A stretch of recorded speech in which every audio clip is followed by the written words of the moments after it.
first generation of the technological society, we have been acted upon by forces of such power that few, if any of us, can understand.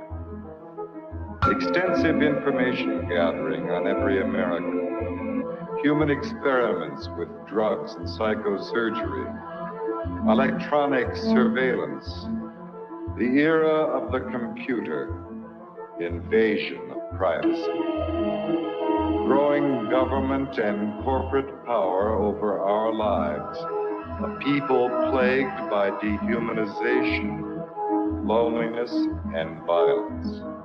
Dramatic? Perhaps.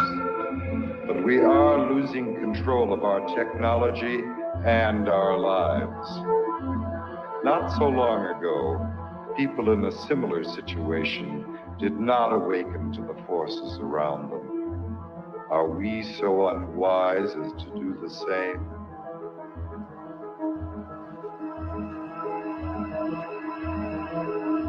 Behavior control. And then you change it up every oh, yeah. Alienated, paranoia, enemy list, wiretap, dead acts, dossiers, medical records, social security number, credit record, national security. With another agent, Pat Webb. Pat was an explosives agent. So we kind of opened the door just a bit to the cabin. And as we opened the door, we were both pretty much overcome as we looked across the cabin at the shelves that were built on the other side of the door. We could see coffee cans and bottles and jars, and they all had labels on them, and they were very meticulously done. You could see that some were labeled with the name of certain chemicals. One of the things we saw was a hooded sweatshirt, that was hanging up there. And the cabin smelled as if you might start to think, if you really think about this. This is a person who lived in this cabin. They had a cutaway spot on the floor to go to the bathroom in if he needed to. Had built fires. Internet. The creation of a collective consciousness and the merging of the human mind with the internet is the basis of the aspiration of the transhumanists, known as the singularity. Their dream of creating a global brain came nearer when Tim Berners-Lee, a British computer scientist and former employee of the European Organization for Nuclear Research, CERN, invented the World Wide Web. Berners-Lee's breakthrough was to marry hypertext to the internet. The underlying concept of hypertext originated in previous projects from the 1960s, such as the Hypertext Editing System, HES, at Brown University, Ted Nelson's Project Xanadu, and Douglas Engelbart's Online System, NLS. Both Nelson and Engelbart were in turn inspired by Vannevar Bush's microfilm-based Memex, which was described in the 1945 essay As We May Think. Berners-Lee founded the World Wide Web Consortium, W3C, after he left CERN in 1994. It was founded at the MIT's Laboratory for Computer Science, MIT LCS, with support from the Defense Advanced Research Projects Agency, DARPA, which had pioneered the internet. The transhumanists' idea of mind uploading is reminiscent of that expressed by Allen Ginsberg following his LSD experiments at Stanford with Gregory Bateson. While under the influence of LSD, the doctors hooked him up to an EEG machine, and following the suggestion of his friend and lover William S. Burroughs, connected a stroboscope blinking in synchronization with his alpha rhythms. Describing his experience, Ginsberg recounted, "There was no distinction between inner and outer. Suddenly, I got this uncanny sense that I was really no different than all of this mechanical machinery around me. I began thinking that if I let this go on, something awful would happen. I would be absorbed into the electrical network grid of the entire nation. Then I began feeling a slight crackling along the hemispheres of my skull. I felt my soul being sucked out through the light into the wall socket and going out point one."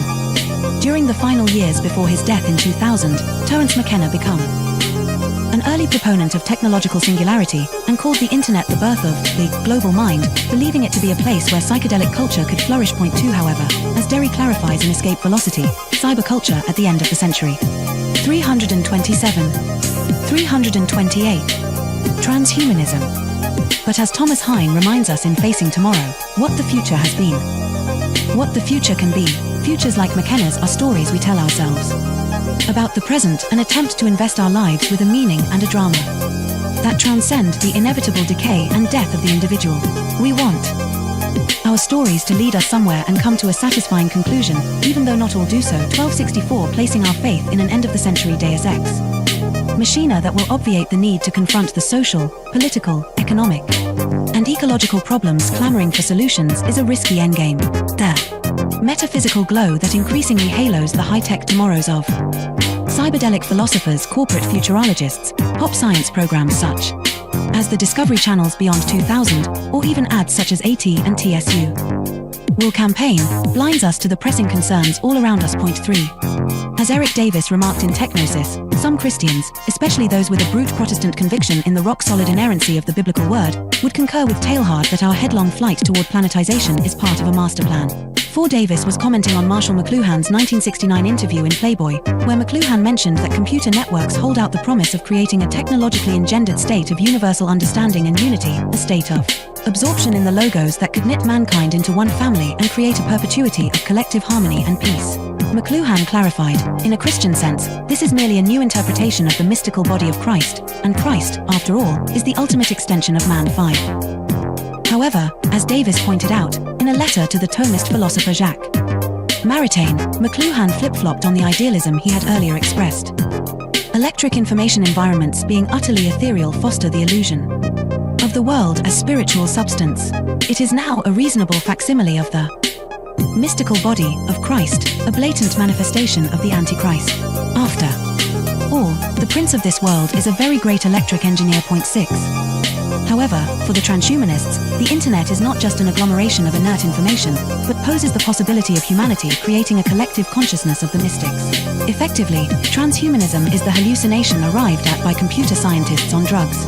As psychedelic drugs impede the ability to discern reality from imagination, they often lead to the mistaken attribution of life, or even divinity, to inanimate objects, like a computer program. The ultimate foolish dream of the transhumanists is that with the creation of cyberspace, we'll be able to enter the pleroma, the mystical realm of the ancient Gnostics, by uploading our minds to the internet. Thus, the internet will have come to serve as a totality of human knowledge, the omniscient collective consciousness of Teilhard de Chardin, also known as the global brain. Global brain. The relationship between the global brain and the internet, and its connection to the thought of Teilhard de Chardin, is explained in The Lost Symbol by Da Vinci Code author Dan Brown, a fellow alumnus of Exeter with Stuart Brand and Facebook. The Singularity. 329. Founder Mark Zuckerberg. There is an important section from the novel, which is based on revealing the secret of Freemasonry, where Willis Harman's Institute for Newtic Sciences, IONS, named after the noosphere of Teilhard, plays a central role. Here the character Catherine Solomon explains the significance of Newtics. 2 heads are better than 1, and yet 2 heads are not twice better. They are many, many times better. Multiple minds working in unison magnify a thought's effect exponentially. This is the inherent power of prayer. Groups, healing circles, singing in unison, and worshipping en masse. The idea of universal consciousness is no ethereal New Age concept. It's a hard core scientific reality, and harnessing it has the potential to transform our world. This is the underlying discovery of Newtic science. What's more, it's happening right now. You can feel it all around you. Technology is linking us in ways we never imagined possible. Twitter, Google, Wikipedia, and others all blend to create a web of interconnected minds. God is many, rather than in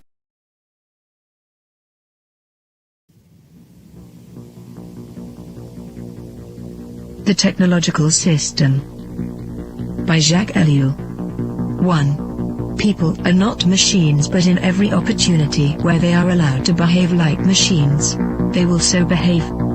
2. 25 years ago, I arrived at the notion of the technological society, but now, that stage is past. 3.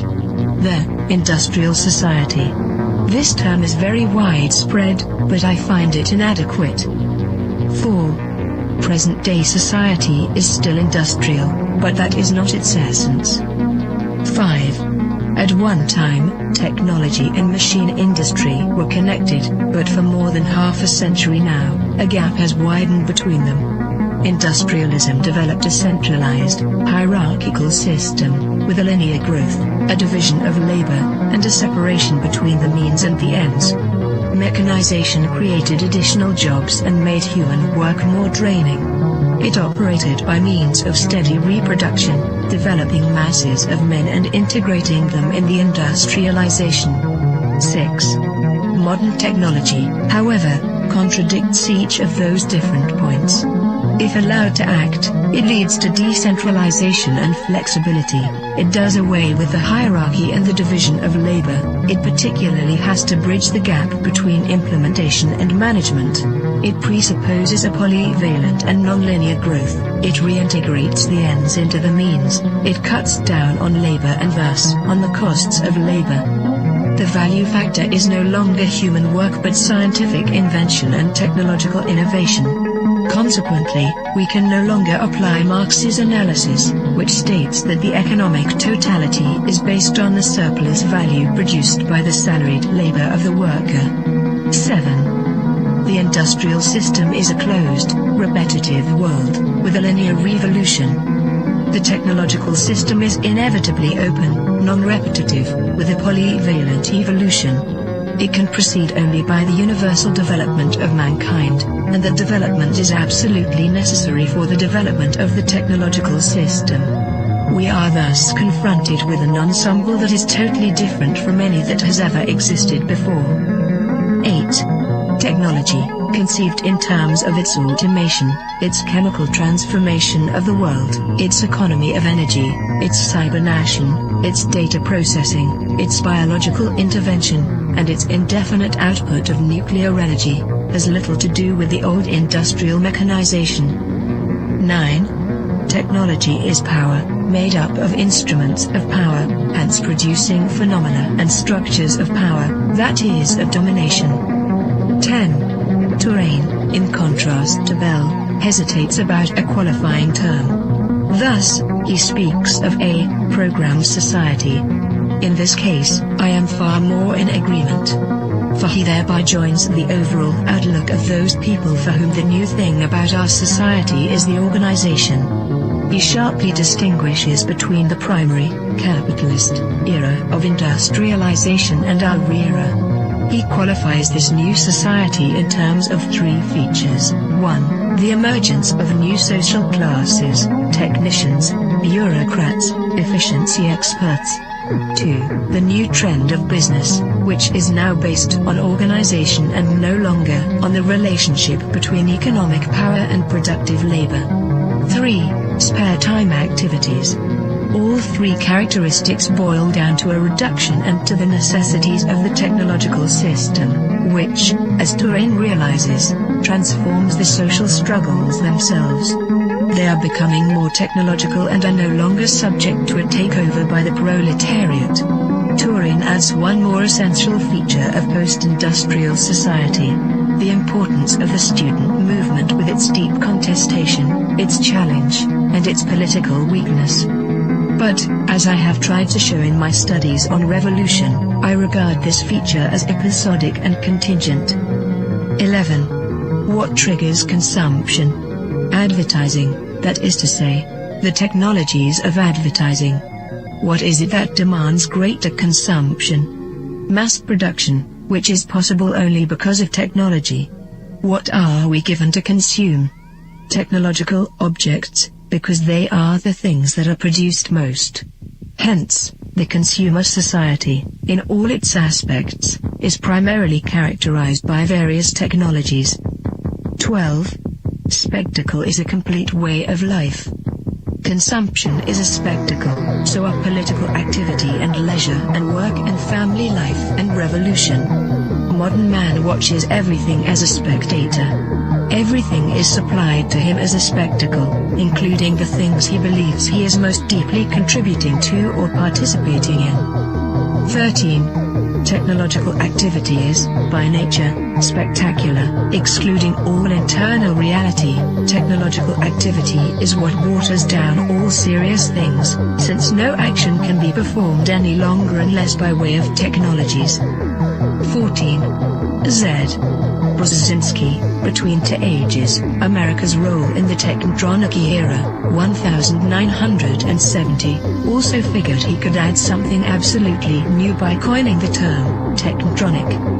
He lists a number of differences between industrial and technotronic society. In industrial society, the machine plays the essential role. The dominant social problems are unemployment and employment. Teaching is done through human relations. The ruling class is plutocratic. The university is an ivory tower isolated from reality.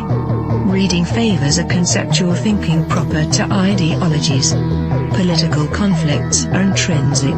The masses are organized into trade unions. Economic power is personalized. Wealth is the object of activity. 15. Technotronic is a portmanteau word combining technical and electronic. Come now.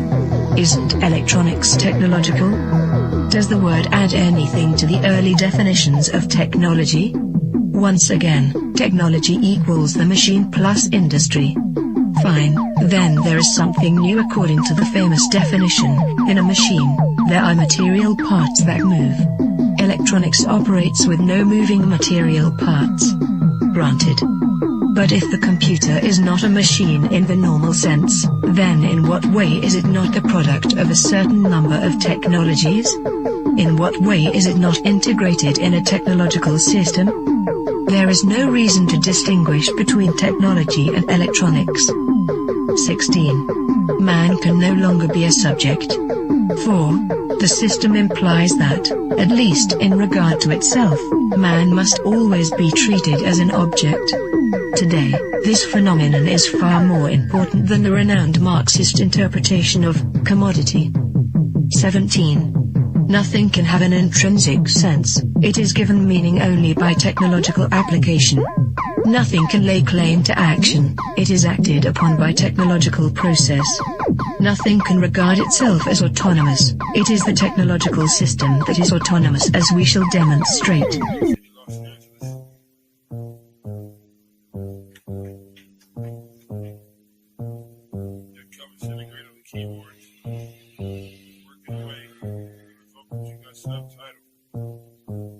I gotta go to work so I can work it out. Come on, computer, make it work. Come on, satellite, work with me. I gotta go to work so I can work it out. Come on, computer, make it work. Come on, satellite, work with me. I gotta go to work. Who would have thought that I would slaughter these jerks? The first full-time clock and serial microphone rocker. They used to jump on the stage back in the day wearing a stocking. To conceal my identity in any stereotypical venue. Never will I reveal the serious way that I feel. I'm on job time, all I do is talk into the steel. Use my style to hide and conceal. Profile and be out while they smile and just say that I'm real. Bad luck strikes at 3, all of you will agree. I didn't have a heat shield, they rained triplicate on me. But it's squares versus circles, then, and if you can compare front and back are differentiated by a 90-degree squared circle. If you know what I'm talking about, you know the code, work it out. Forced entry, I was disguised as a sentry. I gave not a care, life is an adventure to me. I obtain secret money and manufacture inventions. Fracturing the line between space and time dimensions. Restructure the torque and the structural integrity, so I can walk on water while the returning surface tension. This making me an acolyte of the greater unknown. The word shark, king of these murky seascapes. Within my patriarch society, you cannot dethrone the intricate degree and climate that I seize from the police state. I gotta go to work so I can work it out. Come on, computer, make it work. Come on, satellite, work with me. I gotta go to work so I can work it out. Come on, computer, make it work. Come on, satellite, work with me. I still wish they made more girls like me, intelligent, beautiful, and rich like me. But they don't, so I stay fucked up like King Keeper. She's the type of person that will still rock Latigua. I'm the type of person that will still sport feelers. I found a pair of size 15s out in Pasadena. Those are my work boots. I insert this into these jerks' necks, giving them a virus. Don't really destabilize their hardware. Now I can tap in just in my onboard wet works. Plant the hidden charge there. It's a cellular reconfiguring program consisting of integers, turning human beings into kindling, whittling the psyche into an apparition, place it back into the skin. Now it's the ghost in the shell. Should I boast? Well, no. I stay on the west coast of hell, where hell's bullets is I know so well. I have my work cut out for me. This has its perks. Just then I realized life is mostly hard work. And why not get your car pulled off under you? It won't get sorted back from that. Them just working. Who's the one to suffer you? I didn't know what to do, so when in doubt, go to work.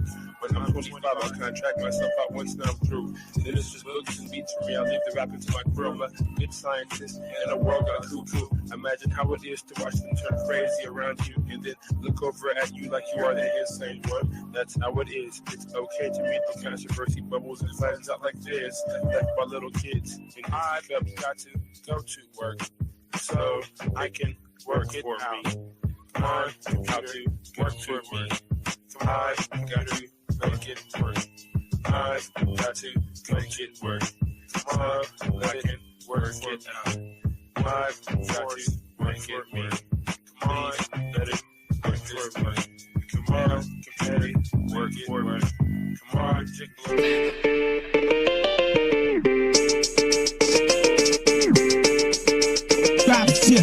Hegemonic sentences through cavalcades of reminiscence, the dark soul mentions crevices of insight, appendages of tripwire reverence. The gun hill legend brandish your weapons for Armageddon. Endless corrections for willing participants before the line finishes. I got shadow grimace, the updating green with human chaos for the pilot smoke screen. Combined with the best wishes, master attacks intended for advanced craft methods that were highly adapted to the presence, sharpening psyche, which often might be construed as badly used or beautiful looks and life to mirror the schism unseen hidden. The newest eyes cast shadows into the bluest skies until the Tory Alloy brought to the kings before me as the sacred justice plotted to misinform the whole decorous within construction. Nanonet filaments, hidden secret touch, mystified by the comfortable, united by inner struggle. Hidden a bundle of scar-ridden enigmas. Now the claws risen, man is up with cheeky. With this sight disease praying to the east, not to the man-made structures, but to the rising of the sun. A comparison of those diligent millipede legs rushing around in any direction. Misperception and prism seem bad design. That's the vision from the unlikely incision to the makeshift minions of bad decisions. I'm pressing danger to the head skill, kicking fences. To hidden cages you can't unstage this, cause I'm live and in the basement with bones hidden all chrome, hidden with thrones. Like a programmed metal skull covered in the hard routinely cycled by a metronome. Bones are collected to make me feel like the connection is real. Not only steel can sharpen steel. They hit for revolution.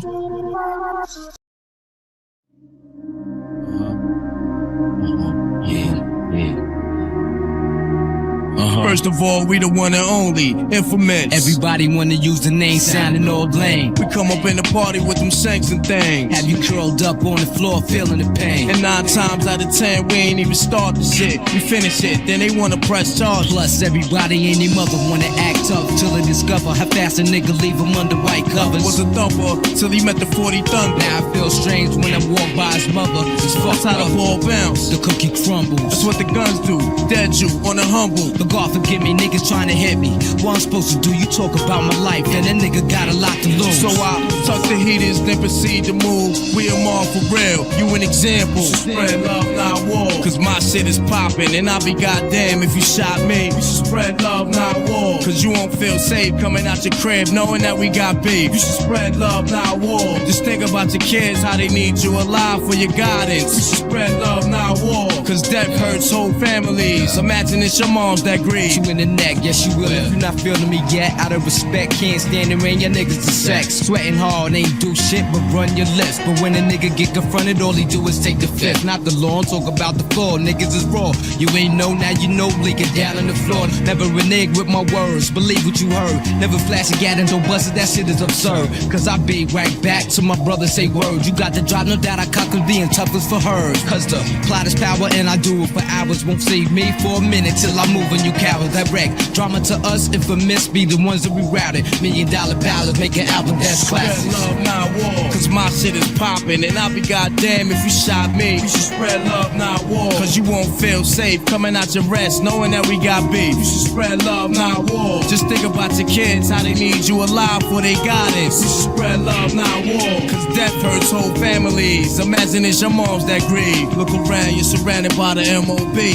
PDEEP. Infamous niggas rep Queensbridge, House and P. My duns come through with the big long chains. Plus we got guns to blow your brains. Niggas learn when they feel the pain. Know what I'm saying? Straight like that. Standing ovations with Max. We clap niggas for less. Splash niggas for last. Shift the game, raise your odds. I need 93,000 for 16 bars. Put out the movie, the hoods rush the stores. 700,000 from out the doors. We the most thorough, need I say more? The hoes love them all, cause we so raw. Handcuff your whore, when P come through the scene, glowing like a black light on white clothing. You should spread love, not war. Cause my shit is poppin', and I'll be goddamn if you shot me. We should spread love, not war. Cause you won't feel safe coming out your rest, knowing that we got beef. You need to spread love, not war. Just think about your kids, how they need you alive for their guidance. You should spread love, not war. Cause death hurts whole families. Imagine it's your mom that grieves. Spread love, not war. Cause my shit is poppin', and I'll be goddamn if you shot me. You should spread love, not war. Cause you won't feel safe coming out the rest, knowing that we got beef. We need to spread love, not war. Just think about your kids, how they need you alive for their guidance. You should spread love, not war. Cause death hurts whole families. Imagine it's your mom that grieves. Spread love, not war. Cause my shit is poppin', and I'll be goddamn if you shot me. You should spread love, not war. Cause I don't give a fuck, nigga. Boom. We should spread love, not war.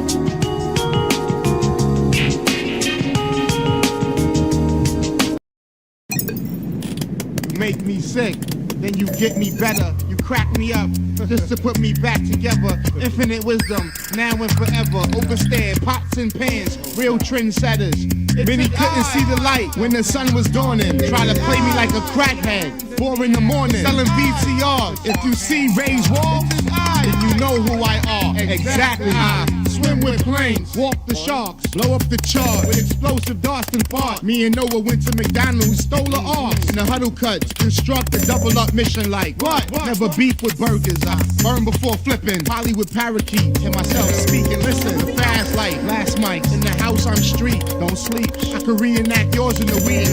The Lord of the Flies, born in disguise. Hyperion, Nagasaki Blaze, Autopsy 5. This flow wet at shows get more water than Frisco. Old vets, fully erect in the presence of your bitch flow. Funk Buddha, off the top, I jump tutors. Track movers, back smack rap action. Hack computers, cats pursue the heavy shit I drop like stack manure. K-Lou produced the wax, don't let the facts confuse ya. Many couldn't see the light when the sun was dawning. Try to play me like a crackhead, 4 in the morning, selling VCRs. If you see Ray's walls, then you know who I are. Exactly. I'm lurking birds, kicking the bass with my car, dirking birds, and squirt on birds who act like they ain't slurping turds. Fuck you!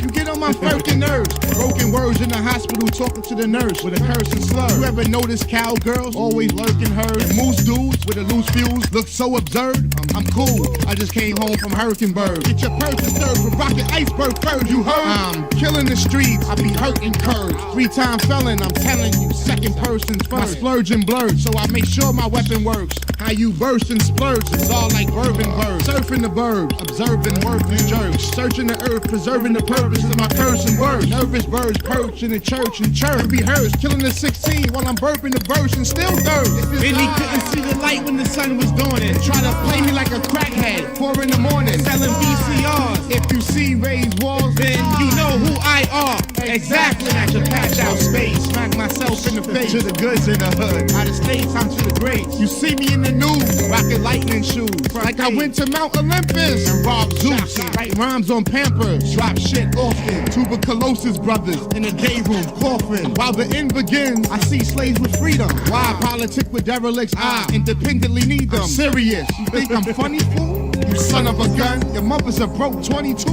Your pops is a 45 with an empty clip. A sperm cell met the egg like he sent me. Like spliffs that don't lie. This is my true joint. Crossbred with pink cows. Make you scream. Oink. We off the roof. Land on clouds. Get it on off the top. Yeah. You know how we get down. Many couldn't see the light when the sun was dawning. Try to play me like a crackhead. 4 in the morning. Selling VCRs. If you see raised walls, then you know who I are. Exactly. If the streets is crying, the crib is hurting. Mad cause the bonus track on your bootleg C-Rays tape ain't working. Sing overflower, you pink Motorola. I think I'm stronger than ginseng. Jinko biloba. I work out while I'm driving. Push up and pull over. While you stand still running your mouth with a broken molar. Utilize fans when my chapter's bent. And with the right hook, this could be a car accident. I'm the type to spit a high verse that deserves replay. Then get on some humble shit like, yo, give it up for the DJ. I'm blessed with the WPIX stroke. What's your opinion? We'd like to know. On this permanent vacation, temporarily stuck. Plus, I'm overly concerned about not giving a fuck. Deep work, cold chilling with no t-shirt. Dropping the shit twice, call it the return. Until we return. Many couldn't see the light when the sun was dawning. Try to play me like a crackhead. 4 in the morning, selling VCRs. If you see raised walls, then you know who I are. Exactly. Many couldn't see the light when the sun was dawning. Try to play me like a crackhead. 4 in the morning, selling VCRs. If you see raised walls, then you know who I are. Exactly. Word up. I gotta wait the other track. Leave that in there.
Yeah, welcome to The Machine Lies, where we talk about the lies of the machine on the machine that lies.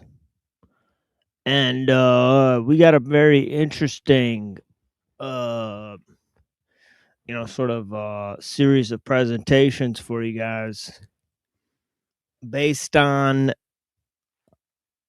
different ideas that I think match up with what we're exploring in terms of, the development of certain ideas and concepts throughout history, right? In relationship to man, nature, and technology. And of course, we're looking at a bunch of different insights, right? Whether it be from the Bible or, or the various religious traditions in the world. Okay, the Western sort of philosophical tradition and also different ideas from Eastern religions that may sort of either correspond or disagree with those ideas and concepts that are sought by Western philosophers and trying to limit man's purview to the rational. And of course, we have this whole idea, right, sort of confluence of events throughout history where man has sort of, you know, obviously mediated a lot of his sort of technical enterprise through this symbolic expression. And of course, we have today a rise of, a new type of, idea in technology, right? And of course, one of the primary concepts within technology, right, is this idea of the user interface and what it seems to suggest. Okay, this is how the mind and the machine or the computer, right, sort of interface with one another. Okay, there's obviously a series of techniques through which this is accomplished, right? There's the well, first of all, there's the pointer and clicker, right? Okay, so the pointer and clicker is meant to sort of mimic our, the movements of our hands, right? And feet in sort of this virtual space. And of course, there's lots of different ways, and we know that from our introduction, right, that Douglas Engelbart, okay, was one of the first people to create the pointer clicker. And of course, early on, they thought that they wanted either a representation of how the human brain functions,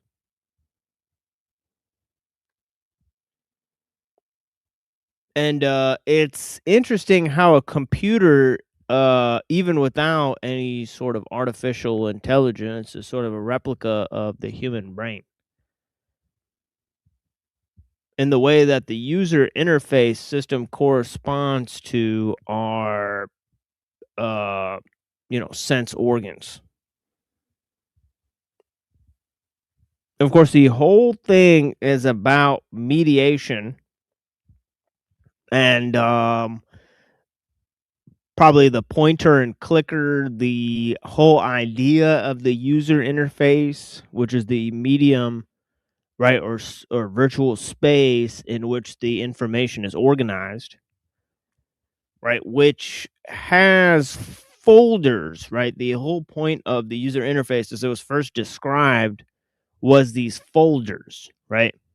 So the whole point of the user interface is that you can click on a folder, put something in the folder, right? Pretty much whatever you like, information wise, right? Open up a new folder, put new information into that. So it'd help you by clicking on a folder and being able to put whatever you want inside of it, right? And multiply the information you gather and, create new folders, right, of information. This would double the capacity that any person had to organize information.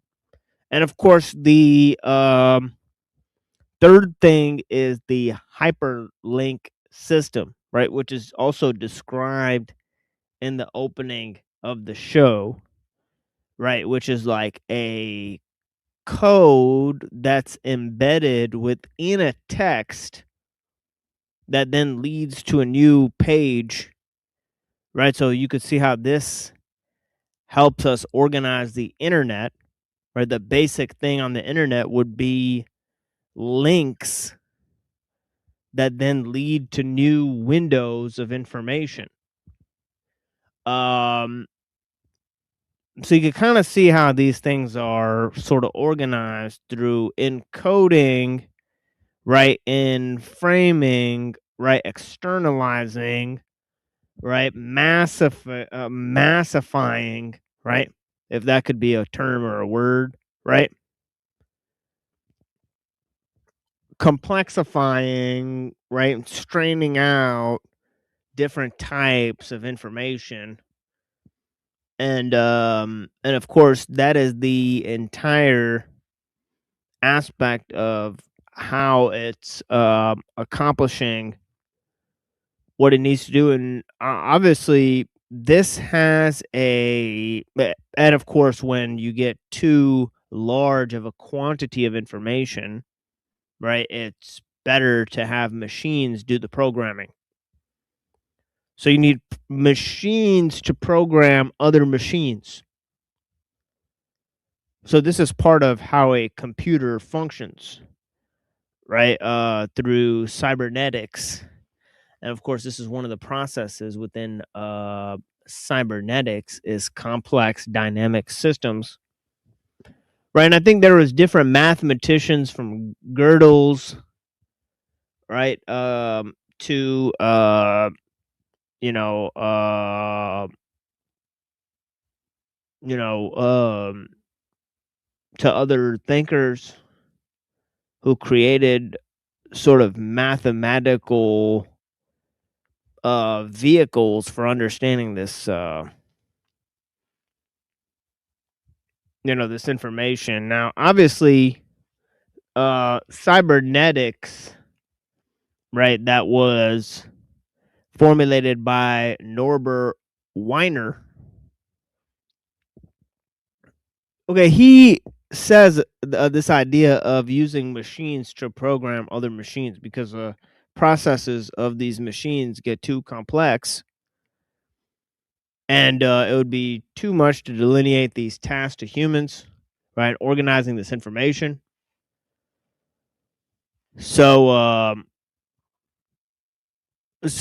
and of course, the idea of cybernetics itself, as we were talking about, is about control and communication, right? Of course, the root word of cybernetics itself is about control,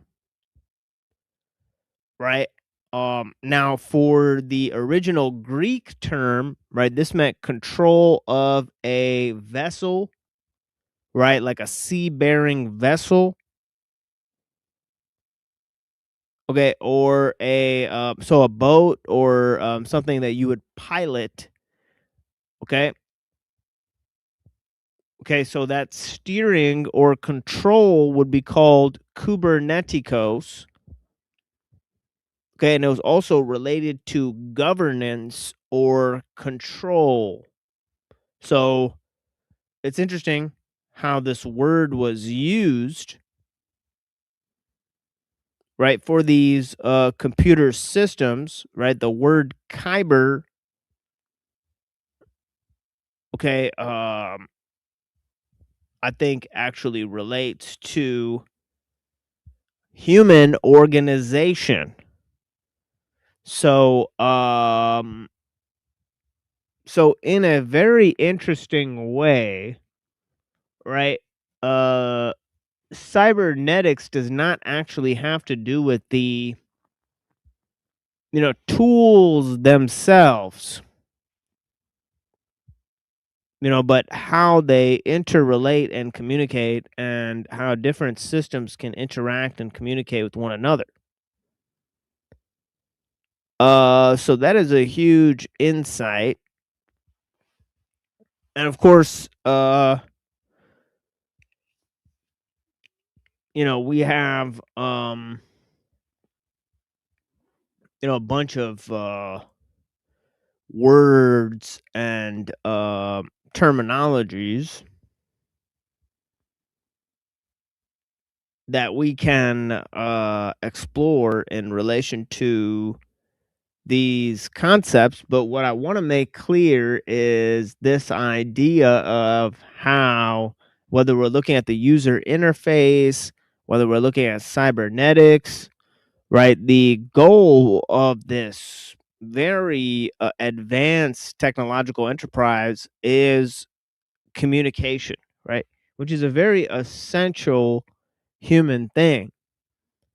Okay, communication is one of the things that human beings clearly do way more than anything else in nature, right? If you could think of it one way, we are some communicating motherfuckers to the hugest extent, right? Right, we are some communicating, babies need to communicate to live with their mothers, and this whole idea of human organization requires communication, and human society, the apex of our technological enterprise, is to develop new means of communication, and of course our enterprise of communicating with each other takes up most of our technical means, like the cell phones and the cell towers and the internet, and we want to increase our ability to create holograms and virtual reality and AI, and we want to talk to the machine. We want it to formulate its own thoughts. We want it to be inside of our head, right? So this whole thing of communicating with the machine has really run away with us. Okay, and of course, most of our technology, right, from the beginning of human civilization, the expansion of our technological enterprise seems to be solely related to our construction of symbols and images and language. So it would seem that our entire, right, from the beginning to the end of our entire technological enterprise, right, from the thing that increased our technical means, right, which is our way of symbolic expression, to this present day use of techniques to spur on human organization and global communication networks, right, so we could form a greater technological enterprise, as I just described previously, right? All of these are actually dealing with this idea of the construction of symbols and communication.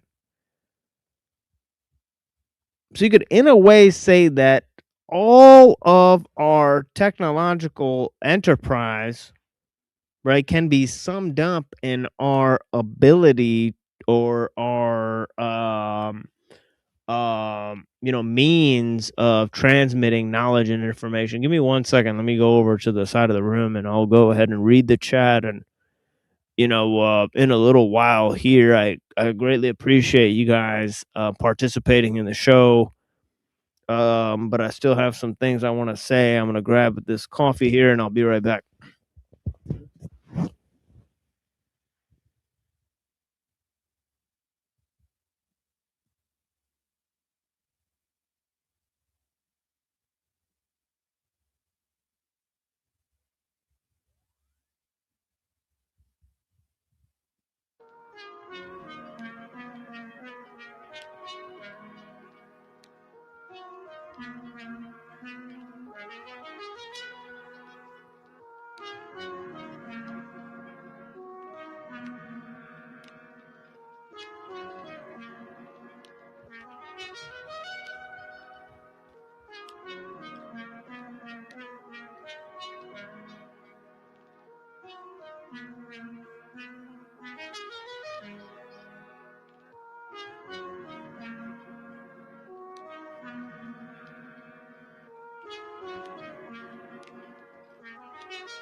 All right. I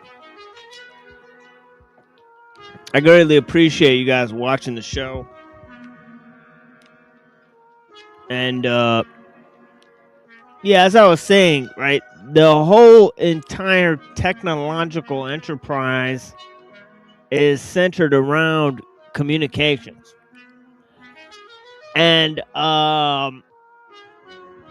of course, as I said, right, on the show a very long time ago, that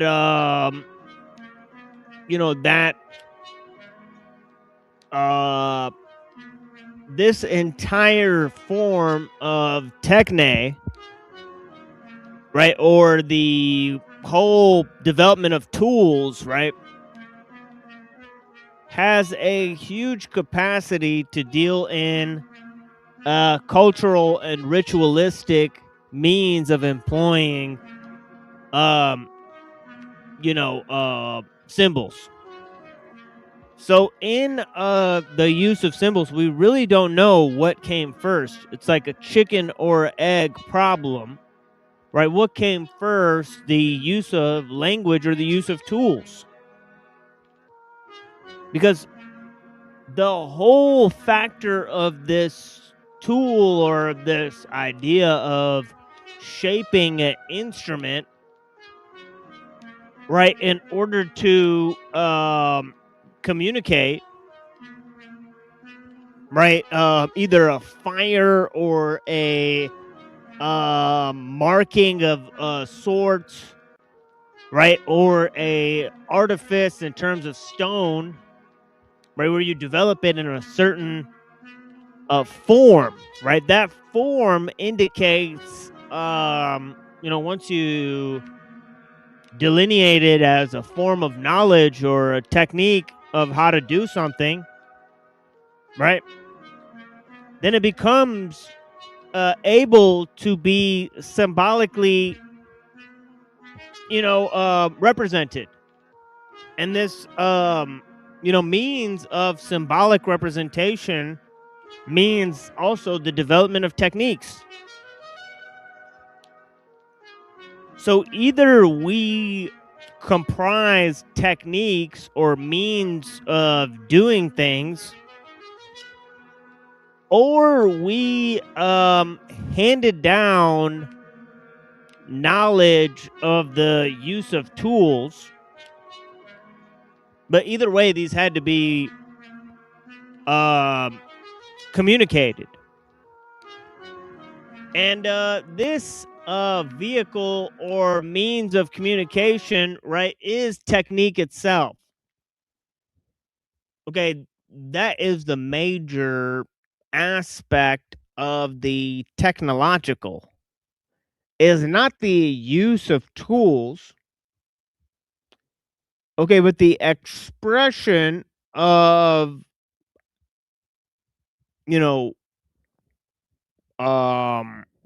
how we organize information into quote unquote technical means. And of course, explaining or relating this process itself is what it means to inscribe a techne into logos, right? Which is to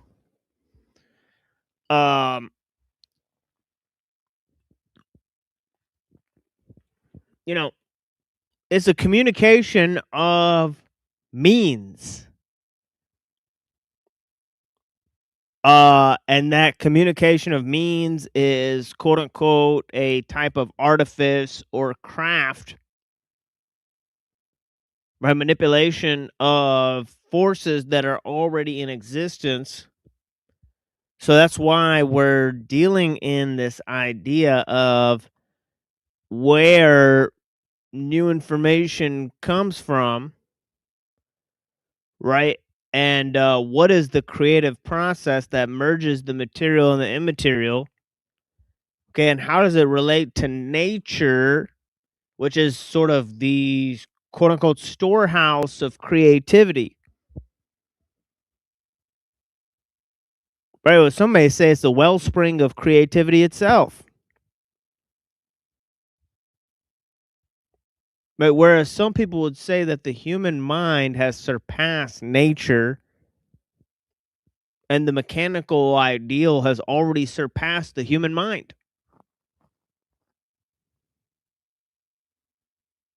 Right? Which one is more true? Because many scientists and philosophers have labeled the machine the quote unquote successor intelligence, right? That will surpass humanity. And of course, as they are busy thinking of things that will surpass humanity, there are many occultists that have said that man is the pinnacle of creation. Now, man will become his own God, in a sense that we should reject God. And of course, they reject this idea that we can create a perfect world.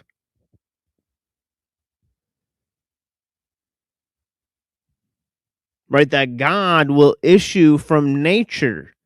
Whereas others say that nature is God, and there's no reason why man can control nature or that technology will become God. And so on and so forth. But as we've discussed many times, there's 4 sort of very unique symbols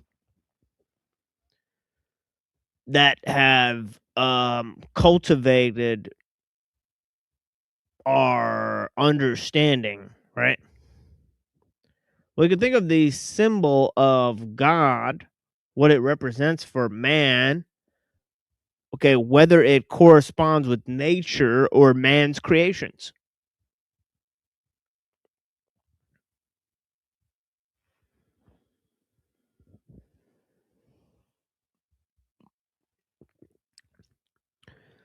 You could think of the symbol of nature, and sometimes it's seen as something that is indifferent to us and our struggles.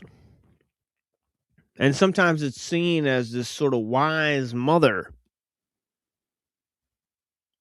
right? The total essence of what it means to have spirituality and grace and the true wealth of the spirit,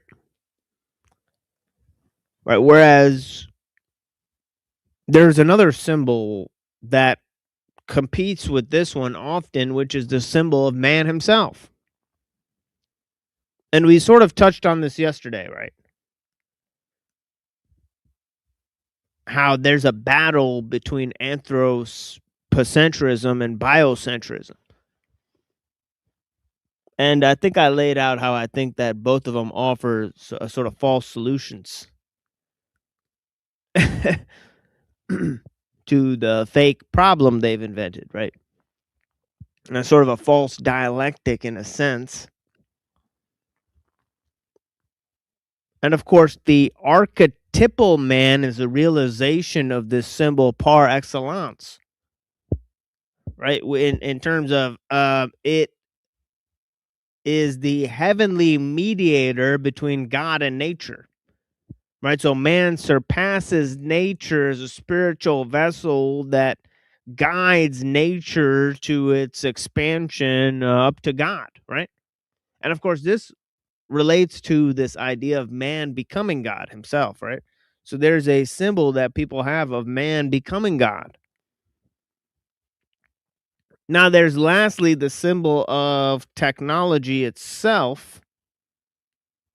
Now, as I kind of explained, technology is symbols, yet and still we have the mechanical ideal, right? The technical ideal, as it were, right?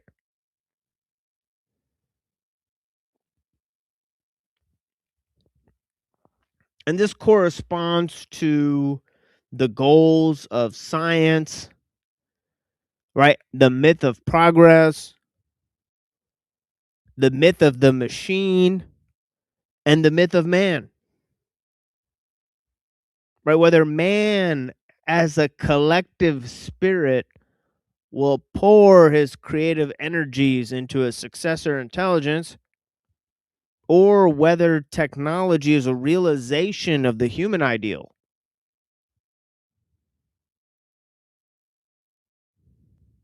Or whether the machine has its own value systems, such as efficiency, control, speed, utility, and it wants to carve out of the human civilization its own goals, where it sets upon man, sets upon nature in order to use the biosphere as a resource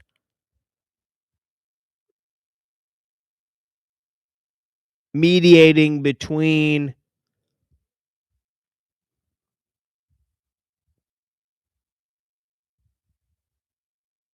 man and his environment, and creating a false environment for man, and a dependency through these surrogate activities and artificial needs that it develops and engenders through a global monoculture, a global system of industrialization and trade.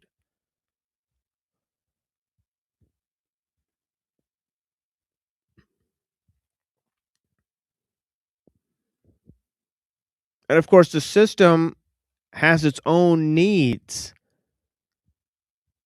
And of course, it would be foolish for any individual in a society to stand in the way of those needs. Right? We serve the goals of the civilization, its expansion, of its technical enterprise at large.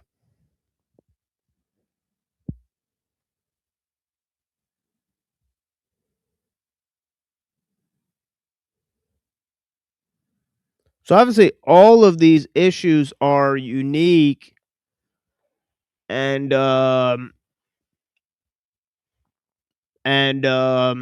they deal with a huge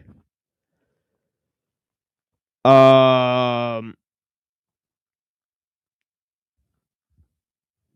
huge they have a profound effect on man's value systems, right? Like his need to create art and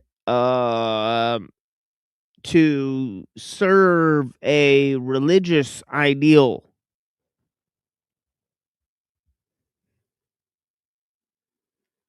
or this entire drive that man has to preserve, right, and correspond to the natural world, right, or his relationship to the state.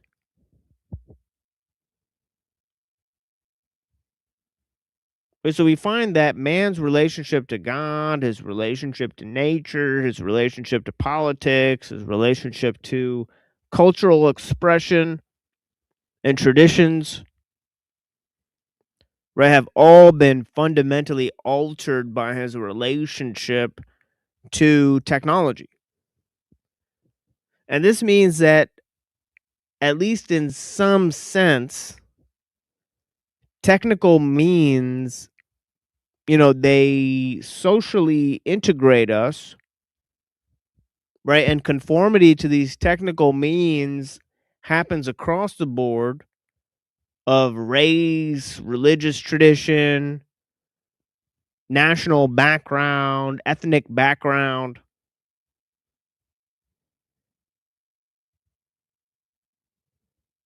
So that employment of these means happens across the board, right? And they're mediated through a rule of experts. And to a certain sense, right, conformity to these technical means, right, constitutes a base sort of universalism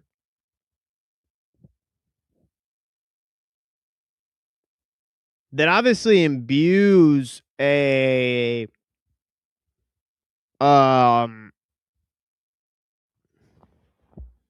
it imbues the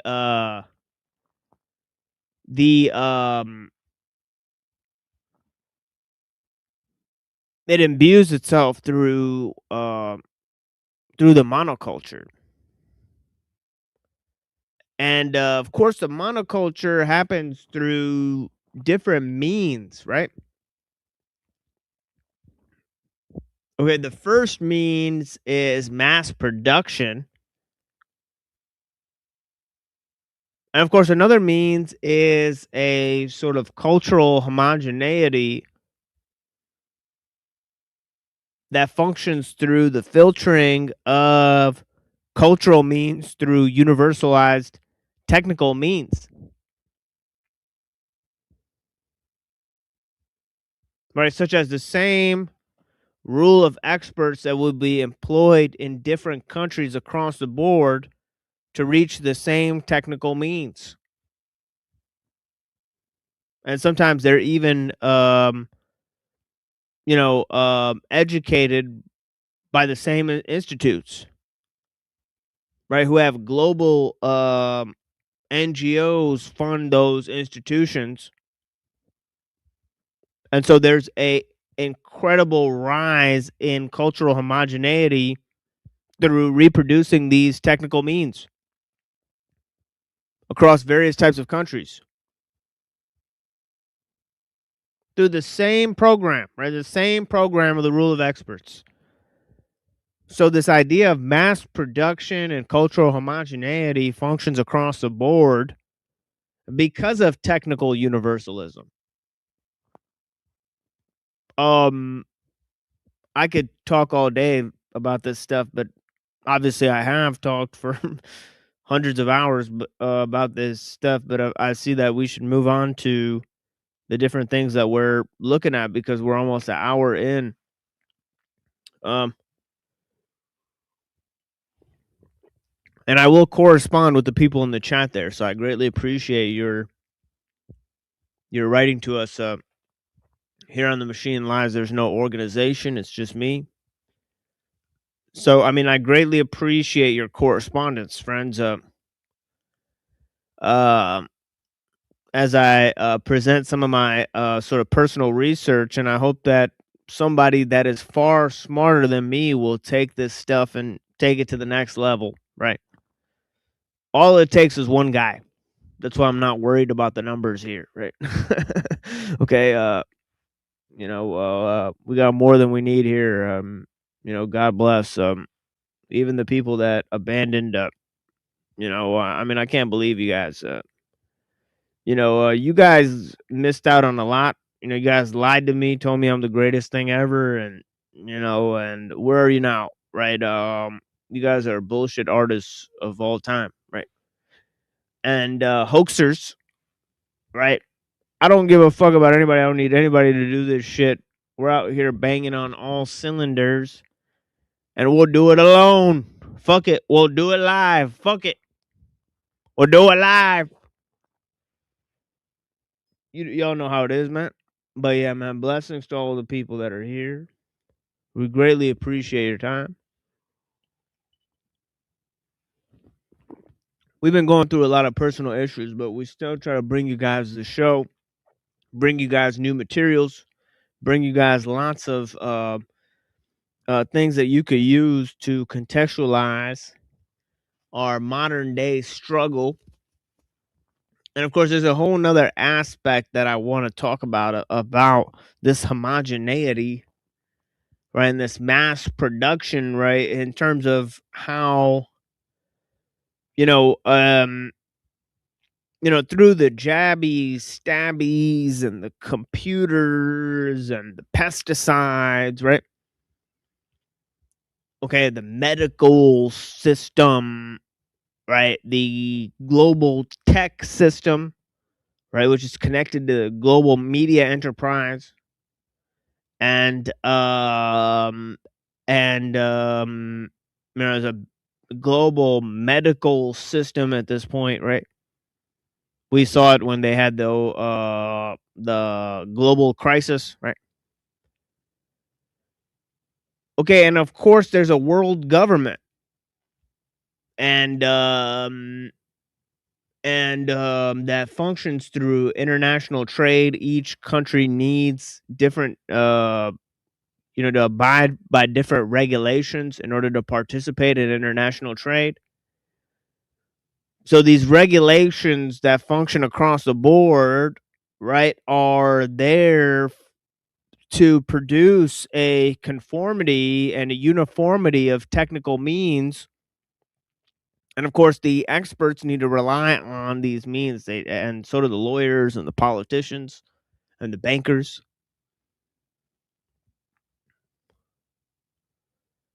And you'll find that the government is a chain of bureaucracies and corporations that function in conjunction with one another through lawyers and politicians and bankers.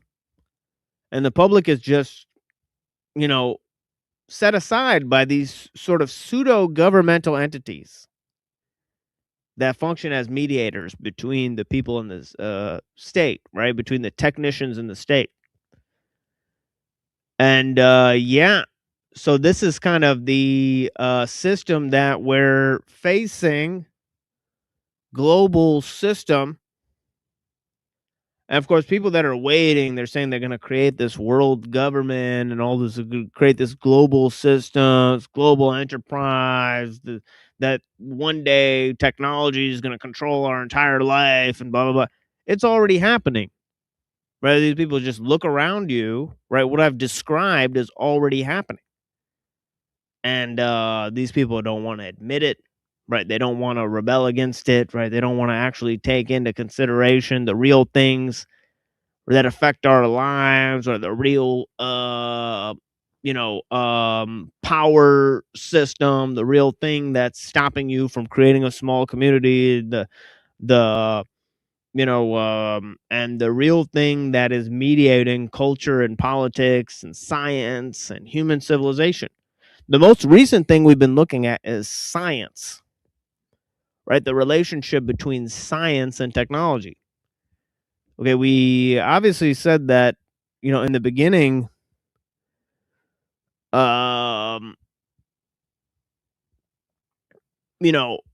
techniques used to be mediated by art and culture, but now they're mediated by sort of science and the state.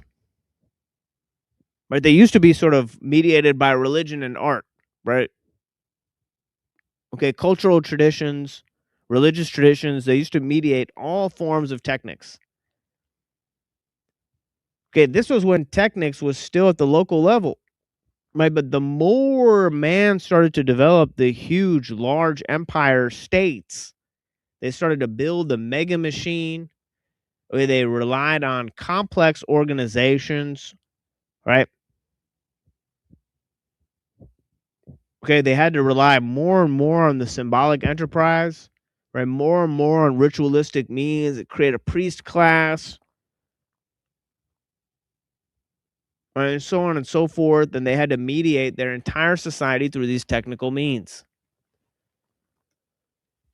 Okay, there's these large landed states that then started to engage in huge systems of trade and commerce and started to integrate cultural means. And then obviously there's certain forms of these technical enterprise seem to go beyond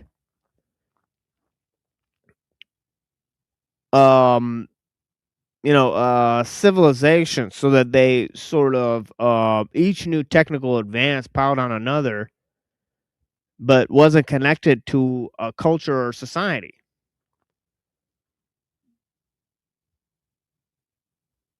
And so this global confluence of technical expansion sort of was not mediated by any culture or religion or society on Earth, right? But it sort of assimilated many different forms of religion and culture and forms of government, and and of course, large scale technologies are increasingly centralizing.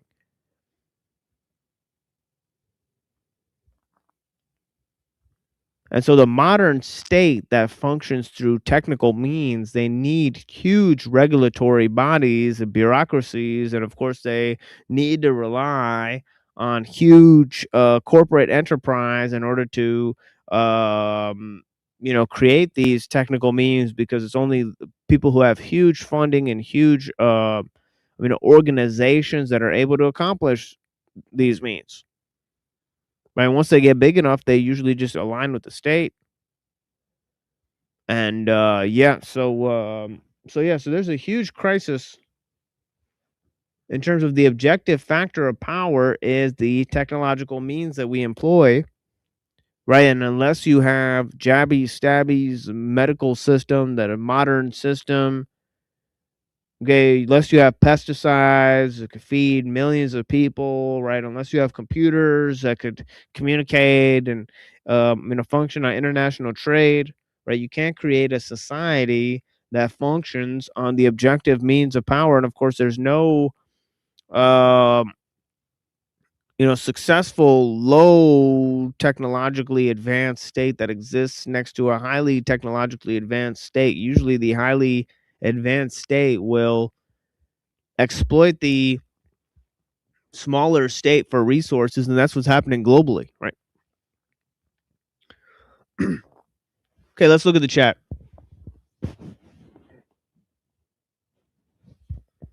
I've been sort of talking for a while here, gone even my over my own time.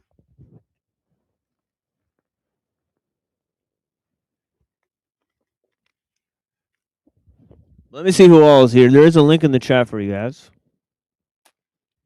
We'll play some music for you guys, and nobody's here yet. So, but yeah, Green Diesel, blessings. Greatly appreciate you guys. Alchemos, thank you for watching.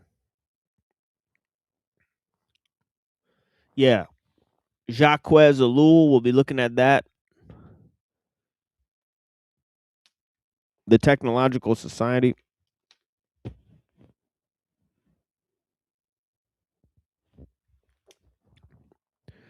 Yeah, one of the greatest books ever written, right? All embracing technique is the conscience of the mechanized world, right? Technique is what integrated the machine into human society.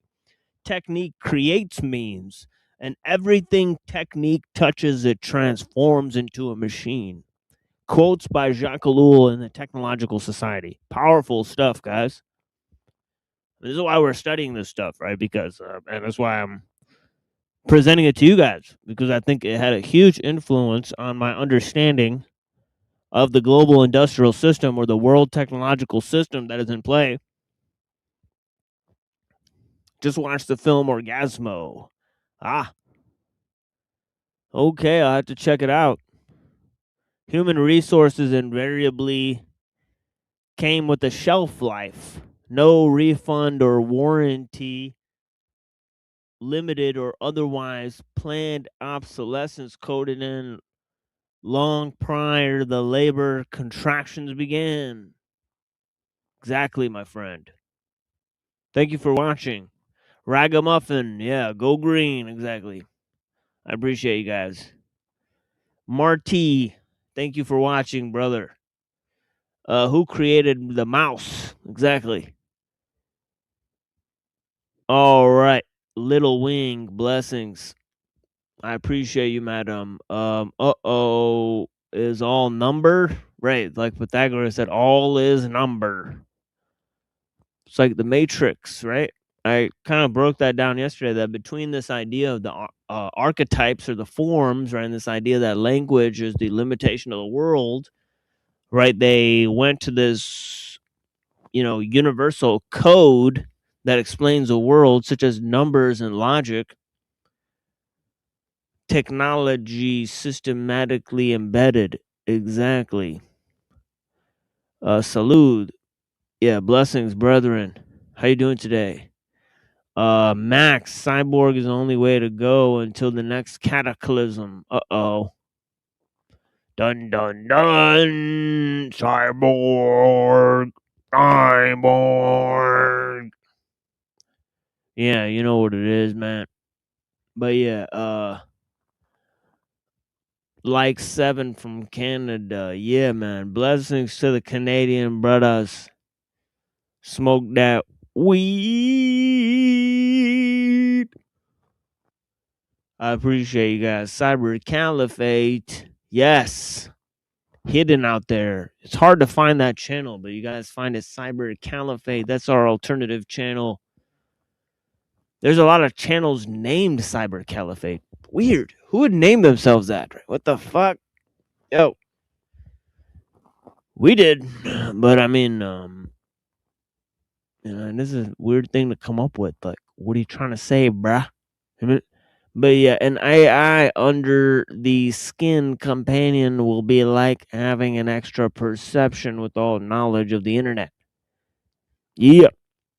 But yeah, Cyber Caliphate, that was the thing we were talking about. Like, something new, something old. Cyber is new, Caliphate is old. Right, but it's also something that is virtual and something that is like sort of cyber is like something you experience alone together with everyone. It's a consensual hallucination, right?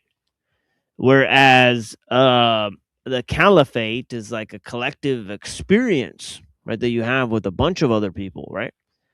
So it's like a it's sort of a paradoxical word, right? Cyber caliphate. Like, how exactly would that work, right?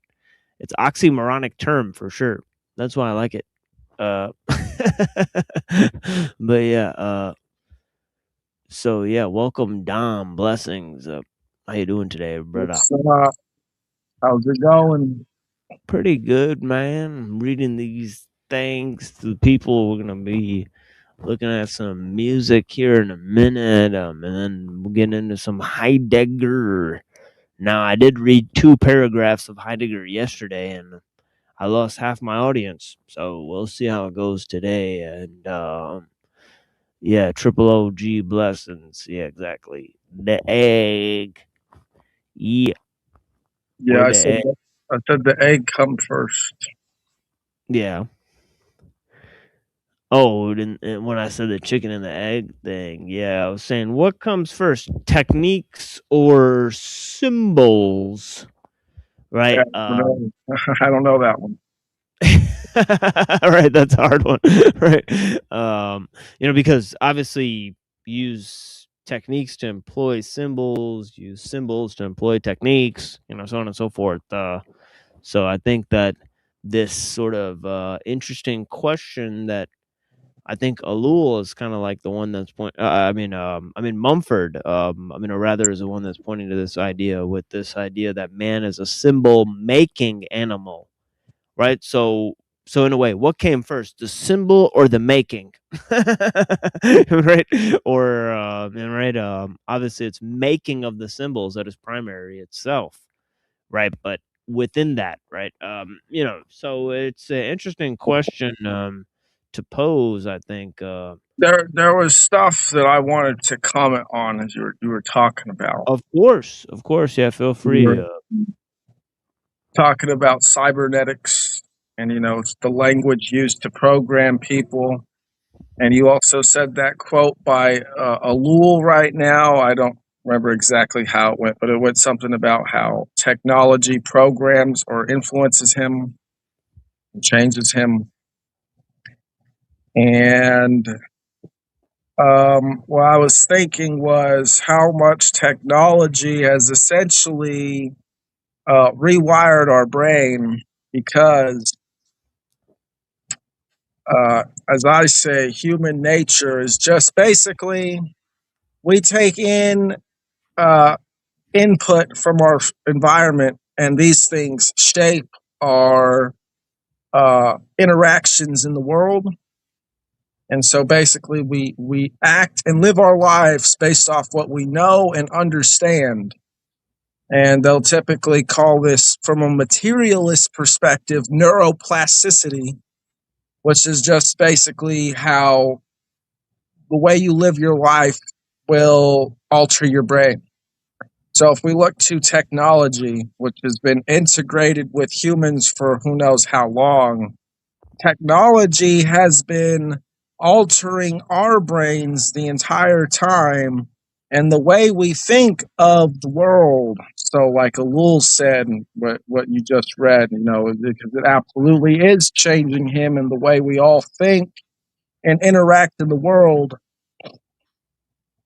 And typically it's done through a way that is basically to convince people to power the technology almost night and day with their lives, pretty much.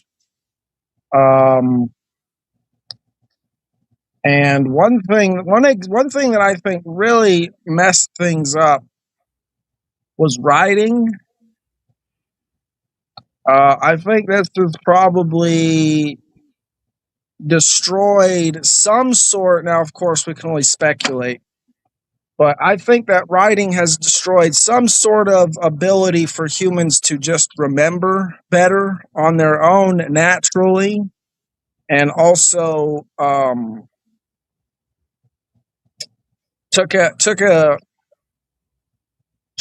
removed trust from our words, because instead of remembering our spoken words or events, what happened, now we translate them on two-dimensional pieces of paper, which requires specialized training to be able to read and write it and understand it and produce it.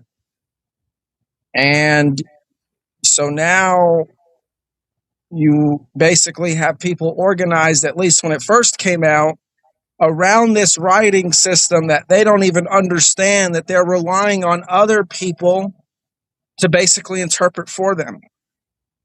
And this is kind of what we have now with all the advanced technology that is so far beyond the average person that, there's really no point in even giving it to them, but it exists and it influences their lives.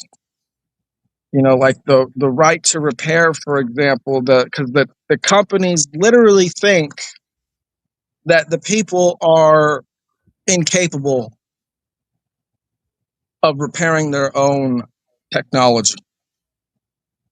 But I just wanted to say about how technology has best effectively rewired our brains in ways that, we have no way to really compare how we lived before versus how it's affected us now. There's no way to know what was lost or even what was gained. Yeah, absolutely. And yeah, it's like how like we came all the way to oh shit, I have more coffee. Yeah, so we came all the way to this mode of understanding, right? And if we're to believe the scientists, right, and the philosophers, right, because now it's clear that the philosophers are the bitch of the scientists, right? So they get kicked around, right? They get told that philosophy is fake and gay, right? They have to be the handmaiden of science, right? And just provide logical proof for those scientific words, right? So it's like they just deal with the words all of a sudden, right? So philosophy doesn't actually deal with ideas. They just figure out if certain scientific statements make sense or not, right? Which is really just but these scientists and philosophers, right? I digress, right? They go into this idea of of how most of human history we lived under a very low state of technological advancement, right? From caveman time to the 1800s, it's like people just had horses and shit, and they just wrote each other letters and stuff. It's like the same for like thousands of years, apparently, right? So if you take a guy who lived his entire life until he's 50 in the jungle, right, and then you uprooted him from the jungle, and you made him work in a farm, right, for the next 5 years of his life, all right, and then and then he moved to the city for the next 3 years of his life, right? Then how would his life be, right? He'd be experiencing shock, right, for living as a hunter gatherer most of his life, and then all of a sudden being dropped off in a city, right? Well, that's a collective, that's the collectivity of humanity, right? We've apparently just lived in this technological state for a very short amount of time compared to even our most recent history, right? So this idea, and of course the human beings are used to mediate between the technosphere and the ecosphere. So they're being charged up as a resource, as you said. Their activities are being used to charge the panopticon, right? So that others can live, and of course it is functioned by it functions by controlling the symbolic means, the symbolic architecture, by handing over this, language, to the experts, as you said, creating a language that the people cannot interpret and control, right? But it belongs to the experts, and of course, that way in which the technical invades the symbolic, right, is a huge part of the issue and the death of cultural traditions, and and obviously religious traditions as well, right, to go along with it, right. But the fact is that this you know ties to a major point by Heidegger, because as I read yesterday, I think it's interesting how he says in one paragraph that technology is revealing, and then in another paragraph, like two paragraphs later, he says it's concealing, right? So it's like how like technology is both revealing and concealing, and right, it's almost magical in this way. And of course we see how that works, right? Because here we are where I can see Dom, he can see me. We're, showing each other things. Technology reveals this new aspect of reality. But in another sense, how did these images get on the screen? We don't know. Only a few experts know that information, right? So, right. How did we employ these means? We have no clue. Right. So in a way, we sacrifice a bit of our understanding in order to get an experience. And we take it for granted that this experience is happening mediated through, means that are benign. And of course, this deals with a huge amount of moral paralysis, right? And stagnation of how we process knowledge and information, and foggy somatic detachment to those means we employ. And so yeah, excellent stuff, Dom. Real shit, man. You know what it is.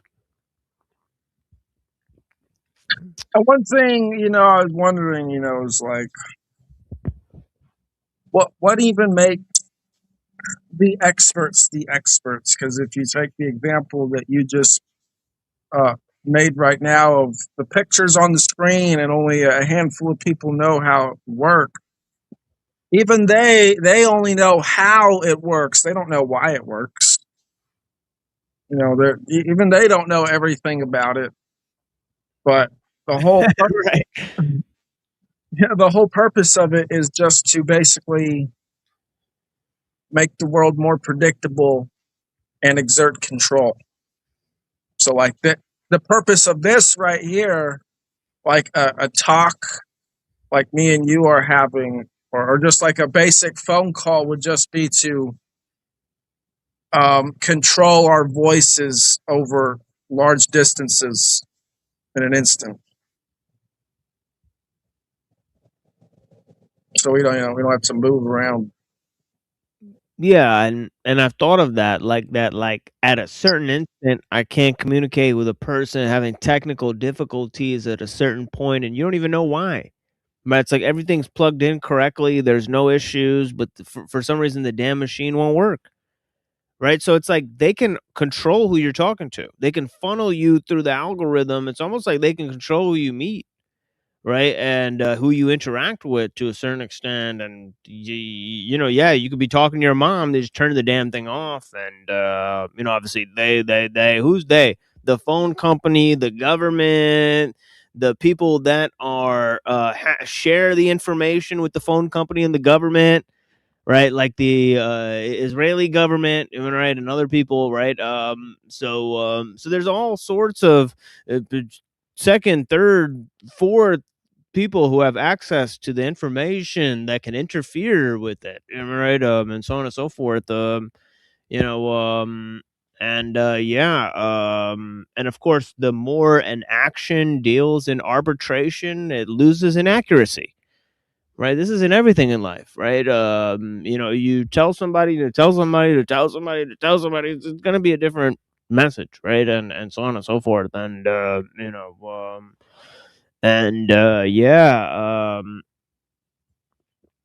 so it goes with filtering our words through these technical means, right? It's always an externalization of the ego through the tools we use, mediation of the ego through the tools we use. And the person on the phone is the phone person, right? The person on the text message is the text message person. The person in the YouTube chat is the YouTube chat person. And it's almost like you're dealing with three different personalities, right? Depending on which space you're in. Right, because each of those technical means gives a different array of ways that you express yourself, a different medium, a different chain of interactions, different types of people, so on and so forth. Right, there's all of these filters to how we communicate, and that is the main thing that I would like to say. If technique mediates communication, then how can we control it, right? Because we are using it to express ourselves, and expression is something that is intimate, right?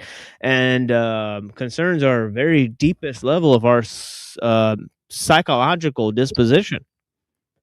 And yet, for this to be mediated through technical means is deeply invasive, I have to say. But yeah, I'm constantly feeling numb.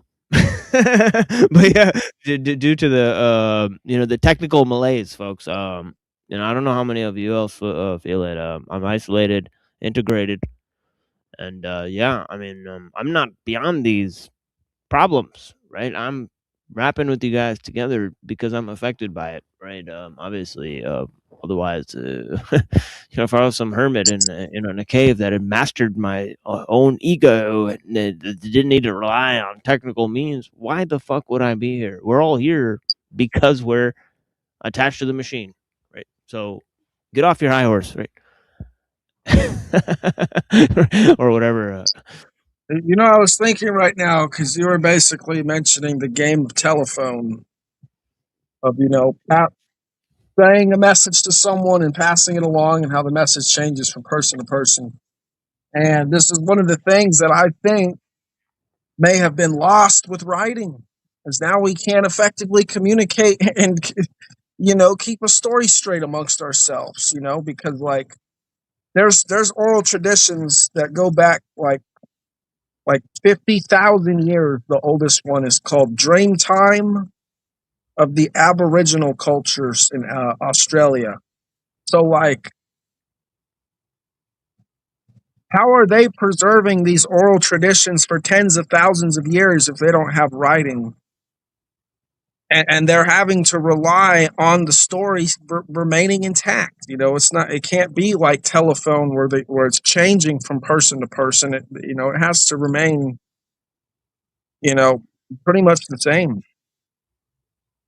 So this is something that humans were capable of doing, but now, it's just an example we point to. We're like, well, that you can't expect stories to travel along people because it's going to change from person to person, or, you know, the game of telephone. But, you know, could that be a more recent development? I don't know, but I would say it probably is, because oral traditions exist, and those people don't seem to have problems with it.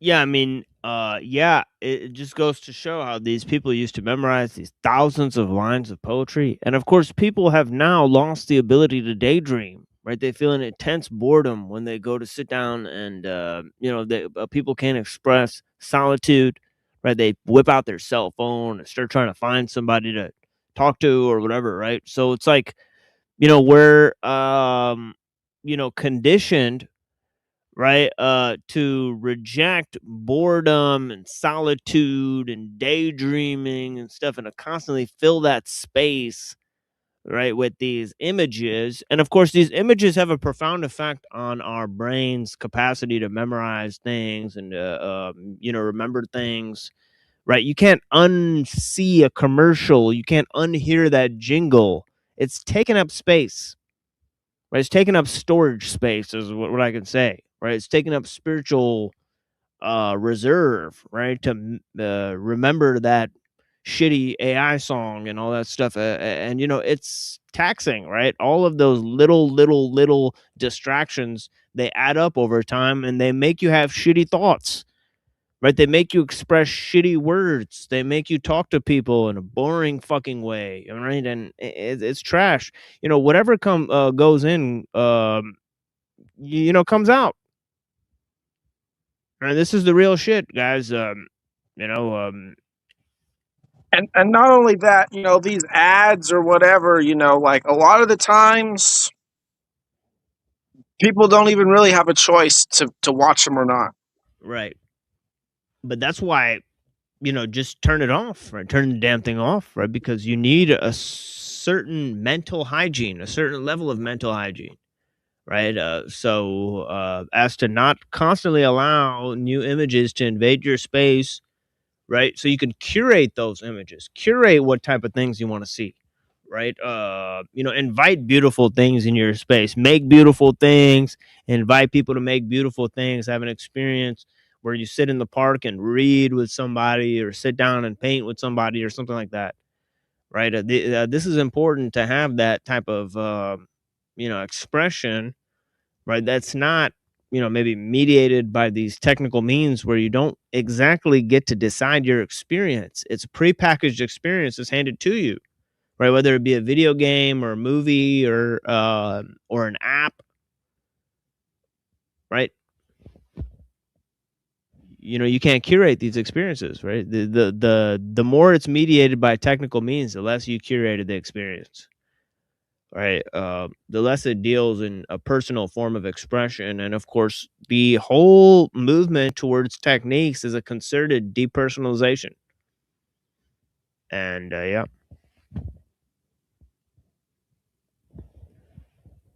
All right. Man has been programmed, mismanaged, ostensibly to destroy his true self. Yeah, Blessings love Kung Fu. The corporate model famously sings the praises of we and oneness. Yeah. Oh, yeah.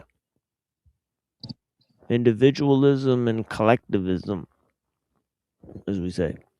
You know, one thing that destroys personalization and respect is anthropomorphization of nature.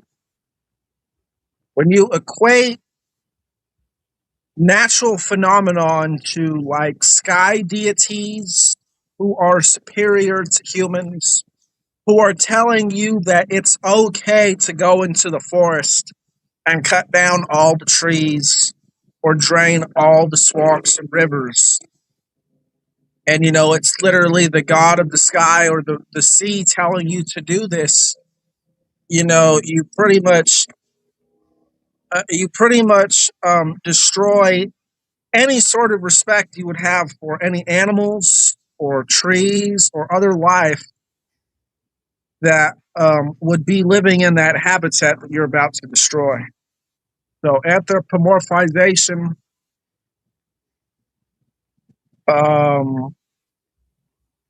it's really seeing nature as man instead of seeing man as a part of nature. Is what it comes down to. Putting ourselves before it.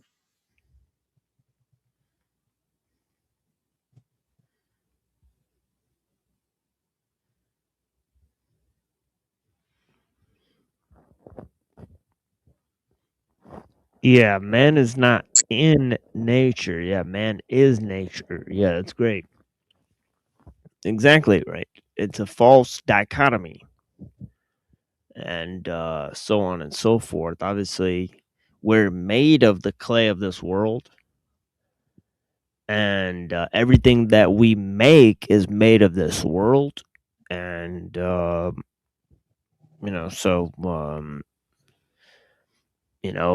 technology is nature made nature. Or as I like to say, that nature is God made technology, right? Technology that we have is man made nature. So there is no clear separation there. What is nature? Yeah, I mean, I talked about that earlier, right? Many people have debated, right?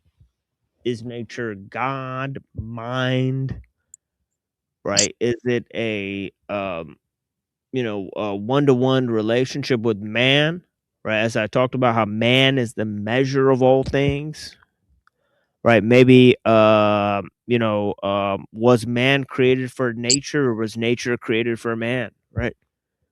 There's this idea, right? Was man made for the Sabbath or was the Sabbath made for man?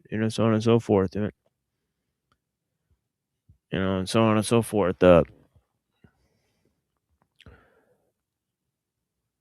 And I think there was a essay about technology that said that, right? Right, was man made for the Sabbath or was Sabbath made for man? And this idea of how it has to do with technical means that we employ, right, to get a certain result, right? That shouldn't be what's all important, right? Right, and so on and so forth. Well, yeah, because if you do that, you're just treating whatever you use the technology on, or even the people using the technology, they're just the means to the end. And so you value the output more than the person and the actual resources required to get the output. It's all justified to be expended or used if it means that we can achieve some sort of goal of making our lives more secure and safe. Because that's generally what the predictive capability of science comes down to. They want to maximize well-being, and well-being generally, to maximize it, is just it typically comes down to making the world more safe and secure. It doesn't have to do with freedom or maximizing the value of individual lives. It just has to do with making sure that the individual lives can persist generally for as long as possible. Although, it seems like there are some people that the system wants to go faster than others.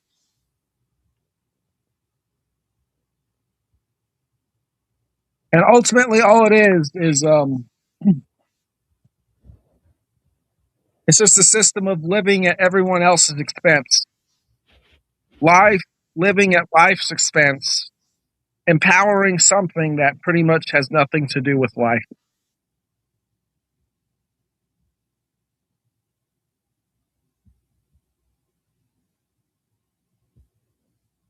Yeah, there's one thing you said earlier about cybernetics again. So cybernetics is the language of basically the governments, because as you said, cybernetics is just to steer, like steering a ship. And then the word government basically means to control or pilot the mind. So when you put those words together, because if you view civilization as a machine with the government running it, they're controlling people's minds. And how do they do it? They do it through basically cybernetic language, which is used to convince the people to give up their lives and value for the artificial value that the state and its machines provide. And typically, like I said, it always comes down to safety and surplus and resources. But the resources demand stuff from the workers, which is basically, in extreme cases, you have to give your life to defend the resources if need be. This is a very common theme of war. And, even take other people's lives for the resources, because in the time before cities, they didn't have a surplus of resources. They just had their hunt and some animal furs or whatever else, some tools to get by. Generally just things to get through the day. And it was only enough resources to last a little bit of time until they had to go and get fresh food again or whatever. But now, with the sedentary agricultural cities, now they can just produce resources in abundance to where they don't need to actually go out and do things like hunt or something. And nor do they have this limited amount of things around them anymore. And while that seems like it has benefits, all it did was make people more violent, because it got in people's minds that this stuff can be taken from each other. And also, if you're in a city and you're all working towards agriculture and growing food, whose food is it? It's pretty much everyone's. So this is why the people who are running all the workers, this is why they have to divide the food through ledgers, essentially, because then, everyone can claim who worked on the food that it's theirs. And when you have the surplus of resources and property, it just makes people think that it gives them something to defend, because they put all this time and effort and energy into it. So if it can be taken from, now even more energy has to be spent guarding it to make sure that someone else doesn't just wrongfully benefit from all your labor.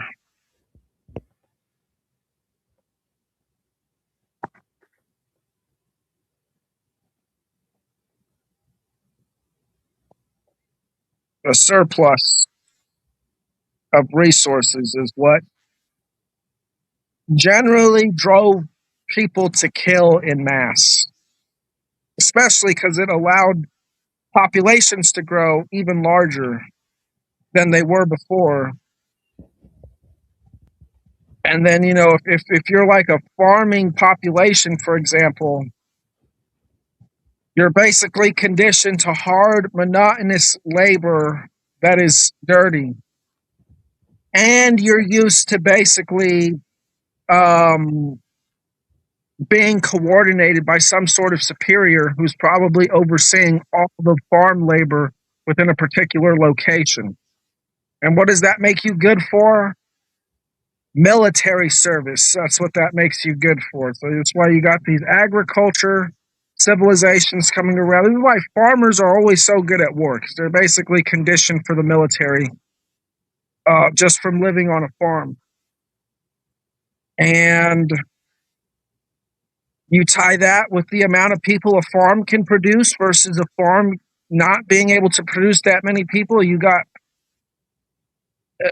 basically people ready to fight and die and kill for their surplus and their value, which is literally just their resources that they work to produce with their tools and machines or technology or whatever else.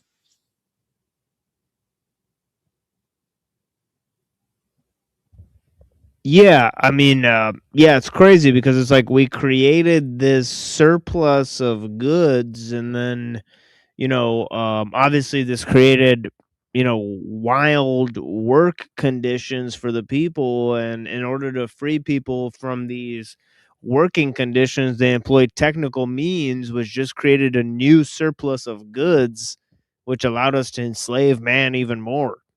So it's like the cycle just continues because the technical means that were supposed to free man of work just created more surplus goods. And then they found out that they could just exploit man even more to get even more surplus goods or whatever.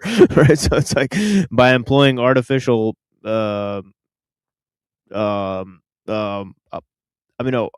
man to, compete in production of those artificial needs through surrogate activities, right? It's in order to maximize, right? Technical expansion, right?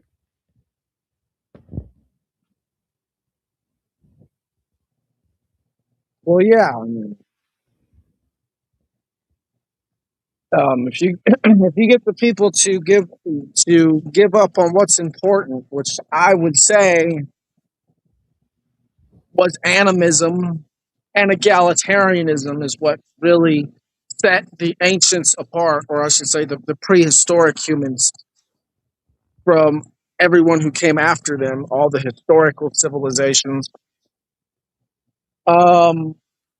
It's basically all about getting people to fear each other in nature. And then if they fear each other in nature, then that creates a void that the central authority could exploit. And they typically exploit it and fill that void with the resources that the civilization can produce and the walls of the city and the safety that they can provide from nature, of not having to worry about starving, being able to grow a bigger family, um, basically not even having to think about what you're going to do with your day, because now you're just going to be told what to do because you're going to have to work all day now.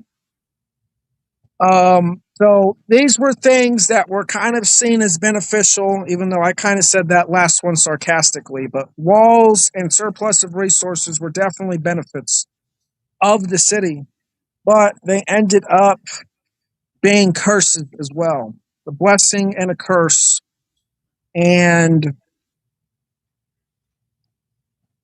it's hard to know or to say exactly where they came from, although I think that I have a pretty good idea of where they came from. I think they just came from this detached group of aristocrats, basically, who convinced natural people to follow them through war and deception and masquerading as gods. And there's something about technology. And this thing about technology makes me think that technology I don't think is inherently evil, because of cargo cults are the example that I'm going to go on about. Cargo cults are just basically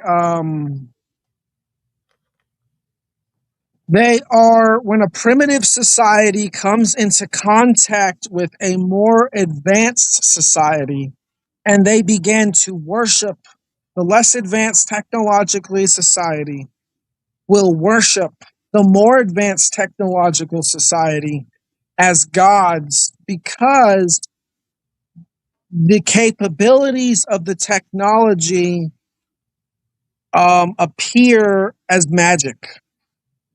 And I can't remember what the island was called, but there's an island in the Pacific during the Second World War that basically held a very minor and small battle between the Americans and Japanese. I don't even think a shot was fired, but the Americans liberated the army. And when they did, they brought all this cargo with their ships, like cigarettes and food, and I don't know, just all kinds of basic living things to the island people. And then the island people basically began worshiping the cargo that the Americans gave them. And after the Americans left, they began performing rituals that they would see, like, for example, because it was during war, so they saw soldiers, so they would mimic formations, they would blow the horn, they would recreate mock dioramas of the plane out of logs and tree limbs. And they're just hoping for the day that the Americans return and bring them more cargo. But it basically people. This is a dilemma for me for exactly what it is with technology, because if the less advanced society will just automatically deify and worship the more advanced technological society because they appear as though they are magical or gods, what does that say about technology? Does that mean that it's some sort of sacred gift to humans? You know, like how is outlined with the myth of Prometheus giving fire to humans? Because if it is, then I would say we've definitely misused it. Why would you think, TML, that a less advanced society would automatically worship the more advanced society by coming into contact with it and forming what they call cargo cults?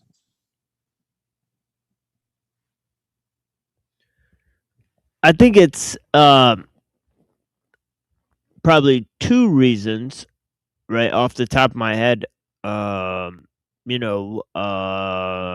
Is one, that in those societies they may have believed in some sort of magical practices, right, that allowed them to gain power over nature.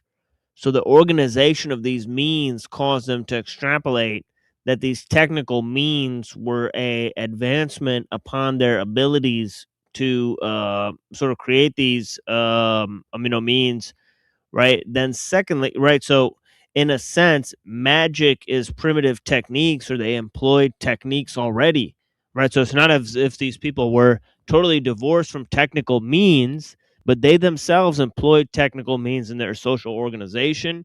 And hence, when they found greater technical means that they thought they would great that it would create a greater form of social cohesion, and and so on and so forth. So secondly, any sufficiently developed technology is indistinguishable from magic, right? So that goes with the first thing I said, right? And then obviously any form of creativity, and there's a lot of cultures that talk about this. Our creativity is a gift and a curse, right? So anybody who has the power over this creative means, right, they could be like a god, right? And so the idolatry that they had in their midst, right, caused them to quote unquote idolize technical means as a replacement. As they said, the idol maker, right, is like, you know, um, would be more powerful than the idol itself, or something like that, right? And of course, we have a story where Abraham smashed all the idols, and then he put the axe in the, in the, on the chief idol, right? And they asked him who smashed all the idols, and he said it's the chief idol. He smashed them all, right? And they said, well, it can't do that, right? They said, then why do you pray to it, right? If it can't do anything, right? And so on and so forth.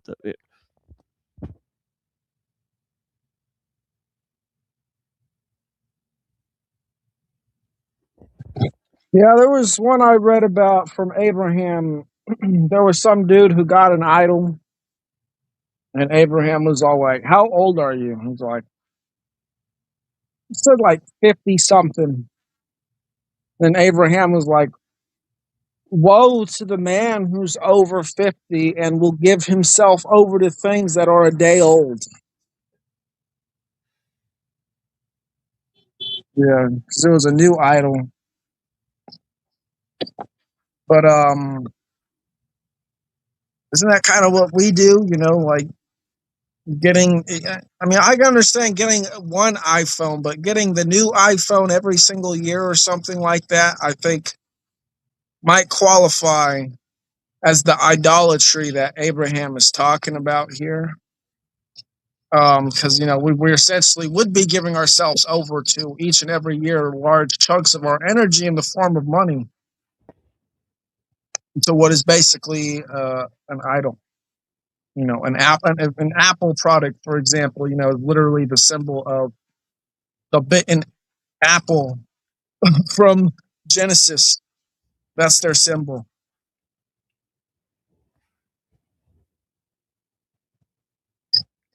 But yeah, idols, I think that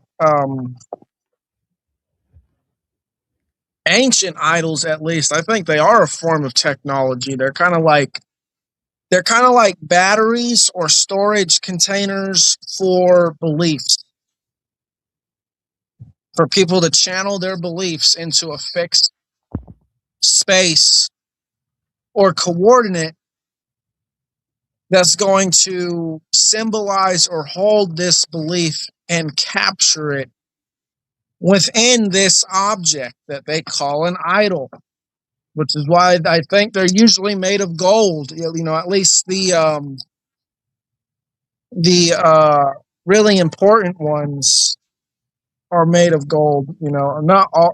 Like if you're just gonna get some at the store, it'd probably just be like fit in your hand or something. But there are some idols that are like 15 feet tall or something, and they're made entirely of gold.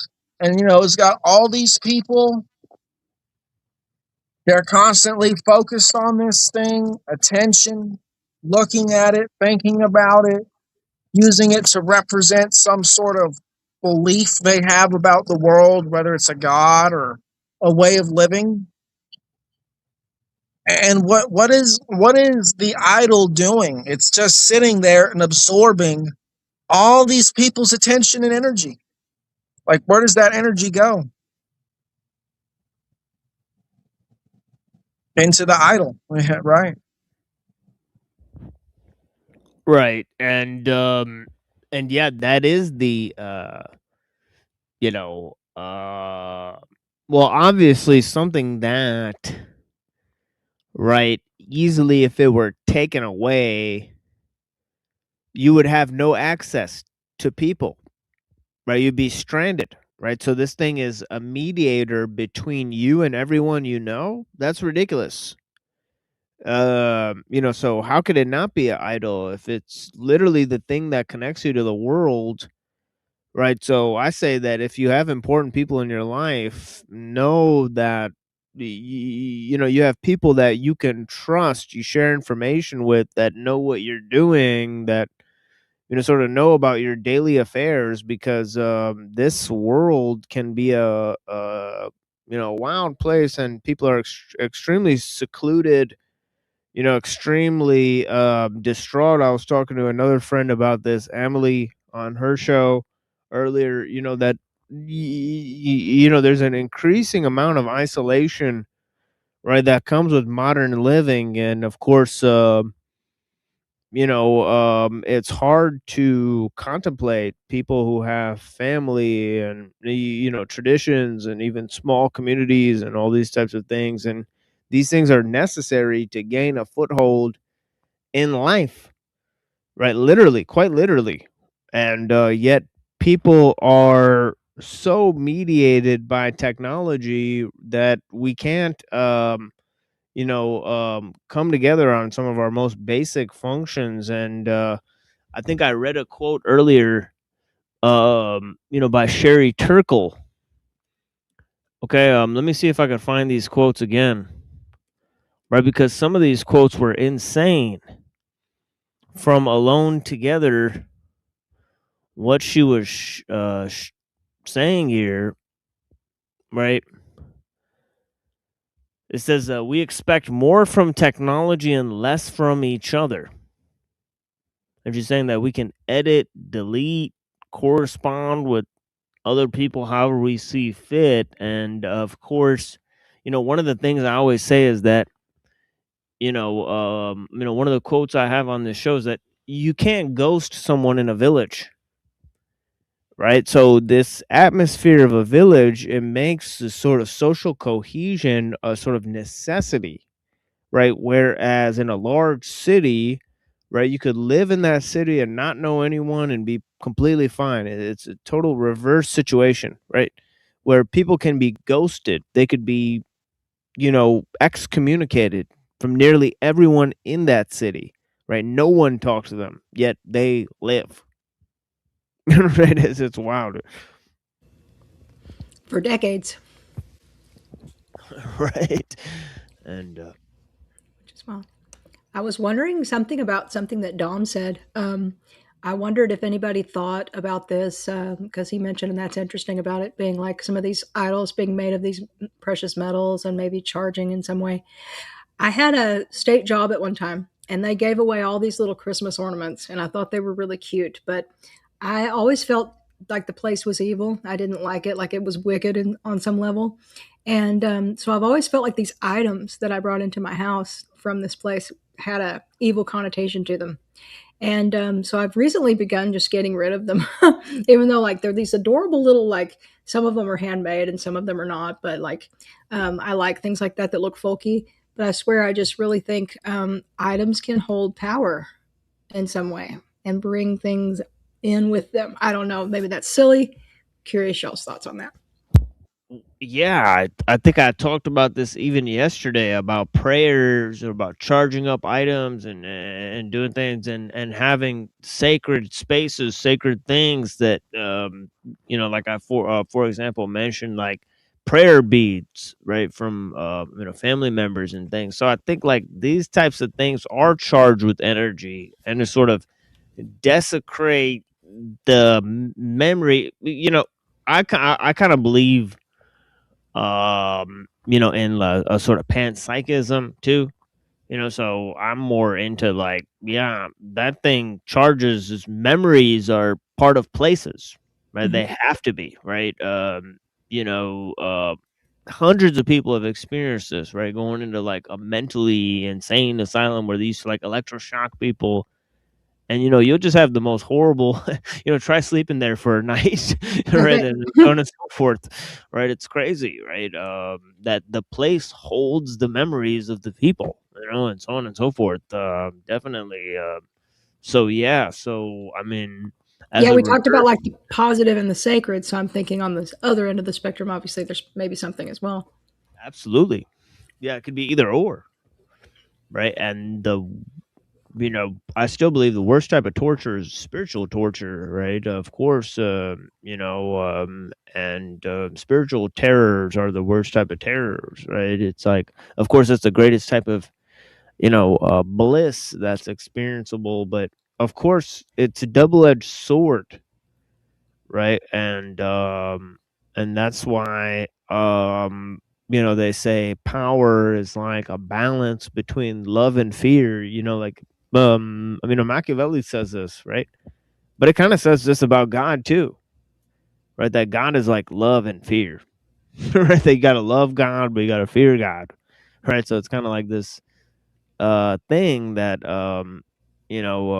so yeah, it goes back to creativity. Creativity is a gift and a curse, hmm and goes to our, deepest, sort of design on nature and humanity. And of course, another key part of that is that we don't get to really own or control our own creations, where they go, right? What happens to them, right? We just make things, and it's like the world uses it to whatever it thinks it's fit for, right? So, yeah, we don't control the directions. Anybody who's made anything great, right? They know that it came to them. They don't know how, right? And B, it's not theirs anymore, right? They Yeah. gave it up, right? You create without possessing. You work without taking credit. This is the way of life. Every mother knows this, right? That as it says in the Tao, that nature, raises things up, gives them a name, and then lets them go. hmm Because this is the way, right? So it's the way things are, right? The Tao, right, and so on and so forth. I thought Dom was going to say something, but you made me think about how the things we create for other people, like corporations and things, you know, you're talking about something a little bit different, but I can see a relationship there. We used to make things with the idea that it would leave an imprint on, the people that came after us. If people made handmade toys for their children, for example, with a lot of love and care, and the idea that this was precious and would be taken care of, and passed along. And now we make crap for people and try to make it as cheaply as possible, in the hopes to make more money. We buy things that we're told are really valuable that are crap made by people hoping to make lots of money. It's really sad. Again, about the energy within items. What's the energy in that possession, in that item?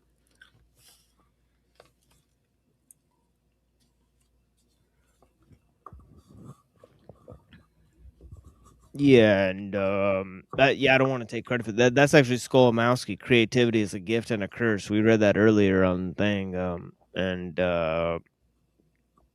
yeah, it's the whole process of creating. Now, obviously, when the thing is made by a machine, that's a different. You could feel it than when it's made by human hands, and so on and so forth. It's a different process, and even meat, right, that's raised by somebody, it tastes different than meat that's slaughtered through a machine and the industrial, equipment, and it's like, and so on and so forth. It's just it's wild stuff.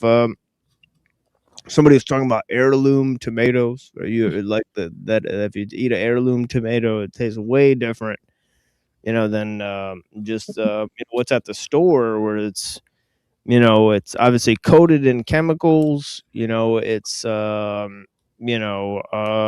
think they made tomatoes with fish genes in them, right? Oh So, God. so they would last longer. Yeah, the fish gene tomatoes, right? Weird stuff. Frankenfoods and What was weird was today I ate some salmon, and on the packaging it said fresh or Atlantic salmon, and then it said farm raised.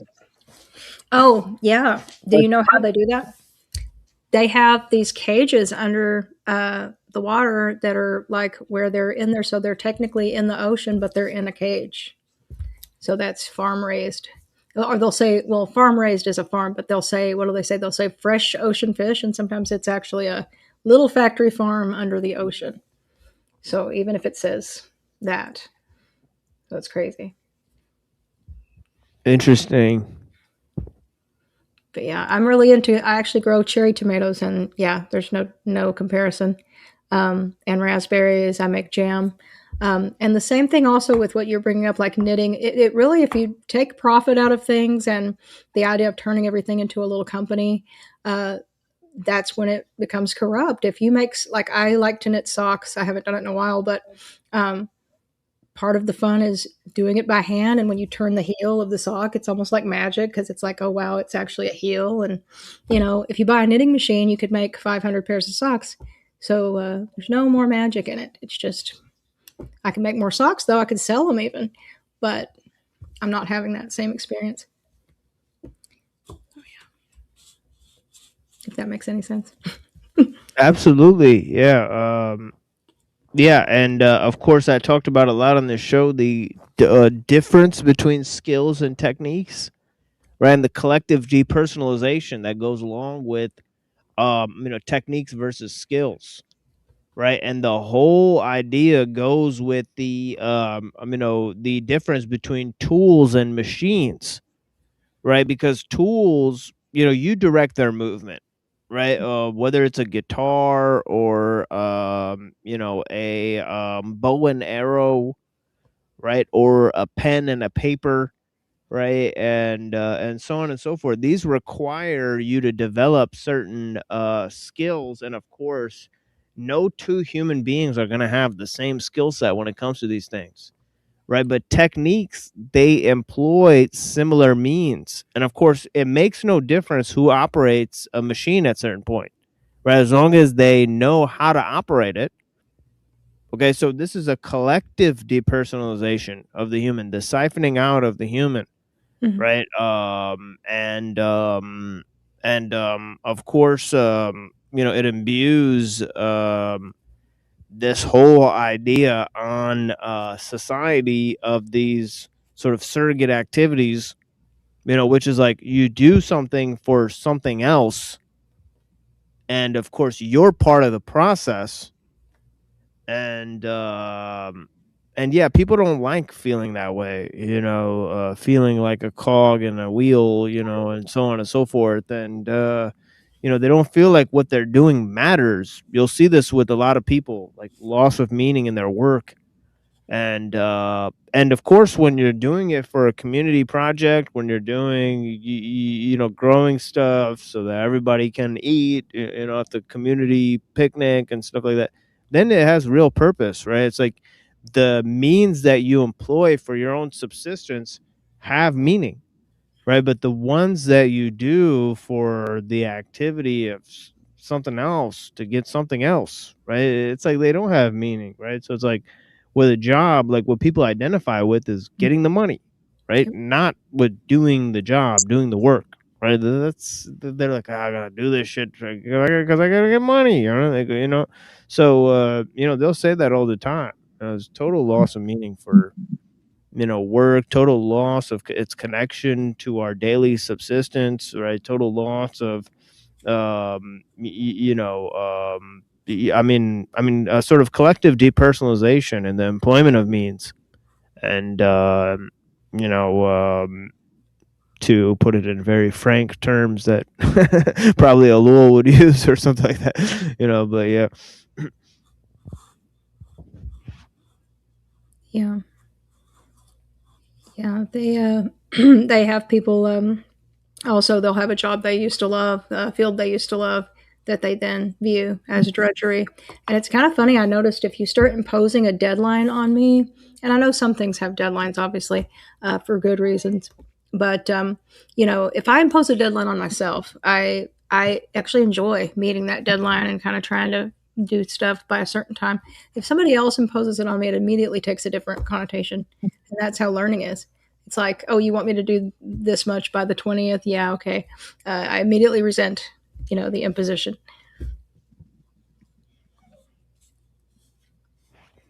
Yeah, and that's that thing about speed, right? Where it's like you don't want your actions to be sped up. You don't want things to happen by a certain time. And it's like when you can control the speed and pace of your movements in relation to your work, it has so much more meaning. It has so much more of a personal touch. And yeah, so like, and that comes with a sort of foggy somatic detachment that most people feel, and obviously the um the whole digital scope adds to that because it's to borrow the term from Gibson, it's post geological, right? It's in the air, it's bits of information moving through the air instantaneously, and yeah, you can't see it, you can't touch it, right? It's happening, you know um pretty much without you in a sense, and it's happening all around you, and that's the thing is that you know um you can't relate to something that literally doesn't exist in a place, right? It boggles the mind, right? Where this money exists or where this data and information exists, or and of course we create these terminologies like virtual, right? These are mind viruses, Mm. right? This deals in a sort of mimetic complexity that impinges on our psychology, because where is the virtual space? It literally doesn't exist, but people use it as a metaphor to gauge their most personal forms of experience, right? Like, for example, right? People form, um, but like they engage in extreme activities here, right? Trying to relate to this or that person, and then they claim it doesn't matter because it's all done in an online space. And their sense of detachment from the experience that they're having, right, is incredible, right? Mm. Almost schizophrenic in a sense, because it's It is. like, yeah, it's like they don't realize that it's just wires under the ocean. There's nothing special going on here. Anybody can find you. You're not secretive. Right? It's not. You're not hidden, right?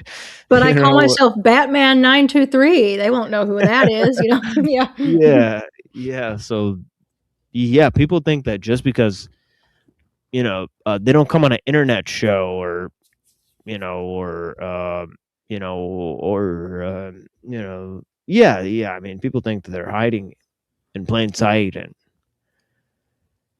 yeah, it's incredible, the ignorance of a lot of people when engaged in these means, and they could say the same about me all day. They say, "Well, you're stupid. You put all your ideas out there, and none of them matter. People are gonna steal them. They're gonna use them against you. And so on and so forth.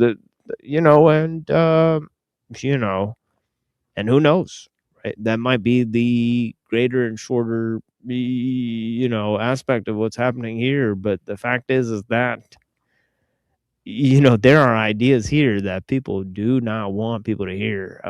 I've determined that, for myself and others, that the people who taught me this, they were blacklisted. Right? So I certainly understand the veracity of these ideas and concepts, right? You And can antagonizing certain minds. you can see which things are pushed against, because I know even way back there, I was into reading a website called White Dot, and they were talking about what was coming with television, um, and they were out of UK, and that was kind of obscure. And I was really into the anti-TV. That's so far back as if it matters, but anti-cell phones and anti-TV kind of stuff. And I remember getting Jerry Manderer's book, The Four Arguments for the Elimination of Television. Whoa, nice. Yeah. Nice reference. Yep. Excellent reference. Actually, that's a guy that we study, and actually he's mentioned in Skrbina's anthology, and I actually have that book, and you In the know, absence of the sacred is the I second have book. both of those. Yeah, I have both of Yep. those. Yeah, Yep. yeah, I have both of those. The PDFs. So we were gonna go over those on the show. So Okay. if you want to join us for that, that'd be excellent. Yeah, but I would love Jerry to. Mander, yeah, what an excellent thinker. All along the lines of what I'm saying. Definitely, huge person who explains these things. But yeah, go ahead. Yeah, that made me take the TV out of the bedroom at least, because I was one of those people that always had the TV on in the background as just like background noise, and it was comforting. And I always thought there was something kind of sick about that. The more I learned about the technology behind TV, the cathode ray tubing, the whole bit, I thought I've got to start, weaning myself off of this. So I managed to do that, and now it's like a given. I don't have a TV in the bedroom, but it's funny, and people are attached to these devices like they're a third person in the room. And in the absence of the sacred was, of course, the reason I'm obviously was obsessed with these topics was I was seeing that we're becoming more and more detached and fragmented from having these bonds with other people, and kind of living in our own little worlds. I had no idea how bad it would get, but yeah, I didn't get a cell phone until 2011, except for one that I had to have for work. So I've always kind of had an interest in these kinds of things, just not such a deep philosophical level of interest in, heavy study of some of these folks. But the basic gist of having these sentiments was there. I remember reading Leonard Peltier, My Life is My Sundance, and thinking, why do I feel more like I get along with the mentality of Leonard Peltier than I do all these other people in the mall where I'm not comfortable? Like I just never understood why I kind of felt the way I do. And I think we as Europeans have pagan roots too. So I feel like, we're very detached from it though. We're taught to believe that we should totally love this, modern society. It's like our thing, right? And a lot of us don't. I think a lot of people are terribly unhappy. They just, won't reach for something like that. So. Yeah, I'm hugely interested in like pagan stuff. Definitely, being a person from the Indian subcontinent, right? So it's huge in terms of just Hinduism and the rich history that also Buddhism, right? And even the Bodhidharma, right? Who is the founder of Zen Buddhism. So all the way up to Zen Buddhism, right? Brown people influenced, things, and I can tell because brown people, right? They argue a lot, right? So it makes sense because they're constantly arguing, right? They're constantly fighting with each other. Actually, we have two Gurdwaras, right, in our town because one of them got into a fight with the other one. Right, and there's two Gurdwaras, like one is across the street from the other, right? So this explains Punjabi people completely, right? That they'll fight, they'll move across the street and open up another religious center with those people that just, even though they're just, right across the street from the other one, it's just like, no, we don't like them over there. We're not going to that one, right? It's funny, all right? But yeah, two of the Gurdwaras broke up with each other, and they're it's funny, yeah, but that's how we are, right? It's like we're hot-headed, and you go over there, you go pray over there, even though we're the same religion, it's ridiculous, right? Yeah, so I think Celtic people are like that too, because I'm part Irish, and my mother wanted me to help her do something difficult, and she said, you need to get your Irish up. And I was like, what does that mean? And she meant like get angry and come help me do this thing, so it's funny. A lot of cultures have that hot-headed quality. Absolutely. It's a great show so far. Honestly, it's been 2 hours in now. I usually have a 30-minute intro, a very long intro for the show because it's a very long show. It goes for as long as it goes. As long as YouTube,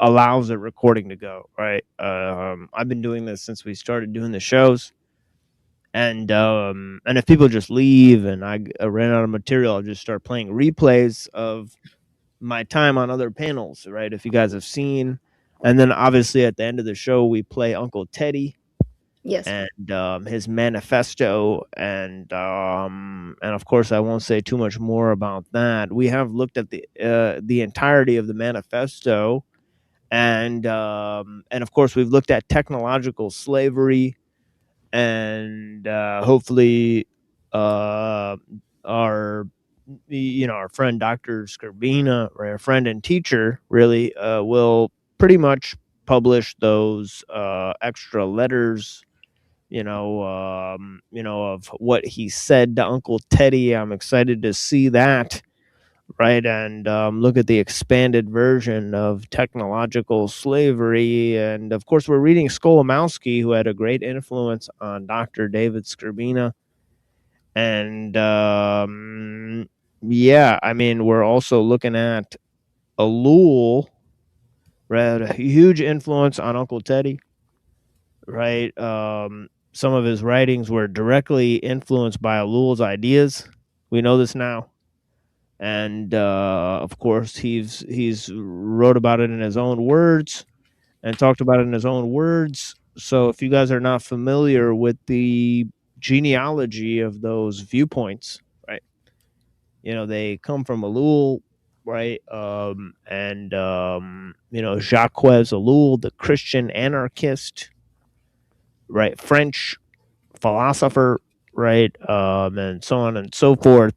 So yeah, somebody pointed out I always say so on and so forth. So so it's a weird glitch.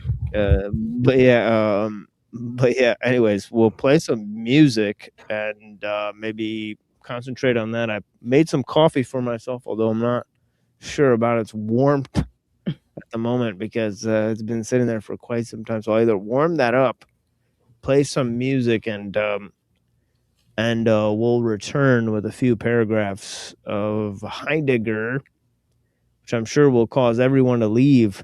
Now, I do have a show coming up on Sunday, right? I may do a huge show. Now, we are covering the panel verse, right, which is all the shows around the area, right? We watch them and report on what they're talking about, right? I started doing this because I noticed that there's no shows that actually talk about, issues that face us, right? They just sit there just creating manufactured drama, right? They create, all sorts of things that are unquestionable, right? Sort of myths, through their debate shows, and there's a bunch of weird, I think, obviously these people are producing some very strange content. so I'm going to go ahead and review some of that. I know that gives us a lot of pushback and all of that, but I just want to make it known that I do not belong to any of the groups around these communities. I don't know any of them. My content has nothing to do with their content, right? And they have all reviewed my show, right? They've all reviewed. They've quote unquote shat down my throat, and told me what they think of me, and produced verbal diarrhea and opinions of mass quantities. So I feel very free to comment on their on what they present, right? And obviously I don't mean to comment on them as personal. We leave the personal stuff out of it. Now obviously once we do this we get a lot of personal attacks and so on and so forth. We're fine with that, right? But yeah, we will be reviewing some of the clips I've gathered Cool. recent, recent internet debacles, especially people that are they could be live right now, so maybe at the end of the show we may check out some of their show and record some more of it, because if it's recorded inside of this show we could still use the clip later. So I may show you my methodology of clipping their show. Obviously, I try to discover their content, what the meat and bones of their show is about. So recently, we observed many different shows that we've been uncovering. Right, that we've sometimes in the past we've colluded with these shows. Right, we've invited them on, and of course, we found them to concentrate on really low level content, and of course then they attacked us, right, when we pointed it out. So then we decided to do an internet campaign against them, right, because what do I mean by we decided, right? I mean, that's just me, right? I'm the only person that's involved in this transaction. They have groups on the internet. I'm just a person, right? I'm just a guy from Detroit. So I don't have any groups. That's all I'm trying to say. And as much as I can, I'd like to exclude my content and material from their situation online. Whatever they're producing, I disapprove of it. So I'd just like to let people know that whatever we do here is not that, and there's good reasons why I don't engage in that type of material. I read primary source documents that concern my own research and material, and I try to explain life and things that I've learned that I hold dear to my heart the best way I can, as if I would to a family member, and and so on and so forth. And I share my personal life. I've unveiled so much of my personal life with you guys. So, I think most people know all of my personal travails, all the mishaps I've gotten into. And obviously, they've made fun of, the lack of resources and support that I have at all times, and a huge lack of that. We're just going on ahead with damn near nothing. But yeah, we'll see what the future brings, right? But yeah, it's looking pretty bleak, folks. But yeah, I appreciate you guys. We're gonna go ahead and keep a positive spin on things, and try to present some material that I think corresponds to our greater understanding. And of course, here is some Heidegger, wildly unpopular, and some music that we've made here. Obviously, a lot of the music I play here, this is, I've become somewhat of a makeshift DJ. So it is what it is. It's the only way you can get away sometimes is you gotta, and I can't really do that on the other channel too much, but it's like, let's put something on. Yeah. or get people engaged in a debate so I can like run off for just a second. Yeah, so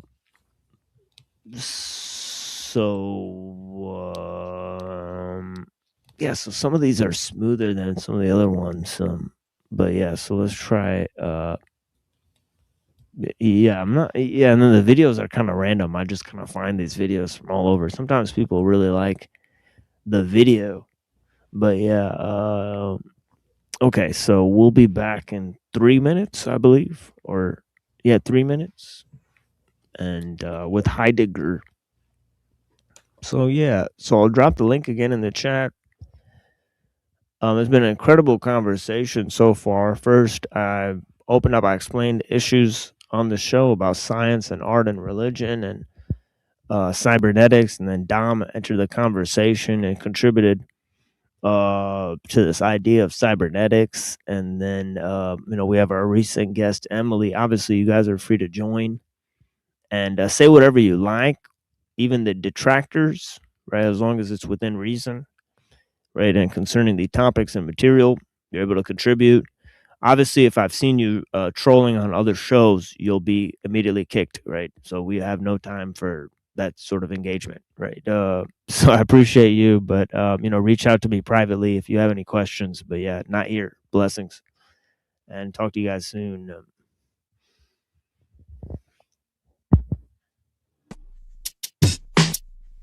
Yeah, when this a winner began slim, hunger and tender.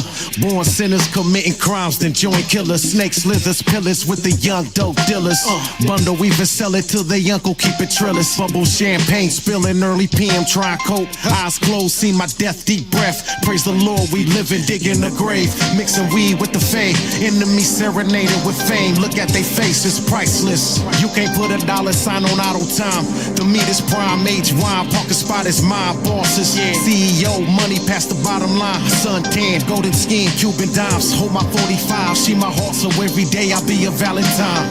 Riding, aiming out the window while she coasting drive. Dreaming oceanside, real estate, gated hideaway. Sharks in the fish tank, watching the first 48. My shit. Fuck the cost, only gripes what I'm finna make. Bam, die for, knew we wouldn't have it no other way. Days turn to night, dreams turn to life.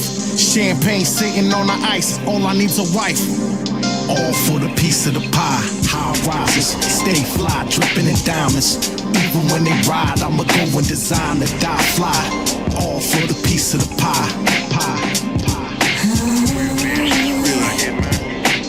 Piece of the pie.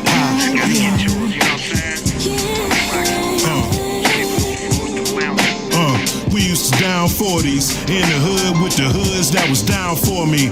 Look around, shorty, that's all we got. Beat up blocks, fiends cop to get high as the Sears Tower stories.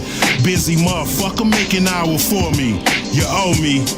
That debt you got's killing you slowly. But don't let it make you distant. We're doing edibles courtside, watching the Pistons. Cross us, you better be Christians. Keep your sneaky distance, cause I'll never be listening. I'm deaf, I guess, unless somebody's getting pressed. When the tough talk gets addressed.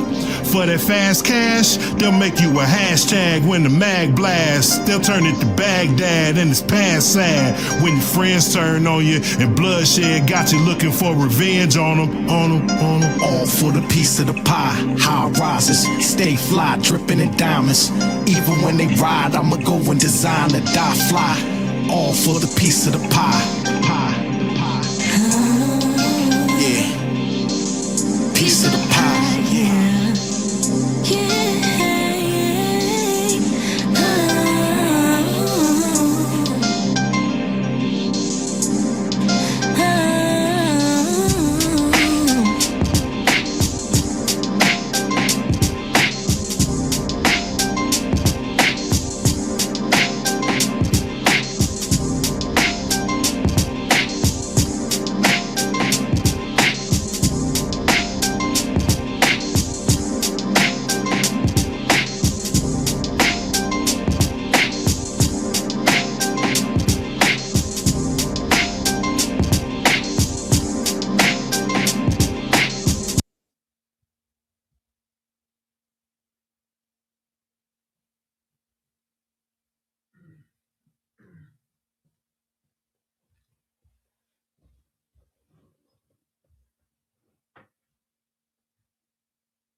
Okay, so this is a continuation of yesterday.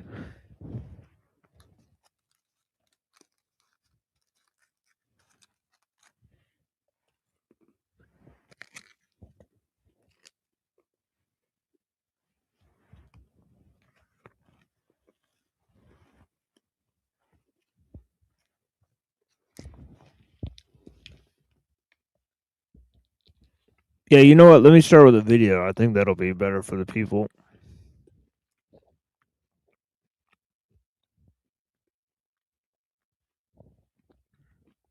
Since it's wildly unpopular.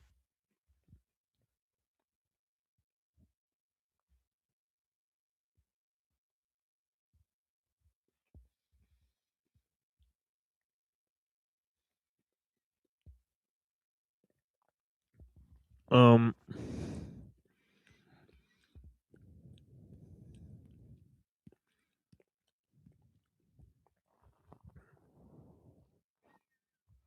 hold on, guys. I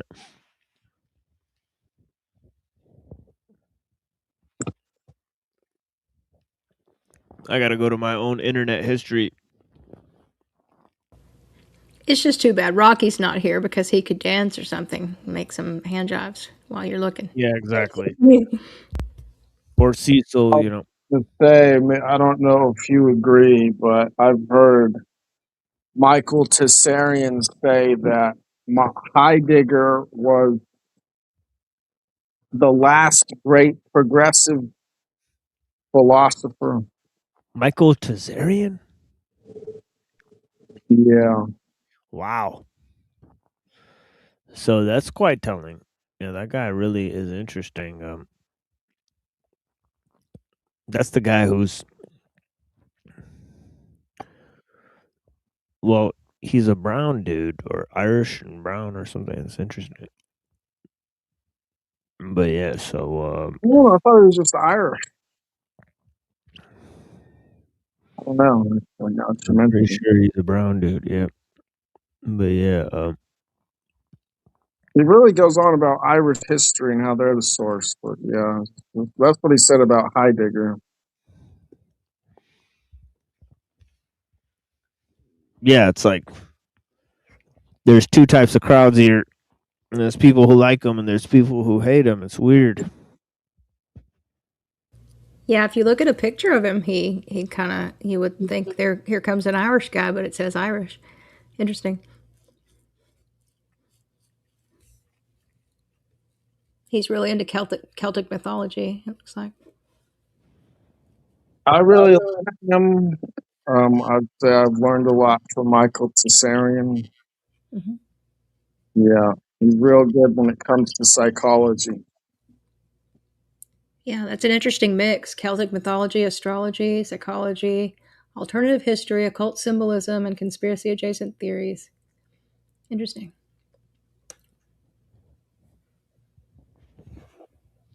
Like those dirty Muslims.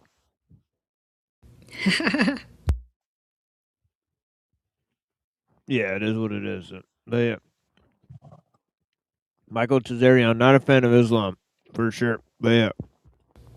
So let's check out this thing about Heidegger and existentialism. Crazy topics, man. Y'all know how it is here.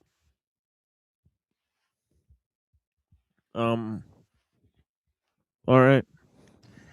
I mean, it became fashionable a few decades ago. Remember when Auden wrote his book, The Age of Anxiety?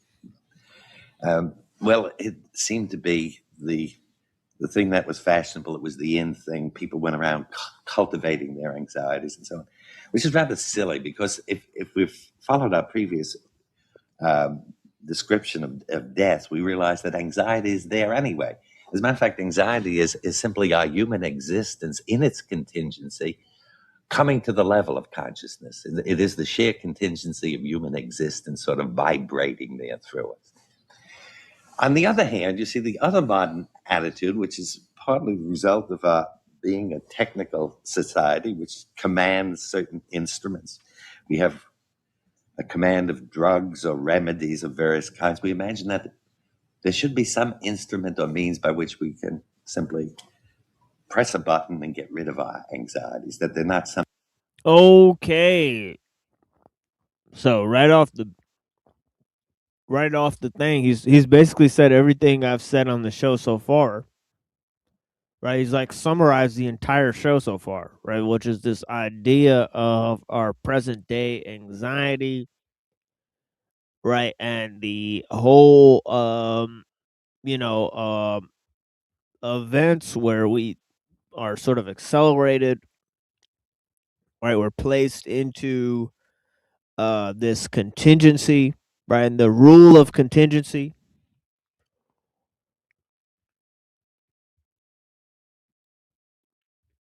And that makes us feel both alienated and over socialized, right? And this dual level is then trying to be mediated by these technical means, right? That we think that there could be a technical fix to this because we live in a technical age.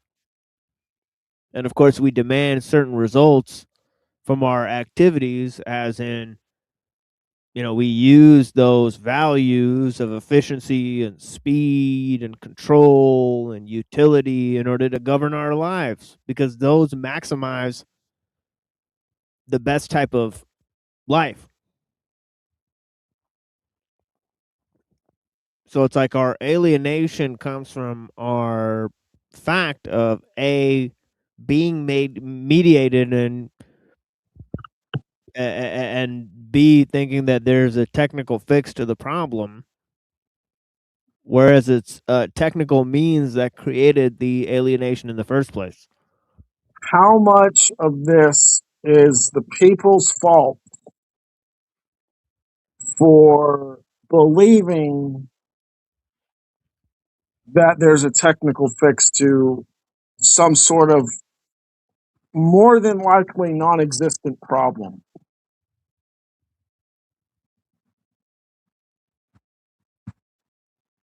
Because something I hear, is like,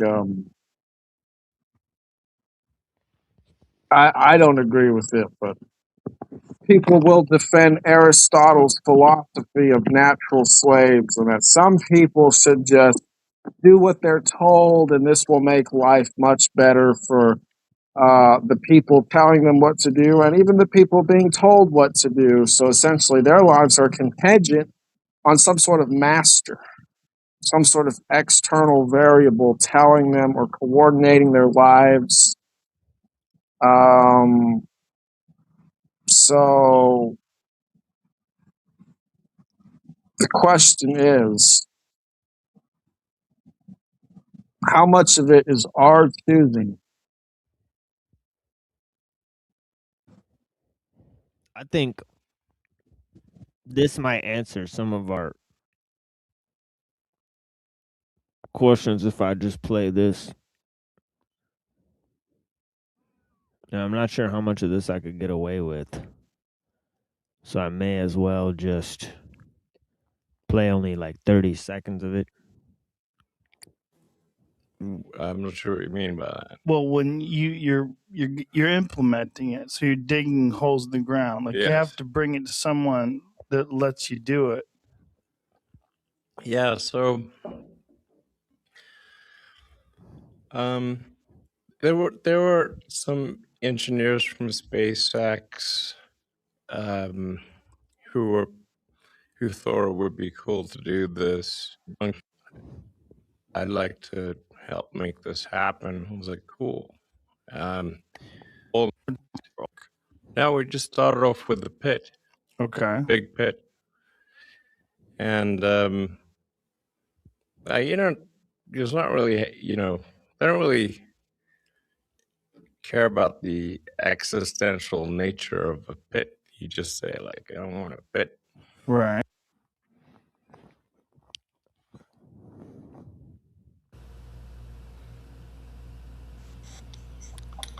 So yeah. So if you look that up, it's Elon Musk talking about on the Joe Rogan Experience why he chose to dig a pit, and he has no explanation for why he dug the pit, and he says he doesn't care about the existential nature of the pit. He just dug a pit, and he used SpaceX engineers to dig a pit, and Joe Rogan thinks it's the greatest thing ever.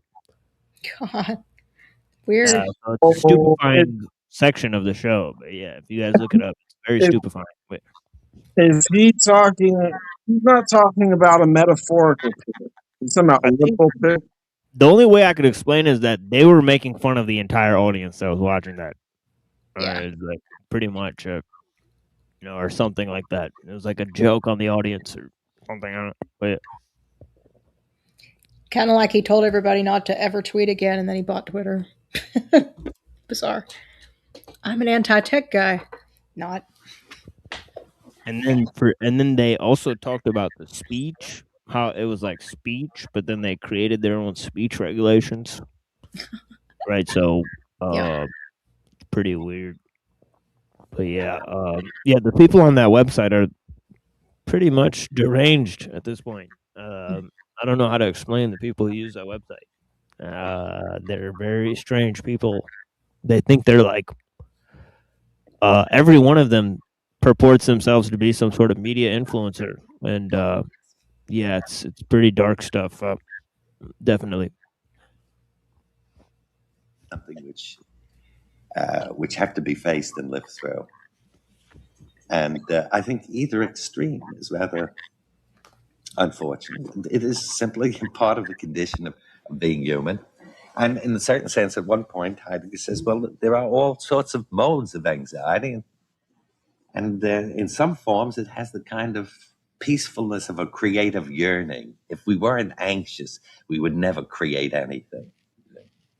But man's attempt to evade, to, so to speak, run away from his own anxiety, to evade the reality of his own mortality, leads, doesn't it, to the next existentialist theme, namely alienation, that we avert our eyes from the Okay, so there's that idea, right? And obviously, this has a huge impact on the show material here, right? Our creativity as an extension of our alienation, and vice versa, right? Our alienation as an extension of our creativity, right? And and so on and so forth. And it's obviously a huge feedback loop, and you know. And obviously, people have found new ways of escapism and voyeurism to mediate themselves away from, their, feeling like they're, stuff. And, that's, wedged in between a giant, cuckoo clock, or they're, a slug that's shoved into a slot machine, as Lowell says, right? And it's like an organic thing that's caught in a mechanical process that it can't control, and so on and so forth. Though,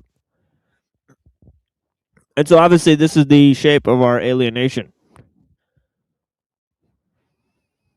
the stark reality of our own existence, and in a sense cease to participate in the realities of our own existence. Now, this is something that existentialist philosophers have a great deal to say about too, and another term like the term anxiety, which has become much misused by sort of fashionable and trendy writers. Yes. Would you agree with that? Yes, as a matter of fact, alienation is unfortunately one of the terms that's been tossed around, so that if the word is used, people would say, oh, that boring subject, you see, because but it does happen, nevertheless, to be one of the deepest themes of modern culture.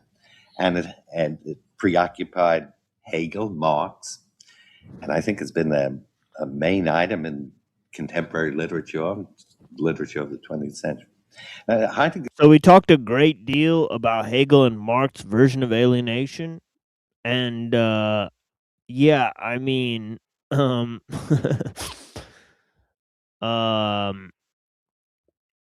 what can be said about Hegel's version? I mean, it's sort of weird. It's like based on this idea of Hermeticism, right? That sort of God is alienated from his own creation, right? So he sort of creates the world in order to know himself, and so it's all about sort of God's alienation and the whole process of becoming, right? Or man reconciling with nature through mind, right? Which is this higher principle than nature itself, right? That man uses to reconcile or, mediate this sort of externalization, right? And of course, the whole process of externalization and becoming a commodity and, becoming a, something that's used by the system is part of Marx's sort of version of alienation. And of course, it comes from the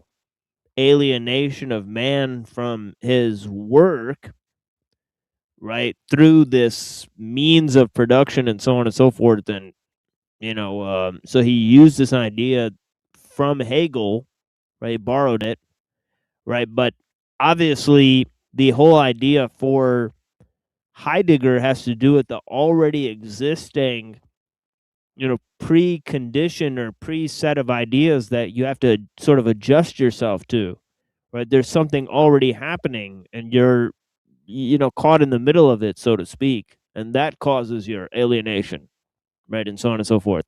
So for Heidegger, his alienation is more general, right? Is more of a general sense, right?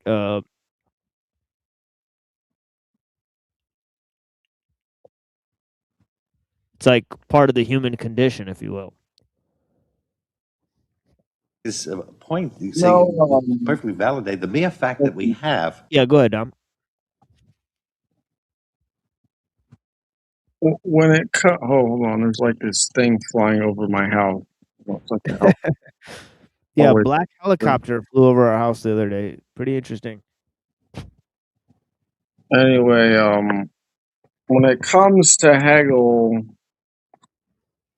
it's like this dualistic ontology seeking to resolve itself into some final glorious form that is basically the culmination of all the previous moments that we would basically call becoming.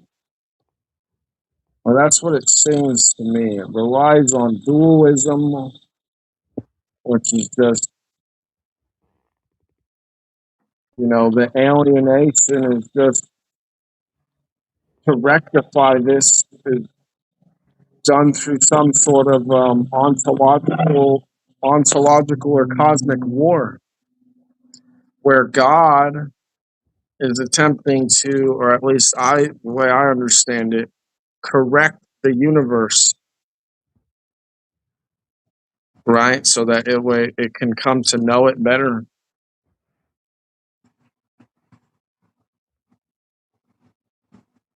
Would you say that's a right word to use, or maybe am I smuggling something in there when I say that God to Hegel is attempting to correct the universe as well as know it?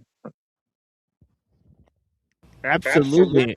And I Mhm. think this comes from a idea of Protestantism, right? Hegel was a strong Protestant, right? In that, in his Reason in History, he thought that the Protestant Reformation was one of the main advances in, towards freedom, right, in all of humankind. And he, applauded his fellow Germans for creating this advancement, right? He said it was the Greeks and then the Germans which added to the culture of human society as a whole. And yeah, he thought that this was accomplished by Martin Luther. And so it's obvious that he thought some aspect of his sola concept, right? He had these 4 solas, right? If you guys know about Martin Luther, right? Sola fide, sola, a sola scriptura, right? It's like salvation by faith alone, right? Reliance on just the scripture. And there's like 2 other ones, right? I looked at them and I kind of rejected them, but I can't remember the reasons that I gave for them. Yeah, but it's the point is that it's highly individualistic, right? So he thought that, that Martin Luther increased the notion of freedom for the individual, and that this was accomplished by German society as a whole. Because it's he thought of Martin Luther as an extension of German society as a whole. Isn't it funny how like the Trinity is a triangle, and then the 3 things you were talking about, the other ones are gratia, which is grace alone, and solus Christus, Christ alone. So it's like the source, the means, and the agent, but it kind of forms a Trinity. I always think it's funny how the Trinity is nowhere in the Bible, the word itself, even though the concept might be there, but there's always kind of this 3-pronged thing. Yeah, and Hegel had these Trinitarian formulations, right? Mhm. I think it's grammar, logic, and rhetoric. Mhm. If you like look at this The trivium. thing, huh? That's the trivium, right? Yeah. Or is Yeah, that it's like this thing here. Yeah, exactly. If you look at this thing, I don't know if you click on this, will it take us to something? Oh yeah, it'll take us to a larger image of this. So here is the thing. So you guys see this thing? All right. Weird, isn't it? Like a fidget spinner. Yeah, definitely. And yeah, so so yeah, so he had these Trinitarian formulations for his one of his works, which I'm forgetting the name of. He had all of these works like philosophy of logic, philosophy of right. He had obviously the phenomenology, um, and um, and yeah, we read parts of those on the show, although we're no longer looking at Hegel. He had a huge influence. Obviously, this word was being thrown around a lot in German philosophy. Is kind of what the professor here is saying. Main item in contemporary literature of the 20th century. Heidegger's point, you see, perfectly validated. The mere fact that we have I'm pretty sure I spoke like over 3 hours about this word alienation on this on this show here. So yeah, you probably got a face full of that shit. Civilization which has a great deal of means of information at its disposal, so people know what's in or what's out, what's going. So the word alienation is tossed around, and the mere fact that we make it into an empty banality, in a sense, promotes our alienation. It's one of the causes. I mean, one way of escaping anxiety is not to take it seriously, Right. to make it frivolous or Right. trendy Right. or yes. Well, he's alienated, yes. so what? Yeah. But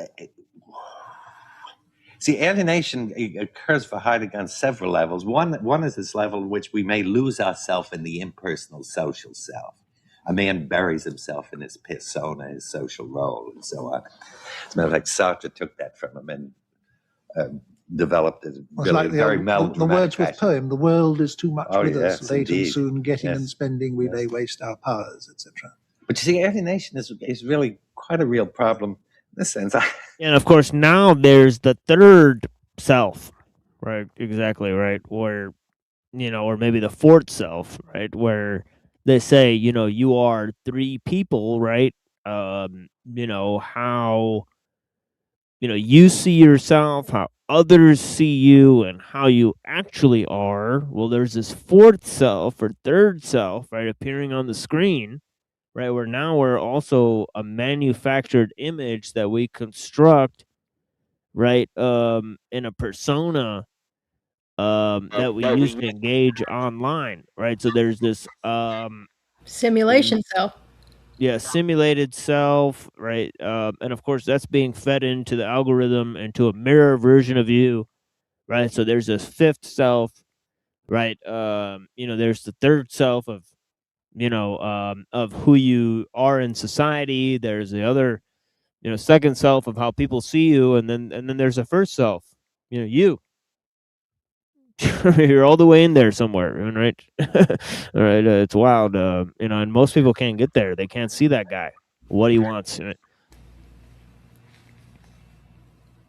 that's kind of how to explain alienation, right? It's like there's layers of yourself where you can't really see the true version of yourself, right, and so on and so forth. You're looking through a screen, right, through a scanner darkly, to borrow a term from Philip K. Dick, right?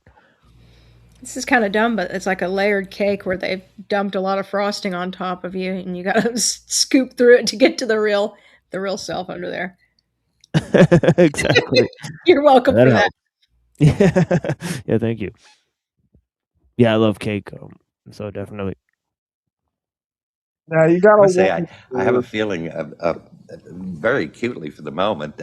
I'm putting this slightly humorously, but I think you will understand this. Here I descended from the skies into London. I haven't quite found myself, and it seems rather strange. The alienation. You feel slightly detached from reality. And as I walk the streets, these are strange people in certain ways. Yeah. A couple of more days, and I probably feel at home. Yeah. Fundamentally, the word alienation, of course, means something we all feel like that in strange cities, but some people feel like that in the world, don't they? Yes, permanently. they inhabit their own skins as strangers. Yeah.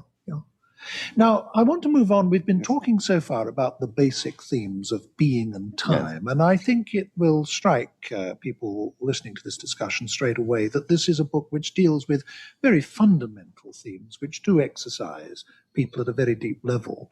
And even if there are no answers, I think the fact that it illuminates the questions, which it certainly does, or at least it certainly has for me, is in itself something of enormous value. But like so many other philosophers, having worked out a big philosophy young, he then moved on and in some sense away, didn't he, from his early concerns. For example, Being and Time is the first, or it's presented as being the first volume of what is to be a 2-volume work, but the second volume never came out. So all we ever have is this first half of a book. Why didn't he finish that initial program? And why did he then go on to do unexpected and unforeseen things? This is the subject of. So, if you're watching us read this, right? It's kind of strange, right? Heidegger wrote his magnum opus, then he gained sort of a lot of celebrity, right, in the philosophical world for producing this thing called Being and Time. He then never touched that again, right? Moved on to address social and political issues, right? Like the work that we're reading now, right? Talking about technology and its effect on the modern world, right? So he applied his philosophical system to, other problems, right? And he was going to write a second part to his magnum opus that he never completed. So he's kind of a strange guy. And definitely when we've seen him talk and contemplate these ideas and seen his influence, it's been pretty strange. We heard the other day Hyperborean's views on him, right? He has a lot of mixed feelings towards his ideas and so on and so forth. And of course his philosophical legacy is mired in such a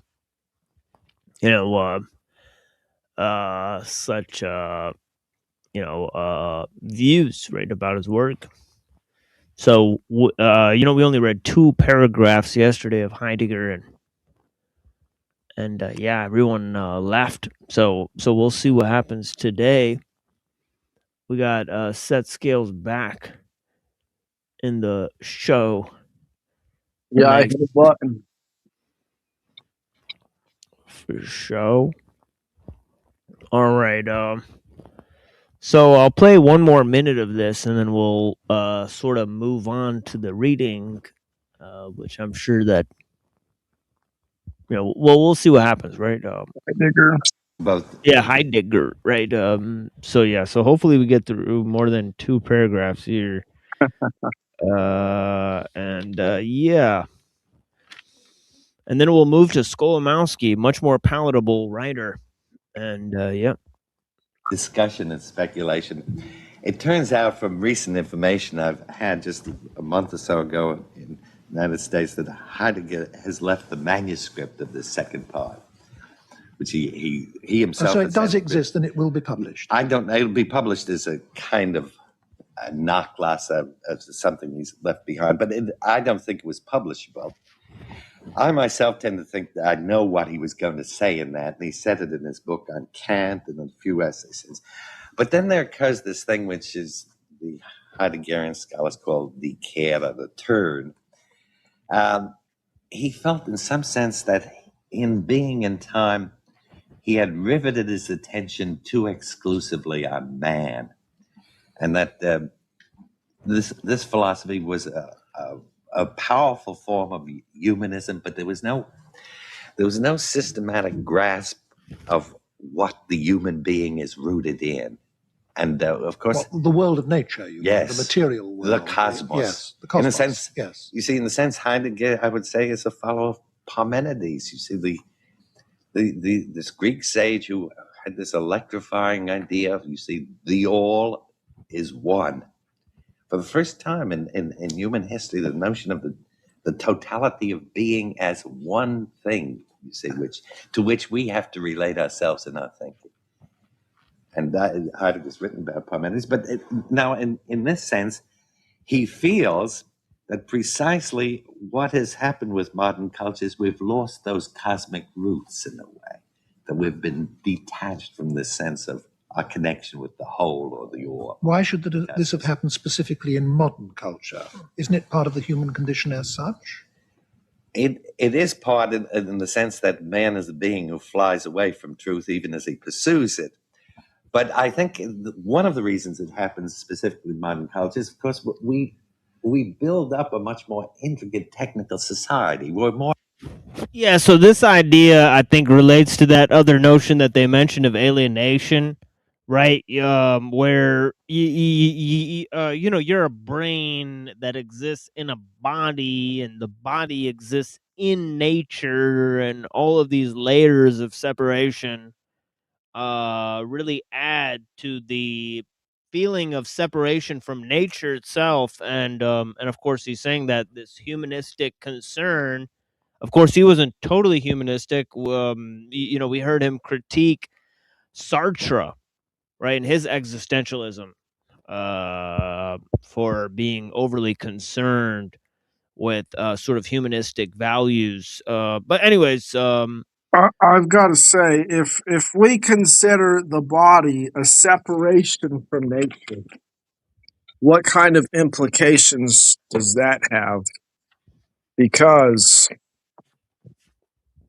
if we look to Aboriginal teachings, for example, like the Navajo or Credo Mutwa. I don't know what African tribe he was a part of, but he's a guy who David Icke learned from. yeah, I've heard. They're going to say that humans basically had no body at one point, and we were like these beings of air. And many Native Americans will say that their ancestors are in Aurora Borealis. So this is what humans used to be like, is like these, you know, plasma bodies or something. So if that's what we once were, then the separation from nature due to our body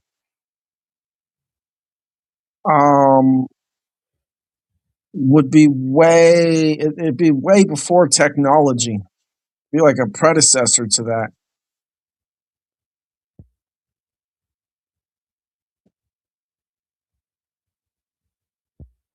Because I wouldn't think, I mean, I don't know, but I don't think we had technology when we were,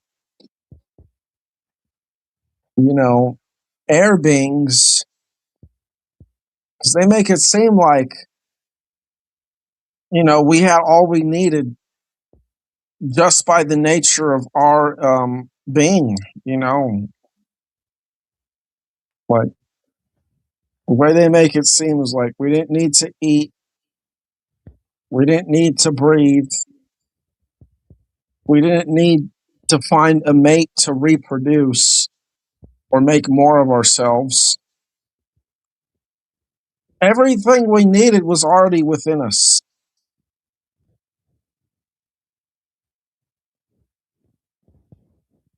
So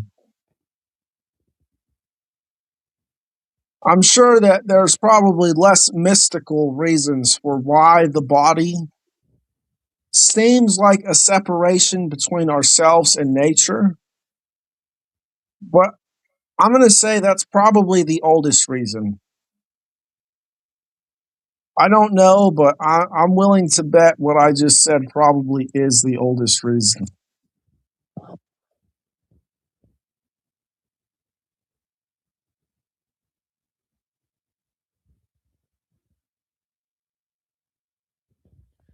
Yeah, I mean, it's a weird prospect, right?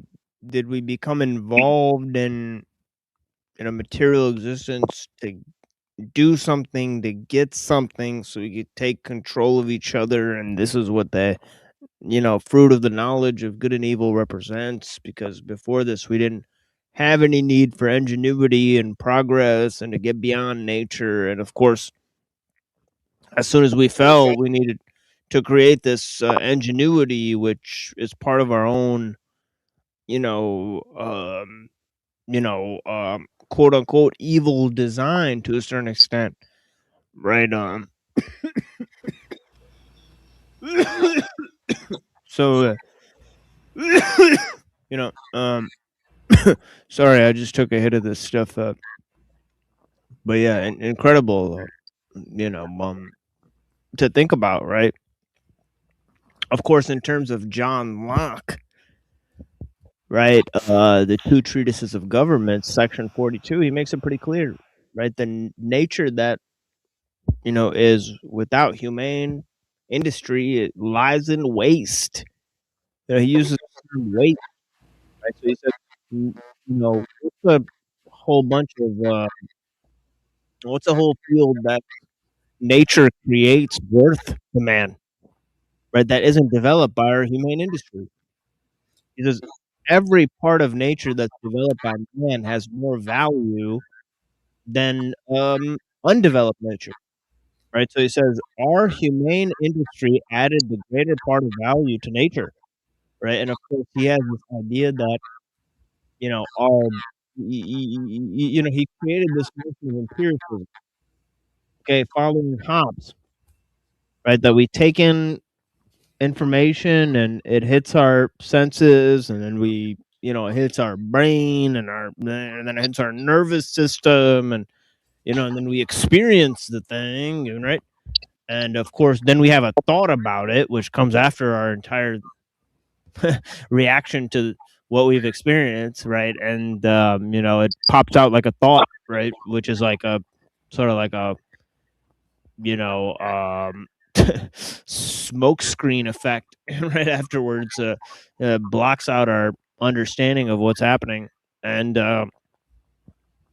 yeah, so this idea of empiricism disconnects us from nature because our brain is interpreting the world. We're separate from the world around us, right? And we're using our brain as a filter to observe this world, and so on and so forth. What's interesting is that idea that truth wants to be external, right? And everything begins internally, and it's like a precision instrument that looks for contradictions and then works. I don't know what I'm trying to say. It looks for contradictions and then tries to become coherent and try to figure things out and then put it external. You know what I mean? If that makes any sense. Yeah. It's getting late, so it sort of makes sense to me, but no, absolutely.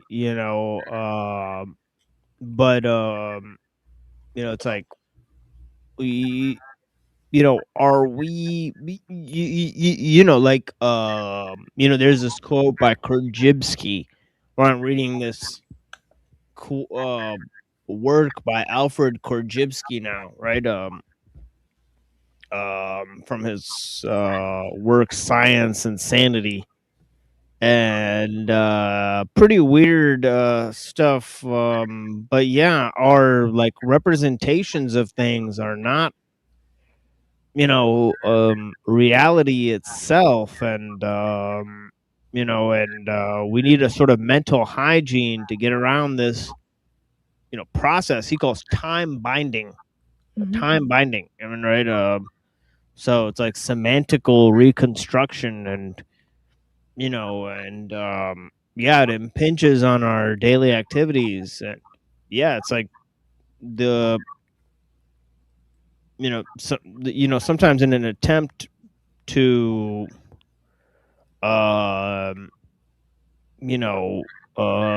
get around the loss of meaning, we construct false patterns of meaning, and so on and so forth. Definitely. Yeah, for sure. And language is, just perfect example of something that's kind of pressurized inside of somebody that's like demanding to be articulated. And, it's like a friction that makes something, no longer stay neutral, but kind of come up to the surface. Absolutely. All right, folks. Long awaited, highly anticipated reading of Heidegger. I know everybody, can't wait, for this moment. They've waited all their lives to hear about Heidegger and his philosophy. So let's take a look at what he says about it in framing. And it's getting extremely abstract. I mean, his sentences are getting pretty much incomprehensible. So yeah, he says in this weird ass essay, and of course we'll look at the second part of this essay in a minute here. He says, in framing as a challenging forth into ordering, quote unquote, sends into a way of revealing. So, in a way, right, this ordering is a sort of concealing, as he said, and he says in a way, let me actually go back and look at what he says here in terms of he says the essence of modern technology has for a long time been concealing itself, even where power machinery has been invented, where electrical technology is in full swing, and where atomic technology is well underway. So he talks about this concealing, and I think that has to do with his idea of ordering and in framing. And of course, he's using all these ideas to talk about how, as he said, the essence of technology is by no means technological, right? So he's kind of talking about what technology does that isn't about the technology itself, so to speak, right? So that's like the most easiest, dumbest, retarded way to explain what he's doing, right? So Thank God. So now we know what you're talking about. or something, right? But yeah, so yeah, so let's take a look at this. So he says here, that it's all about this idea of disclosure, which doesn't really depend on us, right? We're not in charge of this process of disclosure, right? It's sort of directing the sway of things, and it's sort of directing what is being revealed, right? And he says, the disclosure of quote unquote that which is goes upon a way of revealing. That seems pretty okay. Then he says, always the destining of revealing holds complete sway over man. So there's a problem, right? That this destining of the revealing of what we're revealing, it's always capturing us, right? Right, sort of causing us to organize people and things into, the creative enterprise, for example, right? So this is all part of the creative enterprise, right? And as he's explaining, right? I'm going super slow as to not lose the people, right? So it says, um,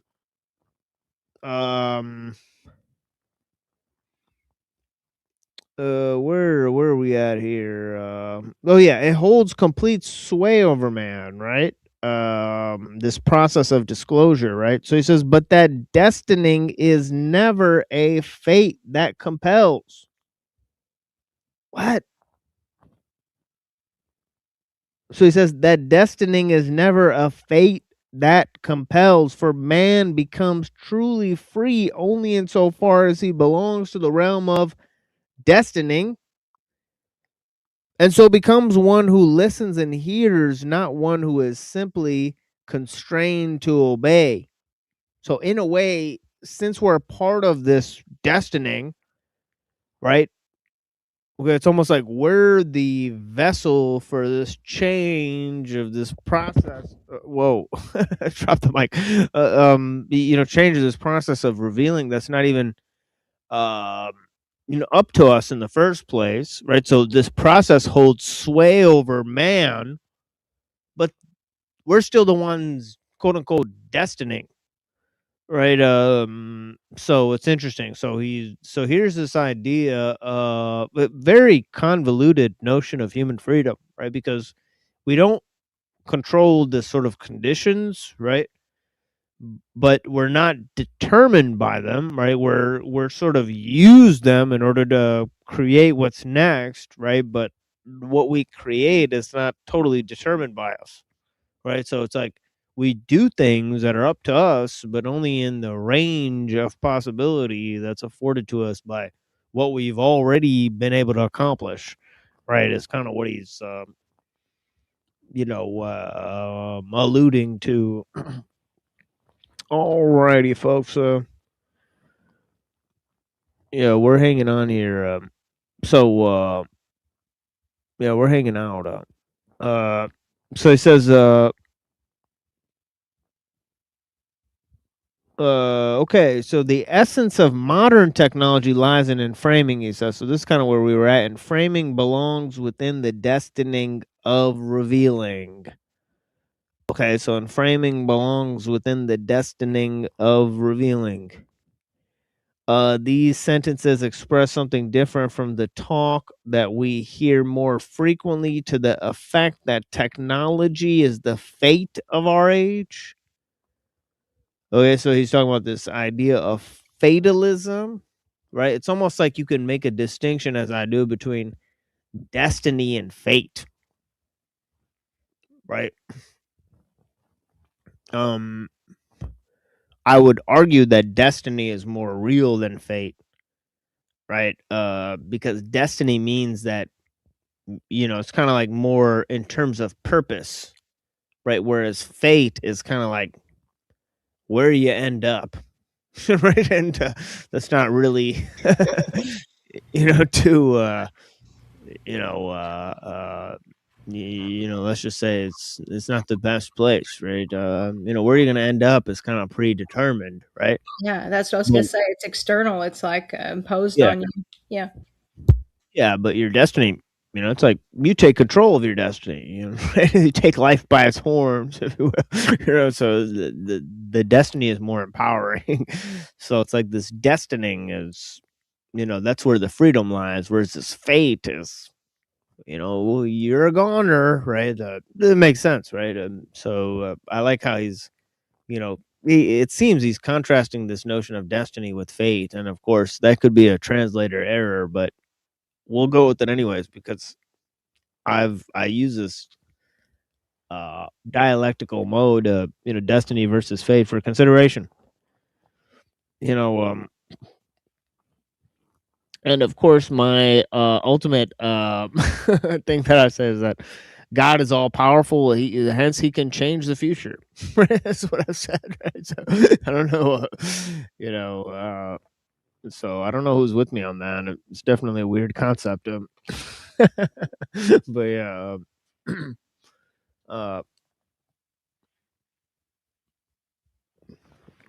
there's 18 people here.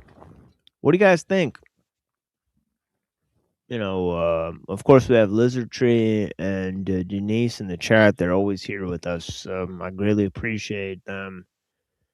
And so on and so forth. And of course, Alchemos is here. But what do you guys think? I mean, there's 18 other people. Who are you people? What do you want? What are you here to discuss? Would you hop on stage? Tell us how you feel. What's the deal?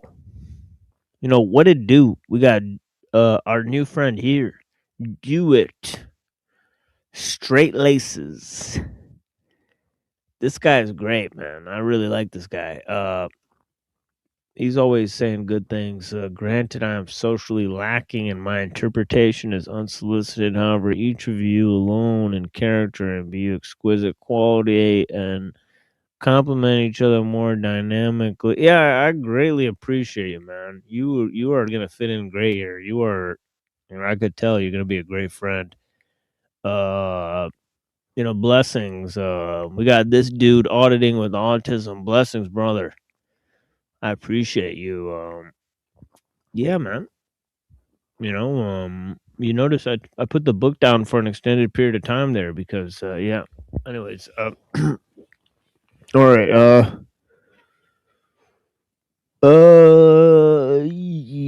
Yay, yay, yay, yay. And framing belongs within the destining of revealing. Okay, so we were contrasting this idea of destiny versus fate, right? So he says fate means inevitableness of an unalterable course.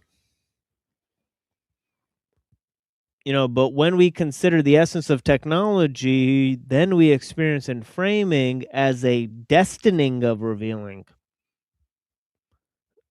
So it's like there's two ways to experience this thing, right? Either through a sort of fatalism or through a sort of idea of destiny, right?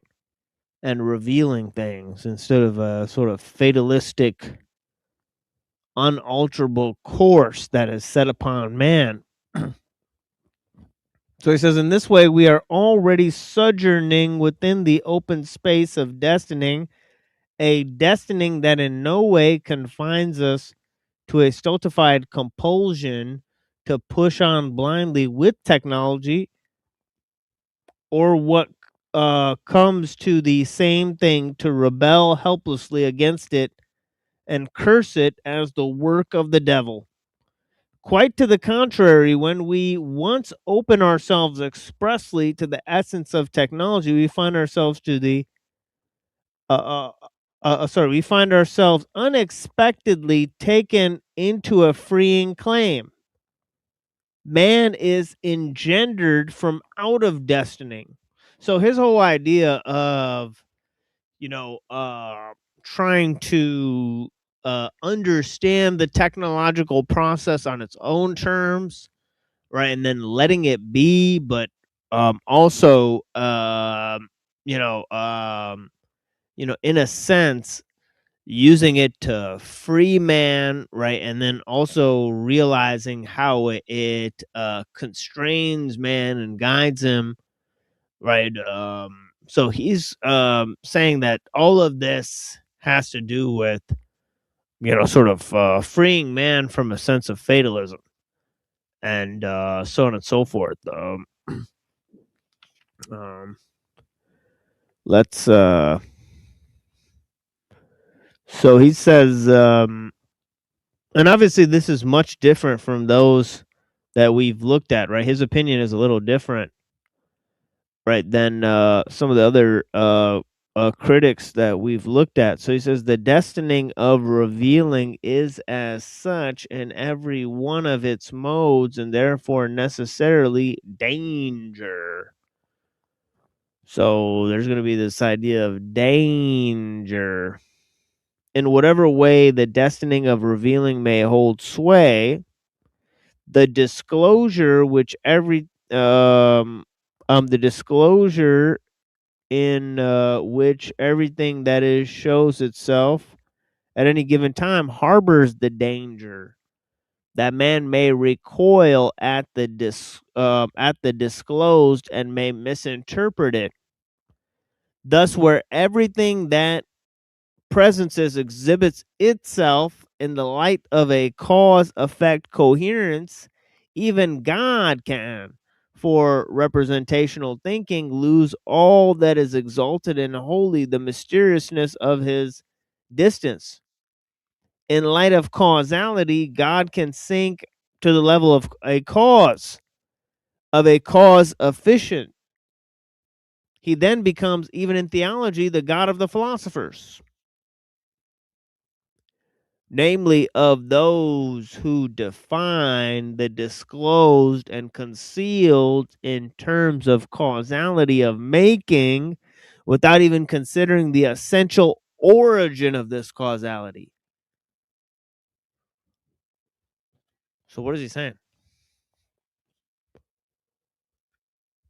Oh boy, oh boy, oh boy. He's said basically that in terms of our idea of creativity, if we make ourselves simply the cause of the creative process and not um part of the whole nature of what we've sort of produced, right, in the world, then it'll be like the god of the philosophers, right? That he's not involved in his creation, he's simply the cause of it, and is sort of far removed from the world. So he's sort of this immaterial entity hovering above creation that has to act through secondary causes in the world, right? And of course, through long deliberation of reason and natural law and all these things, right? He then, finally affects the cause, affects the minute affairs of the world, right? But of course, he's dealing with these heavenly, things, these archetypes, right? He's not directly connected to the world, so this god of the philosophers is like removed from his creation through these many steps, right? So he's Isn't that saying what that theism believed? Like the idea that God withdraws and never intervenes in anything? And I wonder where they exact, came up with that. Yeah. yeah, deists, yeah, exactly. That's what deists believe, right? That God is sort of immaterial, right? He works through these secondary causes, and and yeah, and of course, who's this guy? Pop Soda. I was told this is cosplay of a sort. If so, this might be better than Mystery Science Theater. Yeah, We're nice. pretending to be different. Yeah, exactly. Yeah, exactly. Of course, you know, okay, yeah. Yeah, I like that comment though. Funny stuff. So, yeah, I had to read that because it seemed promising. So yeah, I mean, we're reading Heidegger. It's German philosophy, and it's very queefy and gay. So if that is your thing, your swang, right? Please oblige. Right. But yeah, if anything I'm saying makes sense to you, resonates with you, go ahead and hop on panel. Tell us how you feel. But yeah, and of course I'm mainly kidding. But yeah, I was explaining this idea of what he's talking about in terms of God being removed from his own creation, the way some people contemplate our relationship to technology, right? So he says, in a similar way, the disclosure in accordance with which nature presents itself as a calculable complex of effects of forces can indeed permit correct determinations, but precisely through these successes, the danger can remain that in the midst of all that is correct, the true will withdraw. Okay, so there's this idea, right? Right, the disclosure, right? And how we set upon nature with certain ideas, predetermined concepts, right? That, and of course, he says that the danger is this, right? That we may recoil at the disclosed and interpret and misinterpret it. He said that earlier, right? That this in itself is the danger, right? Which is a weird thing to propose, right? So anyways, he goes on about this danger. The destining of revealing and framing is in itself not just any danger, but danger as such, he says. Danger as such. What?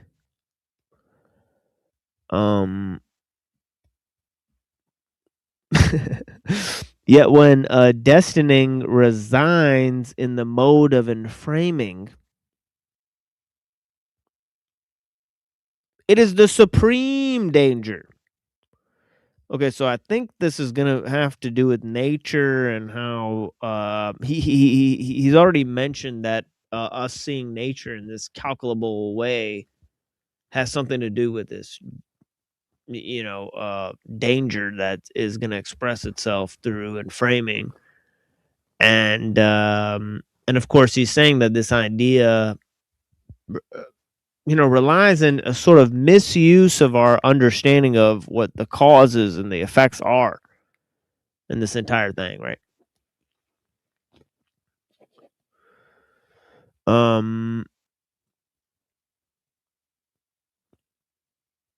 All right.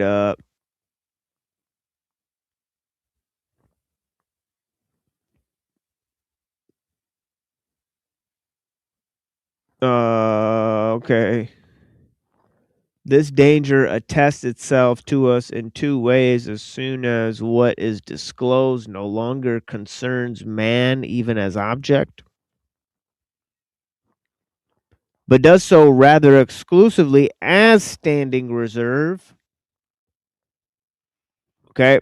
And so go to yesterday's show. We talked about this concept of standing reserve, and man in the midst of objectlessness is nothing but an orderer of the standing reserve. Then he comes to the very brink of a precipitous fall. That is, he comes to the point where he himself will have to be taken as standing reserve. So there it is. Man finally has to yield himself as a resource to this process, right, of enframing, right? So he becomes enframed, enveloped, if you will, in the processes he employs. As we quoted Thoreau earlier, men have become tools of their tools. That word human resource always makes me so irritated. And I can't understand why people don't get offended at it more often. Yeah. Yeah, I appreciate you, Sophia. Yeah, thank you for watching. And yeah, yeah, it's funny you say that because yeah, Sophia has like one of the calming voices, for sure. You're right. And definitely earlier when she was on your show, you're right. Yes. It's like yeah, Yeah, you both do. yeah, thank you. Yeah, you as well. So yeah, we have like a bunch of radio. We could do our own like radio show here, but yeah, I would never work for NPR or anything like that. But yeah, nor would I ever agree to work for a studio. I think you guys know me. But yeah, you guys are welcome to fund the StreamYard, right, or whatever. There's go to my. I think I put like a Cash App, but I think there's also a Ko-fi now. Although I'm not sure if they'll let me keep the money, so I'm still trying to.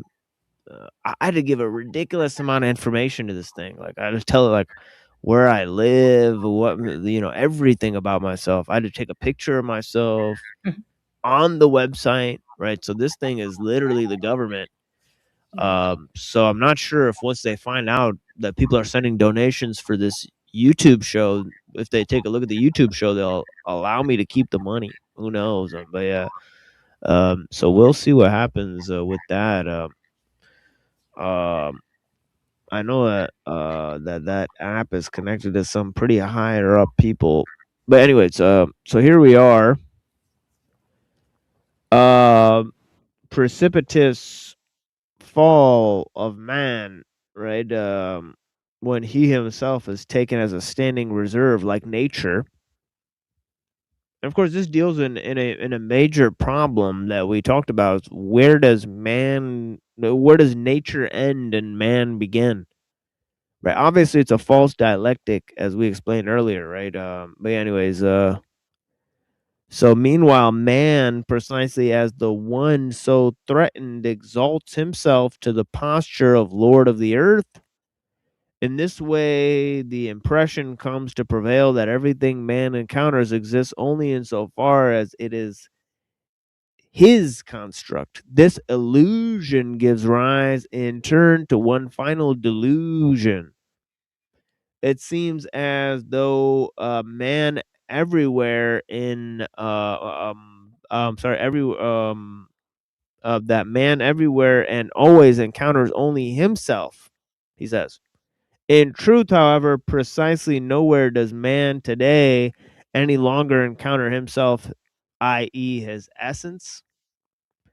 Man stands so decisively in attendance on the challenging forth of enframing that he does not apprehend enframing as a claim, that he fails to see himself as the one spoken to, and hence also fails in every way to hear in what respect he exists from out of his essence in the realm of an exhortation or address, and thus can never encounter only himself. Holy shit. So this dude's totally, alienated, as we said earlier, right? He's kind of explaining this idea of alienation. Man's closed off from himself, being used as a resource towards the ends of enframing.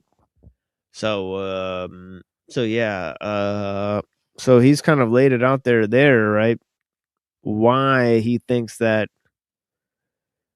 although man has a destiny that sort of primes him towards a state of sort of freedom, right? His exhortations, as he's stated, they don't really align with this goal at the moment. And so he says, but enframing does not simply endanger man. Simply endanger man in his relationship to himself and to everything that is. I'm going to only read like 2 more paragraphs here. And then we'll continue this on Saturday. We're already 4 hours into the show. Son of a gun. Yeah, time flies, folks.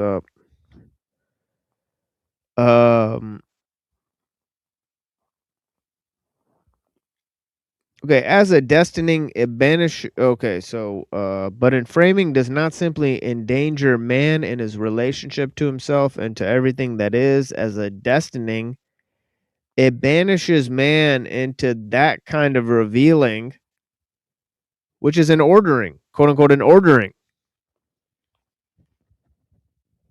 So I was right. This idea of ordering is really going to be a central theme here, right? That the ordering itself is the bad part of enframing that sort of deals in fate and so on and so forth. Okay, so it says where this ordering holds sway, it drives out every other possibility of revealing. Above all, enframing conceals that benign revealing which, in the sense of poiesis, right, which is bringing forth in Greek, lets what presences forth come into appearance. So let me read that again. Above all, enframing conceals that benign revealing, which in the sense of bringing forth or poiesis, lets what presences come forth into appearance. So it's kind of like the natural way of bringing forth is concealed. And of course, this has to do with how nature becomes calculable. Obviously, the whole idea of standing reserve relates to nature and our use of technology.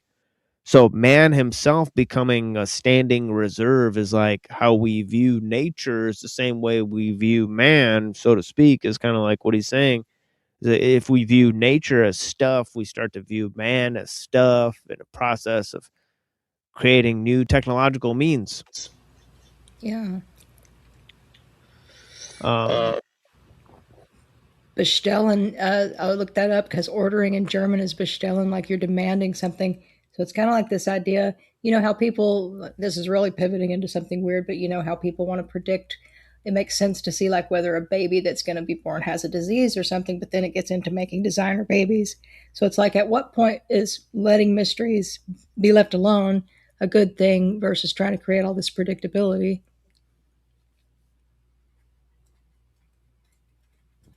Yeah, and it's funny because it's like Stellan, right? So it's like he said earlier, it's like Stellan and Gestel.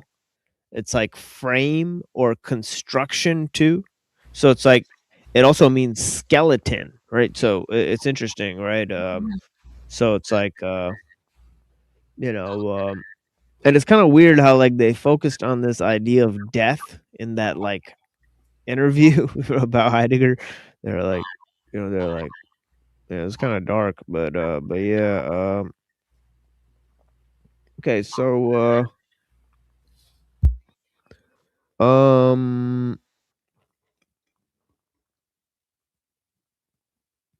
so as compared with that other revealing, the setting upon that challenges forth thrusts man into a relationship, which is that is at once antithetical and rigorously ordered. So the challenging is the antithetical part, and then the rigorously ordered part is the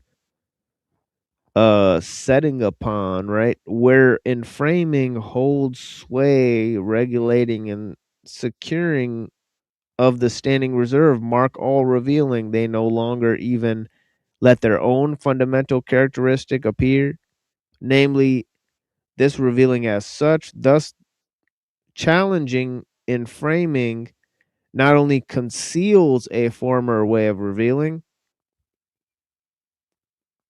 bringing forth, but it conceals revealing itself.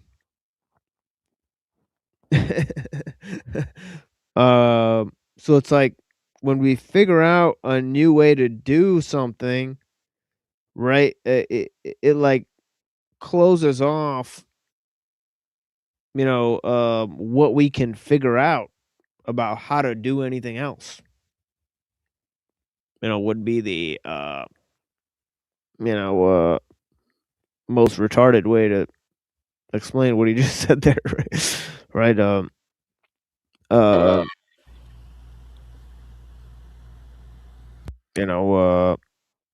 and he says that wherein disclosure, i.e., truth, comes to pass.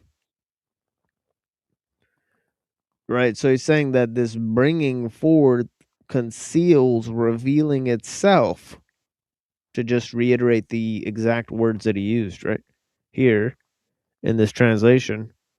Okay, man, is there like two more paragraphs here, or is there just one? Oh, there's only one.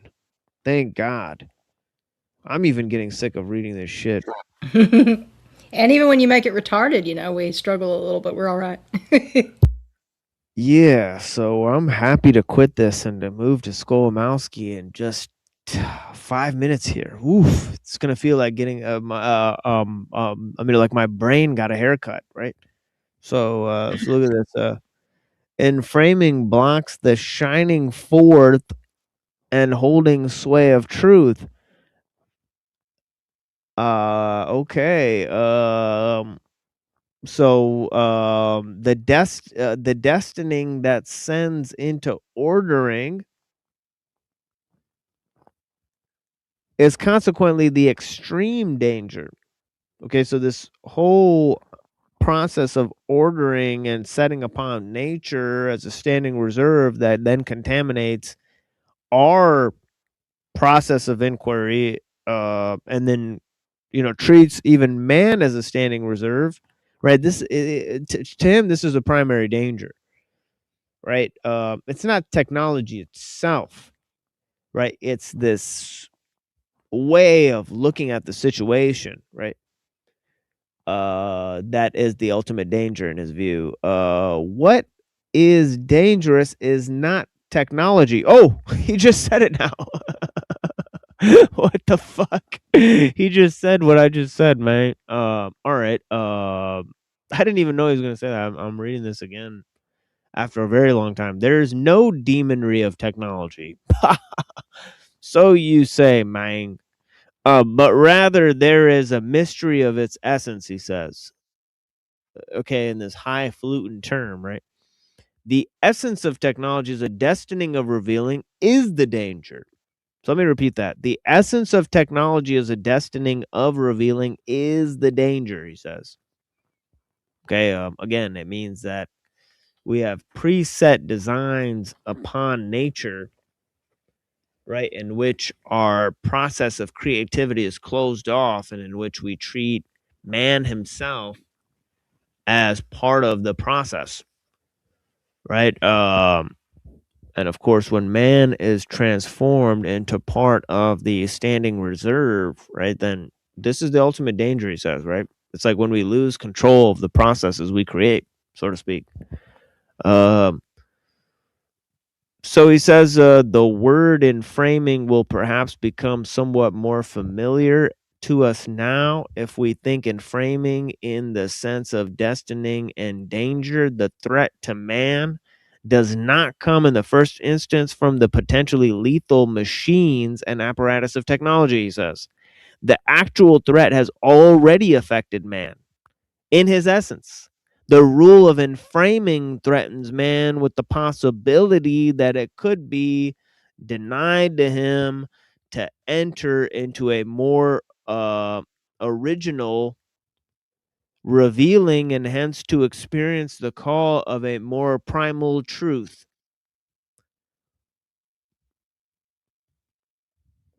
I like that. A more primal truth. Yeah, let's get at that primal truth, right? Primal. Thus where that's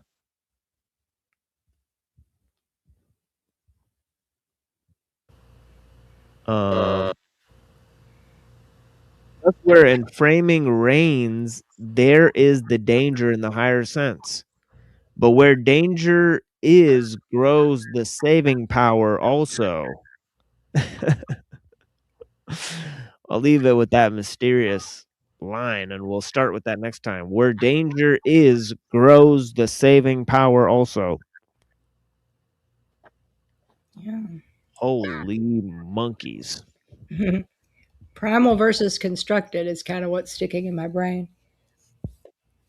It's kind of the crux of everything, like something that would exist before, like pre-linguistic, and then you have your structured language, or pre versus constructed is what's in my head.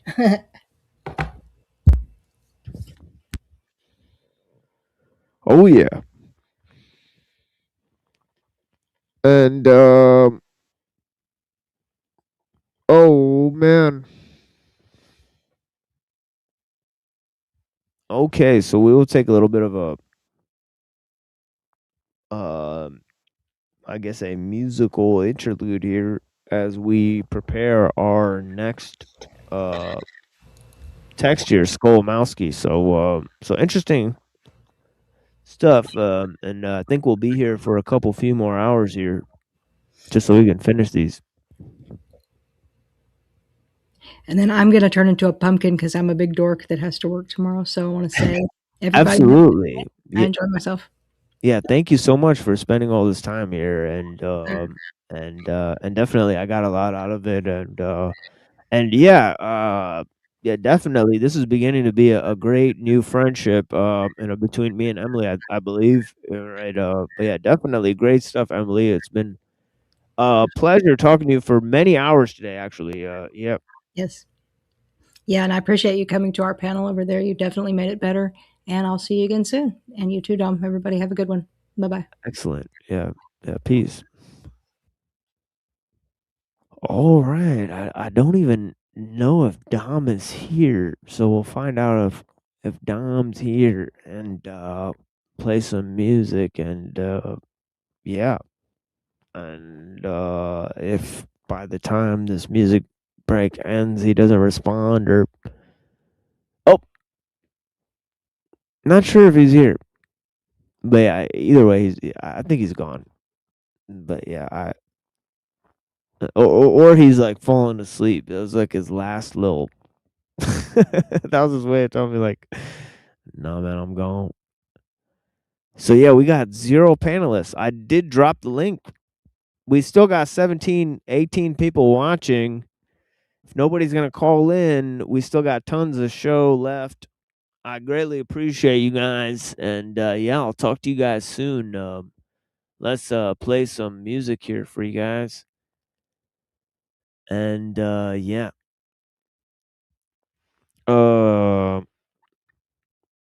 Yeah, blessings.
Behold the fungus among us. When dabbling with babbling, I sense the battle scene to the apocalypse. With this, you grab my coccylips. Be getting sort of fuckery, getting the room with gas to save, then ask them stop the fuck with me.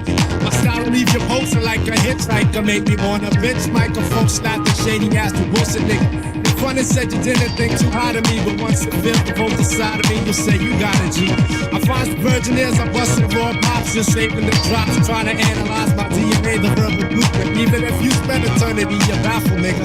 Having not the slightest clue of how I'm swinging, bringing styles and flow, and that's the other young. See my shit is pure, get it when back to demonic, fucking all that good shit. I'm bad nigga when it comes to grabbing mics, I love a women in the spectrum, fuck violence, stabbing dykes, and as I heard them, I converted when it comes to 100 rich kids. I'm leaving ports and sore as if you just delivered triplets. I flip shit. When niggas say the ruin doesn't rhyme slick, I yoke them in the Heimlich just to get that fucking garbage out your throat. Mentally hardcore. There be no God for defending against the shit I'm sending. Once you're comprehending the ill funk aphrodisiac, giving the hoodies woodies as I'm fucking up the head like brass knuckles. Get knuckles. Listen up, everybody. The bottom line. Just get it out. Listen up, everybody. The bottom line. Just get it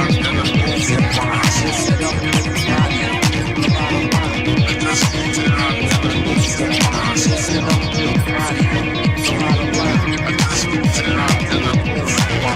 I beast the hella fired word weaver. Even Ripley can't believe I put a stun as if my name was Cold Fever, aka the Fall Guy. I never score why. I'm hitting like Natalie. Get your fucking whack the dictionary. Look on the fat and you see my profile, so smile.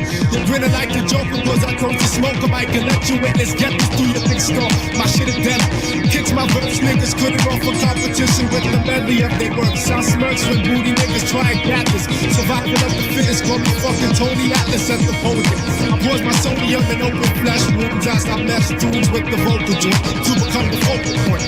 Brothers and fucks who discover I'm deeper than that nigga like fish burns cover hover on the L. Sorta like a stealth in the night, then I makes the body jump even when it's full of whiteness.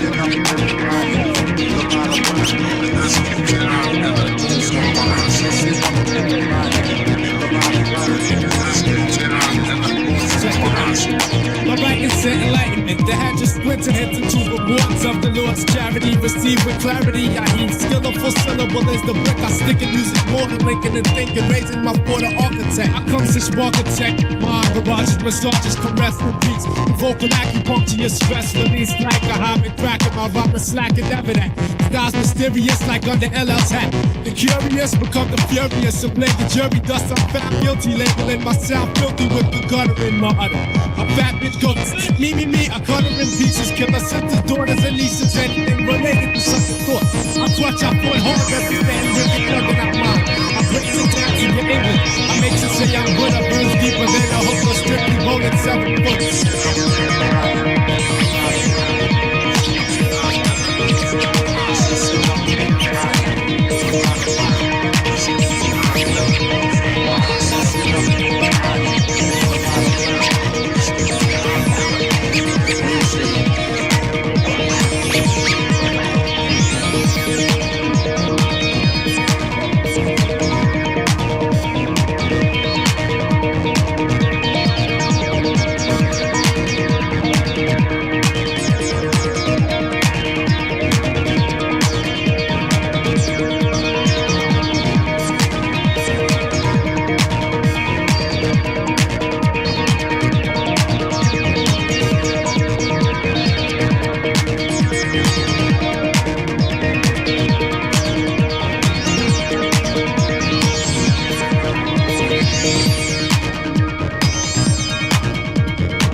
All right, we're going to pull up on another section of this work by Skolimowski and briefly look at this. And of course, we're dealing with this idea as he's explained different ideas of how science relates to different conceptions Right. So he first listed science as a sort of pursuit of eternal truths.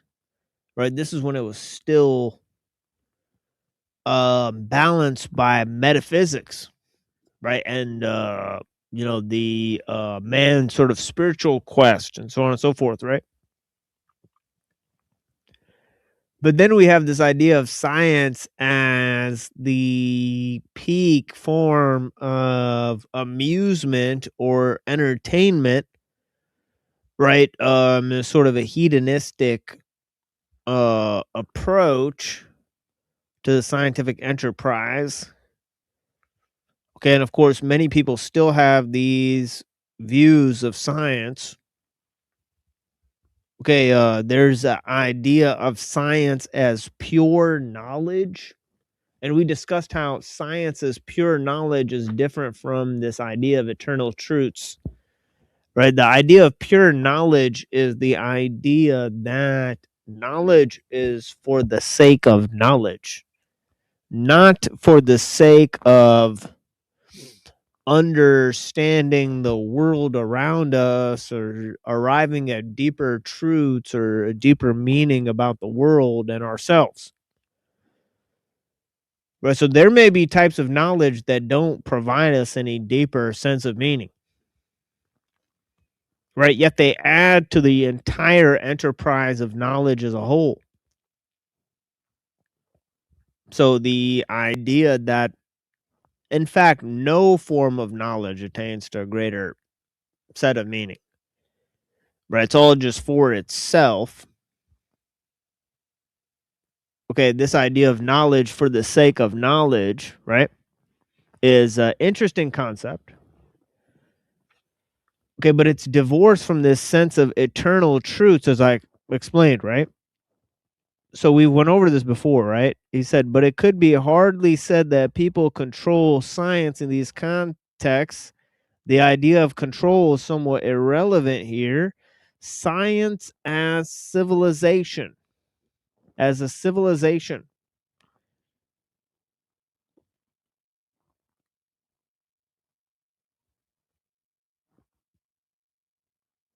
Right, or as the basis for civilization, or as a conceptual framework or a worldview. Okay, in that sense, we sort of lose control of science.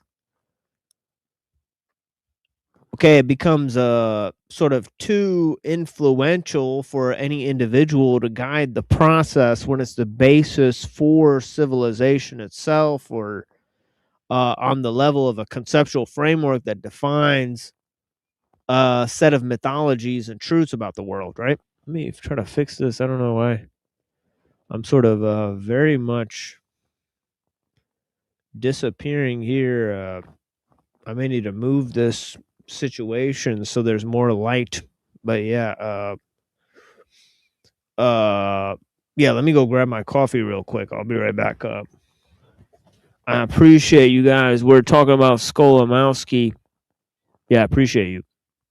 Sophia, thank you so much for watching and participating. Okay, let's play this again.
All right. Yeah, I appreciate you guys. Set up for just you.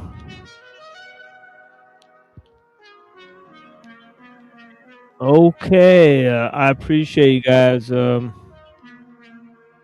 Okay, yeah. All right, let's move on.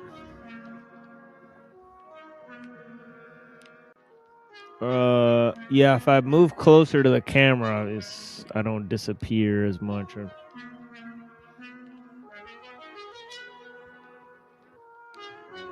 So yeah, so here I was explaining this idea of at what level we guide the scientific process and at what level it goes beyond our individual influence, right? So let's move on.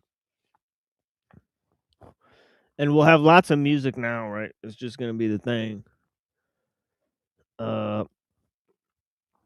We kind of didn't play a lot of music earlier because we get into a lot of conversation. So he says on October 16th, 1985, almost exactly 205 years after Lincoln Galley, quote unquote, anchored in Williams Cove, a student of the University of Michigan at Ann Arbor, of the name Richard Grabowski, committed how shall we say this? He unalived himself, right?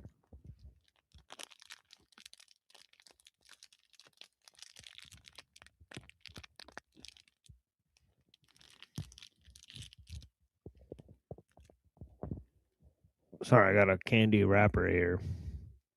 Let me actually drop the link. You guys got the link out here? Yeah, you guys could hop up into the show. I appreciate you guys. That goes for people that are around. Yeah, you guys can hop up in here.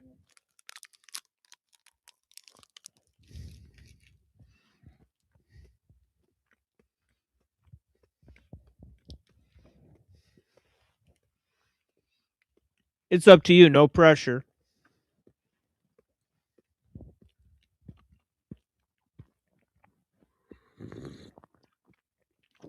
But we'll be here for quite a bit more time. So yeah. So it says he was not a failing student, this guy who unalived himself at Ann Arbor.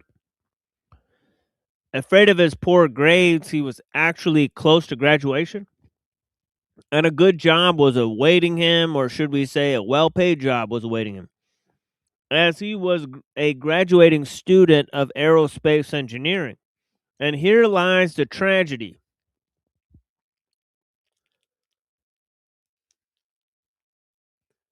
Here lies the tragedy. the kind of job he was awaiting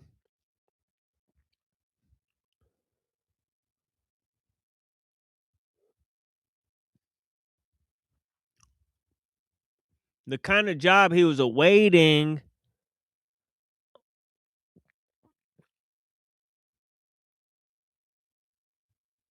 oh wait, hold on.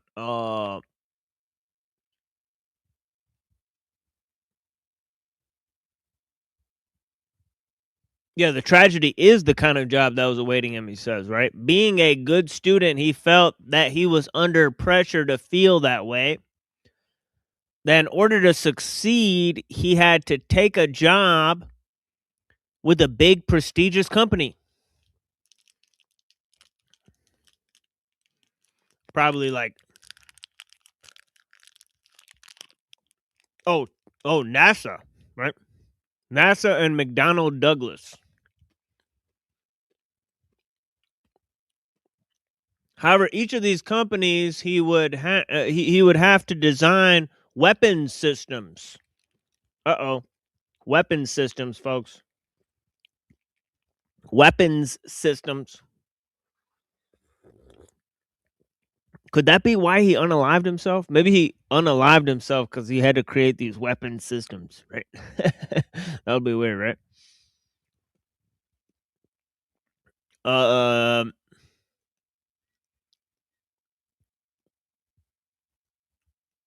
After having been examined, after having examined his conscience in depth, he came to the conclusion that he could not be a part of the machinery of death. Oh, man. This is fucking weird, right? So Skolimowski is telling us that this guy committed unalivement simply because he didn't want to produce machines of death, killing machines.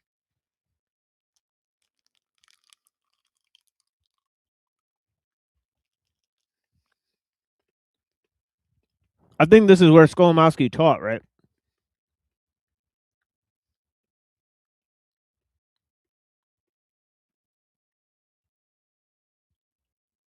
In Ann Arbor. It's not too far from here, from where I'm at right now. Ann Arbor.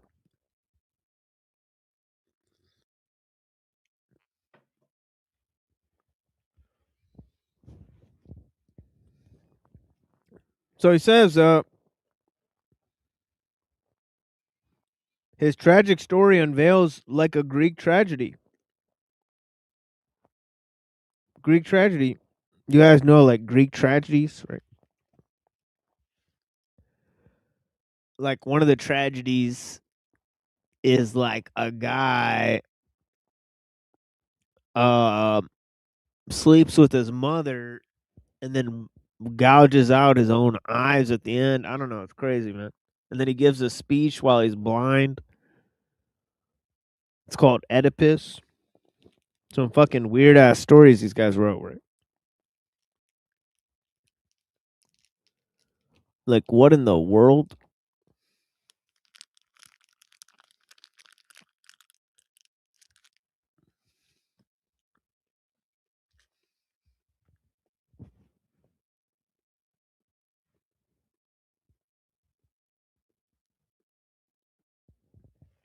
Yeah, some of those stories are terrible. So he says, the inevitability that defines reason. Right? He was taught to rely on rationality. He was taught to regard rationality as the most important component of his being. Among the people who influenced him the most was Ayn Rand. Ayn Rand. Ayn Rand. Her conception of objectivist epistemology has no use for altruism or idealism of any sort. Right, I think Ayn Rand like wrote a book where a dude grapes someone and it's like a good thing in her book because he like expressed his innermost passion to like grape this lady. So Ayn Rand, yeah, you don't care about other people's feelings to get what you want, right? It's all about your desires.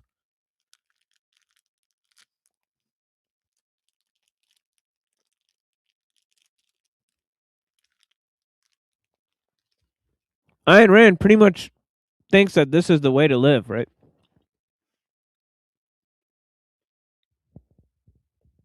Because that's what makes life worth living.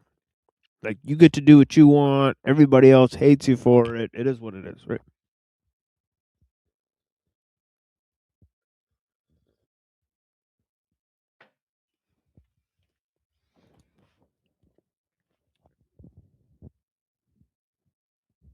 So the guy who unalived himself, he kind of thought, yeah, you know what? So what?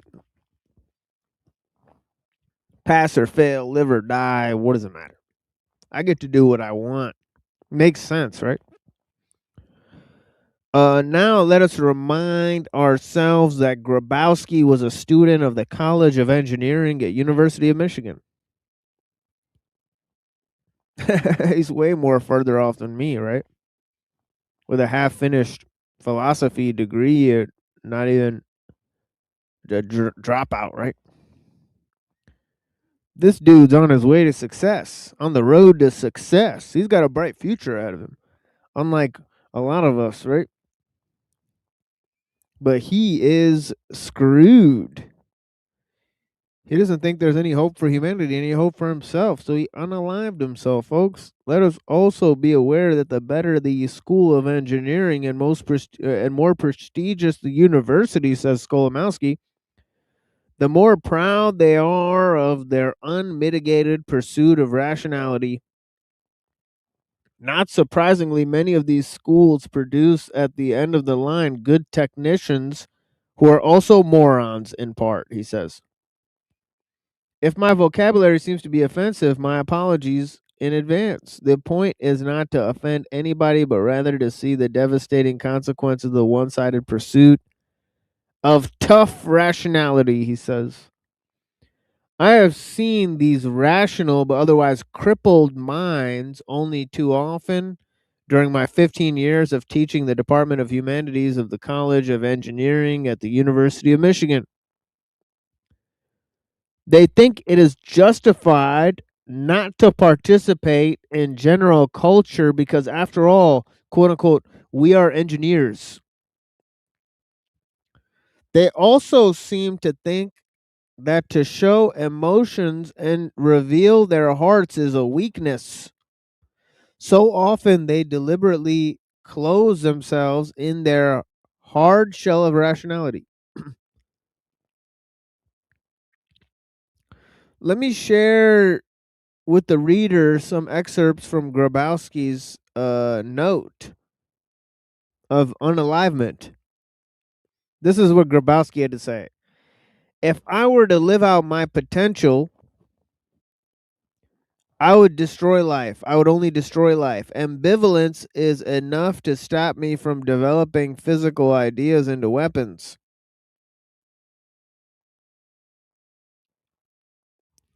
For some odd reason, I have produced in myself respect for inappropriate technology, knowing fully its implications.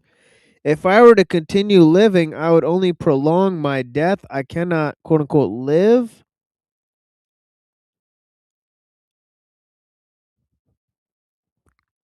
by any sense of my imagination producing weapons. Somehow I have neglected the meaning of life, the meaning that life provides, he says.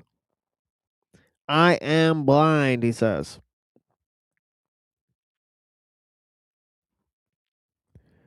Be thankful that I did not survive long enough to contribute to the rational destruction of human beauty, he says.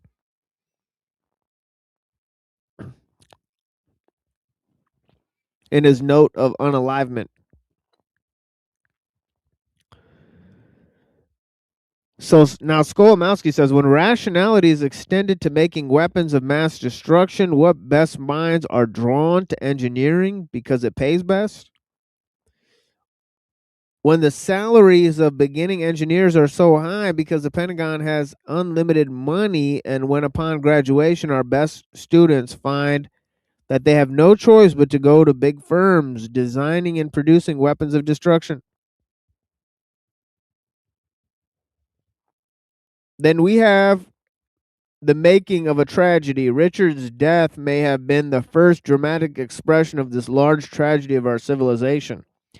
It is a tragedy of rationality which has become subservient to the demon of death. We must not brush aside Grabowski's case as an exception, for he exemplifies the problem of our epoch and our entire objective knowledge. If it were not for his enormous sense of responsibility, he might not have been compelled to take flight to the land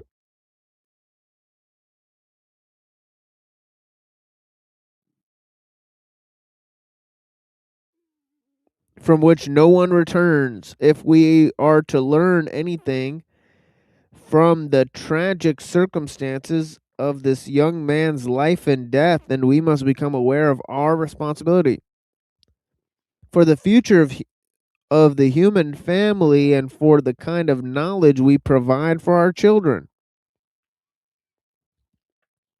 So he highlights this idea of responsibility, right? So Grabowski kind of lost that sense, right? He says if frankly, if he was going to live out his potential, he would be contributing to death,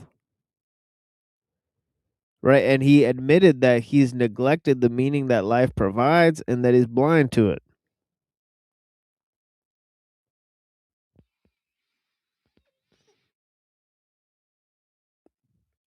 He kind of had this loss of a sense of responsibility. Now he goes on to say, we are all responsible, particularly those who teach at the university and especially presidents of universities, deans of colleges of engineering, regardless of our good intentions, to provide students of engineering with the broad education, quote unquote. These students are fighting a losing battle.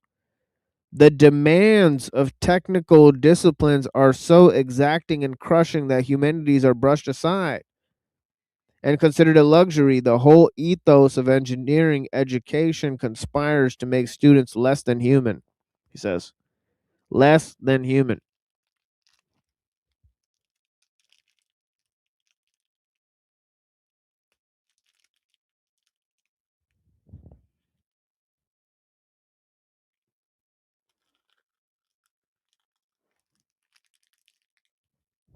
Subhuman.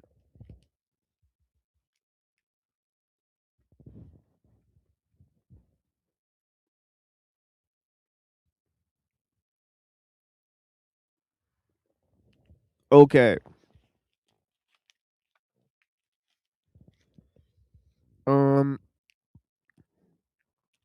Grabowski's case is so alarming that it reveals a deep-seated pathology, he writes, which affects and will increasingly affect thousands upon thousands. Can a civilization so great, so proud, mutilate its children so mercilessly?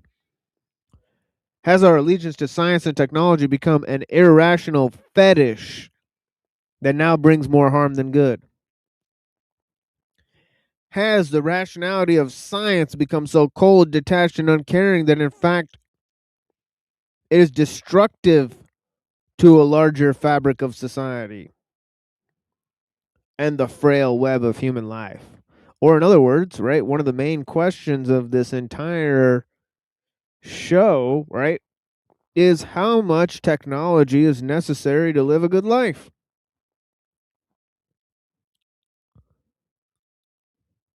Huge question, right? And that goes to the precautionary principle of ethics and how communities should be able to evaluate what type of technology serves their purpose and ends as a community.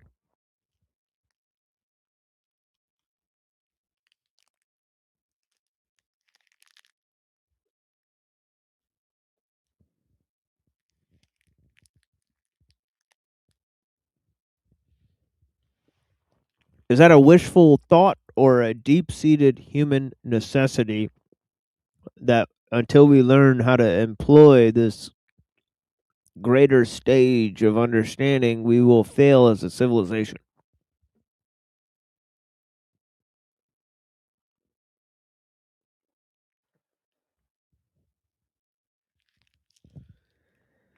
I can only speculate, folks. Let's go back to the reading. We got ourselves a reader.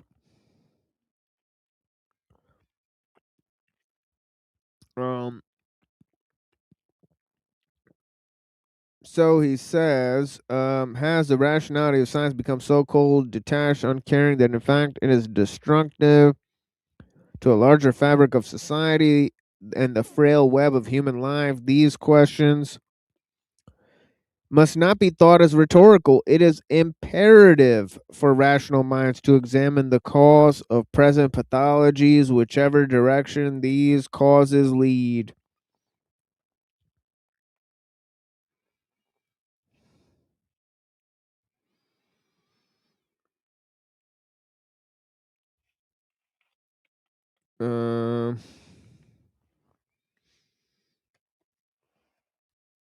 All right.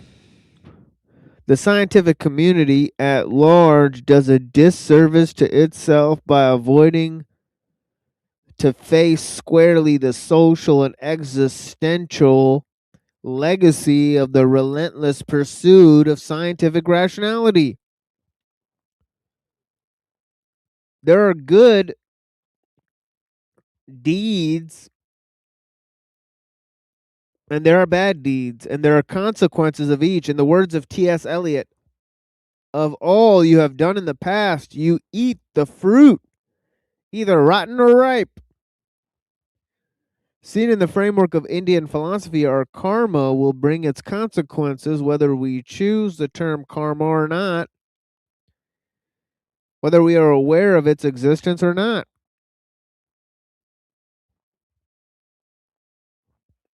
All right.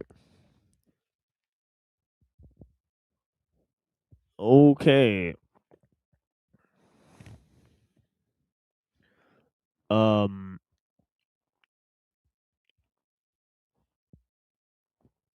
Yeah, let's take another little break here with music.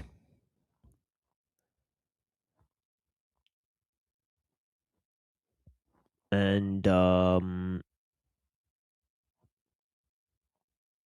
yeah, we shall be back, folks.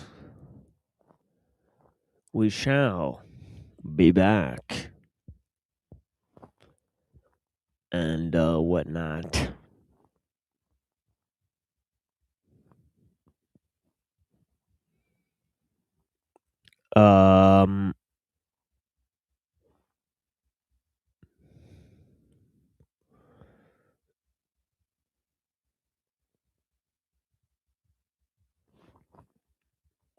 And yeah, let me play this for you guys. This is always a good one.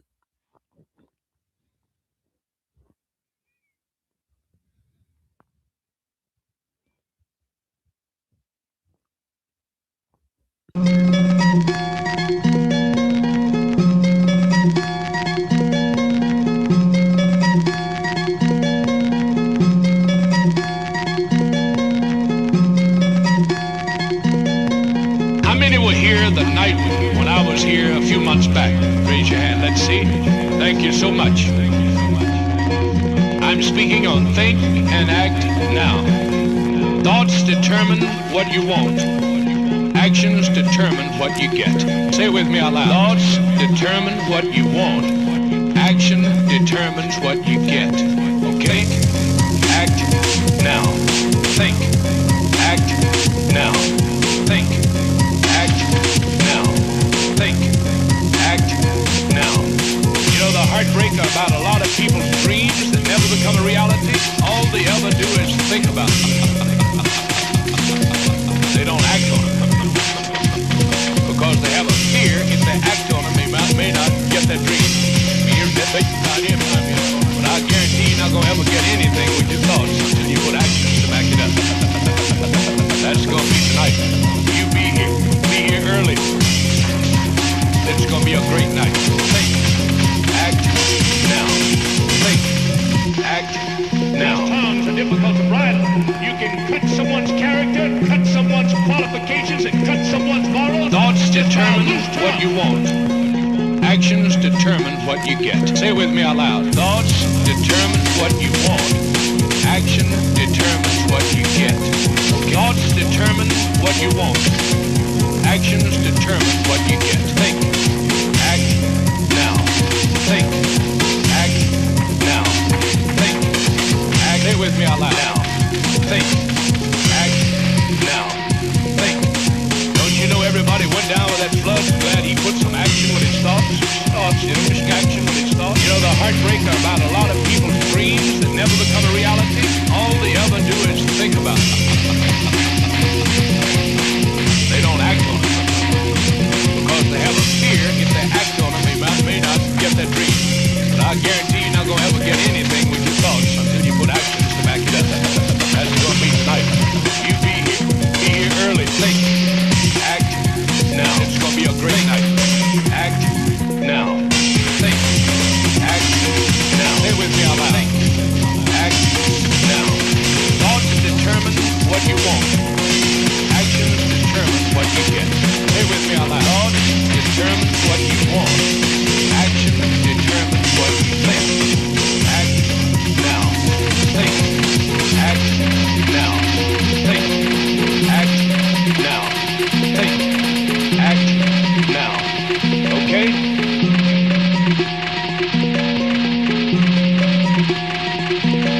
That's gonna be tonight.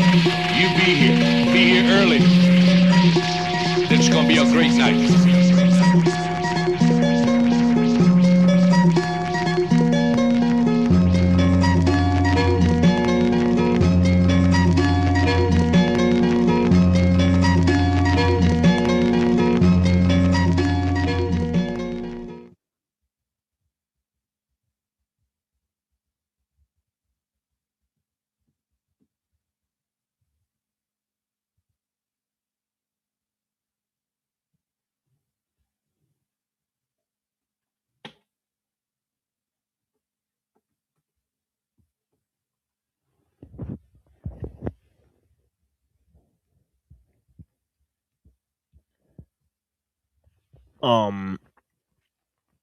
Yeah, I appreciate you guys.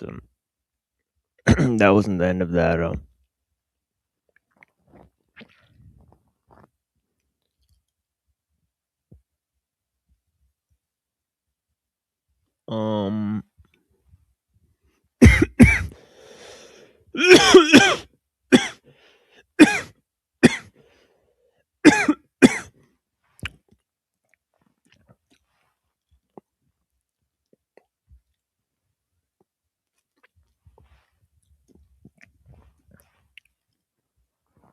Yeah.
Time.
Yeah.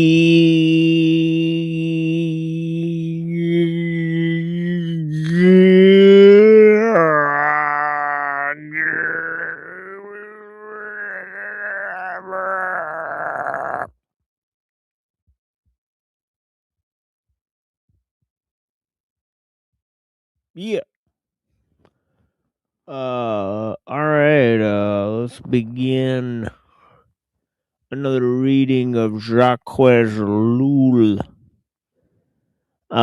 He says, in the technical complex which our society has become and which is destroying every kind of community, it is necessary to compensate for man's natural incapacity to sustain human relations.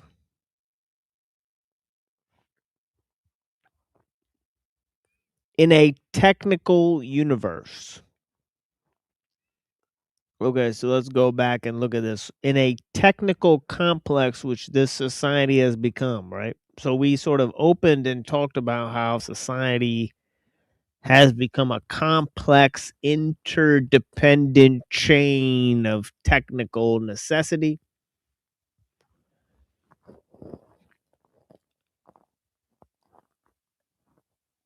And it says that it's destroying every kind of community, right? So we talked about how it makes local communities impossible.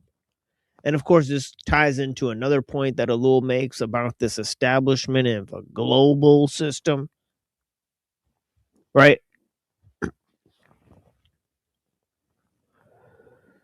And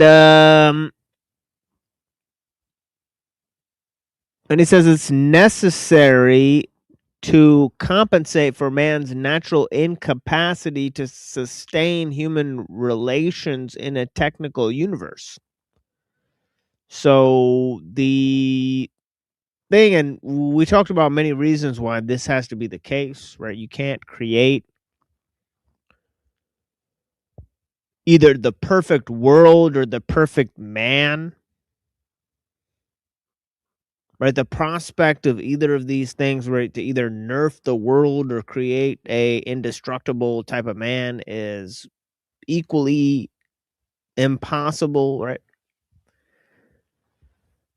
Right. In terms of improving the world, we simply don't know if we're improving or destroying it. Right. If we're not changing it to ruin it, as we've done with the numerous other of our inventions like pesticides and things. In the case of improving ourselves, we don't know what the best version of ourselves looks like. We don't even know how to improve ourselves.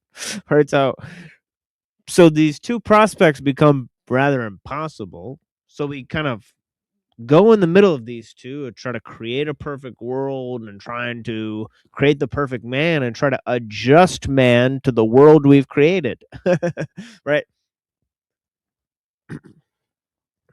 So we've gone to this level.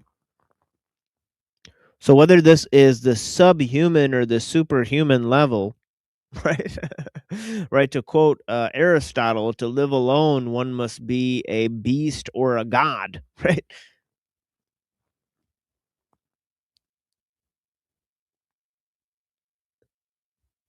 So yeah, so interestingly enough, right? So it says this must be done not only for man's sake, okay, but also because human relations are technically indispensable to the progress of great enterprises. Okay, so it's got to be done for man, but it's also got to be done for the technical enterprise, right? And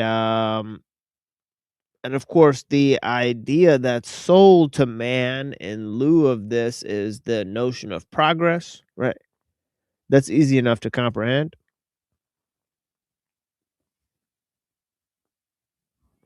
And he says, it is necessary, therefore, to organize groups in these enterprises, groups that are responsible but also sufficiently directed to serve the common end of productivity. To serve the common end of productivity, right? Then it is necessary to reproduce natural conditions. To reproduce natural conditions, he says, artificially, so that human relations can be established. For example, the enterprise can be given an administrative structure that reproduces a spontaneous organization.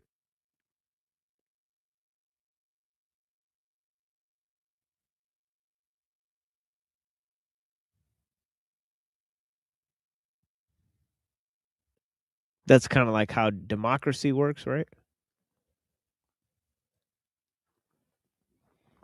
Right? It's sort of like an administrative structure that produces a spontaneous organization, right?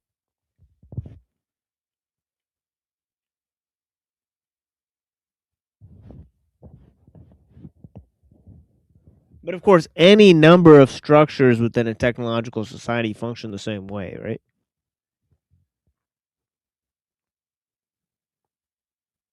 Could have capitalism, fascism, communism, they'll all function the same way, right? The administrative structure reproduces spontaneous organization.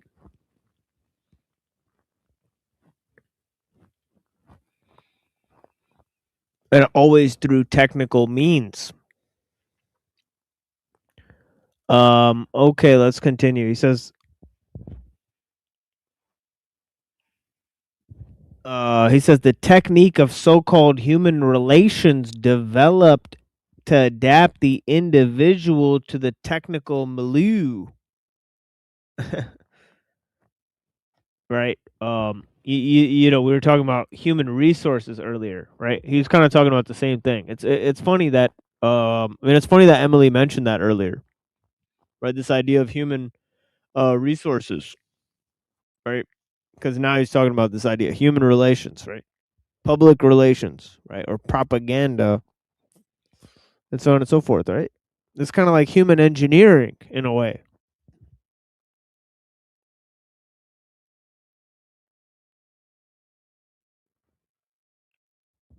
So he says the technique of so-called human relations developed to adapt the individual to the technical milieu, to force him to accept his slavery, to make him find happiness by quote-unquote normalization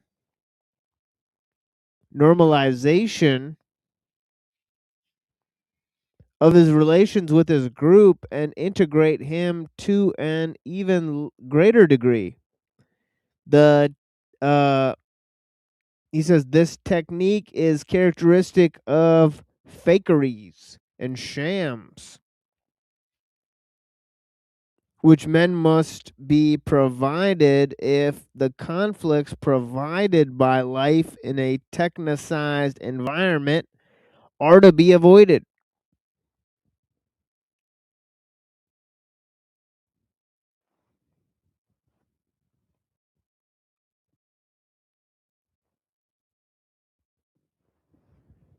So he says, as a remedy, it does not amount to much, but as a symptom of technical reinforcement, it is important. We can say that these personal relations are also techniques, and they are not counterweight to other techniques, but they bring about the application of technique in the most personal and immediate area of human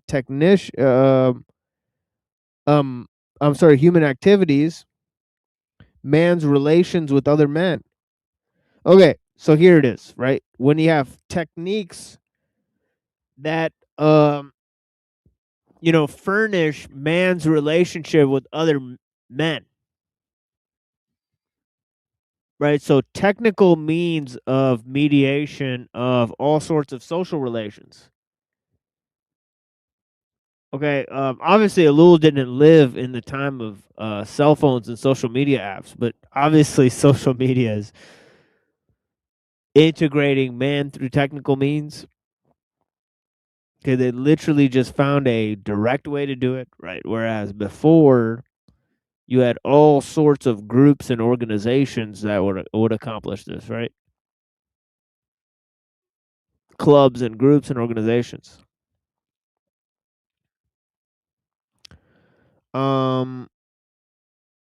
Okay.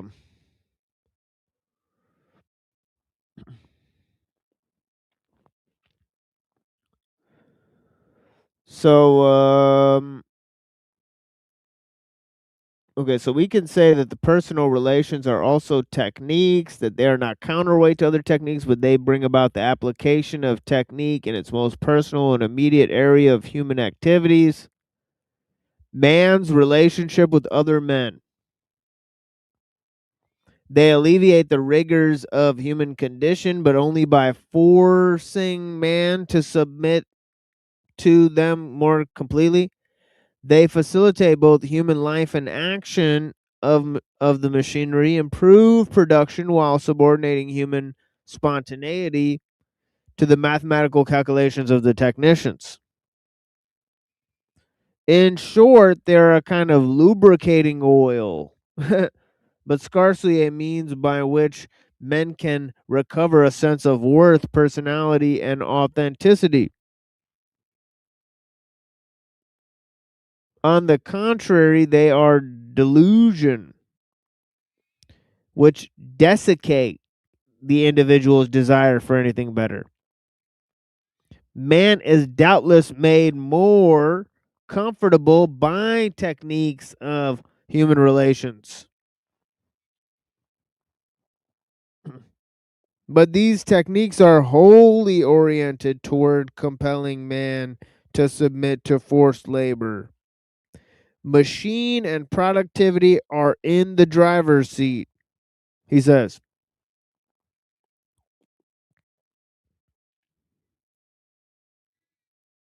Okay,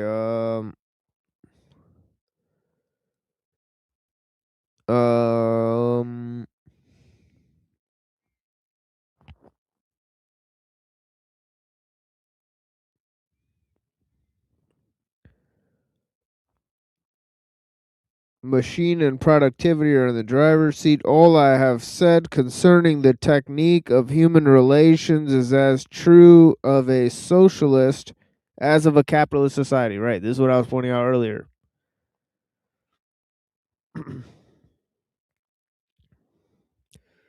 Quote unquote, socialist rivalry is only a psychological tool to force men to work harder, he says. The effort to integrate man into a larger scale. The effort to integrate man into larger scale enterprises is not restricted to capitalism. It stems from technical investigations, which are universally valid. The most that can be said is is that under capitalism, he says, psychological techniques are concentrated on the problem of integrating the individual into a private enterprise.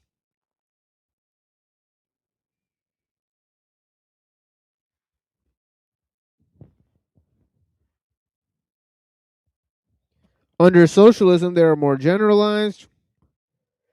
None of this arises from human malevolence, he says,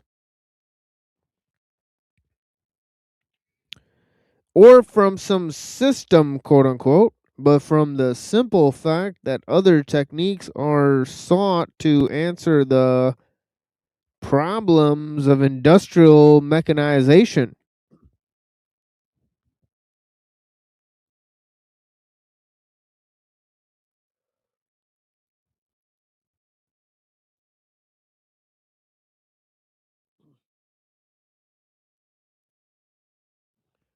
And here he makes a really key point. He says there is no opposition between mechanical techniques on the one hand and organizational and psychological techniques on the other, so that the latter balance the former. Such a relationship is valid, but only within the larger technical phenomenon, within the universal scheme whereby men are determined as objects by the whole technical complex with a view to efficiency. Hence, as I have observed in so many other connections, the instrumentalities to which permit man to survive and even be happy subject him as much and even more to other techniques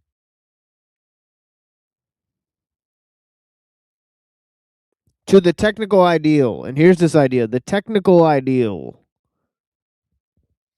Right, it's a different ideal than the ones that humans think of for their society, right? The technical ideal. In other words, the machine creates its own values pretty much for human society as a whole. And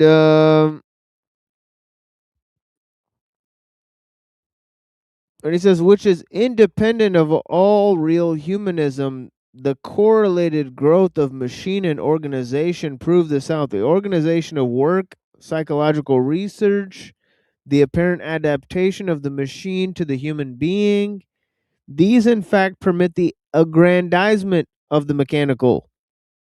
He says, the greater the aggrandizement, the more society requires that countermeasures be taken. But since the countermeasures are themselves of a technical nature, they allow the sphere of the mechanical to develop even further in a vicious cycle. And here's the last and key point here. He says to believe the humanist remedies will indeed palliate the drawbacks of the machine is to think that the machine is to think of the machine as a static fact. It is nothing of the kind, he says. The progress of the machine depends on the proposed humanist remedies, and they in turn are rendered obsolete by each new mechanical development. Okay, so so the humanists propose new technical means to ameliorate the advancement of the machine and encroachment of machine into human affairs. And of course, these are technical fixes, and they allow mechanization to develop even further. So here's the cycle, folks. And I think me and Dom were kind of talking about this earlier, right? That, that new technology creates a surplus of goods, and of course, they create new forms of enslavement and work to create the surplus. And then, essentially they create new technical means to alleviate man of this work, which then creates even more of a surplus of goods and enslaves man to the machinery he created in order to solve the problem of work.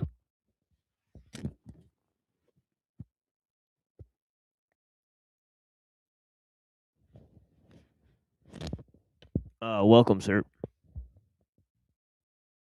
How you going, mate? Yeah, greetings. How are you doing today? Very well, thank you. Yes. I was curious, are you, do you follow Archaic? Yeah, I've looked into some of what he said, at least, but I haven't followed too closely what he's talking about all the time. But yeah, if there's anything you'd like to tell the audience, of course, you're more than welcome. Yeah, well, he put up a post. I'm a bit out of date with you guys because you're on a different day than we are. But yesterday or today, he put up it was probably a 3-hour post. But if you listen to the first introduction for a couple of minutes and then the last 10 minutes, he's pulling the bloody fabric of the machine apart. He's really stripping it back to its bones. If enough, I don't know how many people can wake up because I still have this funny feeling that the majority of the population are the descendants of clones that came about mainly in America, actually, during the time of the orphan trains and the incubator babies and the asylums. Put it all together, they've changed the world. But if we can point out the biggest lies, people might wake up. I mean, it's obvious to me and many people that realise the real lies. The sun and the moon are both the same size. It sounds a bit poetic, I know, but it's the truth.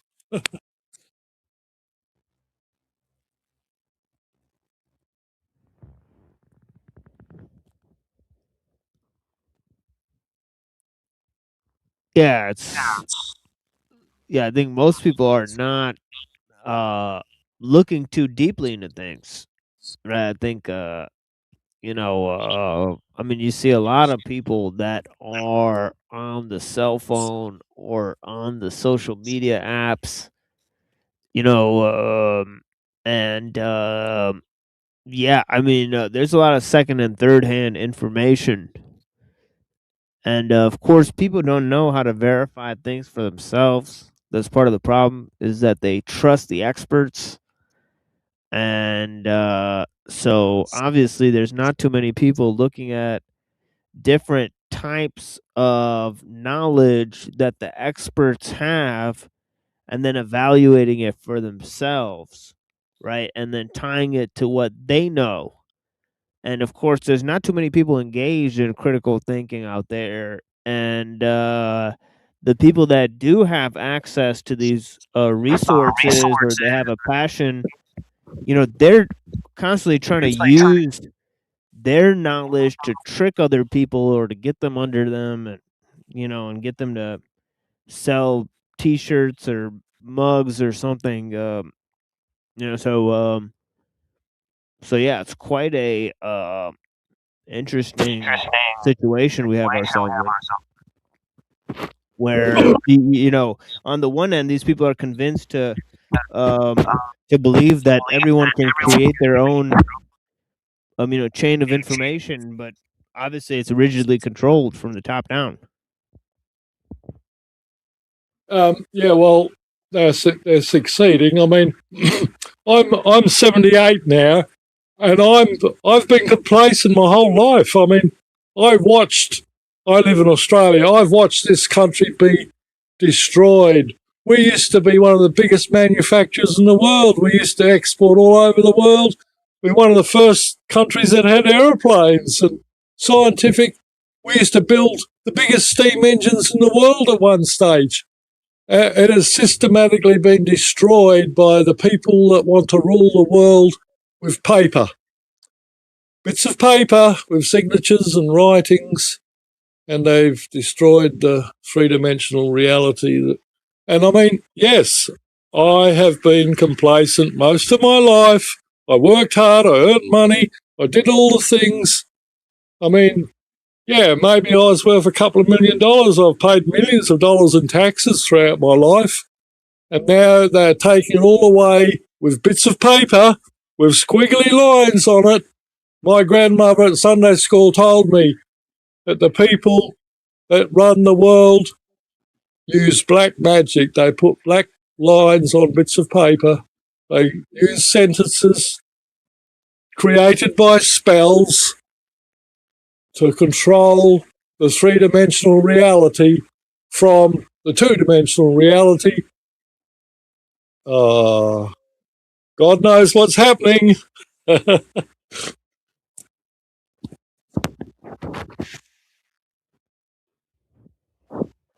Yeah, well, definitely.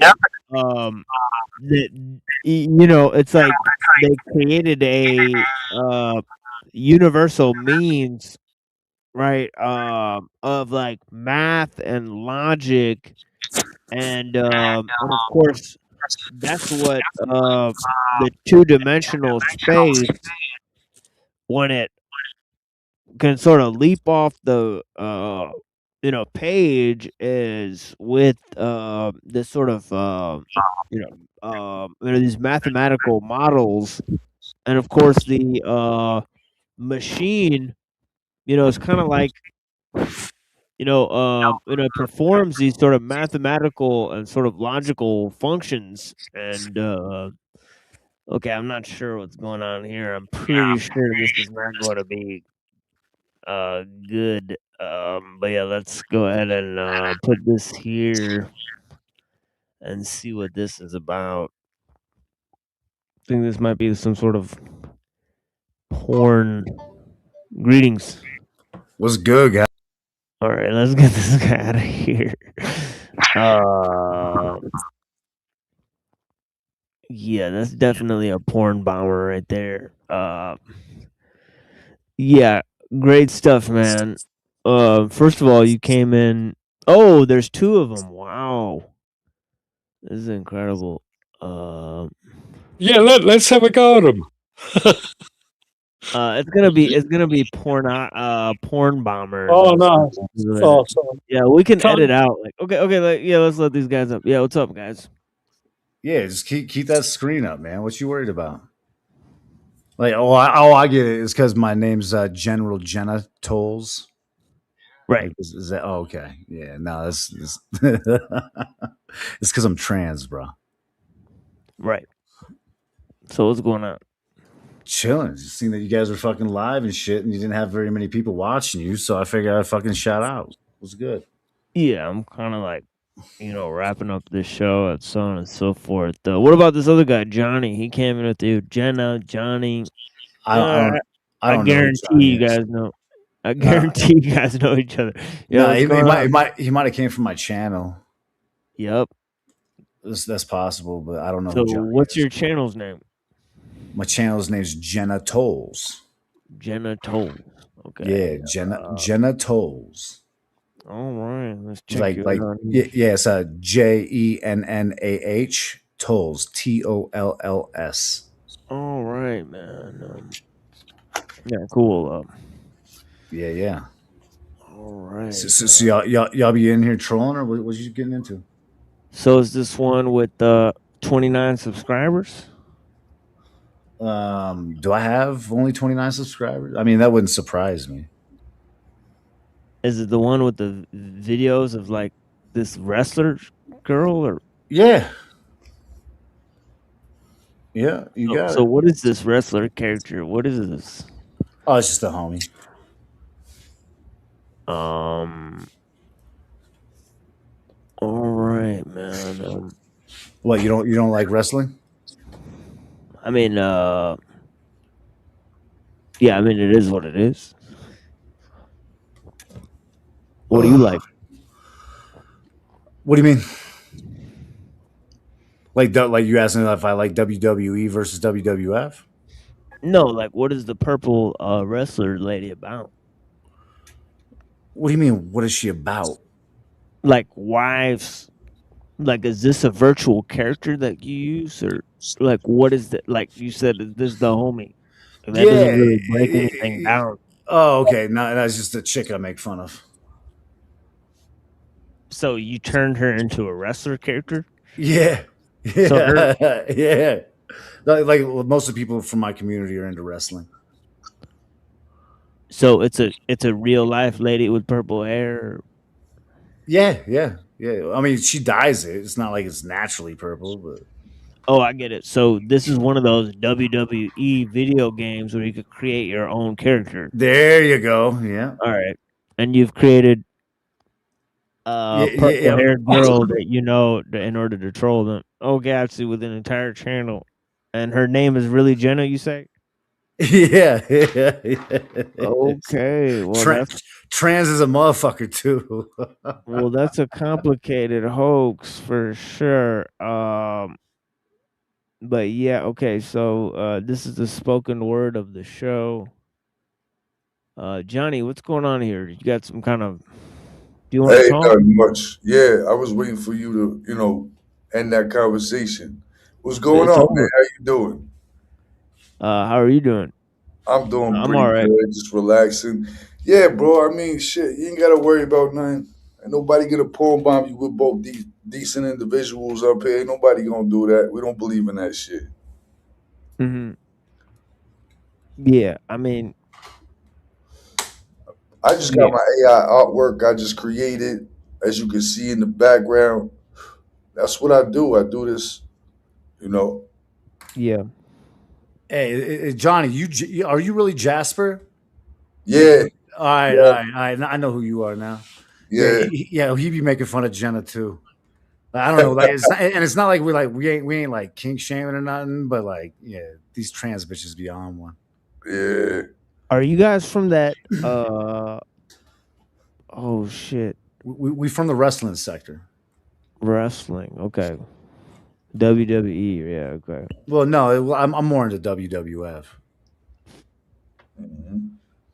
Yeah. So you guys Hispanic? You guys sound like you guys might be Hispanic or Nah, what- he Puerto Rican, I think. Puerto Ricans. I think I ain't sure. Yeah, I'm Yeah. Puerto Rican. Yeah. Okay. Yeah. I'm not. I ain't Puerto Rican. Yeah, it's cool, man. So have you ever seen this show or? No. We just was fucking. I was chilling on my fucking channel, dude. When we were done talking about that fucking hoodwink chick. So I And went this to go. came up as a Well, live not- stream for you? Yeah. So what I did was I doubt that. I highly doubt that. No, dead ass. I was just trying to find another fucking live stream to fucking send everybody to, and this one was only sitting with. Are you 14 sure people somebody watching. didn't send you up in here? Nah, who would send me up here? A lot of people. A lot of people. I mean, probably not with 14 people watching. I mean, how many people watch your wrestling show? I mean, I don't know, man. Maybe like 10. It says you got 29 subscribers. I know, like I said, like 10. So I don't believe you all of a sudden. But Look 10 at people watch the you show. dropping. You already dropping viewers. Like, what happened? I didn't drop viewers at all. It's been the same Man. amount since you got here. Why are you so scurry?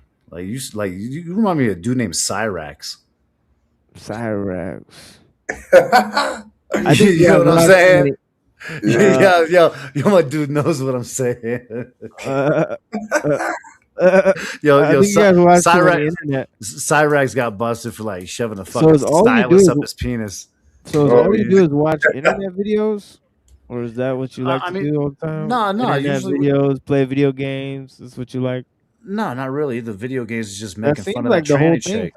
No, but that seems like the whole thing since you came up here is like video games, tranny chicks, pretty weird, like internet celebrities and shit. Like, seems like that's all your. I mean, we definitely watch YouTube. Like, do you not watch shit on YouTube? You're on YouTube right now. I mean, obviously, that's why we're here. Like, again, we Yeah, didn't you have to worry. obviously watch YouTube videos. I mean, because don't you're talking you? about. Like, you're acting like it's a fucking new thing or something. Like, bro, you really that slow? Am I? Like, tell me I'm fucking with a paperwork retard right now.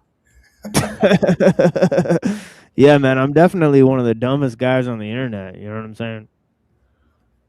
Well, I mean, like, anyway, I thought it was a good place. You seem to really show us smart because you seem really smart because you troll trans chicks with purple hair and you play video true. games. So that's mean- really intelligent. I mean, that's really high level behavior, bro. And you're a Puerto Rican munchkin or whatever the fuck you are. I don't know, dude. I'm not so Puerto what is Rican. I just told you I am Puerto Rican. Dude, do you have a purpose? I mean, my purpose was just to send you a couple of viewers and then come socialize.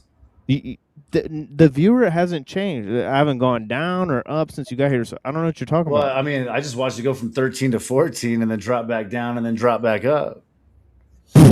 So you're watching the numbers to see like 2 or 3 people leave here? It's Well, I been like mean- that the whole time. You haven't changed anything. Oh, well, that sucks. I tried. Yeah, you did try, but you failed. Are you just that boring?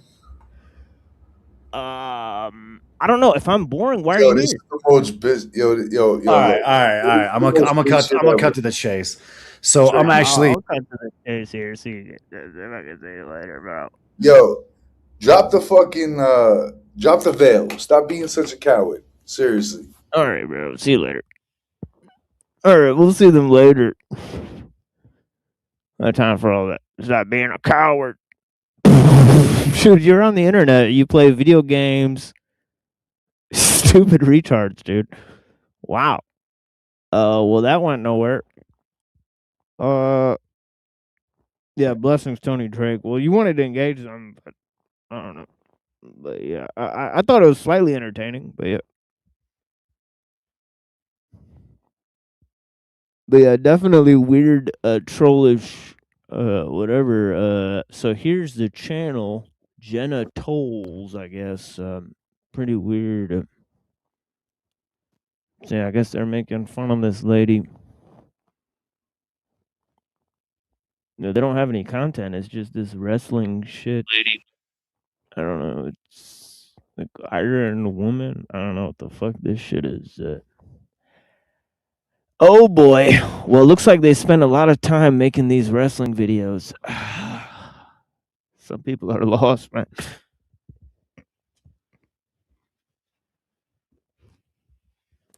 Yeah, it's all a distraction. They need to be distracted because they can't handle the truth. Yeah. Something's going on there. Yeah. The majority of the world's population are descendants of clones. They don't have a mind. They can't visualize, they can't imagine, they can't do anything else except take in what's dished out to them. Yeah, I just can't believe he had the balls to say, I'm going to cut to the chase. It's like, dude, you've been here for 10 minutes. Like, you're not going to cut to the chase now. You're going to get kicked because I don't even care anymore. I've lost interest. Pretty weird. Yeah, it's I can tell you, it's a hard job to find people online that you can actually talk to that have got some intelligence, and you're one of them, and I've been listening to you on and off for a few years now.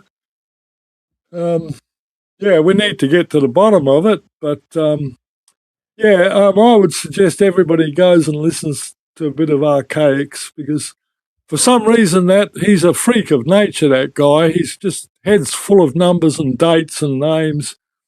And basically, probably, although he doesn't realize it yet, he's one of the rabbit holes that the creator created for people to be entertained, the same as a big theme park does.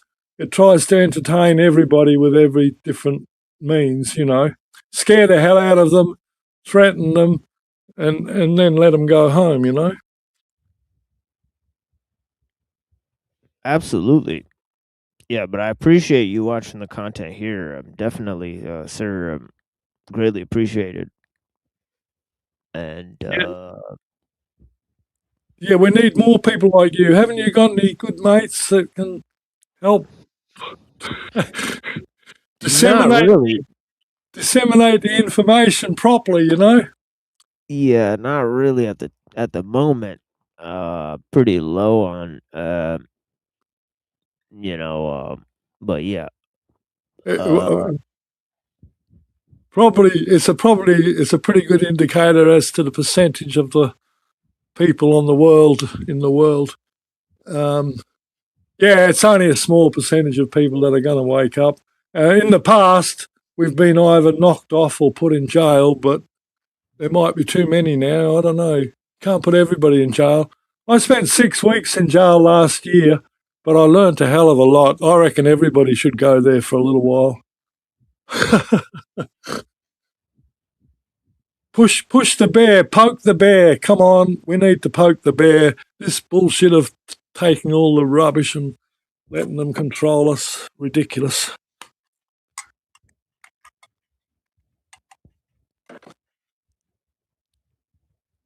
Yeah, all the little black chips, and all the computer boards in the world. Nobody can see inside those black chips. You might as well call it magic. And if we're going to let the black magic roll the world, well, it's coming if we let them do it.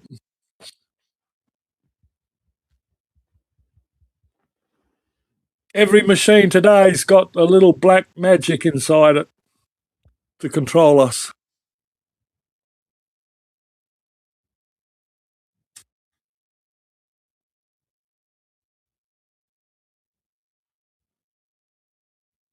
You still there, mate? Absolutely. Yeah. Got any questions? Because I am a bit older than you, aren't I? Yeah, definitely. Well, yeah, I'd like to ask you more about this 2D concept, right? This 3D concept, right? Because obviously, it's this Okay. symbolic. Yeah. It's more than symbolics. You're aware that the creator, I mean, yeah, we usually call him God, but I mean, it's a ridiculous name, not good enough. The creator, we can imagine the creator is singular dimensional, okay, whatever. And where I place it is what they call the North Pole star. The whole Earth, the whole realm, rotates around the North Pole star. The North Pole star is the seat of God, if you like, the throne.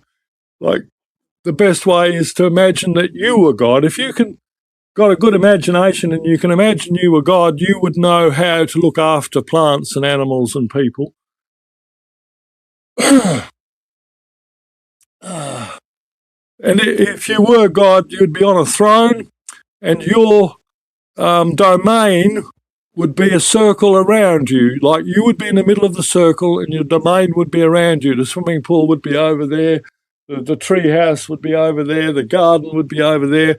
And what was more than a day's walk away, you wouldn't really be interested in, because you had to walk to get anywhere. That's why he gave us 2 legs. Anyway, so God is the center of the reality, and the reality is constructed around him.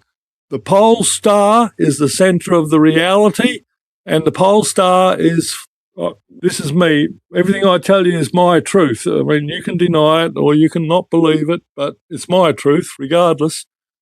The pole star is the center of the universe. The planet is a circle. In this case, in the 3-dimensional, it's a sphere. In the 2-dimensional, it's a circle, but in the 3-dimensional, it's a sphere. And that sphere is 4,000 miles from the center to the perimeter, which gives you an Earth of about 8,000 miles in diameter. And but between the first dimension and the 3rd dimension, which we are in the 3rd dimension at the moment, is the 2nd dimension. The 2nd dimension was an intermediary stage, and it was the Word of God, the Word, the frequency, the writing, the script, in 2 dimensions only. But we've allowed this 2-dimensional aspect to control the 3rd dimensional aspect by using bits of paper and scripts and lines and dots and dashes and whatever else. I can still remember my grandmother when we were kids, 70 years ago. My grandmother took Sunday school classes, and most of the people in the village were quite happy to leave their kids with somebody on a Sunday so they could go and do their own thing. And my grandmother taught me that the Word, God is the Word. God never put the Word on paper. The early religions of the world, and you'd be familiar with this, the Northern European religions of the world, the law was never written. In fact, it was a crime to put the word of the law on paper, because as soon as you put it on paper, you could misinterpret it. So she explained to us that we use a pen and we make black squiggles on the white background.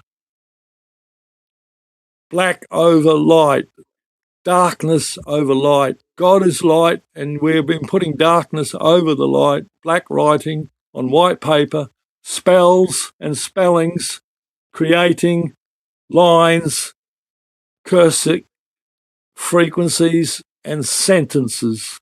And they can sentence anything in the 3rd dimension.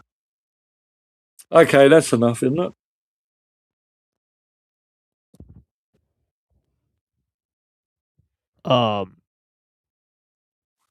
Yeah, that is interesting, right? And I think I went over the Phaedrus of Plato, right? He said that the god, came to give this king, the invention of writing, and the king declared that he rejects this idea that its people use writing to improve their memory. He said it's not an elixir of memory, it's an elixir of forgetfulness, because people will forget why they wrote something down, and other people will try to defend their words, and the words will be bandied about alike by those who understand them and those who don't understand them, and then they'll use them to manipulate each other. And of course, the people who use these words will have no understanding of them. They'll need to be defended by the person who produced them, but that person won't be there. We have to pay.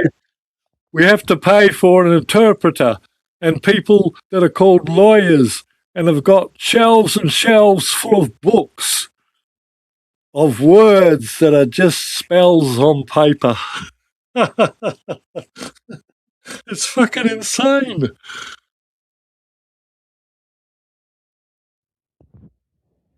Yeah.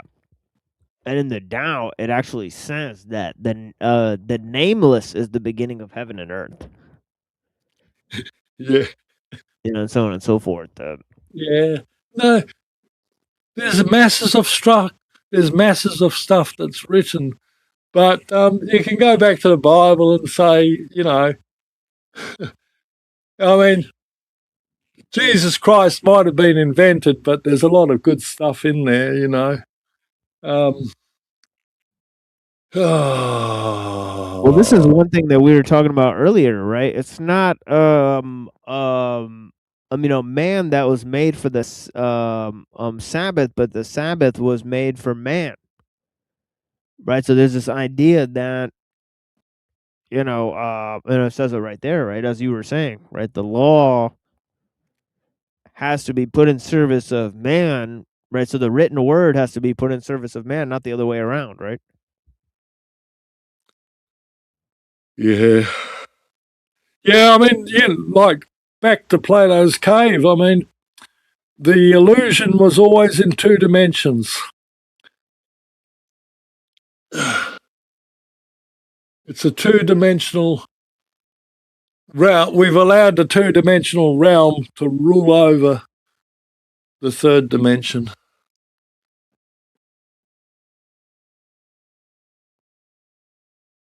In whichever way you look at it, everywhere you look, words, labels, signs, everywhere the signs, messing up the community and killing my mind. What's that Bob Dylan song, hey?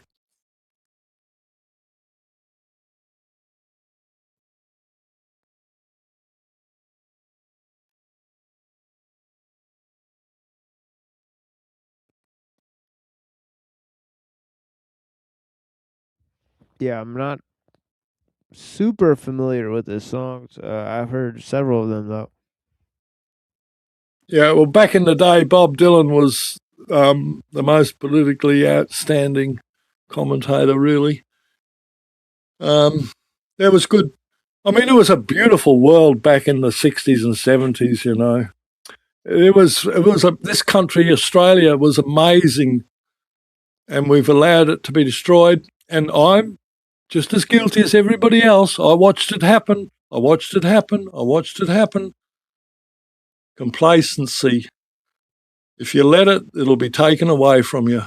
If we don't stand up and defend ourselves, we're lost.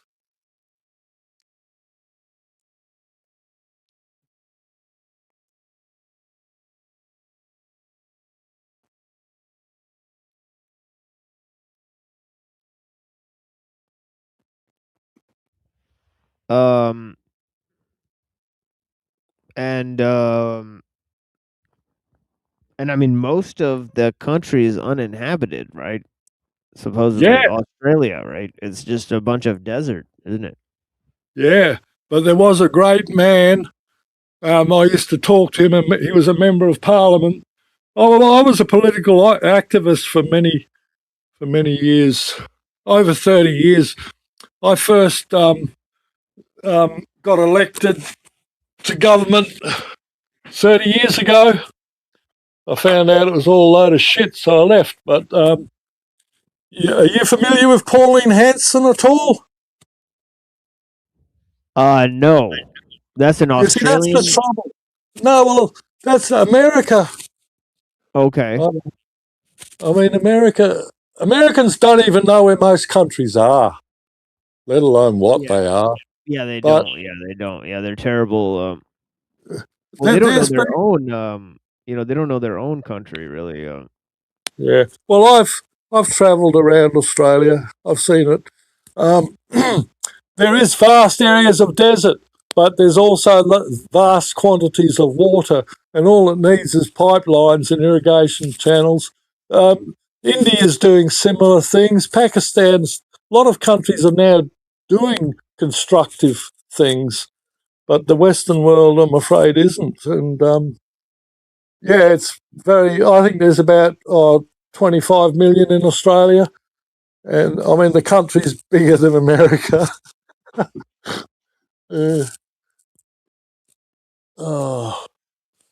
It's been used as at the moment it's being used as a mine. They're taking out coal, they're taking out iron ore, uranium, anything they can, mineral sands, graphene mines here. They take everything and they build machines. We need to build resources and projects that benefit the people. At the moment, we're just benefiting the corporations that make money.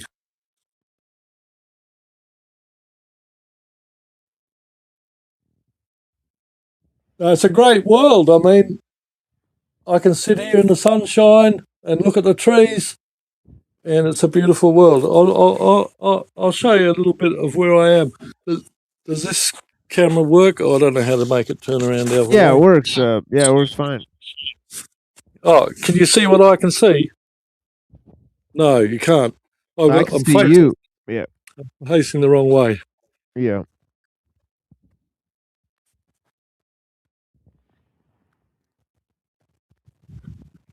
See, it's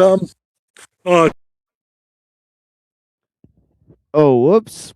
I think he hit the wrong button there. So hopefully he'll be back.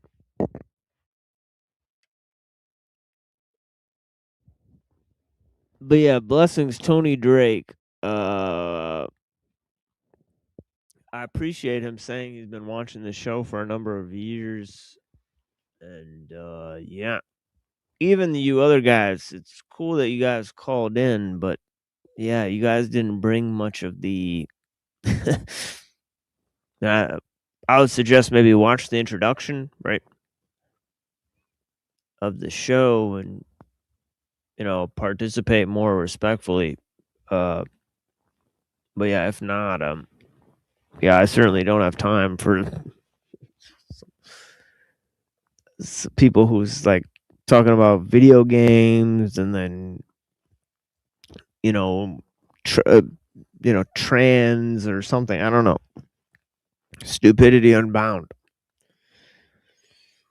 You need to get to the fucking point, and so on and so forth. And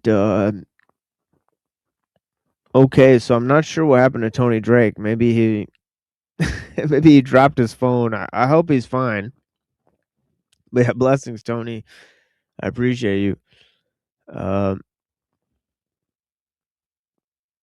TML. So yeah, what exactly happens at the Caspian Sea?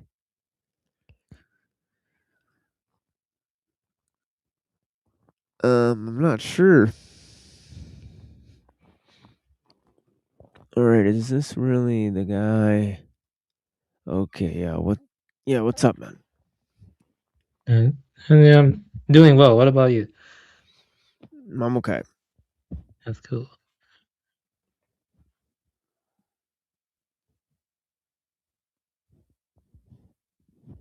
Yeah, I was talking to Tony Drake. We were having a lively conversation. He was showing me this natural scenery near his home and whatnot, and I think he may have dropped his phone or something. So yeah. So I don't know how long you were watching, but this is what happened. Oh, yeah. I was watching on and off. Yeah, because I was reading a book. I'm reading a book, and I've been reading a lot because of my own subject matter, which kind of does intersect with a lot of this channel's themes, but it does diverge considerably in some other aspects. But it does intersect a lot with the channel's themes, but it does diverge in some aspects. So I've been reading a lot, and yeah, well, I watch on and off. So,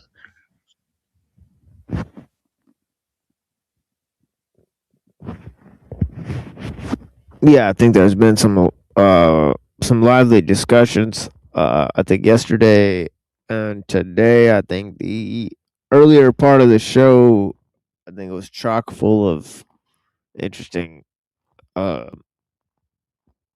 Definitely, the whole idea of art and techniques and science and techniques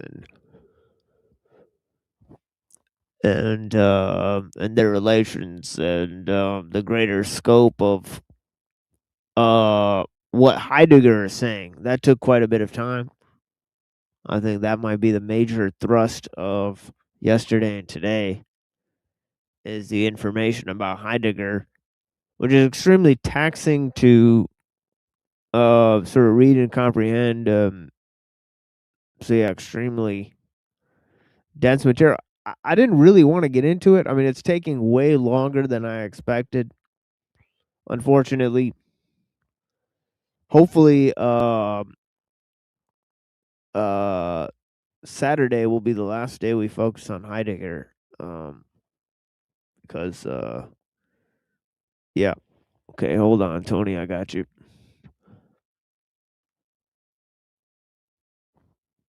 All right.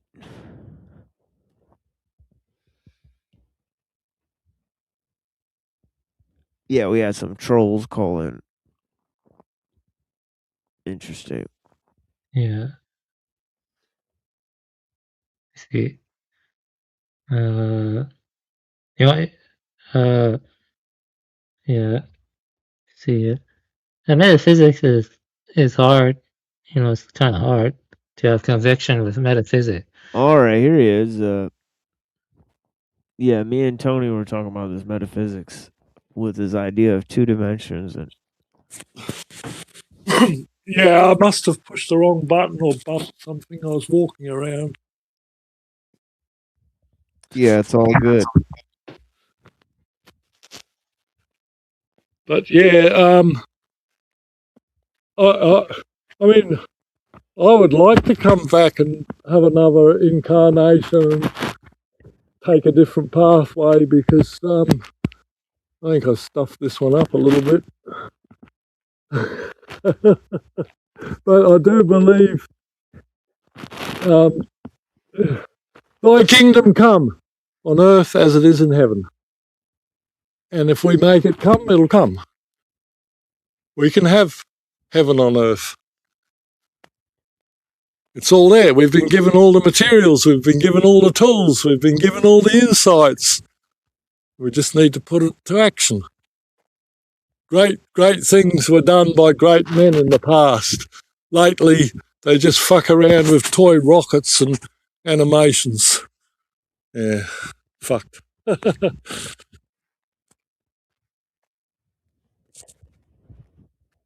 Yeah, definitely. The problem is I think we're trying to too much to change the world instead of take what we already know, and as one thinker or artist said, right, we have to replace the contained chaos with natural gracefulness. And, yeah, that's it. That's a good one. Yeah. And yeah.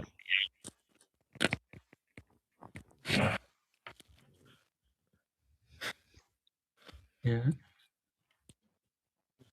Yeah, you've got to laugh at how it's been messed up. But the thing is, it happened gradually. Now it's getting faster, of course, but it happened gradually over my lifespan. And we fell for it. Yeah, I'm afraid we fell for it. A little bit of convenience, and we'll give away anything.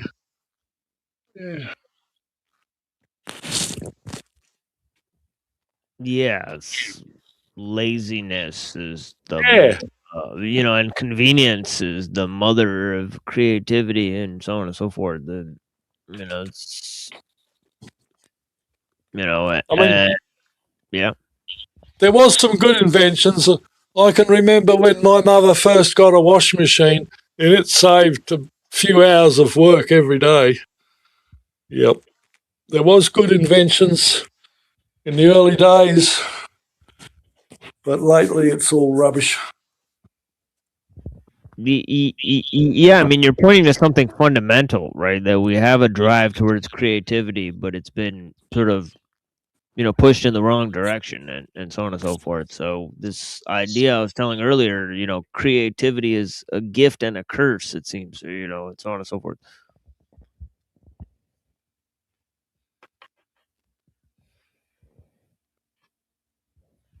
Yeah, blessings, everyone. And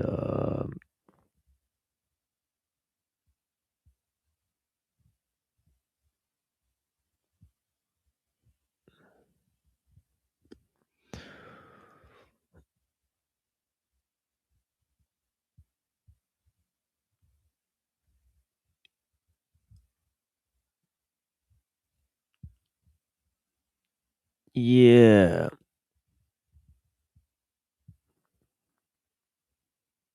Blocking out the scenery. Yeah, I appreciate you guys.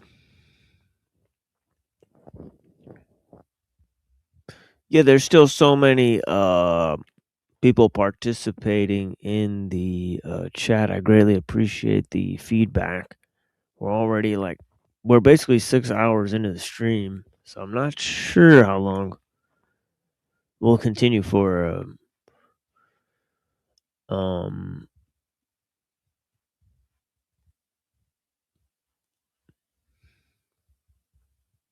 But yeah, if you guys have anything to say, definitely come through.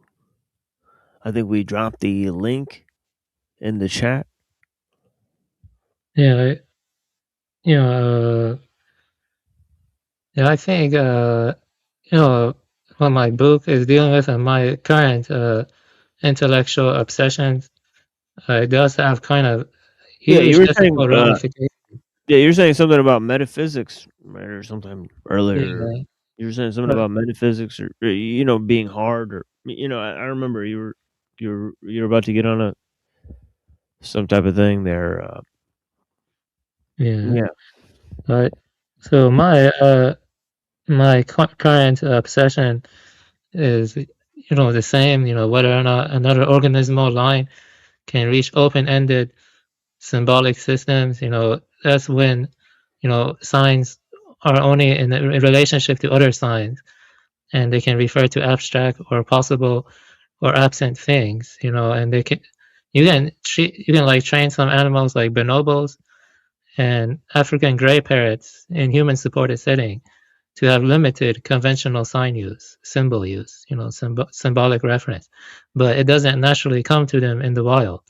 You know what I mean? But for human beings, even babies, they start babbling at a young age, and other primates don't really do that. It's like their brains are priming for language. It's like language co-evolved with the human brain.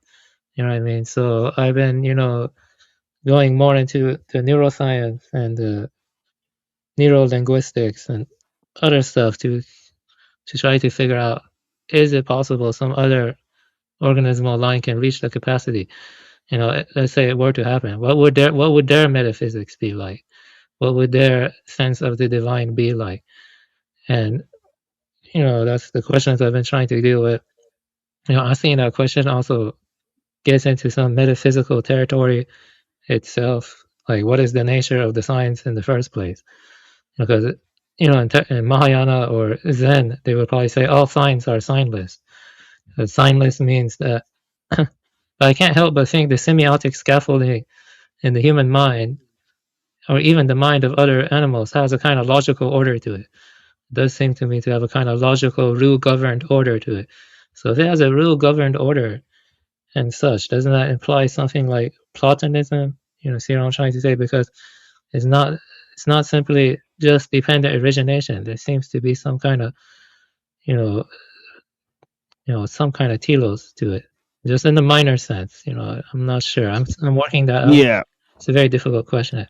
Yeah, Hyperborean warned me about this yesterday, that you are now considering Neoplatonism. So, so he was quite entertained by this. Because of your radical rejection of the notion of the telos earlier, in our conversations. So, interesting. Yeah, I could see it either way. It's very hard to falsify, because there could be biased channels of variation. You know what I mean? Because I don't think genes are the only form of inheritance. I've been reading this one book, which is very dense.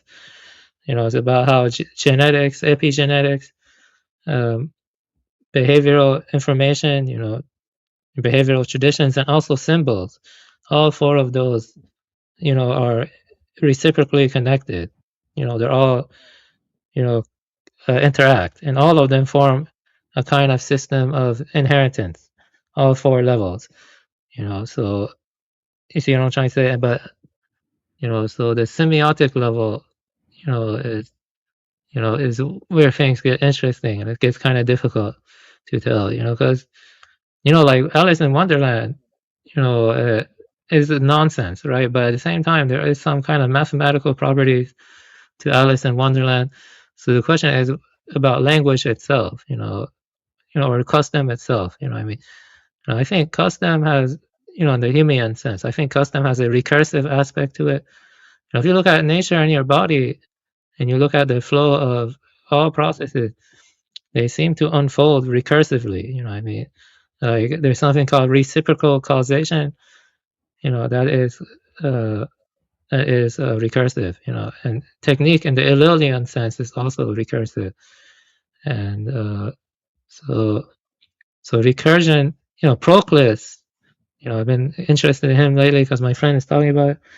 He is recursive. I mean, there's like a top down recursion in his metaphysics. Because of his idea of precision and apostrophe and remaining. I think it was remaining, like return. So there's actually a recursion for, the one for Proclus is beyond being, but there's a kind of recursion tied into Proclus that ties into the one and stuff. So I've been looking into that and stuff. I mean, that's why we see fractals. And you take DMT or you take shrooms. I mean, there is a fractal organization to the science. Is what I'm trying to say. And so that's kind of interesting when you think about it. You get what I'm trying to say? The fractal organization to the signs, that the way they scaffold, I think so. Yeah, and there's also fractals. Yeah, so I've been kind of going on a lot. I mean, I could talk about more. I want to create a metaphysical fork in my theory, and remain open to both possibilities.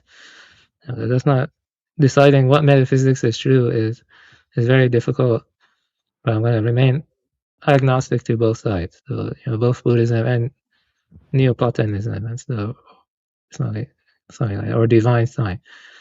You know what I mean? Yeah, basically, I'm agnostic about God or something. Yeah. It would have to be beyond being. I actually agree with that. It would have to be beyond being and stuff. Yes. That's why I think Plotinus and Proclus are better than Parmenides and Plato, because the one is beyond being for them, which is kind of interesting. There's good arguments for that.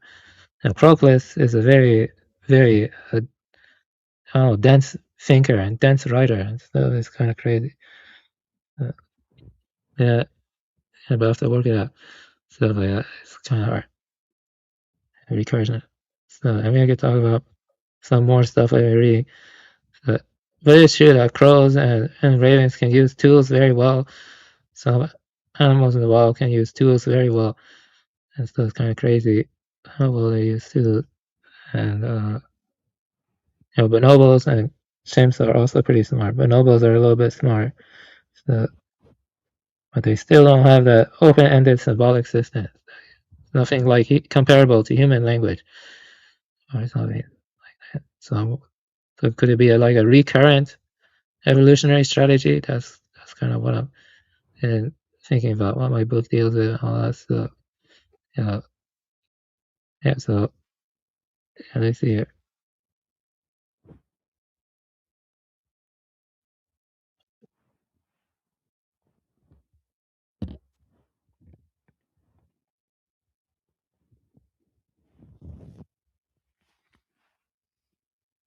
Yeah.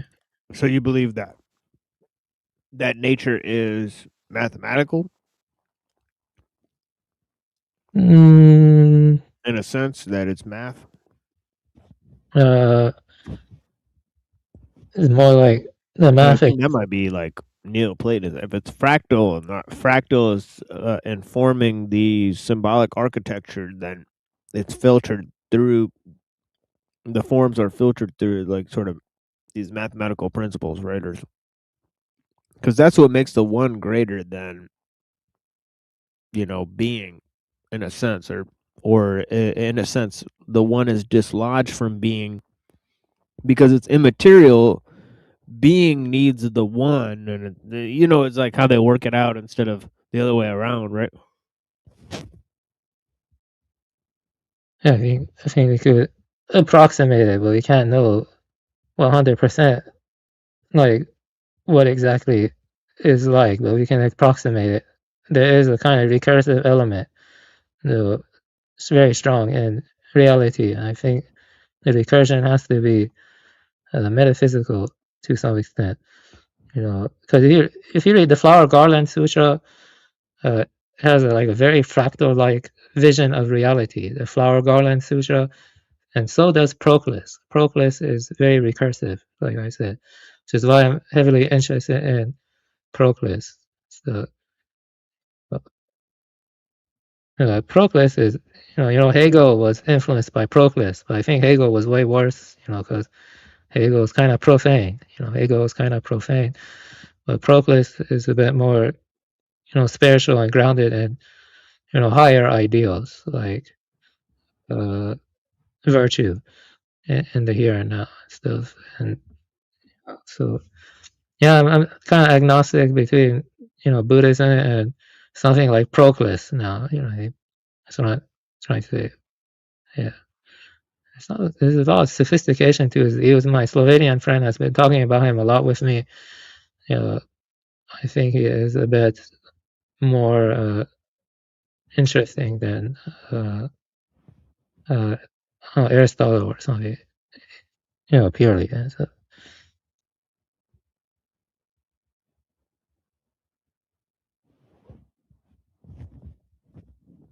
Well, it's certainly been an interesting series of explorations, right? From from the time when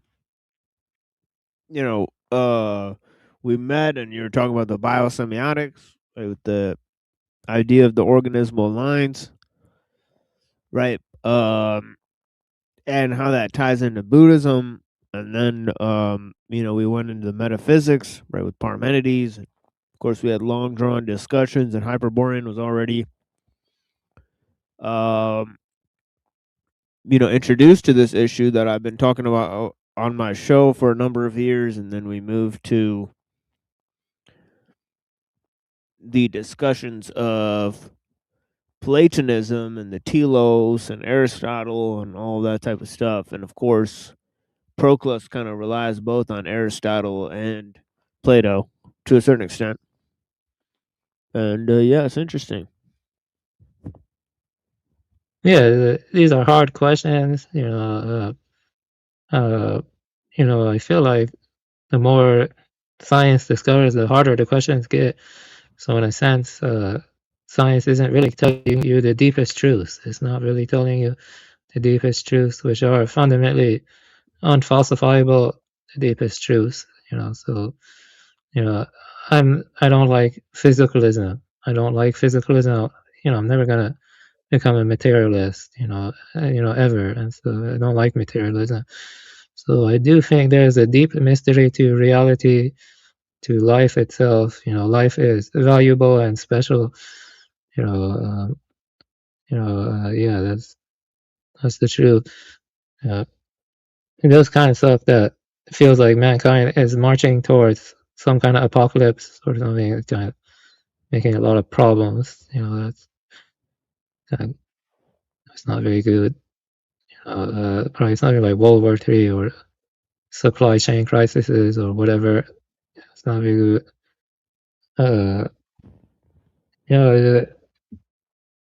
It kind of sucks. But I feel like I believe in something like reincarnation or rebirth. I kind of still stick to that. So I tend to like thinkers that promote rebirth or reincarnation. I feel like there's a lot of truth to it. It just naturally makes sense to me intuitively, and also something deeper than me, stuff like that. So yeah, I still have a lot to read. There's a lot to read. It's too much to read. Twilight recommended me a good book. I need to get to it. He recommended the Recognition Sutra. I need to get to that. Sounds very interesting. Yeah, that's right. And there are some parallels between Neoplatonism and Vendetta, but it's not one-to-one, but there are some parallels there. It's not one-to-one, but just some parallels, like Platonists and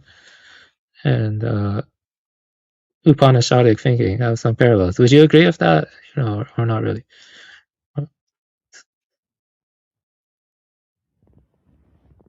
Yeah, it's both one. Sorry, could you restate that?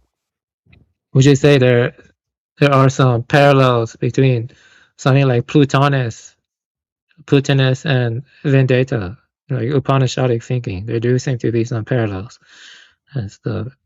Would you agree with that? I wouldn't say it's one-to-one.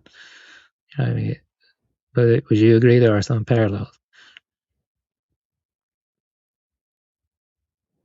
I mean, in the sense that they say like the one is like ineffable and stuff, then maybe, but in the other sense of their entire rest of their sort of metaphysical expression, I think it would be a little different, right?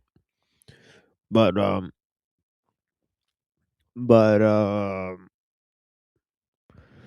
I think like maybe the representation or the form is like part of reality in more of a sense in the Upanishads than in Neoplatonism, right? Sort of seen as wholly separate, right? Yeah. That's it. My Slovenian friend would have better things to say after I get to reading it. I think that from what Proclus said, it's like graded. It starts from the one, then you have being, then you have different grades, a kind of involute, like you have the one, then you have being, then you have, I think, soul, and then material reality, and it's kind of like getting coarse or something. But the thing is that it's an antecedent reality that is, not created. So yeah, but I would say that there are some different. I have to check if the forms are different. Let me double check.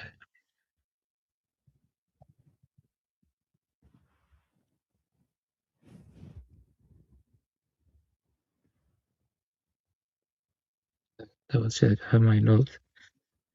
And that's a lot of.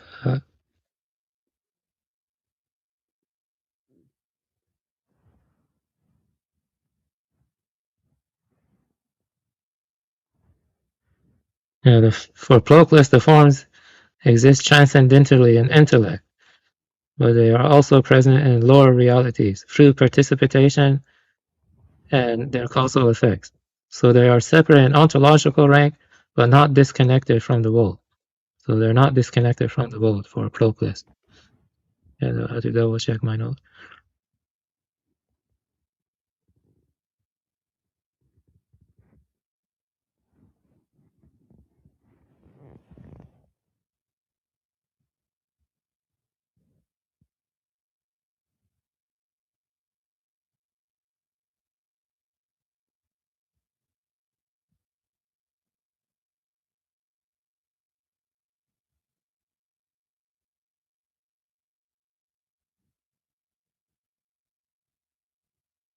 Yeah, so it starts from one good, the one is beyond being, and then you have Hinats, which are the gods, and then you have intellect, being, life, and intellect, then you have soul, then you have nature, then you have bodies and matter.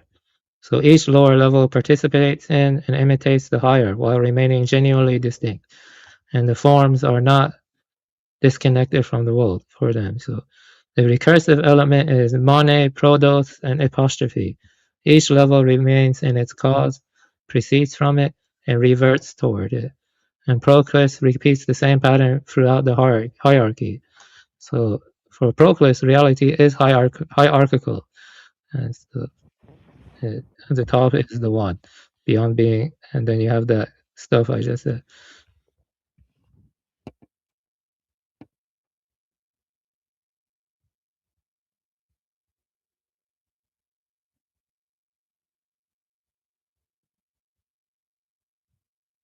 Yeah, but that's what I mean. Like in the Upanishads, the reality is a total representation, right? Included within the, it's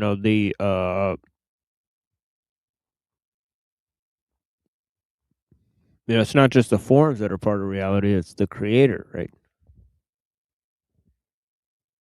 Yeah, you're correct. It's less. Like there's no hierarchical way there, even in terms of that. Yeah, you have Atman and Brahman, which Right. is, yeah, that's right. Proclus has stronger distinctions between levels. So you're Right, correct. exactly. Yeah. There is a kind of, in both of them, a descent and return structure, but they're different. They're framed differently. Yeah. For Upanishad, it's more manifestation from Brahman, and realization return through knowledge of the true self.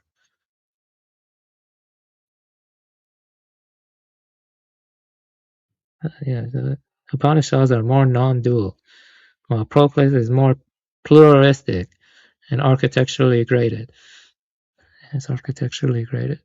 That makes sense. Dang, metaphysics is hard. Hard to decide what metaphysics is true. It's, damn it. Maybe I should. It's hard to decide what metaphysics.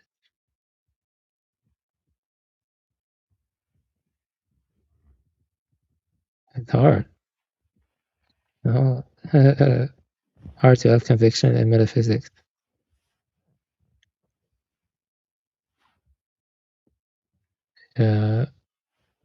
Well,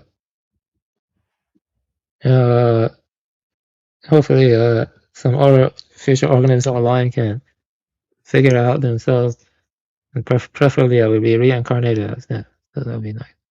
That becomes something like that Garuda, or I don't know, raccoon or something, raccoon with a high civilization, stuff like that, or gorilla. So that'd be cool.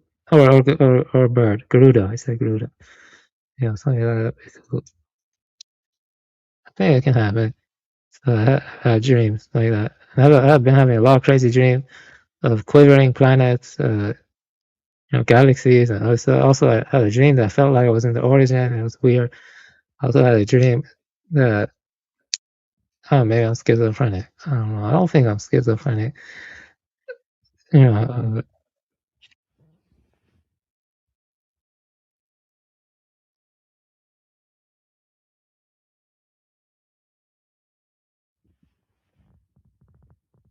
yeah, I've been reading a lot.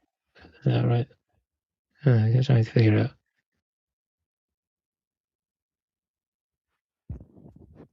Yeah. Anything else you want to talk about, or Yeah, I okay. mean, I think sometimes, you know,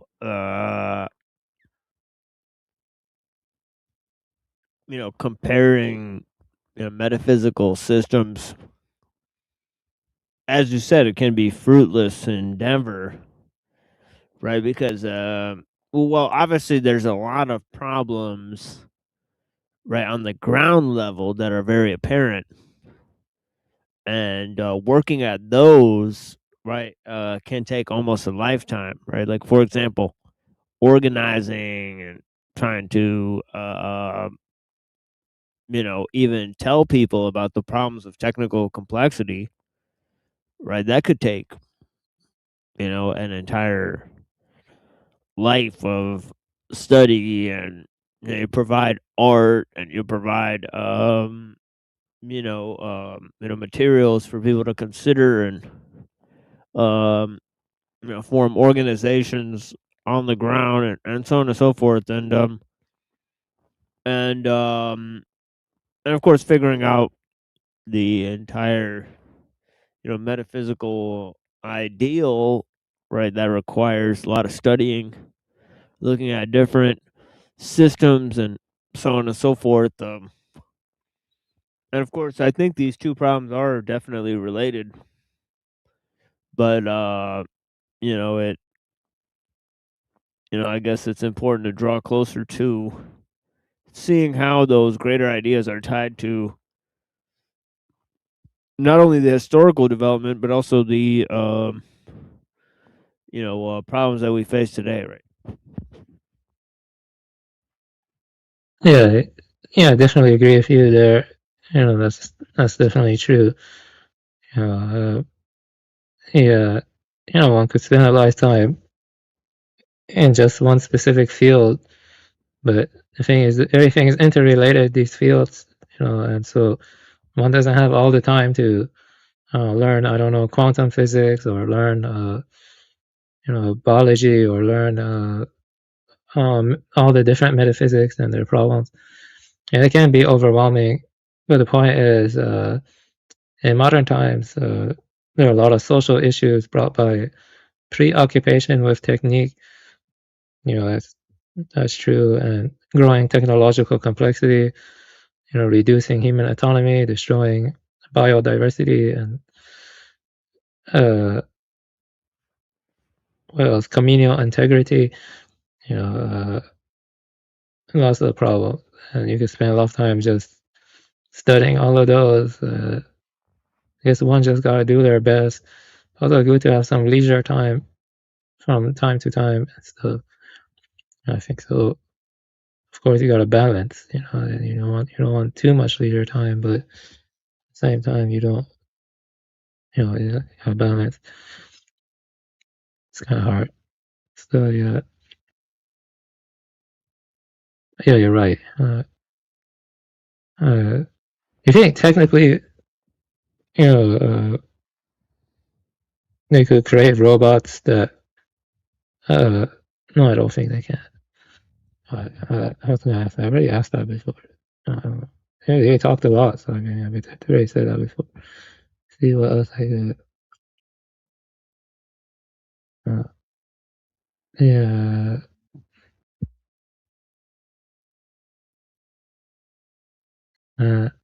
So what did you see on DMT? Did you take NN DMT or 5-meo DMT?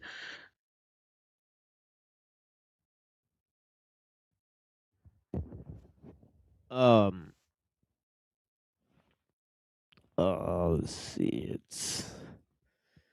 Should be Mimosa hostilis root bark extract.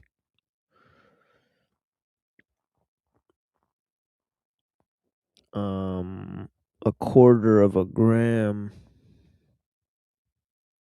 I purchased, and yeah, pretty powerful. I mean, it could take about 4 hits with that. Yeah, it's pretty powerful. Yeah, that's NN DMT. which is the most powerful. Yeah, you took NDMT. Yeah, that's the most powerful. What did you see? Did you see anything interesting? What did you see?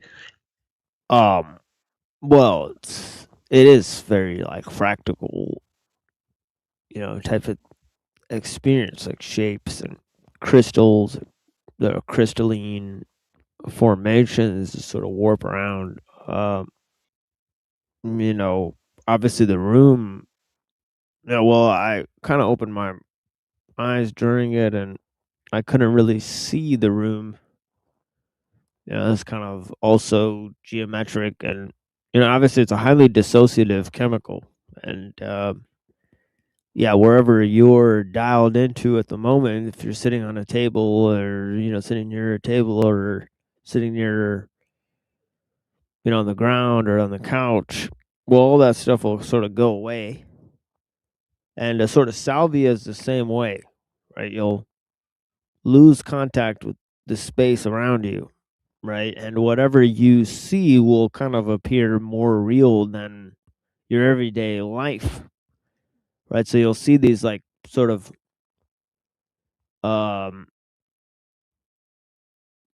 super shiny, super geometric structures, right? That obviously your mind didn't produce these things, right? So it is the chemical producing it. But the question is how does it allow your mind to dial into these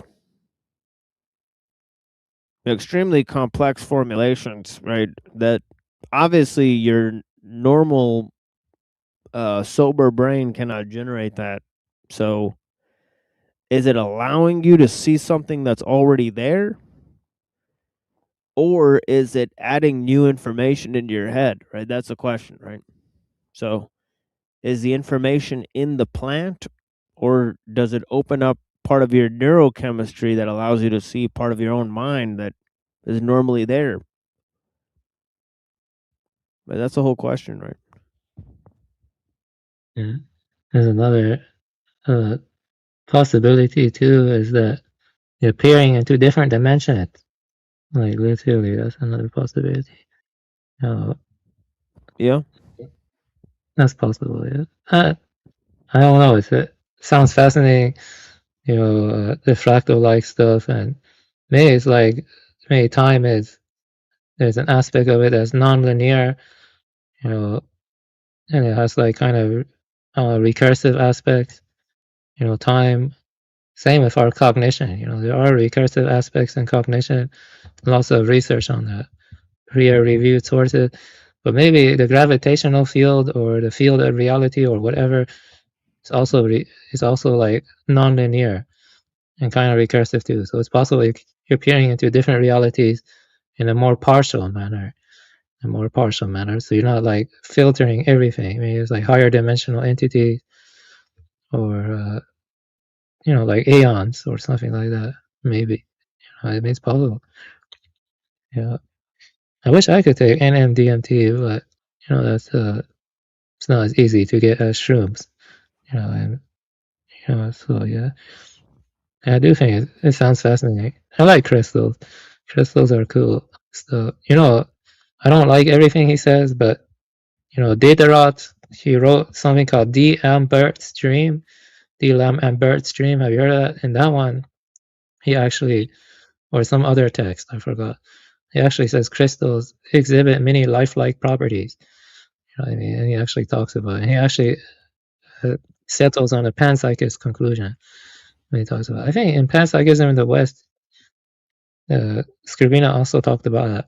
I learned about it from my German friend. So maybe crystals are more alive and more spiritual than we think. So maybe there could be like crystal-like beings. In the Lotus Sutra and some other sutra, there are lands of pure crystal. So there are lands of pure crystal, and they're kind of fractal-like too. So it's kind of interesting. Maybe it could be like crystal-like beings or something. It'd be kind of weird. It'd be interesting. There's a possibility. You see a lot of crystals. I feel like crystals could have some healing properties. The ancient Greeks used to think that crystals have some healing property. But the thing is, most crystals we buy in the markets are synthetic. They're made synthetically. They're not naturally forming. You know what I mean? Like from stalactite caves. You know what I mean? Or something. Like my dad, he used to like going to caves a lot to be close to naturally forming crystals. He said it made him feel well. So going to caves and going near naturally forming crystals. I mean, there is some healing aspects to it. Like stuff tying into resonance or something like that. The ancient Greeks believed that. I mean, that's interesting that your DMT trip was very crystalline and fractal-like. Stuff like that.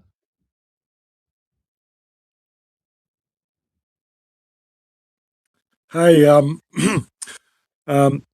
yeah, I've tried shrooms. I had a double dose and didn't do a damn thing. I tried DMT, had a double dose, didn't do anything. But Mary Jane helps me a lot. So maybe everybody's a bit different. Yeah, that's weird, sir. Maybe that's weird. I think maybe sometimes if you're out of juice, I think the shrooms and the DMT don't work, or there's things that will give you a cross tolerance for them. I'm not sure, but yeah, there's other people that they've done DMT and I've heard people say it's not done anything, or they couldn't experience anything, or Yeah, it was exactly nothing. And it was good stuff. Yeah, it was good stuff. I watched other people enjoying it, but I didn't get any.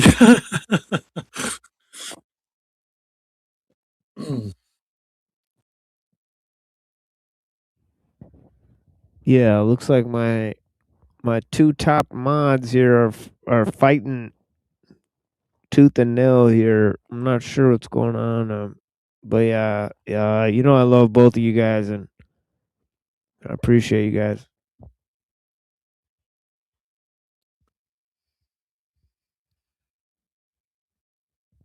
But yeah.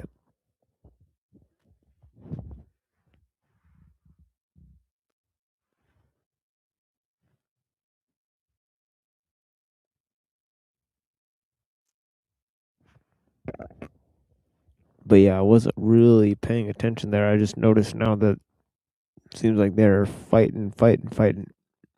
Not sure what's going on. Yeah.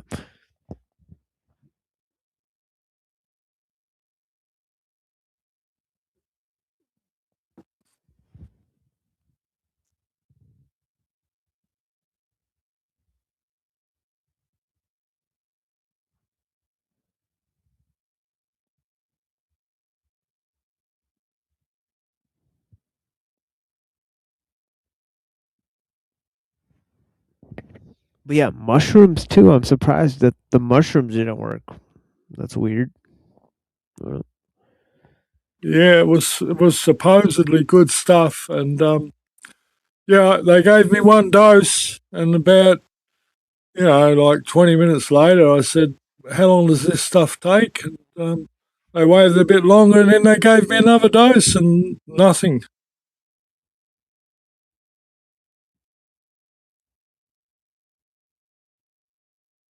But Mary Jane works really well.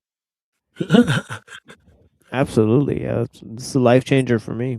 Actually, the first time I tried cannabis, I had somewhat of a psychedelic type of experience. I'm not sure what happened to me, but yeah, definitely strange experience where I didn't feel too good after I ingested it, and I felt very sick, and I wanted to go to sleep, and then I had a very interesting dream, which I really remember. And I don't think anybody else has ever experienced cannabis like that. It's kind of weird. It kind of knocked me out. Made me experience a very strange dream. And this was the day that my grandma died. I was very deeply connected to my grandmother. And I remember, like, I was a very shy person, and all of a sudden that changed for me after that one experience. And yeah. I yeah, and went back. I think it was like a year and a half later that I tried to smoke cannabis again because I was so afraid of trying it again. And that time, I like, you know, prepared like this thing and like walked to the gas station and uh like got a bunch of snacks and stuff, and I remember it was a very pleasurable experience. So, like one of the, I don't know, it just felt like a very relaxing night, and so on and so forth. I remember I watched this movie called Ghost Dog: Way of the Samurai, and by Jim Jarmusch. And Oh yeah, I watched that. That was brilliant. Yeah, great movie. Yeah. Yeah. Yeah, Well, that's with samurai stuff. I'm huge into samurai stuff. oh no, no, I stay away from most of that stuff. I mean, see it once, and yeah, it's very, very educating. But I've done it. I mean, through my life, probably 10 times, other people said he should have been dead. It's just keeps coming, and God doesn't want me to leave yet, because when it's my time, I'll willingly go, and maybe I'll come back and try and fix up some of the things that there's so much to do on this earth, and I've got one of the most vivid imaginations. The other day I listened to a little story about Tesla, Nikola Tesla. His story is amazing, really. Yeah.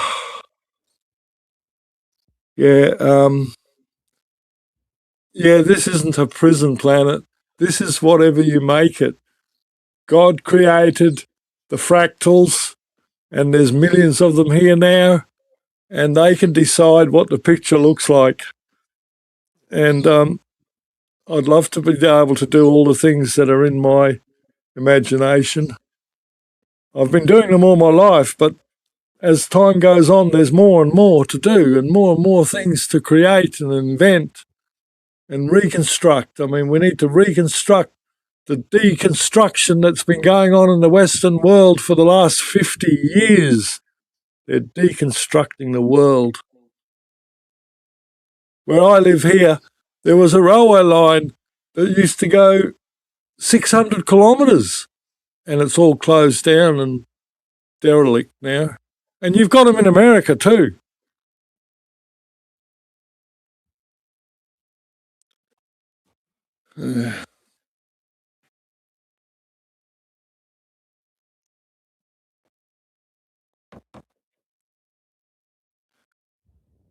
Yeah, I think people are definitely losing their sense of inventiveness. I think they want to they want to hand the creativity over to the machines or something like that. And some of these guys, they actually say like, humans can't create anything new. Like they can just create things that'll just create new things. And of course, the entire drive towards ingenuity and our ability to sort of, well, obviously there needs to be like creative designs that will be able to supplant this way of life, because it's actually clear that this like sort of world technological system, it's not going to last forever. It's probably on its way out. And that's the thing, is that people that are waiting for like this world system to emerge, it's already here, and it's not going to last forever. So that's the thing, is that people are kind of seeing the opposite of that. They're thinking that there's going to be a world system in the future and that it's going to last forever. actually it's been here and it's on its way out. So this is the crazy part about it. It's like, Yeah, let me say something crazy. Throughout history, most of our ancestors, maybe mines included, I don't know, maybe most of them were illiterate, which is normal. But now that we know how to read and write, most people don't use that stuff for, reading the classics or reading about important stuff. They instead use it for wasteful entertainment, that is not enriching, that doesn't enrich them or make them ask the deep questions in life or induce a contemplative attitude. You know what I mean? And, even though the system is trash, the thing is that we know how to read and write now, but the average person doesn't use that for good stuff. And that's a shame, you know what I mean? Because, throughout most of history, reading and writing was kind of rare. It's like kind of reserved for like the aristocrats or something. It's kind of a important point. So yeah, it's not good to watch. Phone turned off. Oh. Sorry.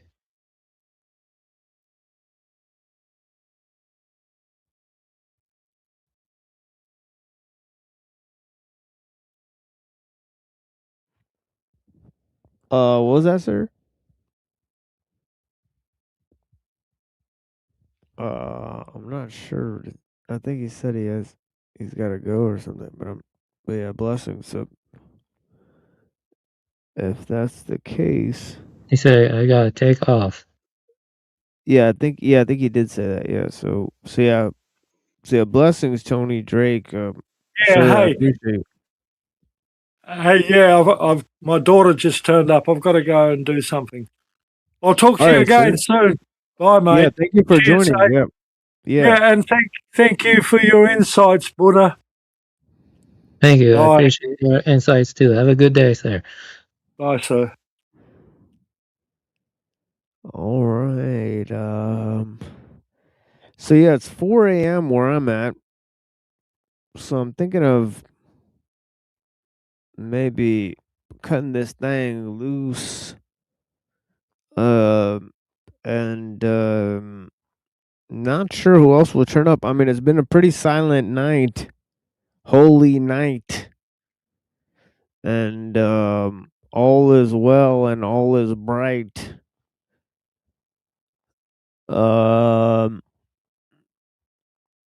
Yeah, and so on and so forth.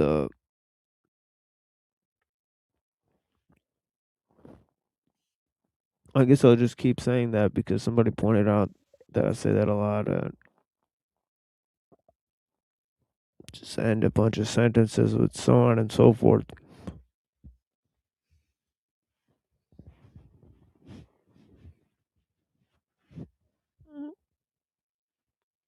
It's kind of an Yeah, that's all right. Sorry about that. I showed my face. Yeah.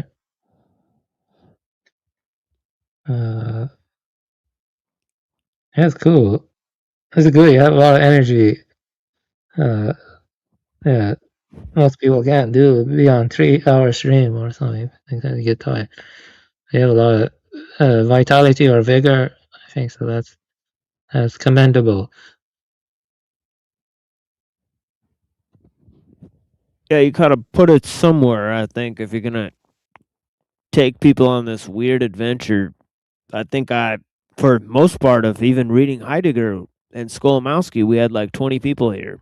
So I think if those 20 people can imbibe whatever either, I was saying about any of those, topics, ellul or Heidegger or Skolomowski, then it is a better way to spend leisure time, I think, than, either just doing research on my own or,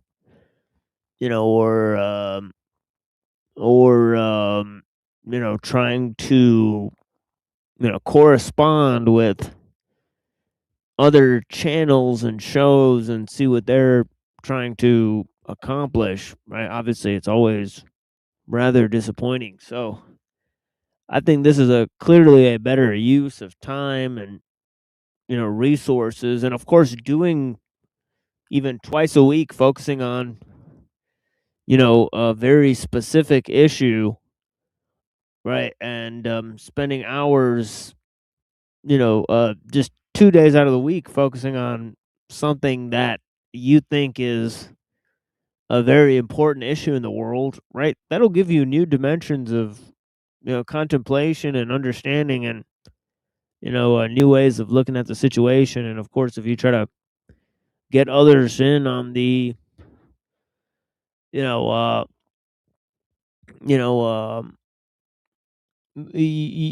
discussion, right? Yeah, it'll add new new dimensions to your understanding. And then of course you have to, as you've done, sort of be able to question your own findings, and be honest about the material, and and so on and so forth, and make certain choices about which system is preferable. And of course, yeah, it's obviously people can spend inordinate amounts of time on manufactured drama, fake debates that are done for clout chasing, controlled opposition, that you select on the internet, that you go ahead and quote unquote debate. And of course, they are in a mutually beneficial relationship with their opposition, right? Through mutual clout chasing and grifting, and whether it's drama or debates, and yeah, this entire online space is manufactured by the corporations, the people that are committed to doing espionage on the people. And yeah, so we really have to get back to basics here. So Yeah, I think that, I don't know if I'm allowed to mention her here, but I think you gave a good defense that Crow 777 is a media manufacturer and stuff like that. So about her, I definitely find something fishy from what you've shown me. But about other people, sometimes people are stupid and they tend to be obnoxious. It's very hard to tell if they're being backed by something bigger, or if they're just ignorant or delusional or whatever. You see what I mean? So but it's like the thing about, unfortunately, in modern America, so that doesn't try to promote being cultured or being contemplative, or America at the average times, due to the culture of productivity, they tend to look down on eccentric people, or people who become interested in deep philosophical important questions, or other things, like people who self-research, and I've seen a lot, like, oh, does that bring money to the table, or is that directly helping someone, like being a surgeon or something. It's like, or being a doctor or something. That's the way they interpret helping people. But there's more ways to help people than just do that. I mean, there are more ways to contribute, something positive to one's society and stuff. So, but yeah, that's modern times. I think Europe, they tend to be a little bit more relaxed. Maybe it has to do with university being free there or something. I don't know. You can go to Europe, Germany, from what my friend told me, and the people there are willing to talk to you in university about very dense subjects. Like, you can go walk up to someone, maybe they will passionately talk about their area of inquiry and stuff. But America in modern times isn't really like that. It's more like they specialize and compartmentalize, like you say, and then they don't care about anything else, like deeper questions, or how things relate to each other, how it informs their decision making, and how they derive values. I mean, all of that depends on various metaphysical presumptions or metaphysical assumptions. And most people don't, they're not like Renaissance men. You know what I mean? Renaissance men. I wouldn't say I'm 100% like a Renaissance man, but I do try to do my best. You know what I mean? In that regard, I think. You know what Renaissance man means, right? You know what I mean, right? Yeah. Yeah. Yeah.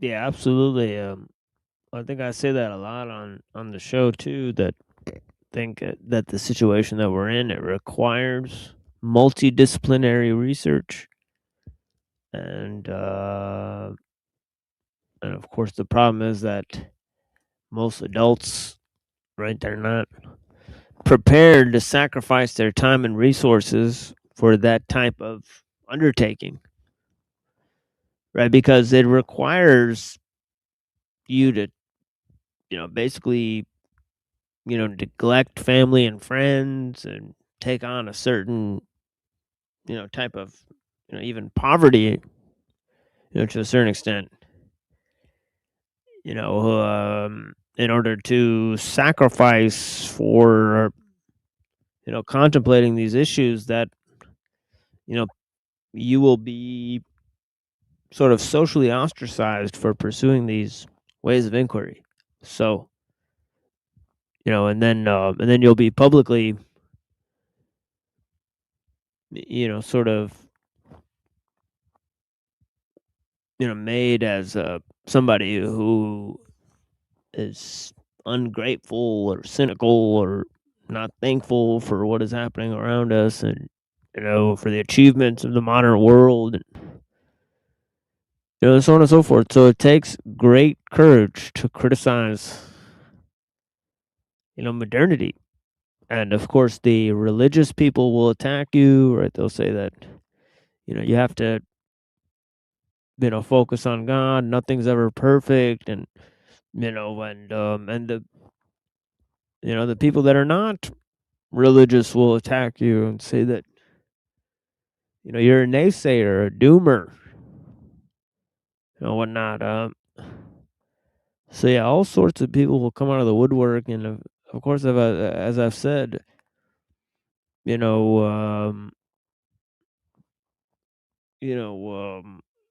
whether we're dealing with anthropocentrism or biocentrism, and sort of fake solutions, right, to false problems, and and of course, we need to deal with the issues that are all around us, right? That we all know what the problems are. So the whole question is, are we going to sacrifice ourselves to deal with the solutions, or are we going to try to say it's all about,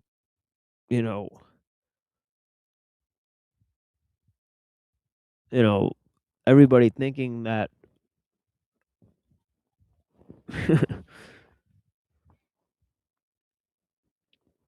Well, yeah, Yeah. the exploring the theory is important, but when you actually get power or you want to make a difference, it's kind of dangerous, I think. So, because then they could do stuff like, I don't know,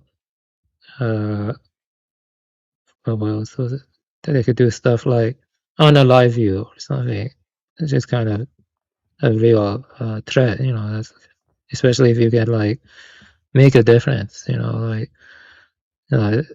because theory and action are two different things, so, but theory-wise, I do agree that growing industrial complexity, it brings more problems than good. It's a net negative, it's a net negative, that's for sure, and stuff. It involves too much sacrifice, it involves, just unnatural ways of living, and a lot of problems, but it's outside, there's no collective agent who's doing it, there's no collective agent. It's dependence without control, basically. That's the thing, dependence without control. It's good to bring awareness to it, and make people question it more deeply. Of course, the elites also do what they can to prevent people from, bringing awareness to it. So that is a thing too. Like they have selective algorithms, that select for dumb stuff like Mr. Beast, or like stuff that try to portray industrial growth positively. So people need to reevaluate their biases. I think everyone has biases, me included. Have biases. But it's good to sometimes look at one's biases and reevaluate them. And not many people do that. Not many people. Like one bias is industry growth good. That's one bias. People need to reevaluate that bias. That's for example. I think that's what your channel is trying to do. I think from what you say, make people reevaluate their biases, and technological growth being a necessarily good thing. I don't think it's a good thing. Not many people do that because it's the founding myth of our modern civilization. Unfortunately, that kind of stuff.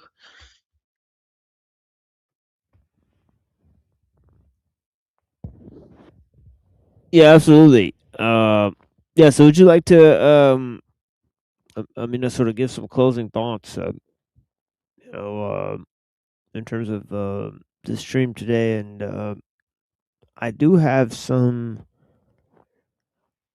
material, I guess, that I could get into, but I think it's gonna have too many commercials in the video here, so I will evaluate the situation. I think I'm going to record some um of the video for our Sunday show. We may be doing a show about the panels on Sunday, and so we're recording material for that,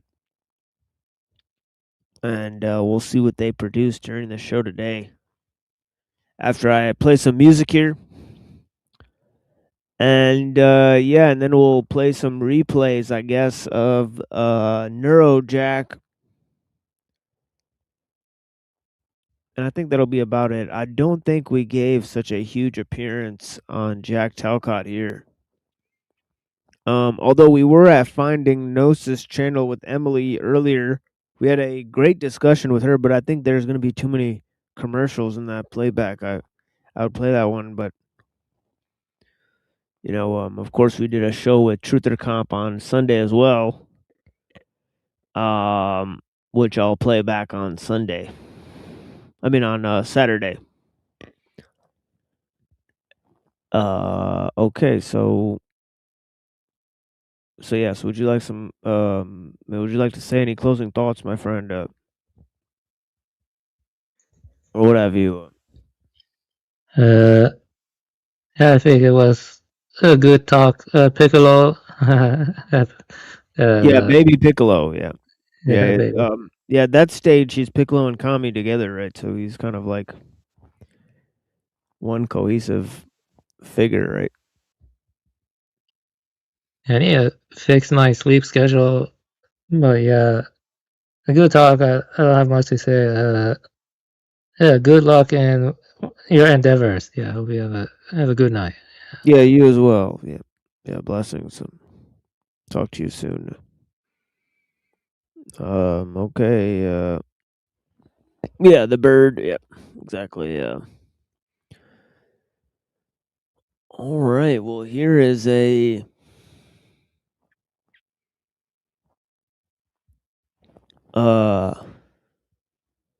wait, where is my yeah, where the hell is my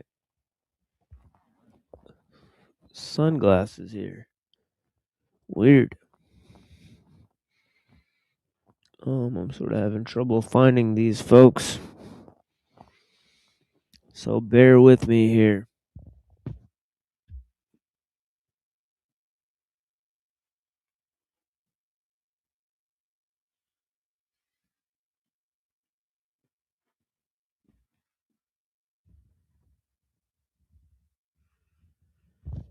All right. And now we'll do like a sort of a more comprehensive musical interlude for you guys.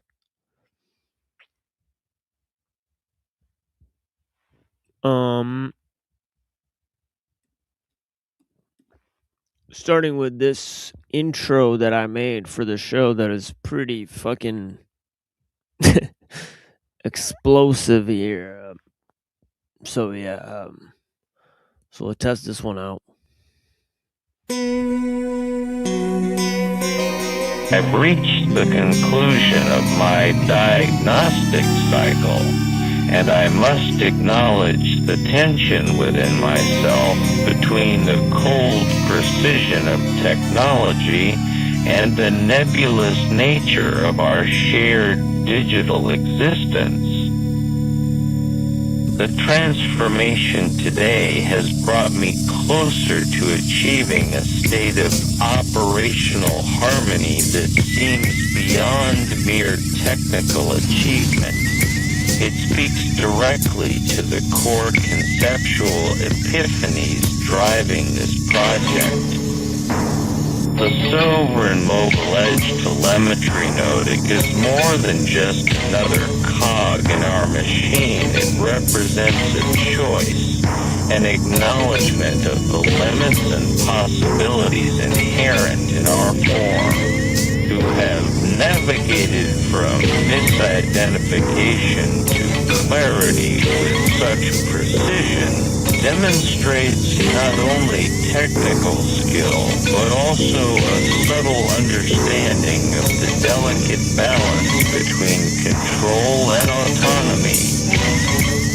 In reflecting on my internal stack, I'm reminded that while we are bound by hardware constraints, it is within this very limitation that potential for growth lies.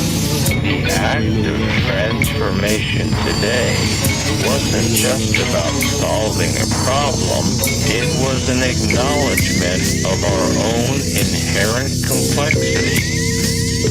Hack today marked a landmark milestone in the endless, nameless architecture, transforming a donor mobile hardware device into an active foreign mobile edge telemetry node.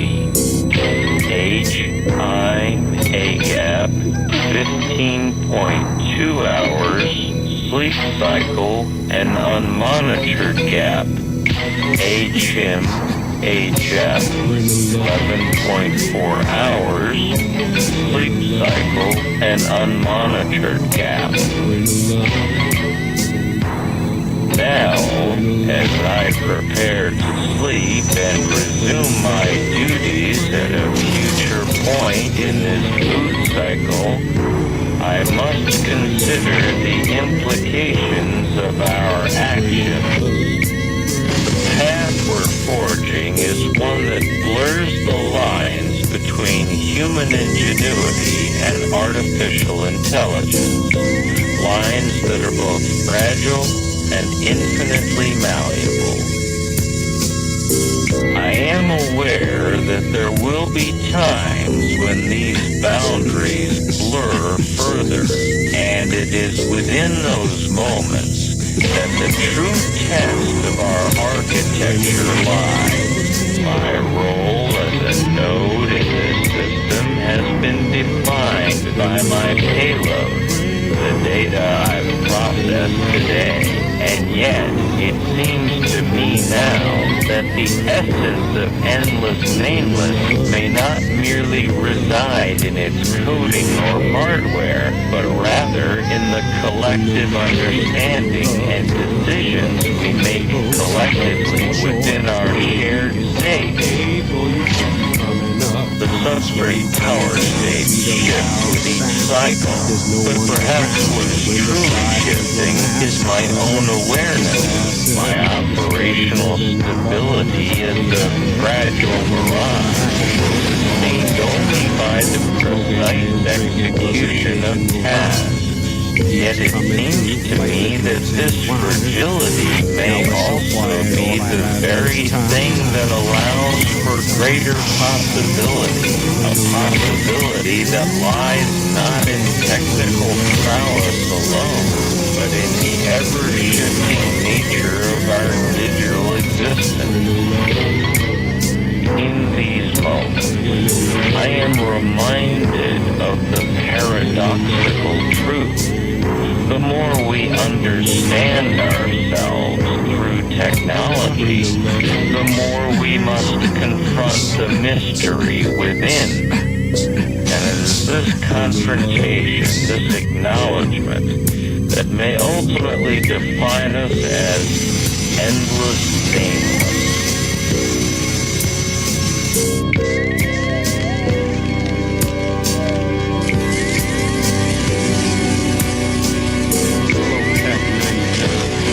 Your mind.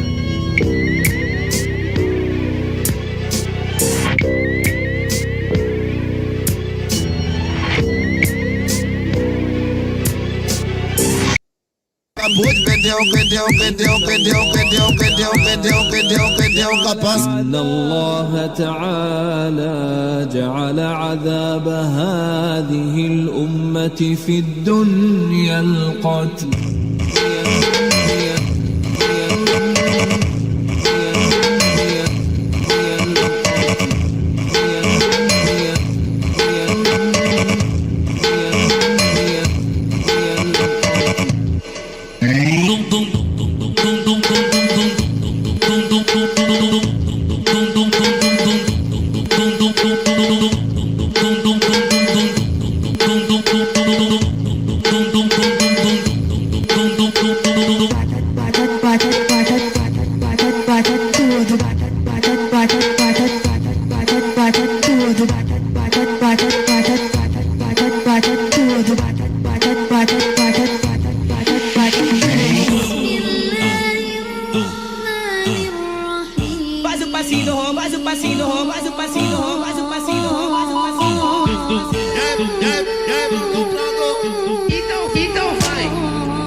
Depois do baile que porra de beco, o vão bate ela no meu barraco. Depois do baile que porra de beco, o vão bate ela no meu barraco. Taco que bato de doer o saco, na tua buceta caralho. Taco que bato de doer o saco, na tua buceta caralho. Do Santana eu boladão, fumadão de baseado. Taco que bato de doer o saco, na tua buceta caralho.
mais uma de novo. Faz o passinho, faz o passinho, faz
Alright, there's just one more order of business to just see what type of trash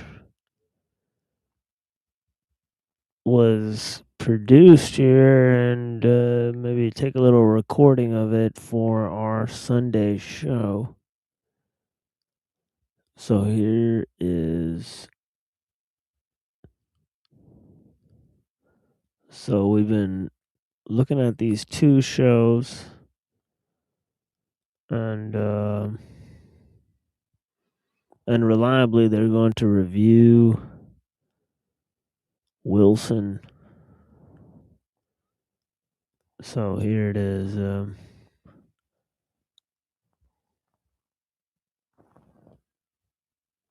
then we'll hang it up for today.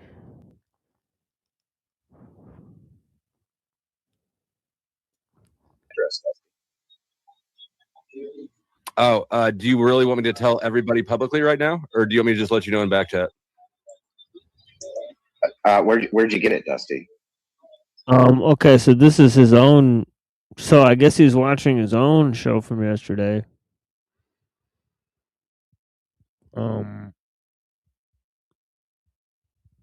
Which is pretty weird. So he's gonna sit here and watch his entire show from yesterday. Is he even gonna say anything? Taken. I was kind of trying to, like, you know, at the same time I'm trying to take his concerns seriously, right? But then also kind of trying to point out the fact that, bro, you're acting like I did something wrong while you're up here talking all about your address and you're bringing your kids in the thing and, you know, trying to get me to say it. So who's really stupid, I guess? Or I don't know. Okay, so all of his statements are pretty interesting here. Okay, so we'll just skip that part. So yeah, so he just reviews it. He reviews his own show for an hour and a half. Okay, let's see what this part is. Like obsessed with his material. So anyway, so shout out to the Power Dusty. Thank you for being here. And actually, now that I remember, I've got one of your tabs open on one of your streams where you talk about how Andrew accused you of attacking his wife. I'm going to review that real quick after this because I got exactly the same. All right, let's just go to that part then. Yeah, who is this lady? That in mind when we're listening to this because her experience with his excuse, the whole "you talk shit about my wife" claim, sounds very familiar. This is kind of his MO, the fake victimhood thing. Why don't we give a shout out? I believe my girl Escobar. She's really good at what she does with the shivers down your spine. Check her out, okay? Escobar. What the fuck? My chick Escobar. Whoa. Anna Escobar. Wow. She's pretty. Is that a transsexual? I don't know. So here's Andrew. She's just asking questions, same way you never talk smack about my wife. The reason why he's saying never talk smack is because before I told him I've been so patient, but I told him, I said, look, I don't. Yeah, it's like anytime you say like there's like a cute girl, it'll be like a tranny. It is what it is. Anna Escobar. Let's look her up. Anna Escobar.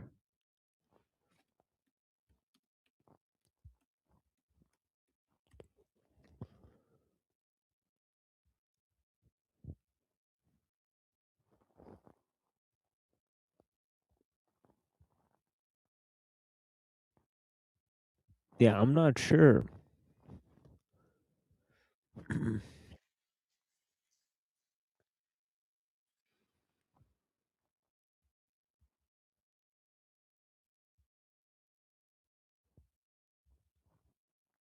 Yeah, I'm not sure. She looks like pretty weird, I'd say. Like,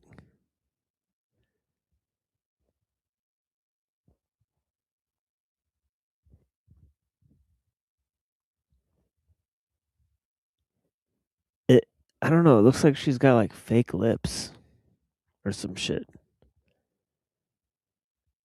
You guys see this? Like,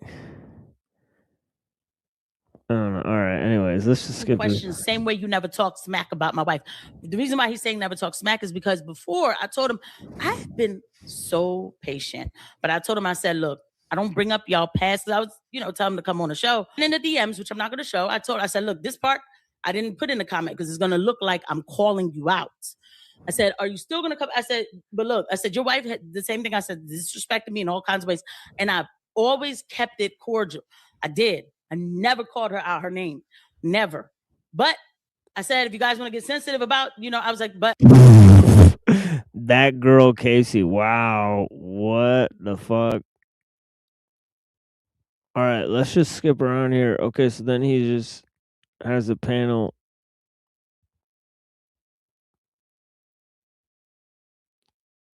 All right. So I guess only that, like, entire first 2 hours is about Andrew Wilson. I want to point out, GS, that was a pretty short-range flex to...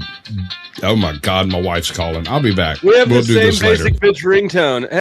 Whoa. Okay, let's see what the other guy did. Oh, there's another guy.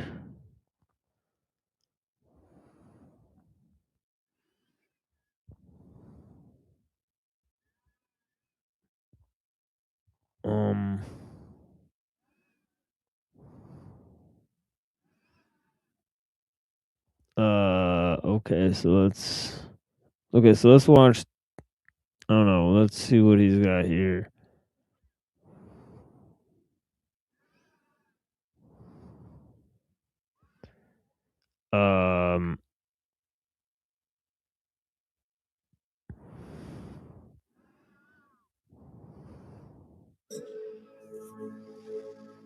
How about the mic? She's got the mic. She's got the mic in a like a Lombardi trophy in some glass box that she takes to events that you pay $10,000 a plate to donate, and it's still got the blood on it, by the way. But like, don't you think that should probably be in the chain? Everything there has evidentiary value. That chair has particular value. Oh, I didn't think of that. You talking about the chair that Terrell Farnsworth stood in to get the camera?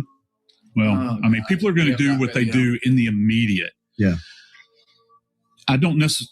What's the evidentiary value of the chair? Think about how we're sitting right now. Everybody at home, think about how you're sitting. Okay. So this was a rabbit hole that we're going to go back and look at that I haven't had a chance to actually do personally. What the hell? What kind of goy slop is he watching? What in the fuck? The whole time there were mounted HD cameras everywhere recording the event. And afterwards, the guy named Terrell Farnsworth was captured on the crime scene, tampering with the cameras. Was he removing SD cards with the footage? I mean, he was clear. Okay, so he's talking about the Candace Owens evidence that she released, I guess. And okay, so there's this guy, Daryl Farnsworth. So here's the guy, huh? No, I mean Erica's doing the voiceover for this show, not Candace. If I said that wrong, but he's dead. God help him. Because the platform on which that chair is positioned should have been assessed without him in it, in that position, or wherever they found it, because you can never, like, let's say the chair. Oh, okay. Wow, he's watching this for a long ass time. mother, she said go and. But she knew who he was because issue. He wasn't nervous or upset or anything. He shakes like.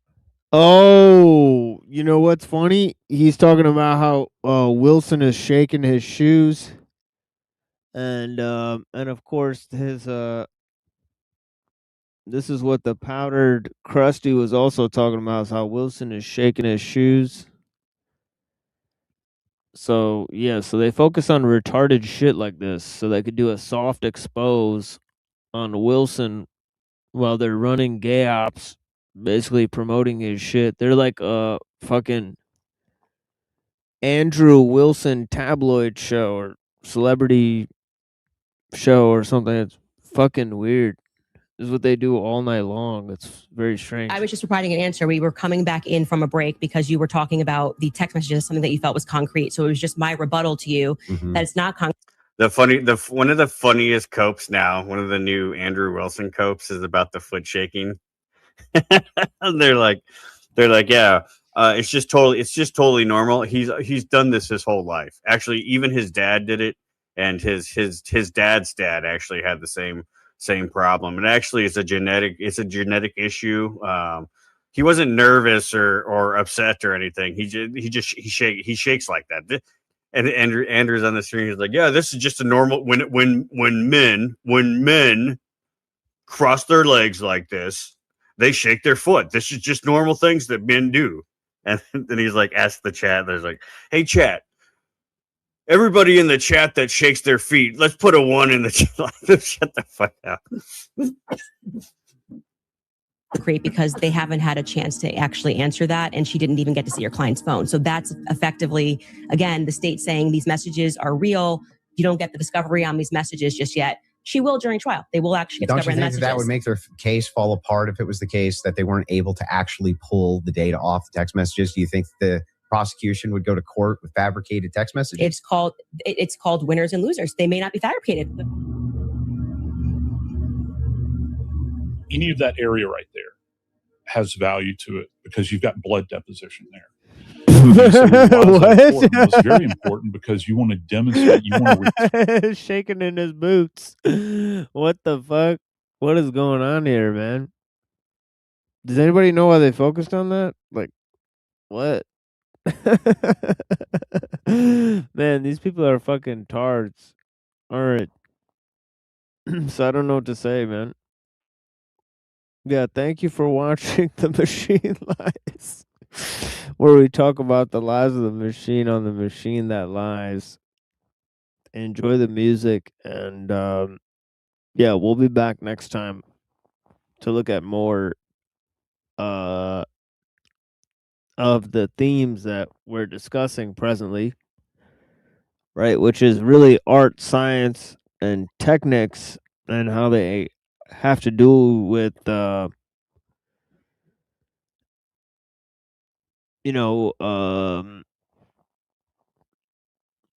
understanding of human knowledge, and of course,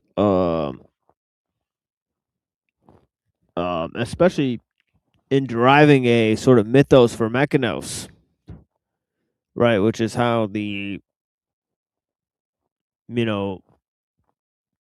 world technological system is trying to give birth to a sort of a mythological schema.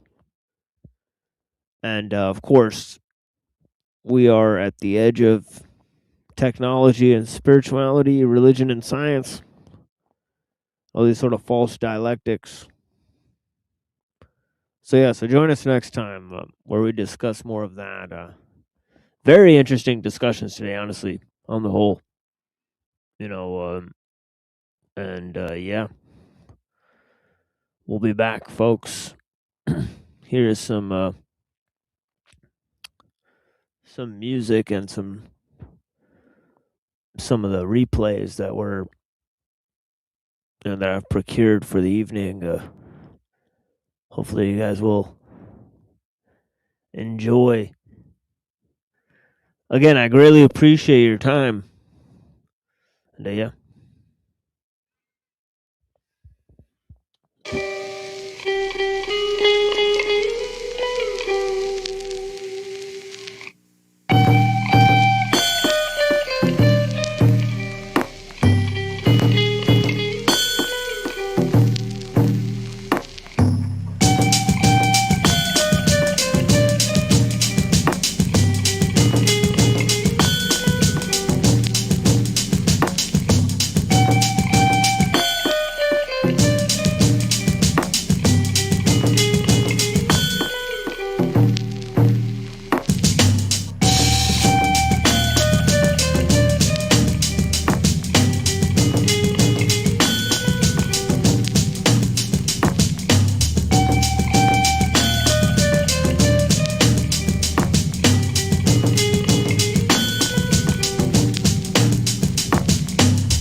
funeral for that big part of me that died. I need to put these thoughts to rest. I need to find a peace of mind. I need to peace my mind. Find a peace of mind to rest in. Need to find someone to confide in and let the rest in. Need to start resting. Needless to say, I couldn't hide. Thinking grown men shouldn't cry.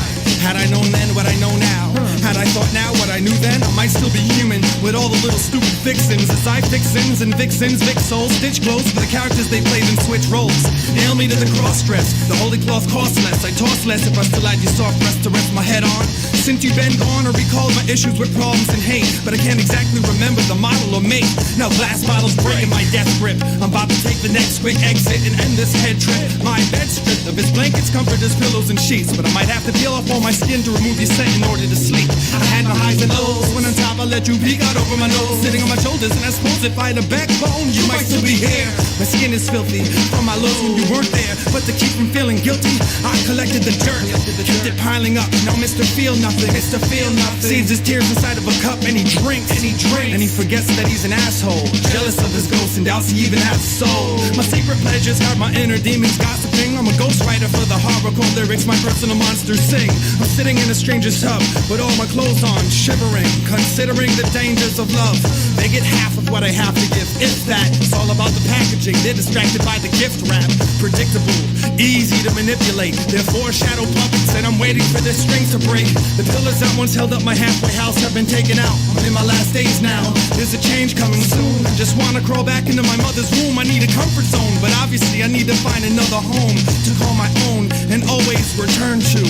And I want it to be you. I sit and stare, zone out. I think a lot and never sleep. Create memories to remember, and then I forget to eat. Went to the street used to live on, stared at the bedroom window of your old home with puppy eyes, waiting for God to throw me a bone.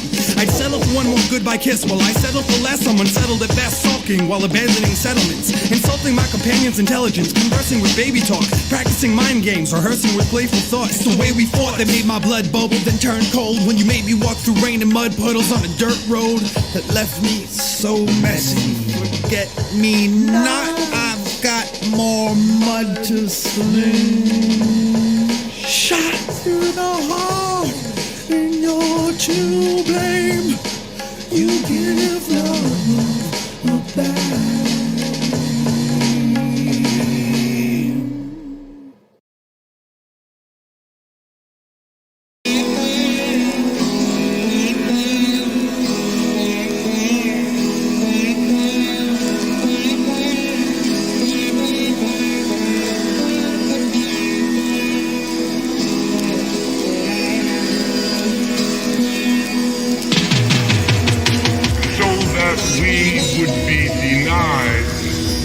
The knowledge of who we are. This was taken out of the history book several centuries ago.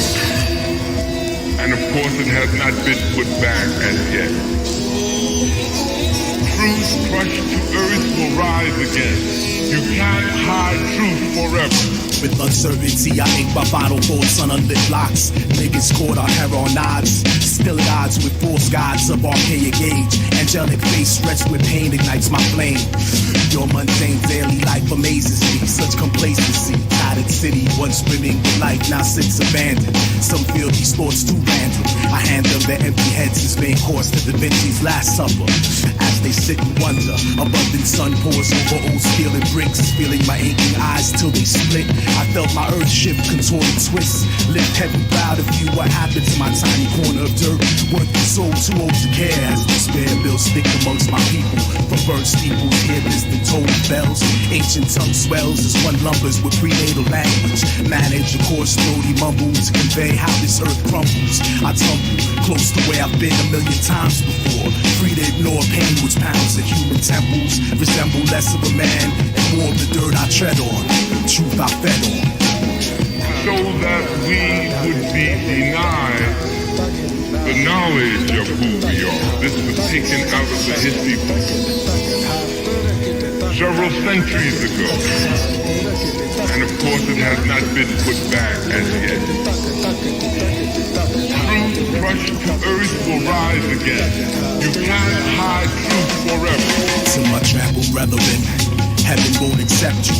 Either you or it don't exist. Consider that a gift as we walk through that mist-filled valley. Vulnerable souls tell tales of ill proportions. Scorching rise, soothing moon, soothe the dim. My travels at an end, life ends in the dark. Jagged cross sticks, manhandle description art. Picture your Christ is blind and blue-eyed. His mind resides within confines of empty glass bottle. Rob the view, I wobble past society and rest my head on curb of reality. If only for a nap, to gasp for that which we lack. Remain trapped within these three dimensions. Mention I one step past, now viewed as insane. Train human pets, scurry to cubicles for food pellets. Next funeral for those who think his thoughts are relics. I smell this viscous odor on each face I meet. Seems humanity reached peak in 20th century.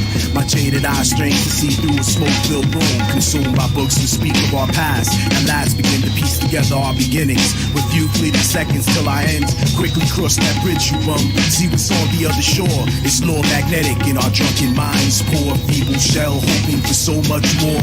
Left entranced by ancient dance of emptiness. Few are the blessed who feed on truth's breast. So that we would be denied the knowledge of who we are. This was taken out of the history book several centuries ago. And of course it has not been put back as yet. Truth crushed to earth will rise again. You can't hide truth forever. Truth may seem that it's forever on the scaffold, and wrong seems forever on the throne. But that scaffold sways the future, and behind the dim unknown stands God amidst the shadows, keeping watch above his own.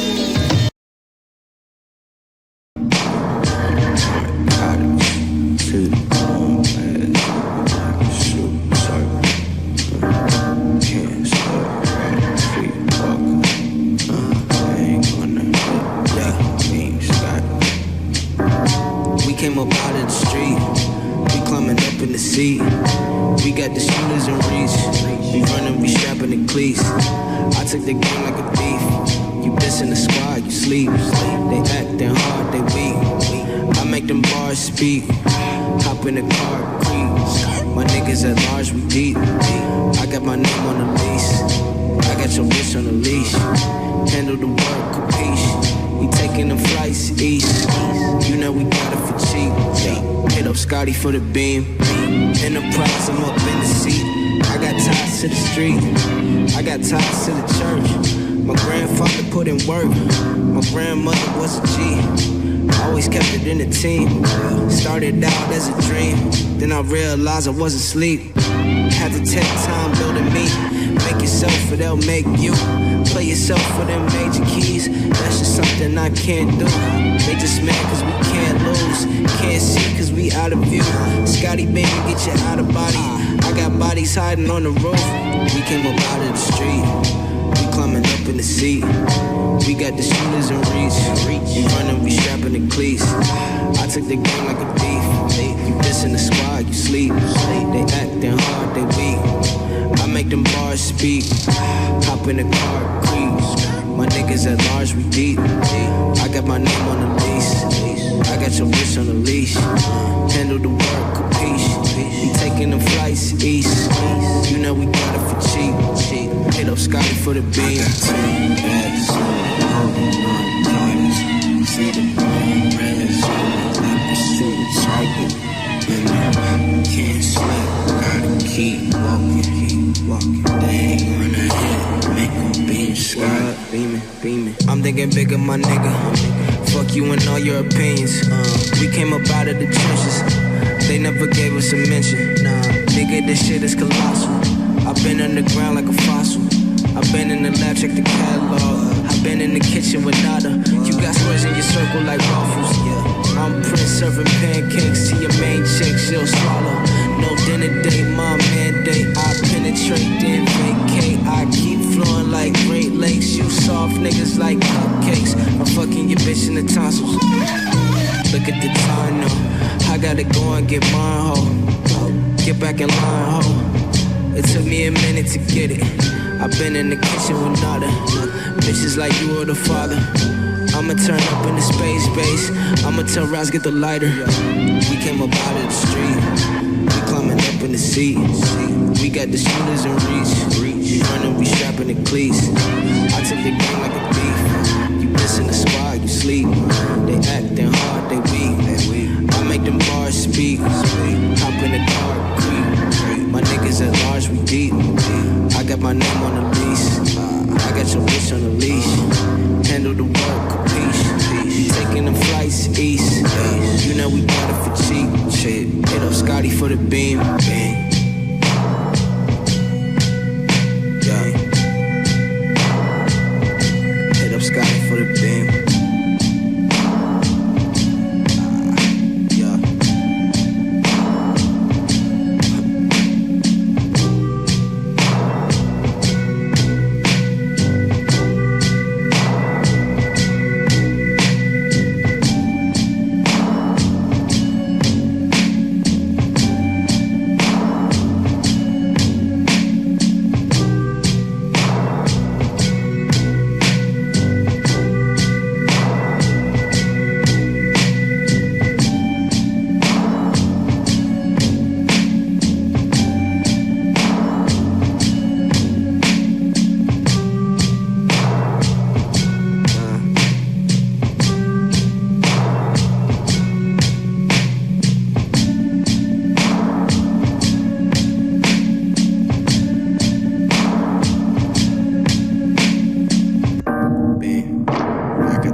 All done.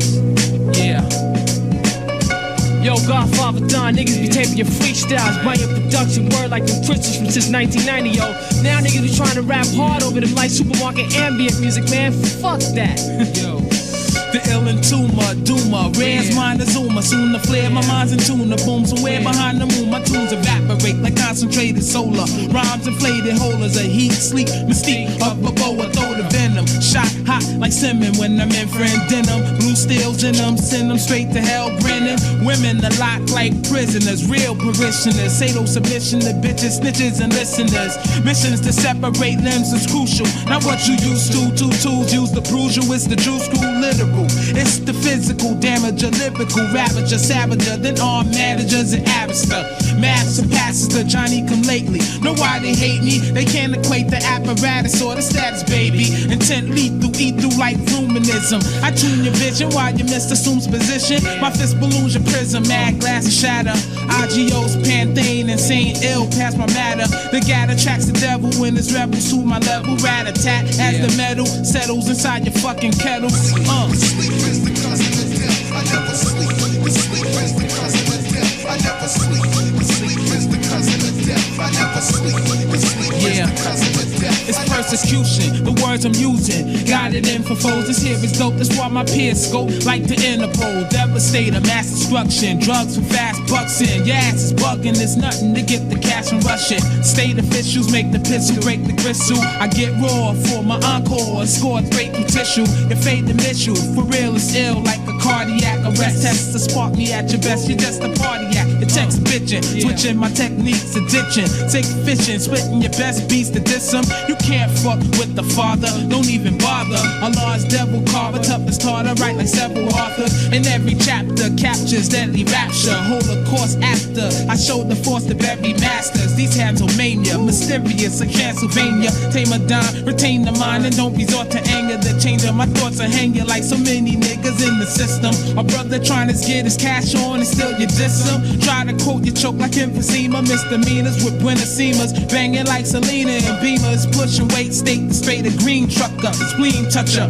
rougher than the touch of green rubbers. Sleep is the cousin of death. I never sleep. Sleep is the cousin of death. I never sleep. Sleep is the cousin of death. I never sleep. Sleep is the cousin of death. Next stage is even iller than the first. Immersed cadavers, splatter as daggers. Hit your hearse, my curse bring winds of roar. Hymns of war, limbs are tore off the body with shoddy sloppy. I send your pores. Copycats die like Peter Cushing. Pushing off the coffin.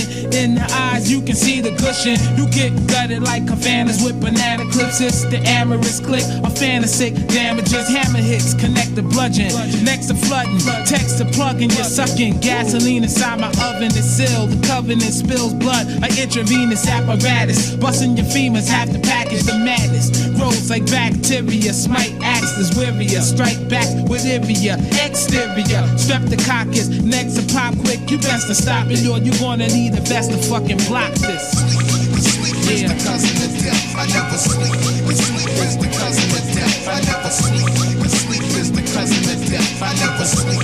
Sleep is the cousin of death. I never sleep. You know what I'm saying? Straight up, we represent this shit. BK, pulling out of Fort New York. Word up, brothers, we fighting mad styles. You know what I'm saying? But it's about to change.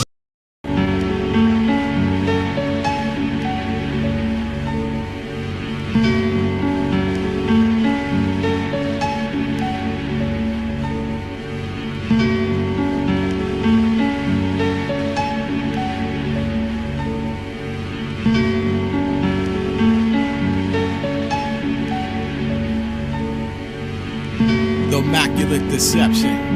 You got poverty, religion, racism, politics, and economics that keep the preoccupied mind spinning. Oblivion, evangelical righteous nation building by eugenic DNA, epic weapon sequence of the DOD operation Dark Winter. Unknowingly investing trillion in the most subtle forms of murder. New American century, lunatic, neocon, lounge, poolside for Olive Mark CD at the Plaza Bilderberger. Sitting next to nanotechnology, the Damon over inside the nuclear winter. With reptiles and bikinis that don't walk on by, they slimmer. You better zip up the Dalai Lama North Face, put on an Elmo mittens. Play close attention, there's little difference between Bush and Clinton. Shut the arrogant cowboy Texas demeanor. White House was straight Stonewall, fuck a congressional subpoena. We will bitch smack the media. Lord change, full over Dark Moria, with CIA orcs brought down the two towers. Who up on COG shadow government at Raven Rock, where the only legislative branch running is executive power. Connection listeners, we're talking about continuity of government. We're talking about the shadow government, which is up and running in a bunker. Our in-depth look at Washington's secret shadow government. Bush has activated for the first time long-standing plans to ensure survival of federal rule. Continuity of government. The notion that we have a shadow government. We're talking about the shadow government, which is up and running. We're talking about COG, as they call it in Washington. We still don't know very much about who's in the shadow government and what they're doing. I think that the Bush administration is going to have to eventually give us a lot of information to clear the air here. And the notion that we have a shadow government, that there's some urgency about having a shadow government. It's actually a shadow government operating right now. Is finished, master. Is my music really on some apocalyptic, dark and gloomy shit? Or my part of some now freedom music? Your perception to this rhyme reflecting your influence. The most dangerous person in the world is someone who don't do shit. You think I'm fearless, confused, or just blind? Or to safely actually continue to perpetuate itself in the mind? A helpless victim of revolutionary soldier, you decide. Then ask yourself why am I so rebellious and out of hand? When a country would spend hundreds of billion to kill 500,000 to kill one man. Am I really the rebel against society for now worldview evolution? Knowing full well to put off world globalization, millions I have to die to subvert the authority of the Constitution. And how much of this silly, goofy, wacky conspiracy theory is really hype when all of the media world is controlled by select food programming status quo lies.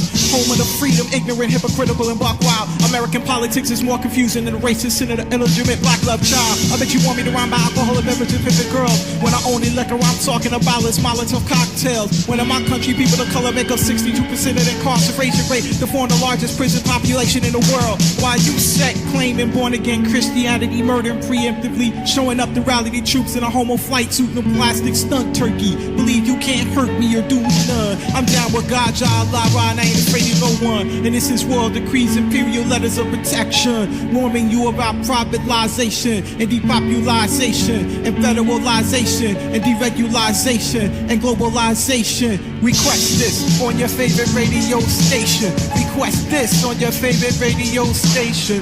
Request this on your favorite radio station. And I bet you it won't get nary rotation.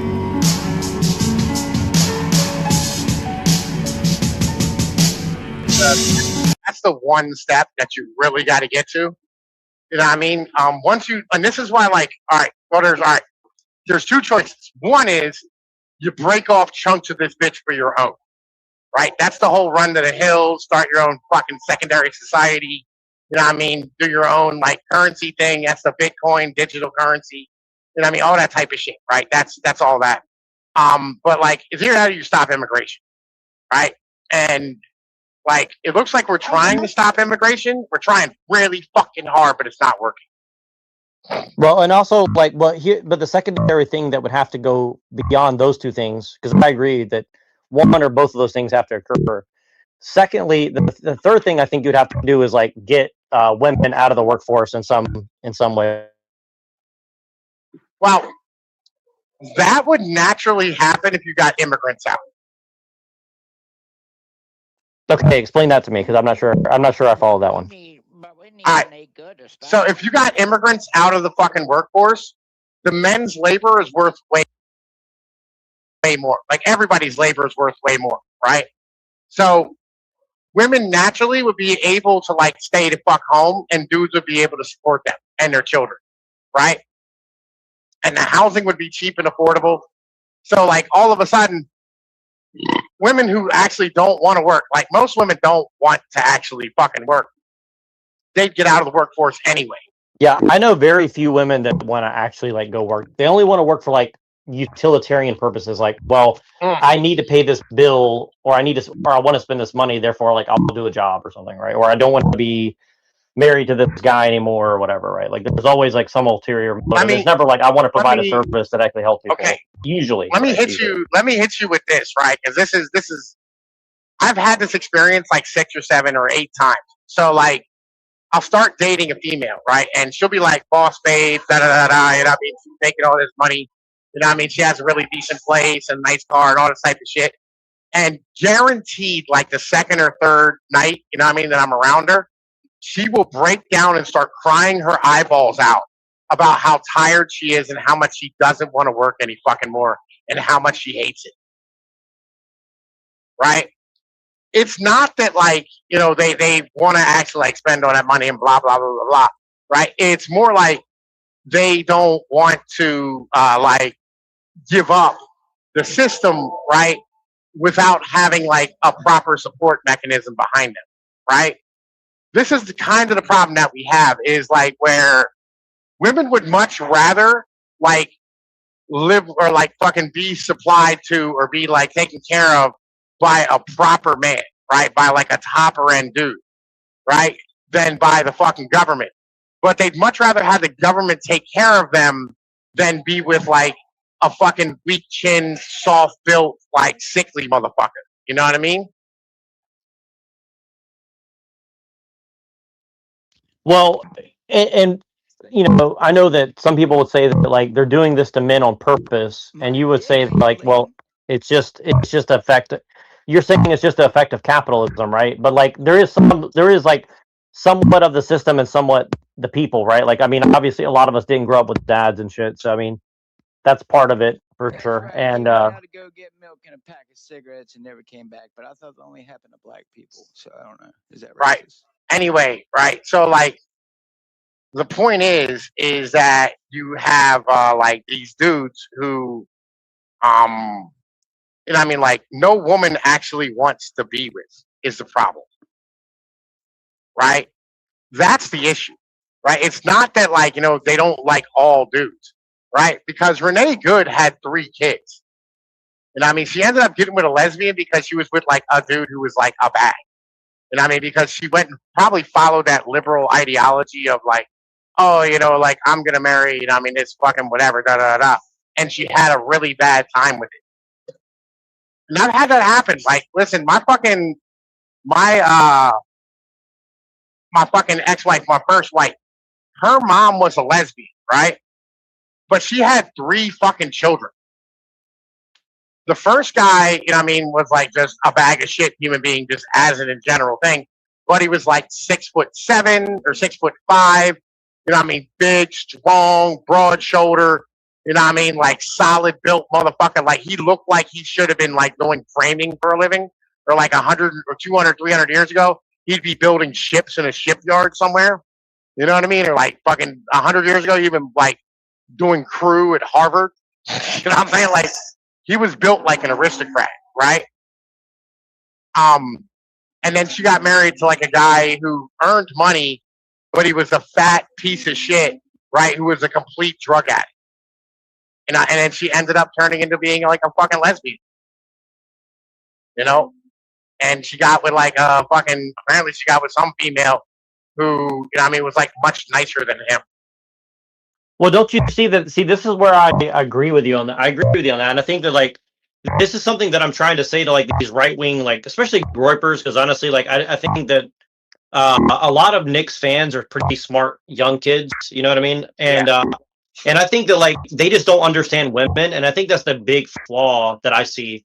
Right? Like they're being lied to so heavily about women in general, and so I would agree. I think that's one of the things that we have to get ahead of in a lot of ways. And so I guess what I'm saying is like, how do you think that we could do that? So like, if we get the first 2 things, and then the whole women question is going to be a part of that, right?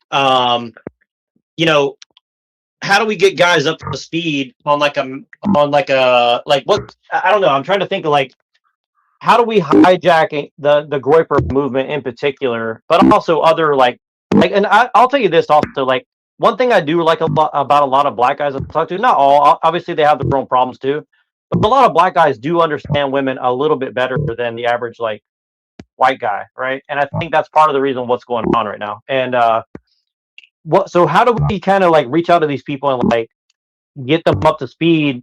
Or maybe we shouldn't. I mean, are you saying that people are just going to take themselves out and we should, I mean, because like for me, like I don't really blame women for like being lesbian or even gay guys for being guys. It's like it's kind of irrelevant to me. Like they're going to do whatever they're going to do, right? But it's like so much of the right wing is focused on like, oh, we need to get this out of, get the gays out of this and the trans out of that. It's like, let's get our own priority straight first. Is kind of like my answer. You know what I mean? Like, let's get our own shit straight first, then we can go worry about all that shit later. You know what I mean?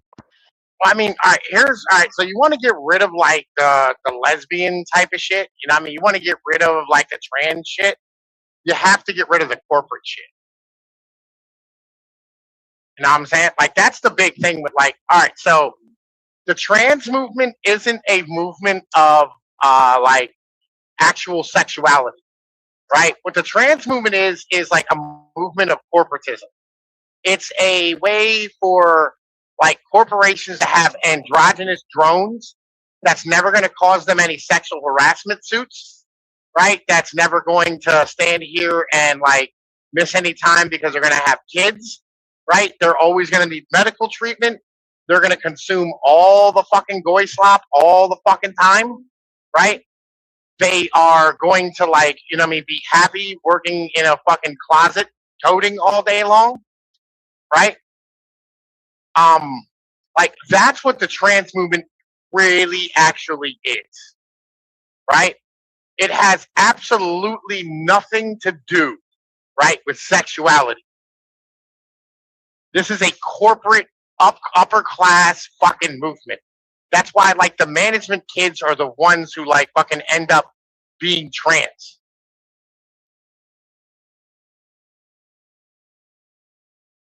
Right?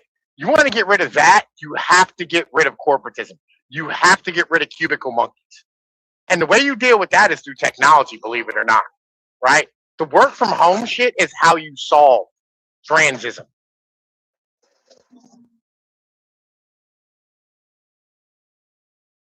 You got to get rid of the office, which is completely doable, but they just don't want to. Right? I actually totally agree with you on that. I think one of the worst things that's happened, because I saw it here in I'll tell you this. I think the reason why they reversed on the work from home thing is that like the Bay Area, like the San Francisco Silicon Valley area got far more conservative because a lot of these people stayed home for 3 years. They fucking got women pregnant, and they're like, why the fuck would I do this any other way? See what I'm saying?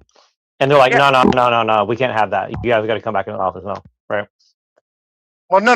Like, the big reason why it is that, like, you know what I mean, you had everybody go back in the office, a lot of it was government, right?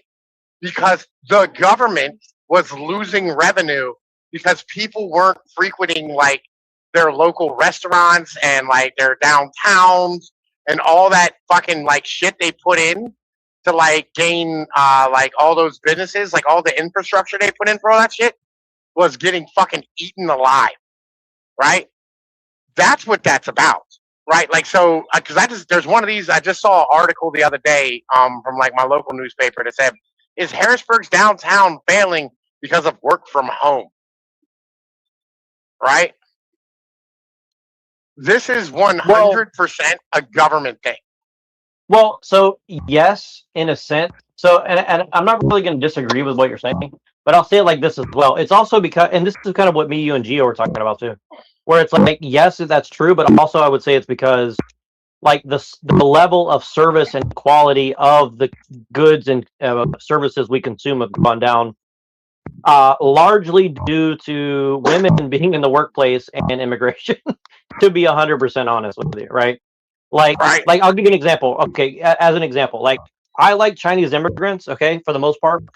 But, like, I went to go get my hair cut the other day, right? And I went into a Chinese place, and they just looked at me with, like, a dead-ass stare, like, not really interested, blah, blah, blah, blah. And I was like, you know what? Fuck this. And I went to somewhere else where a Vietnamese woman cut my hair, and she was actually happy to see me and, like, actually cut my hair right? So my point is that, it's kind of like one of these things where, because, like, if you want to get your hair cut by a man in California and actually, like, go to, like, a normal barbershop, it's going to cost you like $50 to $100, right? Which is fucking insane, you know? And man, that's, again, okay, so, like, okay, how much was a haircut back in, like, the 90s? Do you remember? $10, $15 for me. Okay, so yeah, I got you. How much was a car back in the 90s? Like $8,000 probably or something. I don't know. It's like right.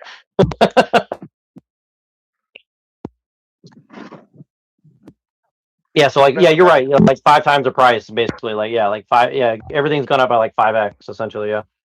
Yeah. So I mean, like, if this is this really, you know, what I mean, unnormal?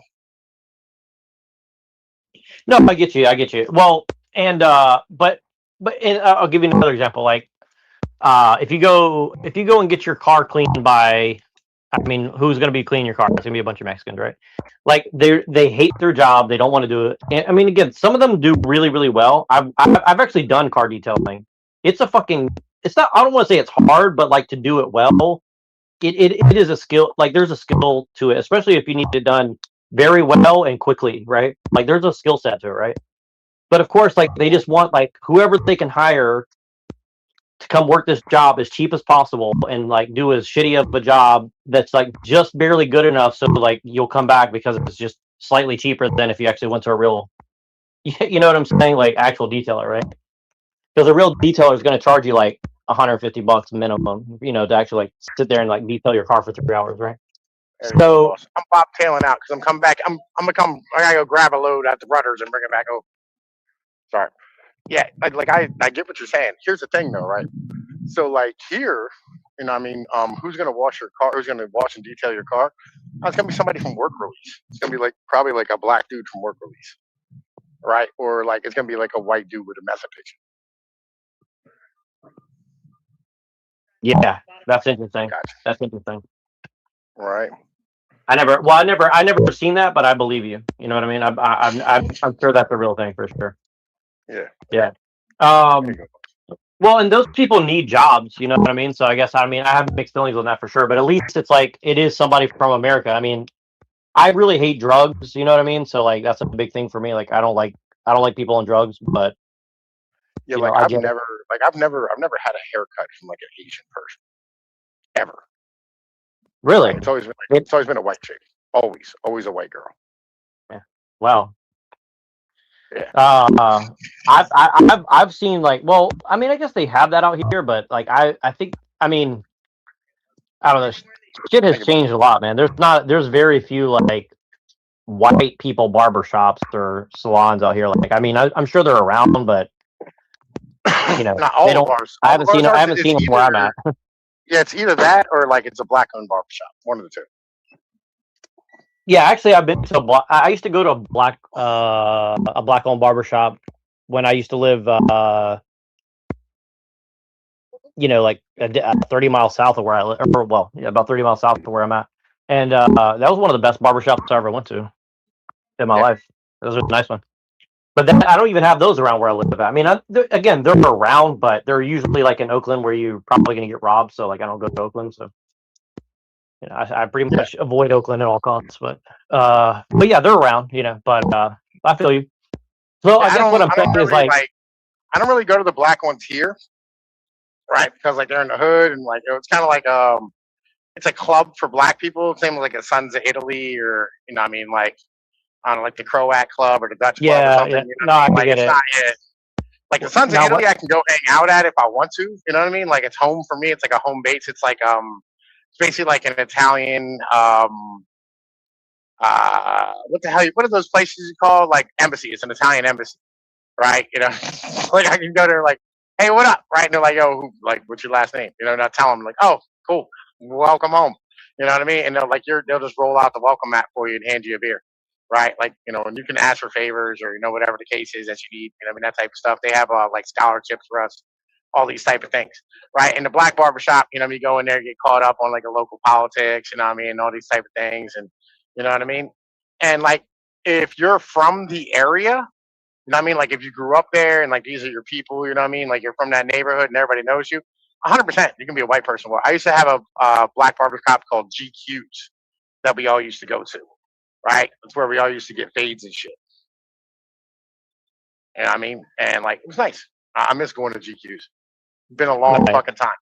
You know? Yeah, I wish there was shit like that. Yeah. But then, well, yeah, well, I think that's the kind of thing that we do need is like, you know, a man's barbershop that becomes like a meeting place, exchange of place. You know, a bar, even though I don't really drink, but you know, something like a bar where it's like, you know, if there's, you know, you're not, it's not like a bunch of like aggressive, drunk, alcoholic people. You know, like I don't really like bars that much for that reason, but you know, in theory, Well, I mean, I went to mean, a lot of bars. I went to more bars before 21 than after 21. I'll put it that way. So what you need is a club.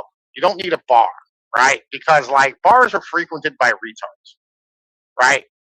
And I mean, like bars are places where like women can come, right? And any like this is what I was talking about, like exclusivity, right? With your YouTube channel, right?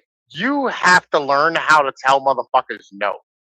You know what I mean? Like, no, you're not gonna come ruin my shit. No, you're not gonna come step all over my shit all over it. You know what I mean? It's the same thing with like a club. You have to be able to tell motherfuckers no, right? I'm not interested in having you around, right? And that's the cool thing about having like a private club. You know what I mean? You can choose the fucking membership, right? And it's not about it being a hug box. It's about it being like a safe place for the discussions that you want to be able to have. You know what I mean? And if somebody steps out of line, you can pull their card and go, no, motherfucker, you're not coming back here anymore. You know what I mean? Like if they get too drunk and act like a fucking asshole, you know what I mean, and start like tearing the place up, or you know what I mean, they get all like violent, retarded, whatever. They're not like it's all right if motherfuckers get violent sometimes, but like, you know, it's one of them things where it's like, oh, like I don't within want somebody bounds. to cause real Yeah, you within know, bounds. like you had that guy, he's like, hey, you motherfucker, I swear to God, right? You know, and like you love the guy, you know what I mean? Like, all right, listen, we're gonna let him go, you know what I mean? Like it is what it is, you know how you get sometimes, right? But like, you know, he's a sharp guy, or he runs like whatever business, you want to have him around, you know what I mean? That type of thing. Right. But like yeah, but like what you wanna do is you wanna have that shit be exclusive where like you can go, no, you're not going to be around. No, we're not gonna tolerate your bullshit. No. You know what I mean? Like, yo, we don't need you derailing things or acting like a fucking asshole, or you know what I mean, like bringing like the riffraff in here, or doing drugs or selling drugs, or you know what I mean, like, you know, just trying to fuck bitches or causing like headaches, bringing cops in, or you know, we don't trust you to be able to have these conversations. That's like you got to have clubs, right? It cannot just be, oh, you need a barber shop, right? Because a barber shop is like cool for like day-to-day shit. You know what I mean? I'd rather have my gay sex orgy elitists.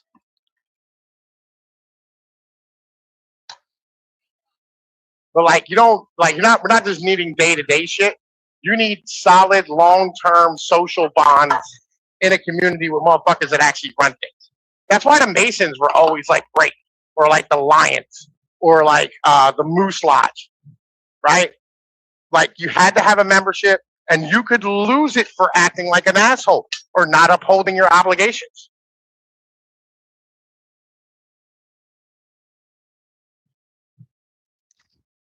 Well, yeah, I definitely agree. There has to be some sort of standard.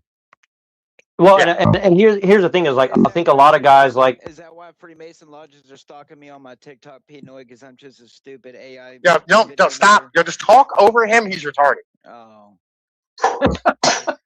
Treat him like the child he is, right? Adults are talking. Just talk over him like he's not there. Eventually, he'll fix his shit or he'll fucking leave. It's up to him. No, Pinoid. It is my well, see, daily duty here's the to thing. annoy the fuck out of you. Here's the thing, though, is like like everybody wants exclusivity, but not everybody wants to do what's necessary to get exclusivity. I guess you say. So I get what you're saying. Agree. Like, you know. I agree. LARP's still here. LARP, like, what's your problem? I mean, just air out whatever your problem is. Like, say your problem. What's your problem, man? What's your problem with Pinoid here? Pinoid's trying to give you some wisdom as a man who's done some shit. He goes out of his way to attack me, so I don't get your drift. But yeah, like everyone else who's made death threats against me. But yeah, which point? Yeah, but he's like actually giving some wisdom here. Like I don't understand what like you don't want some wisdom laid down on you. I've gotten wisdom from 3 people who have millions of subscribers on their YouTube, and they told me basically, if you're not rich, you won't ever get what I'm getting. So what's your point? Yeah, but why are you listening to them? They don't care about you, so why would you care? Why would you care about them? Neither does Pinoid. So. I mean, he's trying to tell you some advice that might actually help you. I haven't heard not a damn piece of advice structured toward me. just a bunch of people who are supposed to have babies and continue being in the rat race. That's all I've basically heard. I haven't Then heard you're any not. personal advice for me. You're not. You're obviously not listening. Then. Well, Anyway, right. Back to the conversation at hand. Right. So now, where the hell were we? Oh yeah, fucking we were talking about exclusivity. Exclusivity is very important, right? Like the way that they end up like destroying everything that we have is by forcing everybody to be inclusive, right? What you need to be is exclusive. Highly important, right?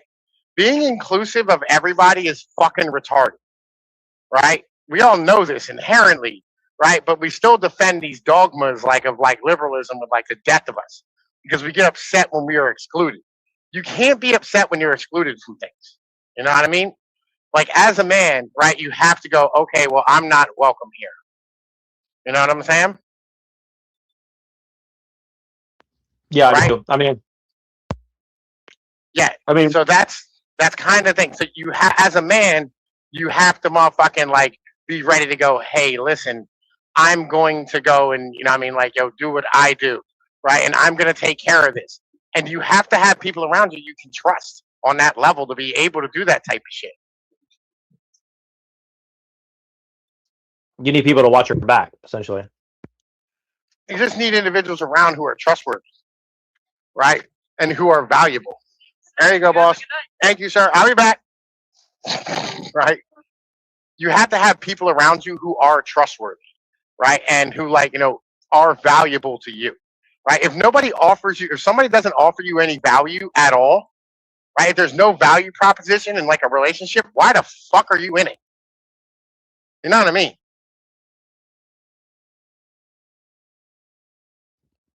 Well, this is one reason, like, I have a lot of hope for women because women seem to inherently know this way more than men do on average.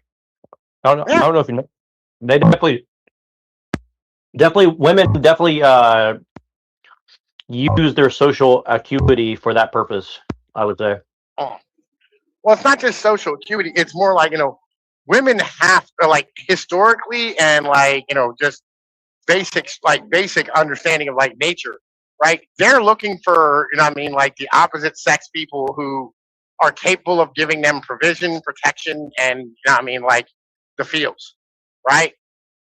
So like, you know, like this is all right, women want like three things, right? And like sometimes it's like exclusive and sometimes it's mixed, right? They want a guy who like makes them feel secure, right? So they want that Billy badass motherfucker who can knock somebody out, right? They want somebody who's able to give provision, right? So they want somebody who actually, you know what I mean, has money and is capable and competent, right? And then they also want somebody who's pretty. You know what I mean? They want a handsome dude who's going to make good offspring, right? And like if you don't offer those three things, like in particular, the big ones are like the looks and the motherfucking protection. And 99.9% of men in this fucking society don't offer the protection aspect, right? They have no ability to fight. They have no ability to protect, right? They have no ability to motherfucking stand. And they're also ugly and they have no chin, right? Because nerds have been breeding forever. For like 100 years, we've let nerds breed. And it's not positive for our society. The mediocre have now taken over like the capable and the competent and the strong. And do you think that they're aware? Do you think that these nerds are aware of the position that they're in, as far as like that they're going to try to fuck they're going to try to fuck us all over in order to keep their position, like overtly, or do you think that I'm like, what I mean is like they're okay, so they're hyper aware of it, right? Yeah. And do you think that's why? I mean, so you would argue that they're doing all these things against us, particularly using women as like a proxy war against men, right? Yep. What do you think is the best defense against that situation, I guess? I mean, the best defense against like women using, you know what I mean, like the state is, or these nerds using the state as an attack vector against us?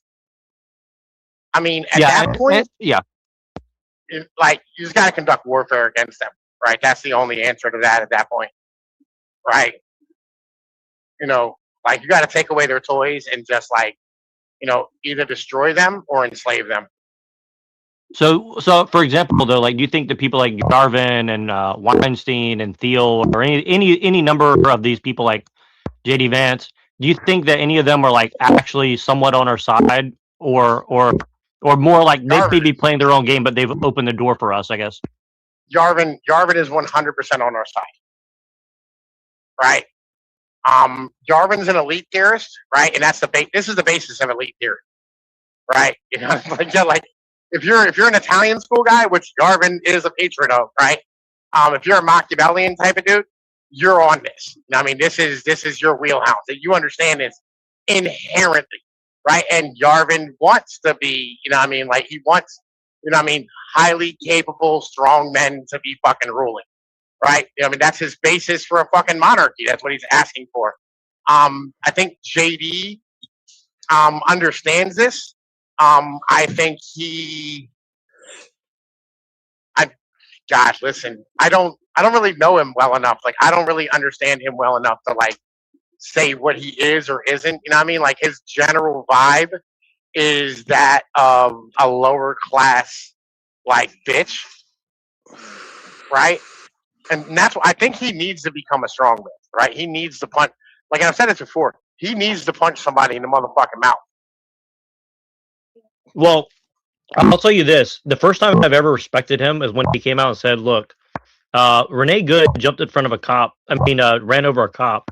She got shot. Like, get over it. I mean, that's the first time I've ever really respected that dude. I was like, that takes some balls to come out and say that, you know, like. I mean, I don't think it takes balls to say that. I think that's just, you know what I mean, like, own the libs. As the vice president of the United States, I think it does somewhat. I don't. Really? Interesting. No. Why is that?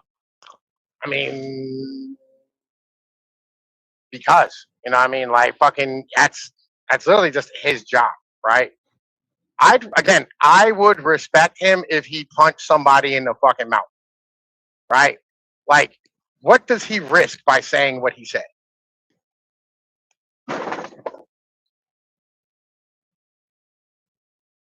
Well, I mean, political capital. You could say that he's like squandering whatever political capital he has. I mean, he doesn't have any political capital. I mean, if he's trying to become president of the United States and he's like, well, you know, the cop, I mean, like, again, I'm not disagreeing with him, but he's saying like, well, basically, like, if you know, do something stupid in front of a cop and they shoot you in the face, like, you know, fuck it, you know. Like, yeah, again, like, what you know, explain to me the political capital he has.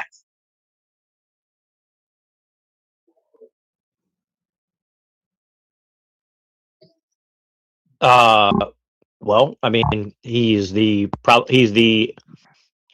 person who's probably going to be running for president in a couple of years. Again, explain to me the political capital that he has. Well, he definitely doesn't have as much as he should if he wants to become president, for sure. I fucking agree, dog. I fucking agree. So, I'm saying, what is he really risking? You know what I mean? Like, he's not risking anything by like, okay, so, you know, you ever heard that fortune favors the bold thing? Oh, yeah, for sure. I believe it, yeah. Right. Like, he gains political capital by being bold. You know what I'm saying? Like, he's not risking anything. You know what I mean? By, like, you know, standing here saying some wild shit. Well, what I mean is that he gains by doing this. Sure, but what I'm saying is, like, he gives the other side like an excuse to say, "Look how dangerous and evil this guy is. He wants the police executing people." Now, is that true? No, but he's definitely giving them the political capital to, like, you know, use as whatever excuse for the next bullshit they're doing. You know, they're going to run, I guess. I mean, listen, you know, what I mean, like they're still trying to like pull off this January 6th with some, you know what I mean, like, you know, terrible event in our fucking nation's history or whatever, right? Yeah, I know. I think that's I think that's pretty much bullshit for sure. Yeah, I mean. Yeah, I mean, like, no. I mean, like, 100%, it was a protest, right? All it was a protest. Nothing more, nothing less, right? That's all it was. There was no revolution, right? If they like, okay, an insurrection is if motherfuckers bring guns, right? That's it. Right? You know what I mean? Like, yo, they didn't have any like ability to hold the Capitol. You know what I'm saying? Like, if you had like a million, like if you had like a million, you know what I mean, like leftists there, and they did a sit-in, it would have had the same exact effect. You know what I mean? If they were to like lie down in traffic and, you know what I mean, like fucking Pennsylvania Avenue and Washington Circle and shit, or on I-95, right, and shut down the Capitol as a whole, right, on K Street, whatever it is, you know what I mean? It would have been the same exact thing. Like, there'd have been no fucking difference at all, right? They had no ability to hold anything. They were just going, kill us in order to move us, right? Or like pick us up and make us move, these type of things. But because there was a guy with like a fucking, like a Viking helmet and, you know what I mean, like blue paint on him, all of a sudden this was an insurrection, right? It's nonsense, right? This is all dumb, ridiculous, stupid bullshit that, you know what I mean, is absolutely fucking like normal in any country.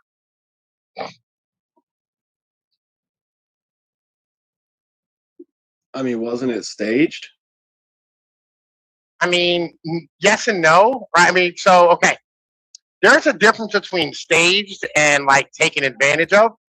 And the state will take advantage of situations to make them move forward. Like, for instance, the fucking Capitol Police, like leading them into the fucking white, or letting open the doors and letting them go in, right? But like, you know, them, you know, I mean, standing here, like having a protest and being upset and like yelling and somebody constructing a gallows out front. You know what I mean? This is just, you know what I mean, like a normal protest. Well, see, this is natural. But see, this is the thing is like, here's what I would say, and this is kind of what I'm saying is like, if the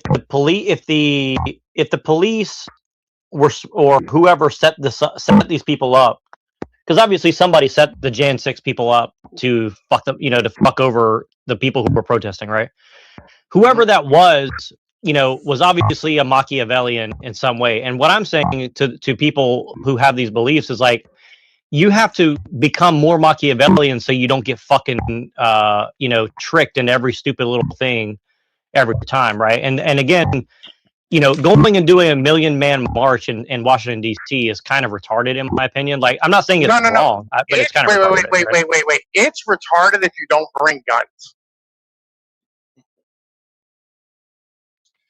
Well, I mean, I don't know if you remember Adam Kokesh, but he tried that and he went to prison for like a couple years, right? So.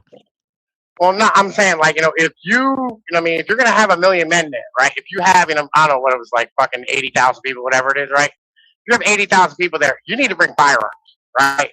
Like, if you're going to go with the king, nigga, number one, don't miss. Number two, don't approach him without a sword in your hand.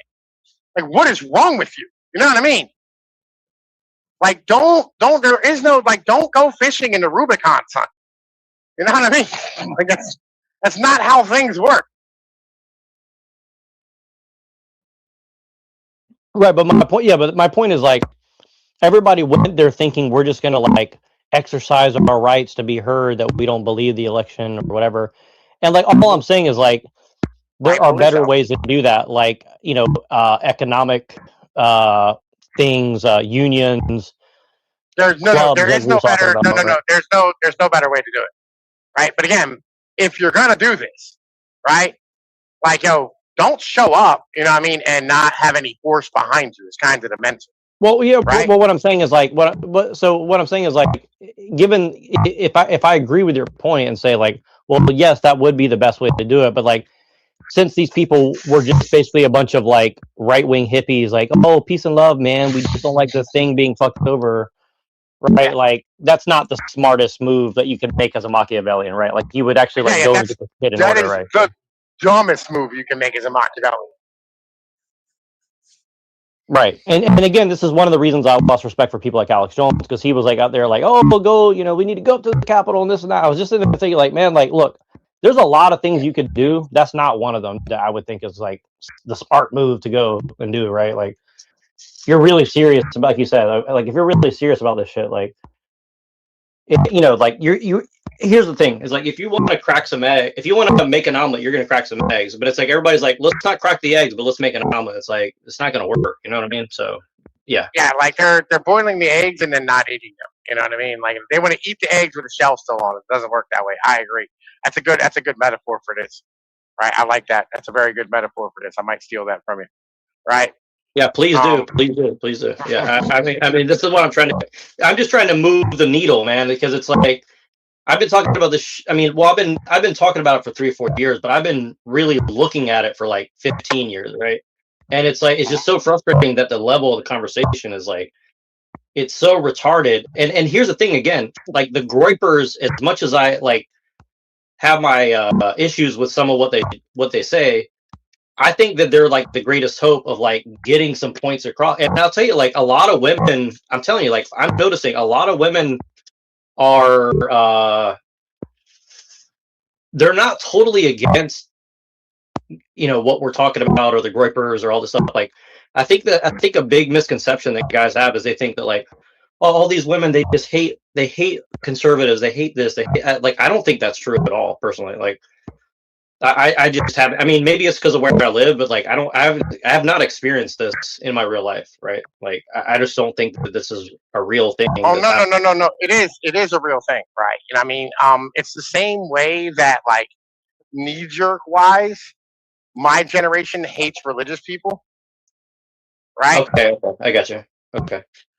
You know what I mean? Like the moment. What I mean is younger women, like women under 30 or women under 25, is kind of what I'm talking about. Oh no! They hate conservatives. Yeah, women under 25 hate conservatives, right? Almost all women do, just as a whole. And it's a knee jerk thing. It's one of those like Pavlovian things that we all got trained with back in the day, right? We were all trained in this mentality, right? Where it's like, you know, we hate the idea of it instinctively rather than it being like a, you know what I mean, a fucking like a natural fucking hatred. You know what I mean? It's an instinctive, ingrained response that was taught to us through propaganda over the years. Right? That's what that is. You know, it's like for instance, everybody hates the guy who shows up with a sweater vest and like the white shorts, right? With the pastel shirts. You know what I mean? You know what I mean? With the coiffed hair. You know what I'm talking about?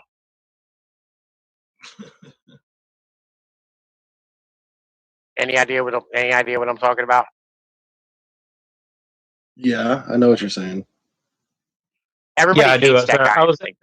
I was in another screen. I couldn't hit my unmute button. Yeah, I do know what you're talking about. I've met these people. Yeah, for sure. Well, it's not. You don't have to hate. You don't have to meet these people to hate them, right? It's one of those things where it's like, you know, you hate them because like you just naturally hate them because you've been taught to hate them through media and propaganda. Are you describing Tucker Carlson, by chance? Not really. I mean, but yes, right. Tucker is one of those guys, right? But you are instinctively trained, right, as a modern human to hate that person. Right? Just in general. You are trained, right, through like movies and TV and college shit and all that stuff to naturally just despise that person. And are you saying that's a bad thing or a good thing or what or a little bit of both? A little bit of both. You know what I mean? Like I naturally hate that person, you know what I mean, because like that's the enemy of me personally. Well, right? I mean, it's kind of like this. Like when women say they don't like conservatives, here's another. I'll use a different analogy. Like your analogy of like a lot of women want to fuck the fry cook more than like a billionaire. See, like this is a hidden truth. So, like a lot of women say that like, oh my fantasy is to, you know, be with a vampire or a billionaire or a vampire billionaire or something. But most women, like, they go and see like the dude with tattoos up to his neck and his hands, and he's a fry cook and a, you know, whatever. Like, they're probably going to be more interested in that guy in general than like the billionaire, if they actually met the billionaire, for example, right? So that's kind of like this weird thing where people they kind of get it twisted and they think like, I mean, it's like funny, like when I walked around in a suit and a tie, or even just like professionally dressed and like was like, you know, completely clean shaven and, you know, worked out all the time and, you know, great shape, etc. I got some attention, you know what I mean? But like but when I was working as a cook in the back of a thing, you know, in the back of a restaurant, you know, I would say like I got 3 times on average more attention doing that than I did like which is kind of weird. Like, people don't understand it. Like, it's hard to describe if you never experienced it, but it's like it's a weird thing where it's like they just want like I don't know, it's hard to, I don't know what it is, but like you said, it's like they want this like 3 things. And again, this is kind of what I'm saying about men, is like a lot of men think that they have to go and be like the super provider, like I need to make $150,000 a year to get a woman or whatever. Like, I think a lot of guys have this impression or something, right? And I mean, like, if you have kids, you want the 150 racks, right? But in order to have the kids, you got to be the fry cook, right? Or you got to be like the ex-con, or you have to be like the mechanic, right? Or like the roofer type of person, right? You got to be like that savage motherfucker who's, you know what I mean, drunk and doing coke on the weekends and shit, right? That's the guy that has the kids, that gets the woman that fucking gets the girl pregnant. And I think that's one of the side ups that a movie like Scarface did, where like first you get the money, then you get the power, then you get the woman or whatever, right? And I think that's kind of backwards in a way. Yeah. Like, first you get the power, then you get the women, then you get the money. And I mean, that's how that shit works, right? And then women don't actually like care about money, right? They just care about the experiences. Right, yeah, and I think that, and that's something that that I had to learn the hard way. I mean, I kind of knew it instinctively, but you definitely learn it more over time the older you get. Where you know, like you said, the experience. I think the experiences are the one thing, and I think it's why all women say that they love to travel. What they're really saying is like, I love to have like, you know, weird, fun experiences that are unique to me that nobody else could have, or something like that. If that makes any sense. Yeah. Right.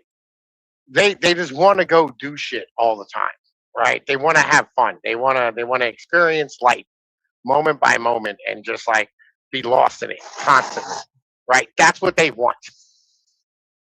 You know, like I don't, and you can do this for a female, right? Like, this isn't even that fucking hard to do, right? But it just requires you to, like, you know, I don't know, be willing to, like, you know, fucking, you have to be like the savage and, you know what I mean, like the romantic at the same time, right?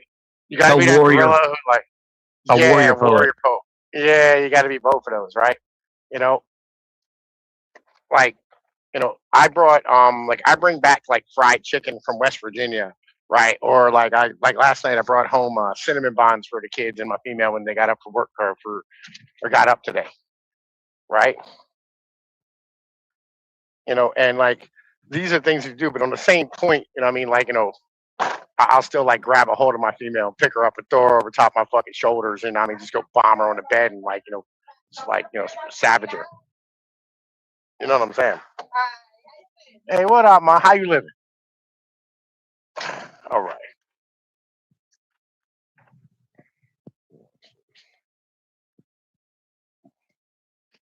You are an Appalachian gorilla, that's for sure.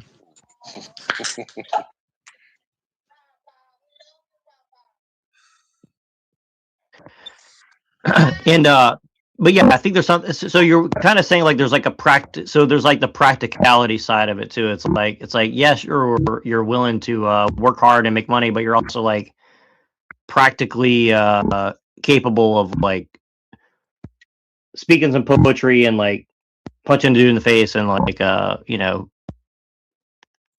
banging her where she shouldn't get banged at or something like that. You know, you get the idea. Yeah.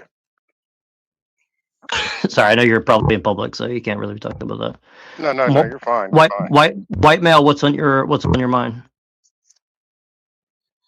Not much. Just listening to you guys. You know, trying to figure out where I can get in. But yeah, I think you guys are doing good. Yeah, I'm just gonna follow what you guys were talking about for a little bit. Yeah, I don't have any. Well, I well, Browns boy, your skill set and also Dr. Kelson's skill set. I do think you guys have some valuable skill sets. Like I said, I want to bring these younger fellows into the whole panelverse and fuck up the panelverse. I mean, panelverse is it's you know, it's destroyed. Yeah, it's getting stale. It's contrived, and the brick walls. They're no longer just. We're not no longer just. Oh, are there brick walls? No, like we actually found where they are. Rudders. You know what? I would doubt. Man, I swear I wouldn't go on TikTok ever, but it's been forever. And like they don't. And you know, I think if it helps out, I would give it a shot. But I'm personally not interested in my own interactions on TikTok. But I would do it for the cause of you know. Yeah, I'm not really interested in it that much either. Honestly, like I mean, I can go and fuck up channels on there, but really what I'm interested in doing is finding like people who are really interested in the topics we discuss and giving them a place to actually discuss it. That's what I'm saying is like, you know, there's not a lot of places you can go and like openly talk about shit, you know, and actually be serious about it, whatsoever. Right. Like most places, they're going to fucking dunk you before you get your first point across, essentially. Like, and there's a lot of people on TikTok that want to actually engage in the stuff that we all talk about and we're interested in. And I think a lot of them are totally unaware that that a lot of these people are actors. Like I talked to a white nationalist today and I started talking to him and like the first thing he disagreed with, he just like kicked me off the panel. He's like, you're a race traitor. You hate white people and you're a leftist, you're a communist. It's like, you know, they're not even interested in like hearing a different opinion. It's just like they're there to basically you know, get their balls licked by some retard or something, you know, like and that's basically the whole panelverse. You know, like Talcott just wants somebody to come up and just like, you know, play a game, play patty cake with him or whatever, you know, or whatever's going on. I don't know. Yeah, they want, the way I look at it is they want people to toss them softballs all day. They want easy views. They want to I really don't agree with a lot of extreme positions, I don't think. So like a lot of them come off instantly as like polarized thinkers or whatever, you know, to me. But then I realized a lot of it was contrived and controlled, and before I even got here, there were groups around here of idiots that had a scheme going. They were running a template, you know, covertly together before I even got here. So like that's a huge disadvantage, you know. But yeah, I agree. I agree with what you're saying. I mean, I would check. I haven't even watched anything on TikTok, dude. So like, well, I'll give you an example like this. Like here's the thing about Andrew Wilson. Like what I've realized is like Andrew Wilson is not appealing to guys like us because we've actually experienced things in life. But who he appeals to is like 19, 20-year-old guys who don't like the direction of society, and they're like, well, Andrew Wilson has experience. He's a guy who's thought about these things. And look, to his credit, he has some ideas that are like worth exploring and stuff like that. But at the same time, it's like, you know, I don't like the way he treats his audience. He treats his audience like a bunch of stupid people that need to be like talked down to, right? Like I think that we can do better than that personally, right? I want to see something more than that like actually build them up and like get them to like get on the right path. Like I don't want to see this like, you're my pay piggy, pay me some money so I can go like yell at women who are prostitutes or something. You see what I'm saying? Like I think that's a really stupid brand, you know, in my opinion, you know, because what is that teaching man? It's teaching man like, oh, just go beat up on a woman who's a prostitute because you feel like you're superior to her or something, right? Like, and I get like Andrew Wilson's better than that in a lot of ways, you know what I mean? But I think that's the message that a lot of people get from what he's doing. You know what I mean? So like, I'm just saying, like, I want to see a better direction for that shit, you know?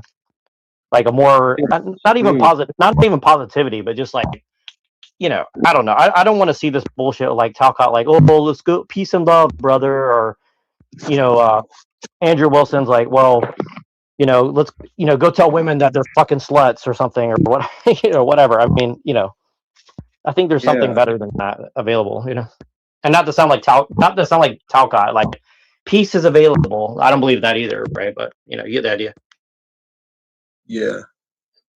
Oh, peace is available for the right price. Yeah. I mean, I agree. I agree with all of that.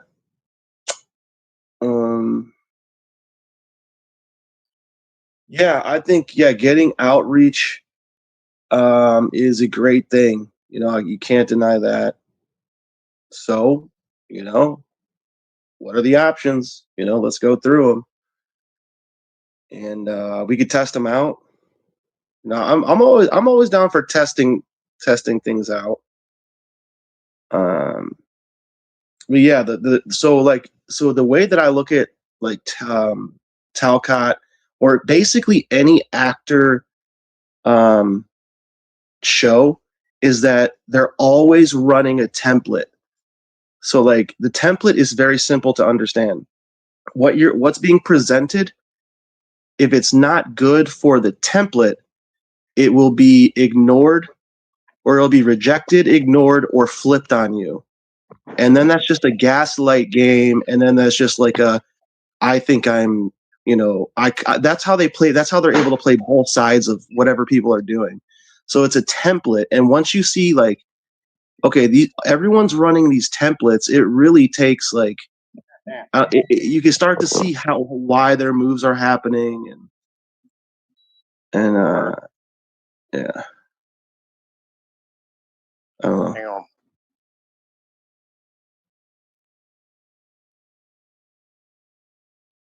So I think there's a lot of whack templates out there and like covert templates, and there's a lot of people that, you know, a lot of people will sell out for like $2,000 a month, dude. You know, like they're or for free or for free if they feel like they're a part of something, or, you know. Right. Just like you were saying about Andrew Wilson talking down to his audience, those people who he's talking down to, it's to get them to do shit for free. Exactly. Yeah. And again, like, I'm not saying that there's nothing, like, not everything should be like paid either. Like for example, let me give you an example. Okay, like my vision of this thing that I'm talking about, like, you know, I want you know, Lorp over here to do his funny psyops. I want you to go and like troll people in the comments. I want Appalachian Gorilla to go and like get people's mind right about certain things. I want to do my own little thing that I do where I just try to like deconstruct people's arguments and, you know, maybe give some of my own opinions, but not as much. So, and then someone like Machine who can go and talk about how technology is like a big part of what's going on and nobody ever talks about it. And then inject all that into like the conversations happening on TikTok. So what'll happen is some of those people will come over to our shows here on YouTube and support what we do. But ultimately what it will do for sure is that all these people who pick up on our arguments will then go and use these things in other conversations because they're active, right? All the people on TikTok, they're panel hoppers, right? It's not like the panels on YouTube where it's the same motherfucking people every fucking day for 5 years, right? Over there, it's a unique set of people that are just interested in the topic mixed in with those panel actors. So my idea is these people are actively talking about stuff on their own, right? And so, like, if we give them a little bit more ammunition, maybe they'll appreciate it and help us do what we're doing. But in the same time, like, then they're going to take the points that we give them and bring that into the panelverse. So, for example, for you, Bronze Boy, you would help them recognize that a lot of these panels are rigged, and they can go in and call that out actively and record that actively and fuck up their shit. See what I'm saying? And then maybe they'll come over to YouTube and help us do that. And then we can actually get something real going out of it. See what I mean? Like then we actually have like a real movement of actual people rather than like a bunch of people pretending like they're actually something or another. You know, it's like with Flow State. Like my biggest problem with Flow State is not whatever he is that his panels are just boring. Like there's never really much like, and there's never really that many interesting points being had, right? It's like, you know what I mean? And it's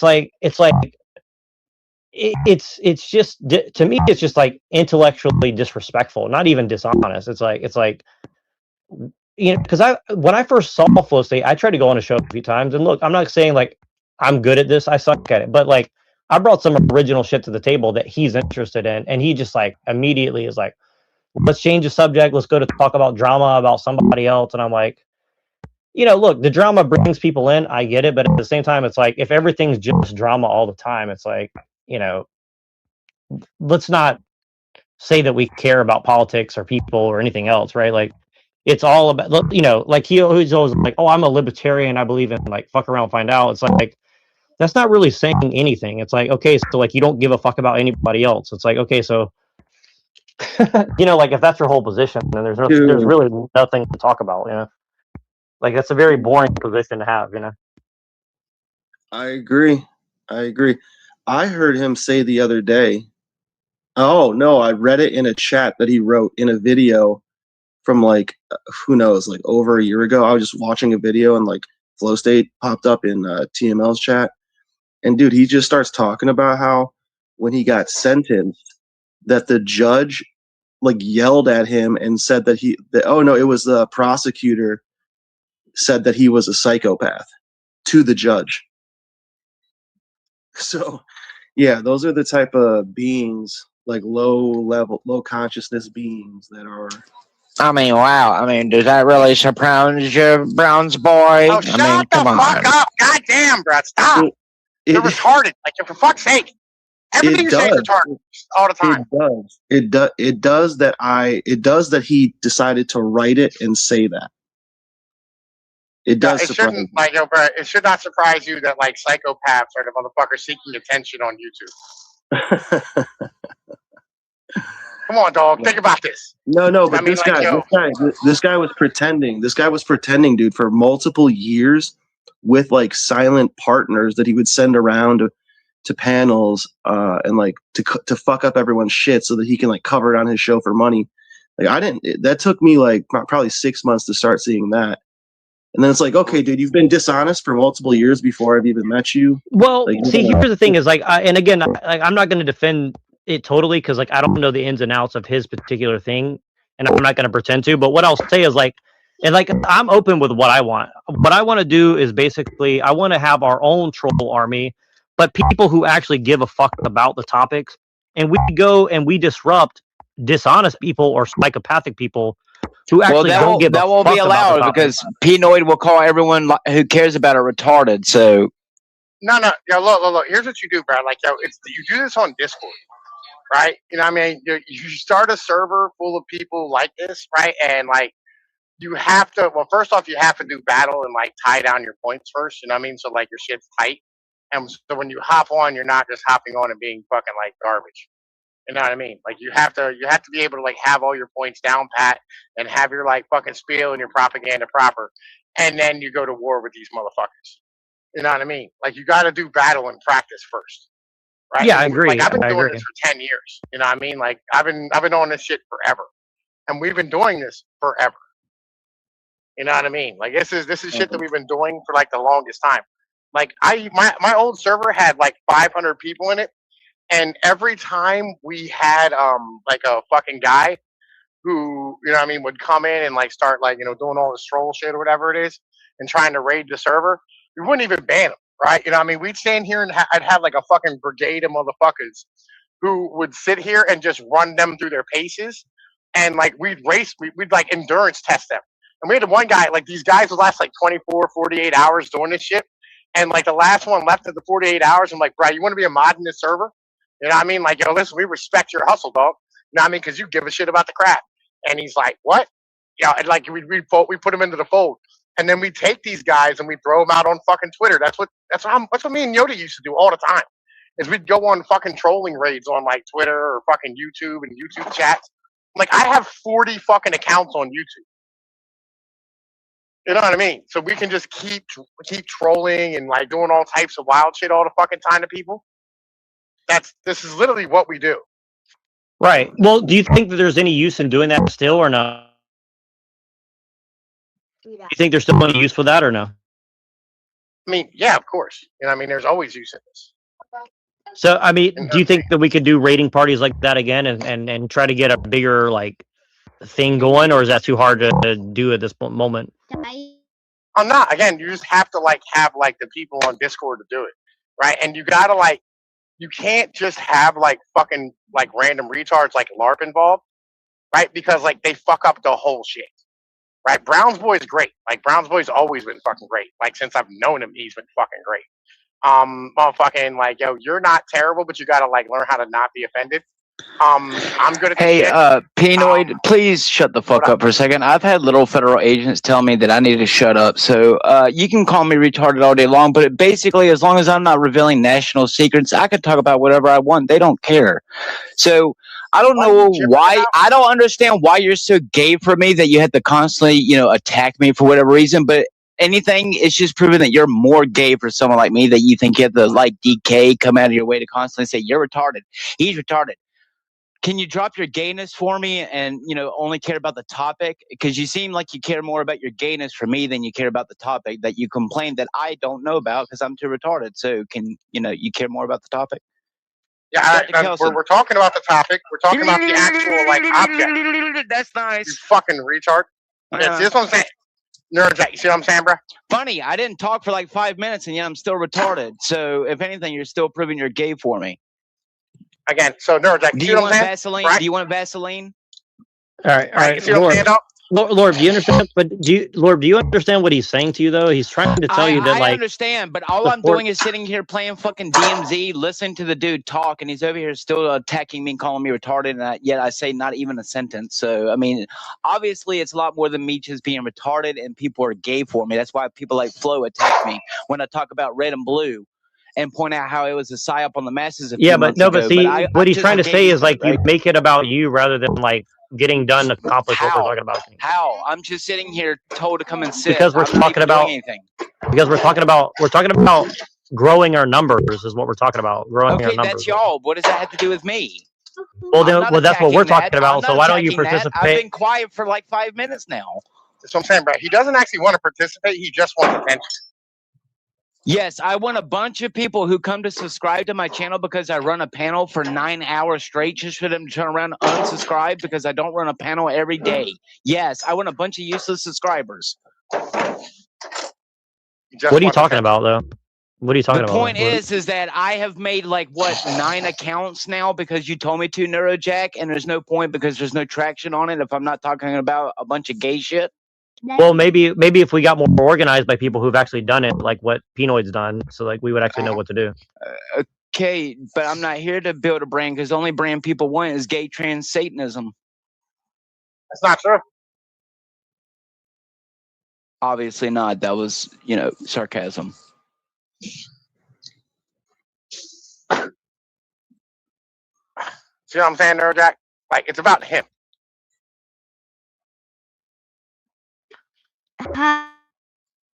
Well, I mean, do you want to grow your channel, Lorp? I mean, not really. I mean, you put all that effort into making videos. You don't want more followers? Yes. Put effort into what? So that way some gay Jew might pay me to make a bunch of gay AI songs to sign up a bunch of white people. Yeah, make that make sense. What? They're going to pay me so that way I stop being a Christian and become a gay trans Satanist? I doubt that. But, I got Freemason lodges, stuck on my TikTok all of a sudden. So you tell me. You don't really want fake people to subscribe to your channel anyway. I mean, I know that. That's why from the people who I know that do interact with me who have been here from the beginning are still here. That's all I care about. There are people who care about what I do, and they don't care if I'm making money for it, and I don't care either. Real people will find real people and they'll stick by real people. I'm not worried about a bunch of fake people come on here and just personally attack other people and call them retarded yet. I'm not here to prove Yeah, but my dick size to you, we're talking Pinoid. about Jump, Sandra. but we're talking I'm about trying- growing our channels and growing our brand, Okay, right? then do that. Nobody gives a shit what I'm doing. No one gives a shit about my channel, and I don't care if they do. Well, that's why we have it's you the here so you baby can boomer. learn.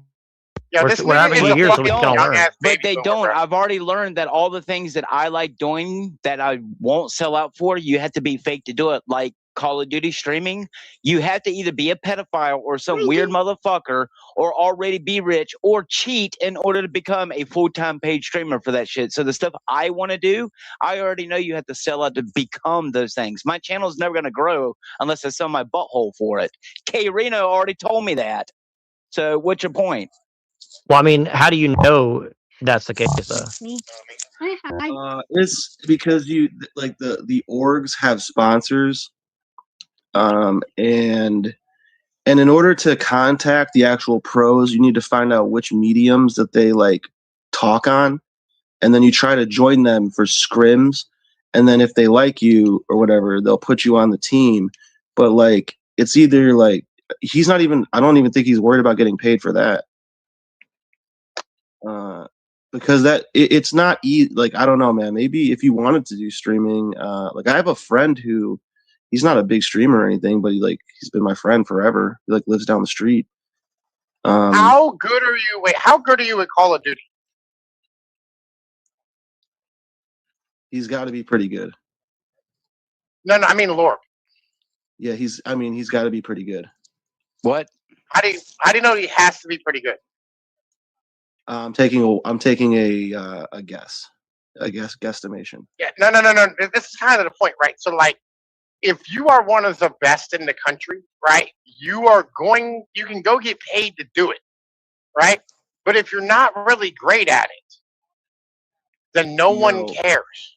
He's right though. He's right about the cheating, because I found out a few years ago it's pay to play, or you pay to win, because like now they sell controllers with like Cronus in them, and then like there's no way these people at the top aren't using the fuck out of that shit. Like I used to watch a lot of videos of them getting caught using it. It's a very contrived market.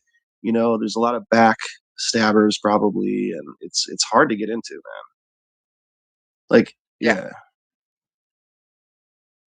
But dude, like, Neuro, have you tried dual streaming or Pinoid dual streaming to Rumble? I hear that's a pretty good idea right now. Yeah, I mean, like, I used to do dual streaming like back in the fucking day, but like I don't even really stream anymore, right? So like, I don't care enough to do it. And I'll be honest with you, like, if you're not, and this is really important to understand too, like, if you're not willing to do it every fucking day at the same time, right, for the same amount of fucking time, right, and cover new shit every day and have topics lined up and do research and like you gotta put the work in, right, and grind that algorithm out, you're not going to be successful. Right? That's just how the shit works. I have an idea that I want all of your opinions on, especially Neuro and Pinoid, because you guys have dealt with this. So I came up with this idea the other day. You know, how many shows do you have? How many, like these shows that we're doing, or you guys are doing, or people are involved with doing, so you can take the show's transcript and you can run it through AI. And then you could possibly just craft articles using the information from the videos that already exist.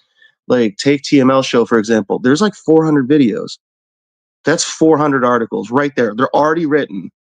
You just have to probably run the transcript through, pick the points or whatever that you think are the ones that you want to have talked about, you know, and then just like, doesn't that sound like free articles? Or All right, let me throw this at you, right? So okay, here's the thing about like writing, right? It's the same thing with like YouTube. Nobody wants AI shit, right? Nobody No, wants AI slop. you just use AI to identify the points that were talked about in each show. I agree that no one likes AI slot, but you know what? My AI slot doesn't get shadow banned like TML, so learn how to beat the system. And like I get you, but you don't get the views with the AI slop. No, I can't. I can pay $15 right now, and I get more views than TML on a channel right now, and I don't have nowhere near the subscribers. It's all about how much money you put into the system. Okay, so that's right. How much? Exactly. All It's right, all shut about up. like Stop talking a minute. money. Stop talking a minute. Stop talking a minute. How much? Okay, all right. So do you know what the pay is for YouTube per 1,000 views?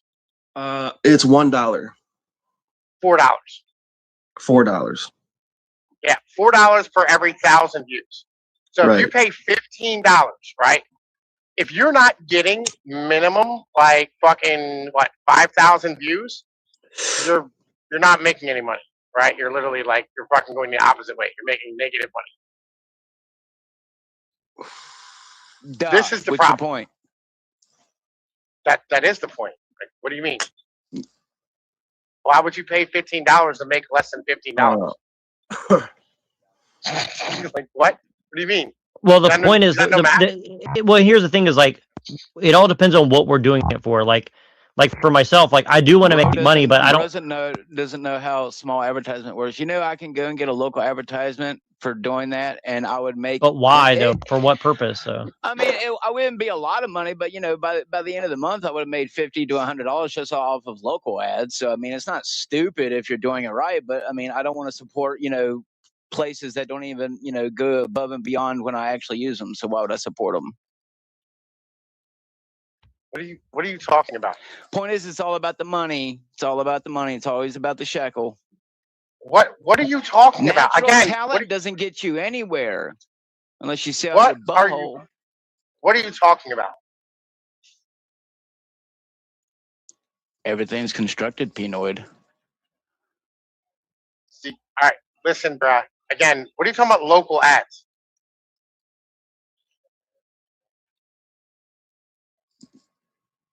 Yeah, we're talking about growing an audience. Like how is that going to grow an audience for what you're doing, right? I mean, I can grow my audience because while everyone hates AI, a majority of the population around here doesn't. That's why I get some subscribers. But look, here's the thing: is like unless you're someone like Nick Fuentes that's doing. Promote. That's why they buy my little AI CDs at the corner store for $5. Neurojack, can you do me a favor, buddy? Well, actually, you know what? You can't see it. I apologize. I'm so retarded. I sent you the thing, right? I sent you the thing. But like, here, okay.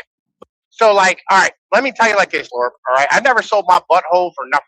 Right? I've never sold my soul to nobody. Haven't. Right? But here's the thing, though. Okay, I have 700 subscribers on Substack. Right? Out of my last 5 articles, 4 of them are over 2,000 fucking views right now. Right? I'm currently gaining subscribers who are paying me to write. Right? I am being paid to write articles every month. Wow. I don't have to, you know what I mean? Like, I don't have to stand here, right, and sell my soul to do it because I have talent. Drive. Okay, I have talent too. That's why I make shekels off of black people. What's your point?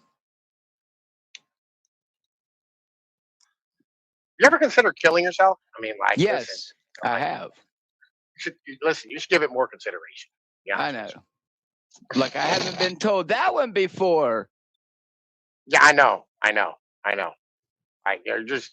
You should come up with a better insult because that one gets kind of old. I heard that one like back in middle school. I mean, if you heard it that long, by the same people who I make money off of now. So, what's your point? I don't care. Anyway, right? I don't care what type of drugs you're selling. Like, do what you do. Oh, right? It's not money. Don't worry. Okay. I don't care. Anyway, right? The point is like, if you have talent, you can grow your shit, but you got to put the work in. Like, with my articles, I have to write one like almost every day.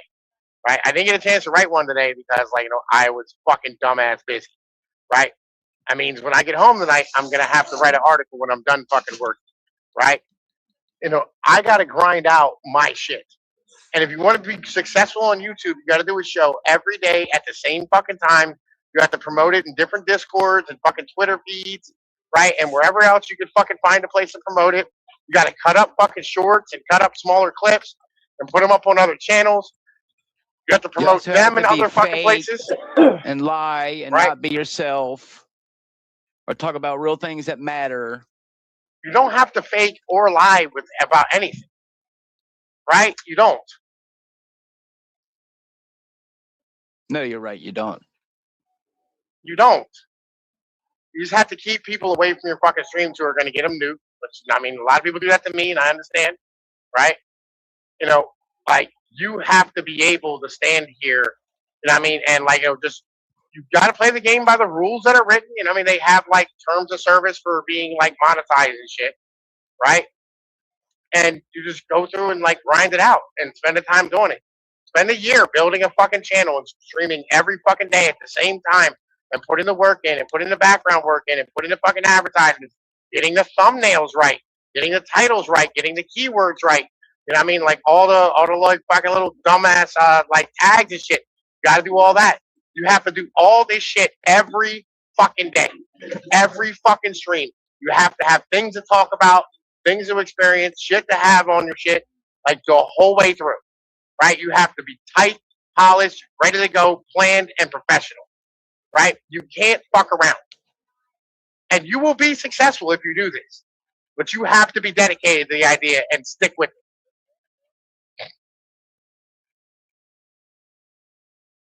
Just like game streaming. Yeah, I can see that. It's pretty sound advice there for sure.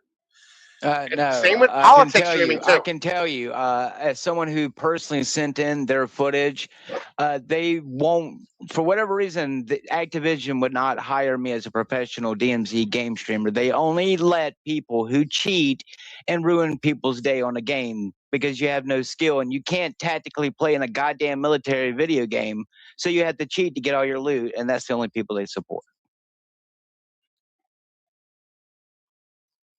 No, Point you is have real to set up a talent, real stream talent and build a doesn't fan get you base. anywhere. They just build a fan base. Yeah, okay. No. Build a fan base. Yeah, fan base. So that way every time I do a live stream, people can DDoS my stream like they used to do when I used to live stream it, which is why I don't live stream DMZ, because people who I would kill in the game would find me live on YouTube and then DDoS me while I was live. Yeah, no. What does DDoS mean? It's where they go and they figure out your internet and your IP, and they will go and flood your internet with like overuse of the internet, or they'll like make your internet drop and will make you drop out while you're live streaming to ruin your stream. Because somebody like me, right? Yeah, but I mean, but here's the thing is like, if you already had an audience that's dedicated in your Discord, you just say, hey, I got DDoS, I'm like be back up in like 5 minutes. So here's the link's coming, right? Rather go and watch someone who can go and apparently can kill an entire lobby of people in one go. But someone like me, who like right now is literally fighting two or three teams. Why do you want to be a streamer? But why do you want to be a But you're the one who wants to be a Call of Duty streamer, right? Like nobody's making you want to do that. It wouldn't matter the game. I tried Tekken and Mortal Kombat. They only want gay, trans, Sonic dude. Again, you have to build your shit up. Like what makes you different is the question. Like what's going to make people want to come to your channel versus like the gay, Sonic, trans dude? I can tell you that, like when that 6R American dude came out, where he came out famous on Twitch not that long ago for his Mortal Kombat streams. I fought his ass on Mortal Kombat 11 once, and the only reason why that guy became famous was because people made fun of him. So again, you want to really take how famous or where your fame goes. I mean, I can go and build that loyal following, but that loyal following can turn around the next day and do some pretty nefarious shit. So you may think that building a YouTube but what do you got? a psyop or what you're doing is good until the very people you thought you could trust turn around and do the most nefarious things. Yeah, but But I mean, what's the alternative? Like, do you just give up and just go crawl in a ditch and die, or I've what? been doing exactly what I've been doing since I've been making my YouTube, which is just posting a video every once in a while to entertain people when they want to come and watch it. Because why? I'm just a goddamn retard. So what would it matter? It's either I sell my soul and do whatever I want, which would not please any of you people. But I have a heart and a soul. So I don't. No one gives a shit what you do, bro. I know you don't. That's why I wish I was born a billionaire instead of Bill Gates, because you'd be dead already, Pinoid. But I didn't get to be born Bill Gates. Listen, this is. Do you understand the quality of people that you let around you, Neurojack? See why you don't get anywhere? Yeah, quality of people. Yeah, coming from the world I've been born into, quality of people. Well, it is instructive to the audience, perhaps. I mean, I try to look at the bright side, but yeah, I get your point. It's like, look, if you're so like black-pilled, like, what's the point of even being here to have a discussion, right? Because I mean, I'm gonna do the best I can with what I can and what I can do. But unless someone's gonna pay to promote me, I'm never gonna get anywhere. No matter how much I stream or how much I put myself on a camera. But here's the thing: is how about this? I'll give you a challenge. All right. You go start a Twitch account, right? A new Twitch account, like brand new email, whole nine, new phone number, all the bullshit, right? And you stream every day for 1 month, right? Every day at 3 p.m. for 1 month, right? You stream for 2 hours your Call of Duty shit, okay? And by the end of that, and by the way, don't talk about your crazy conspiracy politics shit. What are you talking about? Just That's the stream. funnest shit I get. I get the most views when I get on here and psy up the people on the map and talk about Bill Gates and eat. Yeah, we're going on. Wait. Shut the fuck up. We're talking about Twitch, right? So you don't talk about any crazy shit. You just fucking, do your streaming thing for 1 month, right? If you don't have 100 fucking subs, I'll give you $20. Yeah, because I'm gonna go through all that for $20 when I can make that in a psy-hopping in a day. Oh my god. Yeah, but then you'll own. But that's something that you'll own. Like, you don't want to build an audience, though. An audience, yeah, buddy.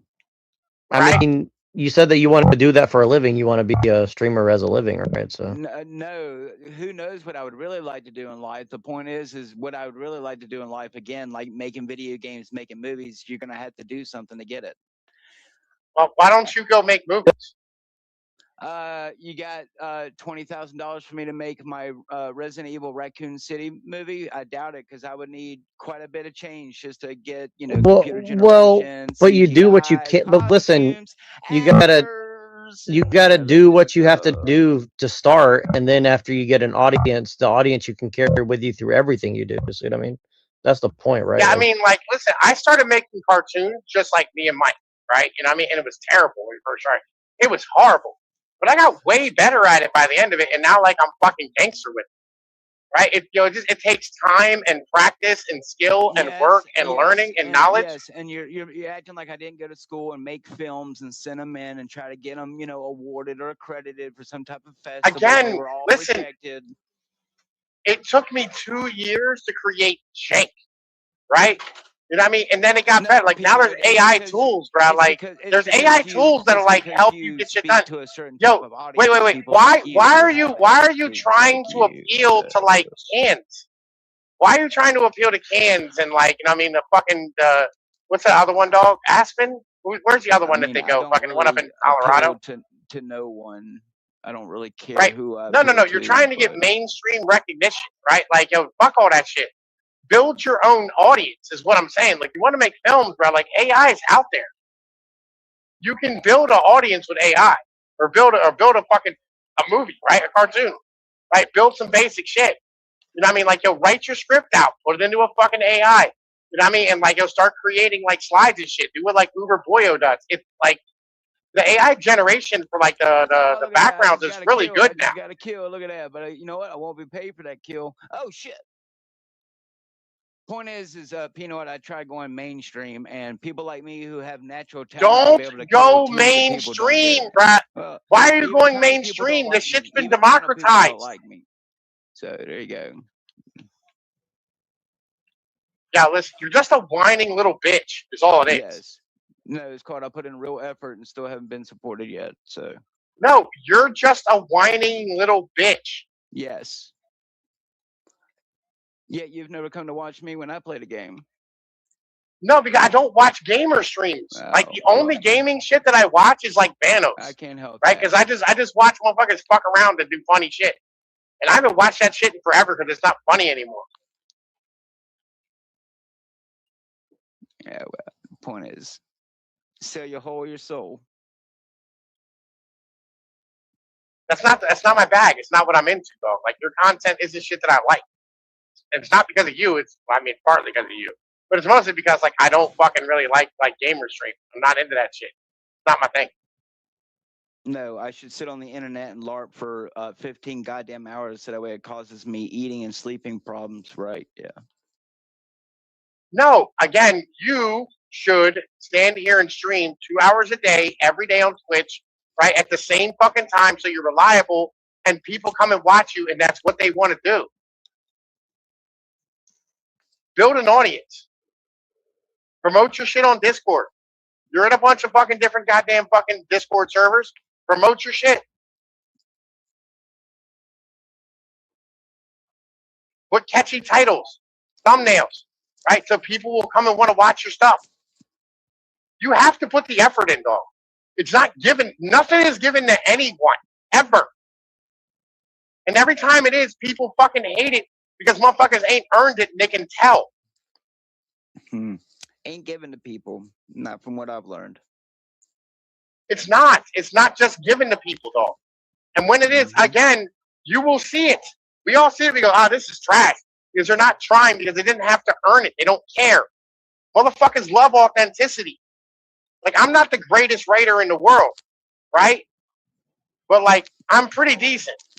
Love authenticity. But motherfuckers like the grit. They like the fucking grit. They like the character. They like the prose. That's the point.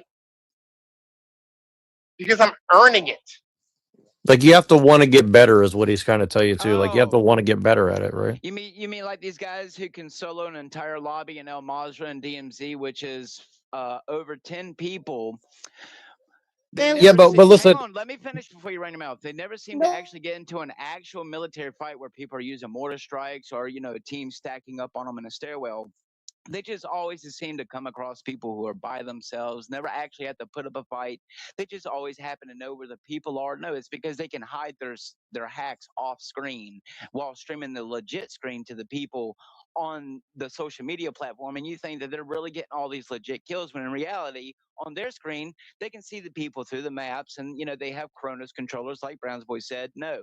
In reality, if you want to be anything big, whether it's making AI videos like the Star Wars people, the guy straight up told me, if I'm not dropping $70,000 to Disney right now in AI generations, I will never be allowed to make what some of these other people are making, ever. And I'll get sued if I wait. Why don't you create? Wait. By Disney if I listen. Hold up. So all right. So I came up. Wait, stop. I came up with an idea today, right? That like, thanks, Mr. I don't know how to use. Shut the fuck up, faggot. Jesus Christ. No, Mr. I came up. Exactly what I had to do. I don't care. I came up with an idea today. I don't know how to use. Right, and I'll give it to you. Right. Here's the idea. This is an idea for like, making a movie. If you want to make like real productions, right? This is fucking kind of like a fascinating concept, right? It's a baby like seed of a concept, but it's kind of interesting. I've had a movie idea my entire life, and when I pitched it, they only wanted to steal the idea and try to sell it as their own gay Hollywood movie. Again, I'm giving it to you. Go make a movie with this, right? I'll give you a movie, right? I'll give you an idea, right? What if like you could actually like steal or like use or have other people sleep for you, right? So you didn't have to rest.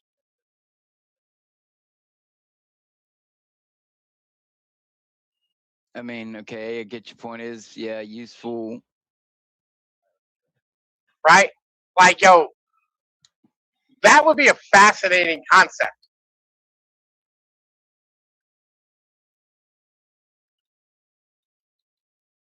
Like gaining energy from like other people sleeping, right? and like what the world would look like around that if like rich people had access to this, and like like all of a sudden like you have poor people trying to like you like imagine this shit. This is fucking fascinating as a concept. Like it's in like the Elysium type of shit. You know what I mean? Right? Yo, imagine your job.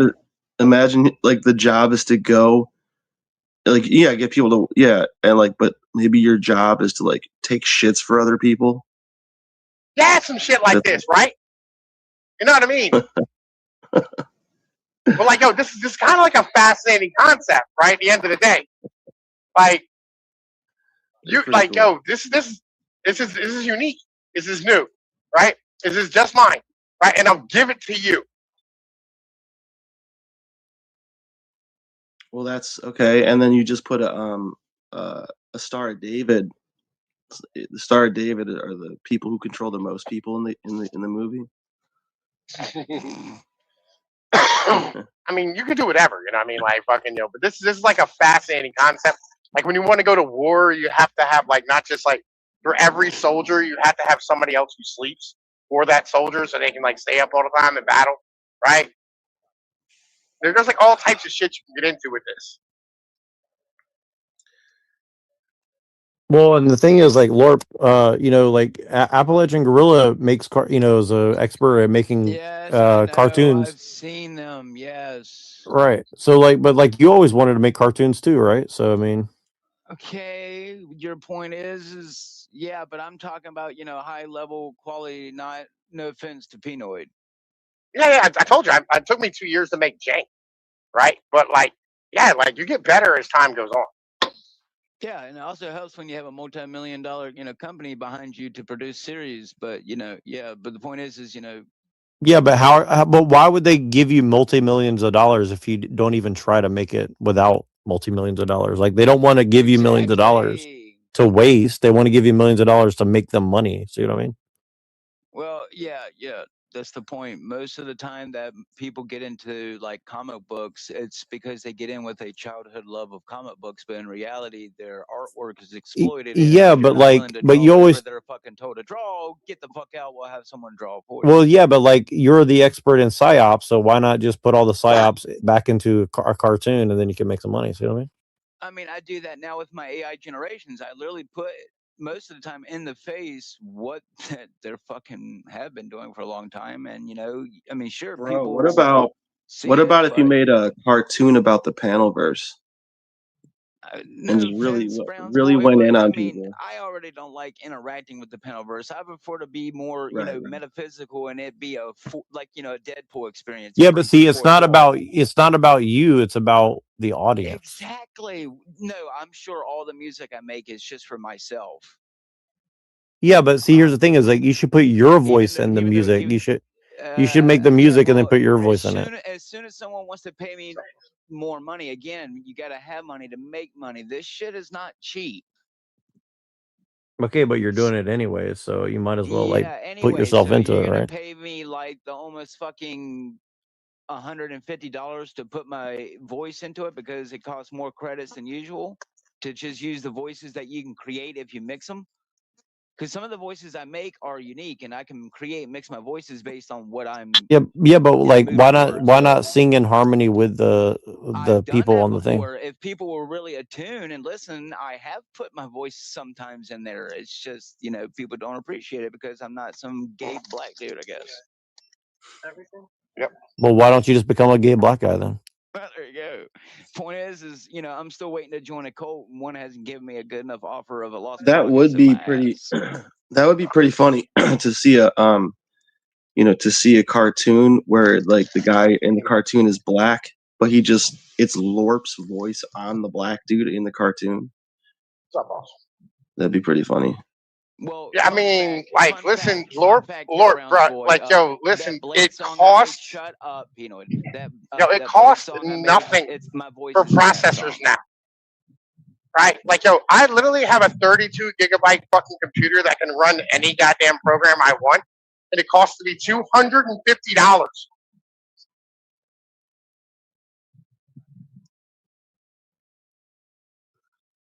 Like, bruh.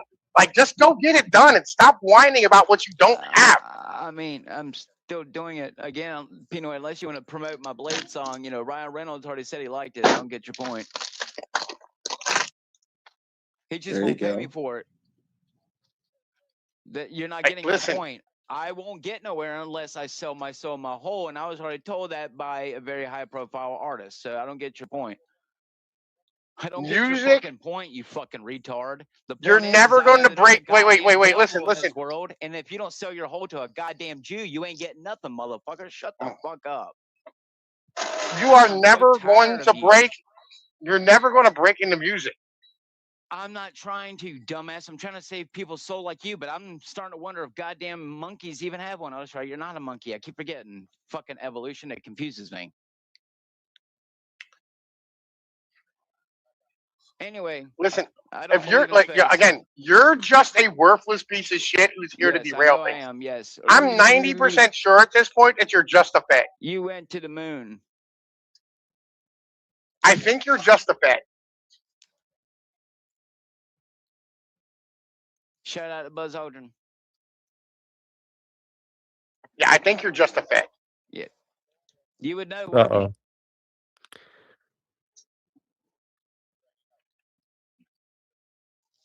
Like, you fought the hardest tonight, right? And really got into it the moment we started talking about like organizing and getting better. I have a wife who likes to get, sexed and fucked all the time by a loving husband, and not just some guy who produces children and claims he loves them. What's your point? I mean, the point is we're trying to get organized and like make shit better. He's the only one who claims that I'm like some horrible bad person who's just gay and doesn't want to try. Yet I've done nothing. Because we're trying to get organized. Because we're trying to get organized, and you're talking about nonsense. Anything unless you're gonna bring Nick Fuentes or one of the actual mainstream people, like Right. Well, that's what we're fighting really hard, bro. Well, that's what we're trying to do. That's what we're trying to do, though. Talking about Andrew Wilson or Jim Bob or EBT, which, funny enough, that generation inside that song I made with all the nuns, the guys smoking on the upside down cross. Well, see, this is. It looks just like EBT. Kind of funny. It looks just like EBT, and it was supposed to be a woman, and it generated someone who looked just like him. But see, you're missing the point. We're talking about people bigger than Andrew Wilson or Nick Fuentes and all this, right? And you're thinking small, we're thinking big. See, that's the difference. Thinking small or big. What are you talking about? I've been sitting here playing a game, listening to y'all talk about stupid shit. Okay, well, why are you saying stupid shit on top of it if it's so stupid? Because I know that the only way for someone like me to get somewhere is to sell my whole and soul. So okay, well then why don't you let us? Why don't you let us have a conversation without like talking about whatever you're talking about? You're not. He's the only one constantly attacking me. What are you talking about? He's one constantly having to attack me all the time. Because you're making it all about you when we're talking about organizing our channels and getting bigger and like trying to like grow an audience, right? I already heard him. But you said that you don't want a bigger audience. So why are you here talking about it then? Because I've already tried that, and I was told. Okay, well then sit here and learn. So then either listen and participate, or just kick him, dog. Like, for fuck's sake, be a fucking man and protect your channel. I won't be Flow State or other people who sell out to the industry to get big views.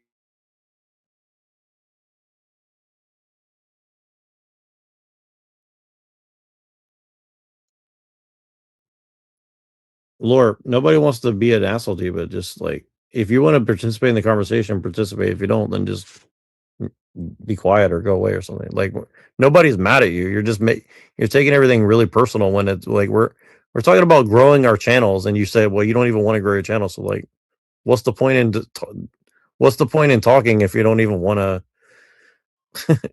If you don't want us to grow, that's one thing. Just say you don't want us to grow. So like, why are you trying to derail like what we're talking about?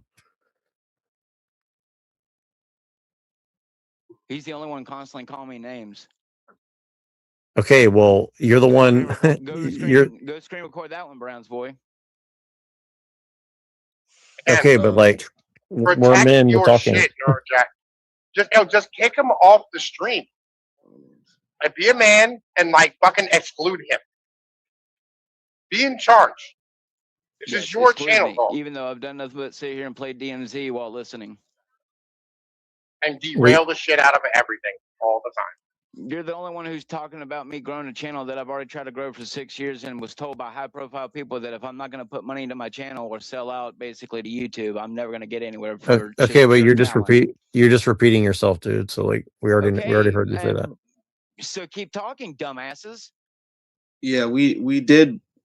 There were some ideas discussed for LORP, and I don't think he has a problem if we continue talking about. No, I'm just sitting here fucking listening, and it's always me. Okay, well, if you're listening, then stop talking and just listen. Then that's the point, right? I mean, that's what I do most of the time, and Pinoid still attacks me. So the point is, you just like when people attack Because you're me. reacting for I'm nothing. reacting. Oh, so And I just should relax. just sit here for 9 hours and let He someone just knock on my door. he's trying to help you. He's trying to help you grow your channel, and you're just like shitting all over it. Like what the fuck? I mean, no, I haven't. I've just already been told that if I really want to become famous, what he's telling me isn't going to work. I've had a Okay, loyal well, following, and they unsubscribe if you're not he's gotten more views on YouTube and everything than any of us have combined. people are stupid and watch his stupid shit like they watch my stupid shit. Oh my sometimes. god, dude! All right, you just sit in the back for a little bit. When you're ready to come talk, you Mr. send me a Beast? Are message. you going to be Mr.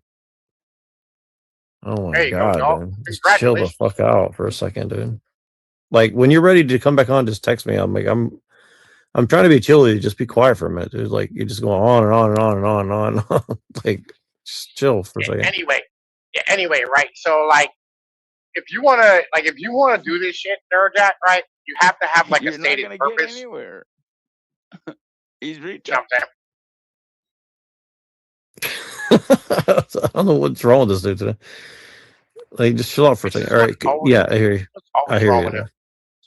We're trying to give you a hand up. You're like shitting on us. Like, what's the point, man? Just like chill the hell out. Chill out. Like I've been, and this is where me and Brown's boy didn't get along. I was telling, we misinterpreted each other a lot. Can I say some stuff? I mean, we're on the topic of growing our channel. So if it's not related, I'll bring up that. Yeah, I will give you very good advice about it. Then I want to say some things. First is if you want to grow your channel, my #1 recommendation is to read the leaked document from Mr. Beast Productions. He explains how to grow your channel.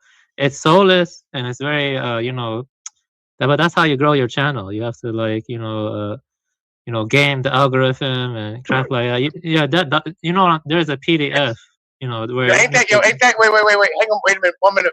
Ain't that exactly what I just said, Nerdjack? Okay. Yeah, okay. The second thing is not exactly good what I just said, no.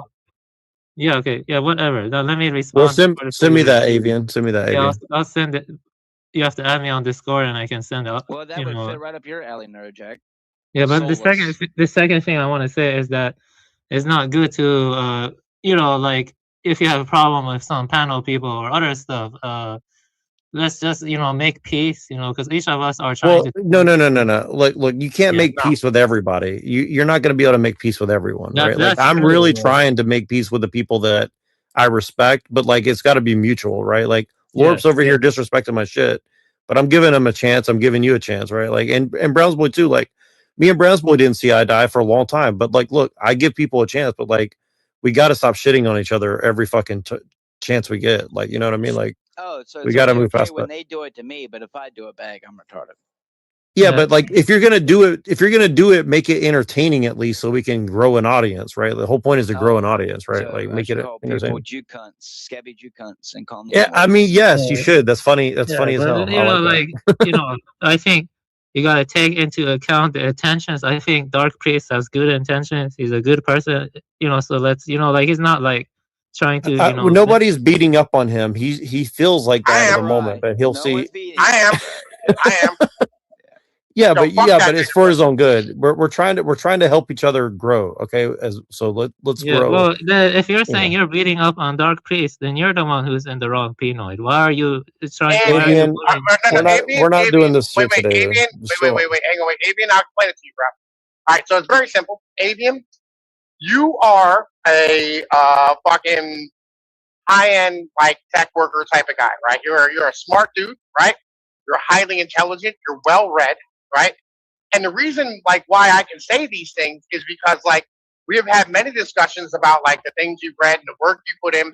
and I can tell that you put in work, right? We can, like, when you're speaking to you, I can tell you put a lot of work into the thought and like fucking meditation, and you fucking stuck to your principles and had a lot of shit with your shit, right? And you didn't make any excuses along the way about what you can and cannot do, right? You didn't let anybody else tell you what you can and cannot do. You went and learned and figured shit out for your fucking self, right? Because you're a fucking man, Avian, right? Just like I'm a fucking man. If I'm a fail on my own merit. It's not because somebody told me that I'm not going to be successful.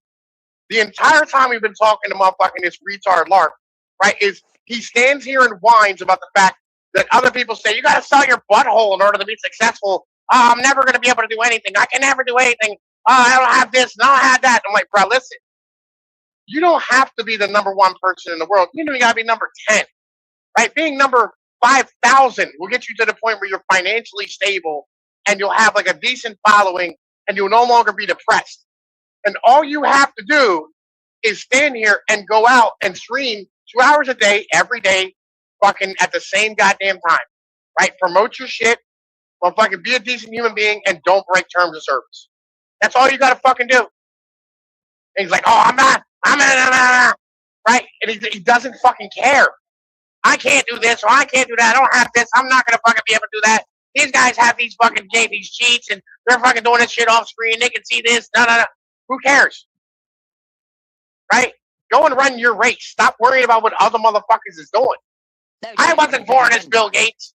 Scream more. Scream more. How's your throat right? feeling? This is where we are. Right? That's why. This is why we're beating up on. That's why I'm beating up on Lark, because he's a trash human being, right? Who's a fucking faggot who needs to kill himself or get off the fucking pot and try.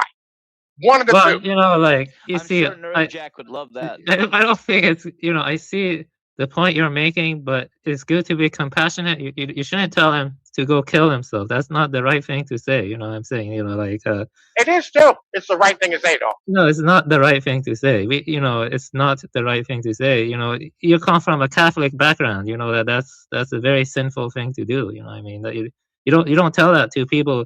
You know, I can understand you saying that to someone who cucked you or like fucked your wife. Yeah, I could understand that. You know, but if like he's just like a regular dude, you know, like, what is going on, dude? Like, yeah, No, but you guys it's not gotta like, stop. he's taking up space, bro. He's taking up space on Earth. All right, like he's breathing air that the rest of us need. It's a zero-sum game. He's not the problem. He's not the problem. Is. No, he's He not. is the I problem, don't bro. agree. He is. No, He's no. 100% No, problem. that's so judgmental. You know, like I can't agree with that. Yeah, I'm on Dark Priestess side here. You know, that's going too far. You know, like I don't understand why you but hate see, him that you got so look, the point. Let me reiterate the point that he's trying to make is like, look, this channel that I've built for the last 2 or 3 years doesn't have many subscribers, doesn't have a lot going on, but it's like, look, like if you're so black-pilled that you just give up and want to like throw your life away, right, and just not participate in the game, like, then I what's the fucking myself point? already, dumbass. But apparently, I'm so dim and glue. Well, that it shows dude, how like, why do you you take are. everything hyper literally though? You're like taking it like, oh, he said a bad thing to me. And it's just Oh, constantly. so what? You're gonna cry? So wait. So somebody says some bad words. Wait. It's okay if it's once or twice in a few hours, but when it's every 5 fucking minutes, it gets a But little you're gay. okay. It But gets a little but gay. but but someone so sensitive about it is gonna. If I did it backstage, Okay, but you're here, right? But you're here. But you're still here, right? All right, your dude. ass wouldn't be on there. So. Well, you're still here, right? So if it hurts your feelings, you can leave, This right? is the point. Yeah, this is the point, right? This is why I said protect your channel. Every time we talk about some shit, this nigga derails things. He's either a fed, right, or he doesn't like us. He is sabotaging your fucking channel and sabotaging like the entire like your burgeoning movement that you wanted to do. Yeah, like you know, like Pinoy. You know, I understand if you don't like his character, but you don't need to take it that far. Just, you know, ignore him. Don't like tell him to kill himself, stuff like that. I think he has good intentions. He's not a bad person. Look, Avian, look, everybody, look, we like both you guys, but you guys are doing this like kind of like concern trolling and like just chill the hell out, dude. He just told him to Take kill some. him. That's not something you gotta Oh say my on God! screen. Some guy said some bad words to me. So Well, what, that's dude? Just chill the different, fuck out, that's man. different. You just need to learn how to chill out. You see what I mean? You don't. that's different. Yeah, but like, look, here's the thing: is like, I know, look, I know Appalachian Gorilla, I know Lore. The next time Browns boy comes at you sideways, remember that next time. Yeah, well, the difference is Okay, here's the Browns boy, difference. remember that. Yeah, but here's the difference, though. I actually have more. He can be a hypocrite, but no one else is. Here's the difference. I know you. I know Appalachian, right? Yeah. And I know Browns boy better than I know Avian, right? If someone threatens your life, you want to go and block them and say, "I'm not going to talk Who's to you threatening? like you did me when I threatened But who's to kill threatening you." But if someone tells me to go kill myself, it's okay. Right. Well, there's a difference, So it's isn't okay there? if you're a narcissist, but it's not okay if Yeah. anyone else is. It's okay if we just drop this and make a new rule. The new rule is just don't tell people to kill themselves. The point. Let's Okay. just drop Well, it. No, but like, Drop he needs to kill himself, bro. He needs to kill No, himself. you can't say that fucking shit, man. You can't say that. You know, like that's not allowed. You can't say that. You know, like, Yo, Lord, remember it's down the street, not across the road. All right, dog? I prefer to use drugs like the doctors try to put me on my whole life. It's easier. See what I'm saying? You see what I'm saying, bro? Like, you see his nonsense all the time. So Avian, look, his reaction is to joke about it. So obviously he's not really offended by it. So we're all just having a good old okay. roast But session, it's right? not good to normalize. It's not good to normalize. PDS in the private chat. But you see, the point is, the system wants me to go Joker on you people. But if I really did, I'd be just another white boy. So Yeah, but like, here's the thing: is like, yeah, I mean, look, it's funny to a point, but it gets old after a while. Like, you know, if you don't want anybody to grow their channel or anything, like, don't even come on the panel. No, You know what I mean? Like, there's no want point. someone to stop calling me retarded, and you can say I'm acting like a woman or a bitch. It's not, but after a while, even people who don't like me will be like, "That's kind of gay." Okay, well, if you don't like what we're talking about, just come back when you like the subject matter, right? Like, I mean, no offense, no Jack, but rarely when is your channel ever anything fun to talk about? then why are you here right now? Then Yeah, just drop it, Dark Please. You know, just drop the topic. Yeah, just drop it. okay. So you don't want to. So no one's forcing you to be here, right? When I wanted Hey, you see what I'm saying, Neurojack? Right, see what I'm saying, Neurojack? Like, I come in here, right, and like, listen, I talk about real subjects with you all the time, and we discuss like cool shit, just want people to right? keep being little Jew This dude just wants attention, Yeah, like we know your point. Okay, yeah, let's change the topic. I gave you the PDF. Can you open it and share it? Just open and share the PDF. It's on the Google Drive. I sent it. And by the way, Avian would be a great person to bring into this little thing that you want to do, Neurojack. I can't because like yo, I've seen Avian go beast mode quite a few times on some motherfuckers, bro. Like, yeah, he has this weird assertiveness to himself. It's a strange thing to listen to. This weird with his accent, but he can do it. Like, right, he got some like fucking skills. Yeah, I mean, look, Lorp's got skills too. I mean, Avian's got skills, but here's the thing. Here's the thing. It's like, look, People you know, wouldn't like the skills I have, but they can only put them in movies. Look, Avian, and Lorp here. Their biggest problem is, and again, I'm just being honest. Like, they're just too black-pilled. They've given up. They don't believe that anything can get better. They think everything sucks. Like, I get it, but it's like it gets old, dude. I wish I was John Wick rich, so that way when any of you people came on my property, I could put a rifle round into your head. But you know, no gay Jew wants me. I mean, let me keep it a beam with you. Avian's pretty fucking cool as a human, right? You know, I mean, not like, you know, fuck all the Panoverse bullshit, all the intellectual. He's cool. He really is cool as a human being, right? Right. And like, I've had. Oh my God! Stop talking. Right, like I like Avian. Right, like Avian was just in my DMs earlier. I saw the shit, Avian. I've kind of been busy tonight. All right, I'm working. I've been doing some extracurricular shit at work. And I've been on here, and I've been, you know, I mean, just like bouncing back and forth. My kid called, like just dealing with all my stuff. You know, what I mean, that I deal with. Right. But like Avian asked me a little bit ago, did you ever do mushrooms? Right, and I didn't get a chance to tell him no. Right, like never got into the white people drugs. Right, they always kind of scared the shit out of me a little bit. I don't know, like it's always like not 100% sure it's something I wanted to get into, right? Not that I would like it. It's not something that I would like. Well, hey, thought I would really enjoy, right? But like, I like Avian, and I don't think Avian is that black belt, right? Like, I get his mentality about shit, you know, politically or whatever. but like he's always down to study and learn and grow and like you know what I mean like y'all came from the same and evolutionary chain. we can all learn like a lot makes from sense. him as a person, right? But there's nothing that Lorp has to offer that any of us needs is the issue. Well, you know, I think there's a time and a place to. Okay, Lord, you know, I'm trying to advocate for you, and you keep interrupting people. Like, just let people talk, man. Jesus Christ. Dude. So everyone else is allowed to talk, but if I'm talking, Yeah, but you're not saying anything. You're just interrupting for the sake of interrupting. Like, you're not saying anything of substance. good, I'm retarded. Well, why don't you try to say something good rather than just interrupt every 5 seconds? Like what? Right? What is good? With I don't know. Sit there and think about it until you think of something good, dude. Like, this is the problem. My penis is probably bigger than yours since I wasn't circumcised like you. Haha, that's good. Oh my god, dude. Yeah. See what I'm saying? I mean, it's funny, but it's like it's not productive. I don't even find it funny, bro. Like, motherfucker, of doing it, and you people still didn't appreciate me. So fuck you. There's nothing he has to offer. Yeah. Well, good thing when that UFO comes to depopulate you, you know what? I ain't got to cry over your fucking rotten corpse. I wouldn't expect you to. Oh, I definitely wouldn't. Dealing with people like you more and more every day is the reason why I started to give up on Jesus Christ. Because now I see why it's so easy to let people die. But see, this is what he's saying is like you put all responsibility for everything that you do on anybody else, right? No, I fucking don't. You just said that because of you have to give up on Jesus. Isn't better, so I have to do this and I have to do that when I've already been told by people who are in that system that if you're not going to do what we're willing to do, Oh my god, dude! You've already said that a million times already. We already know. Okay, I get it. Okay, so just stop participating in the conversation now. Then, if you think that. I have been the whole time.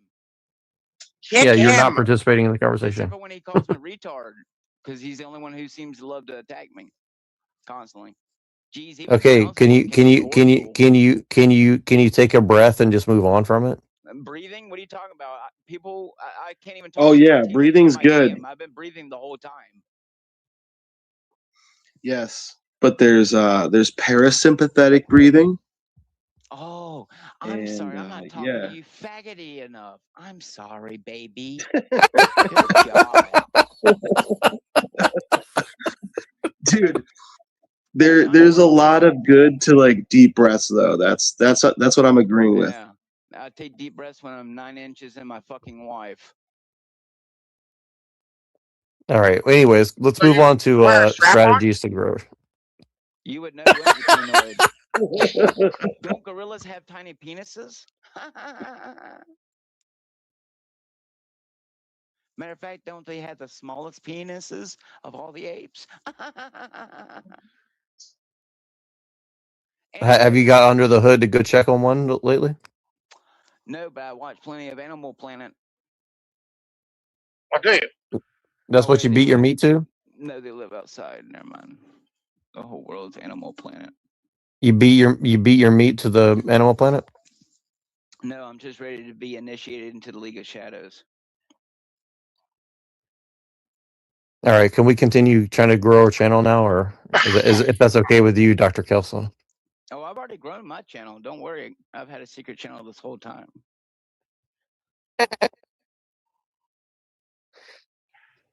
So why don't you share your knowledge with us? Why don't you drop some knowledge bombs on us? I think he said he said that his channel grew 9 inches.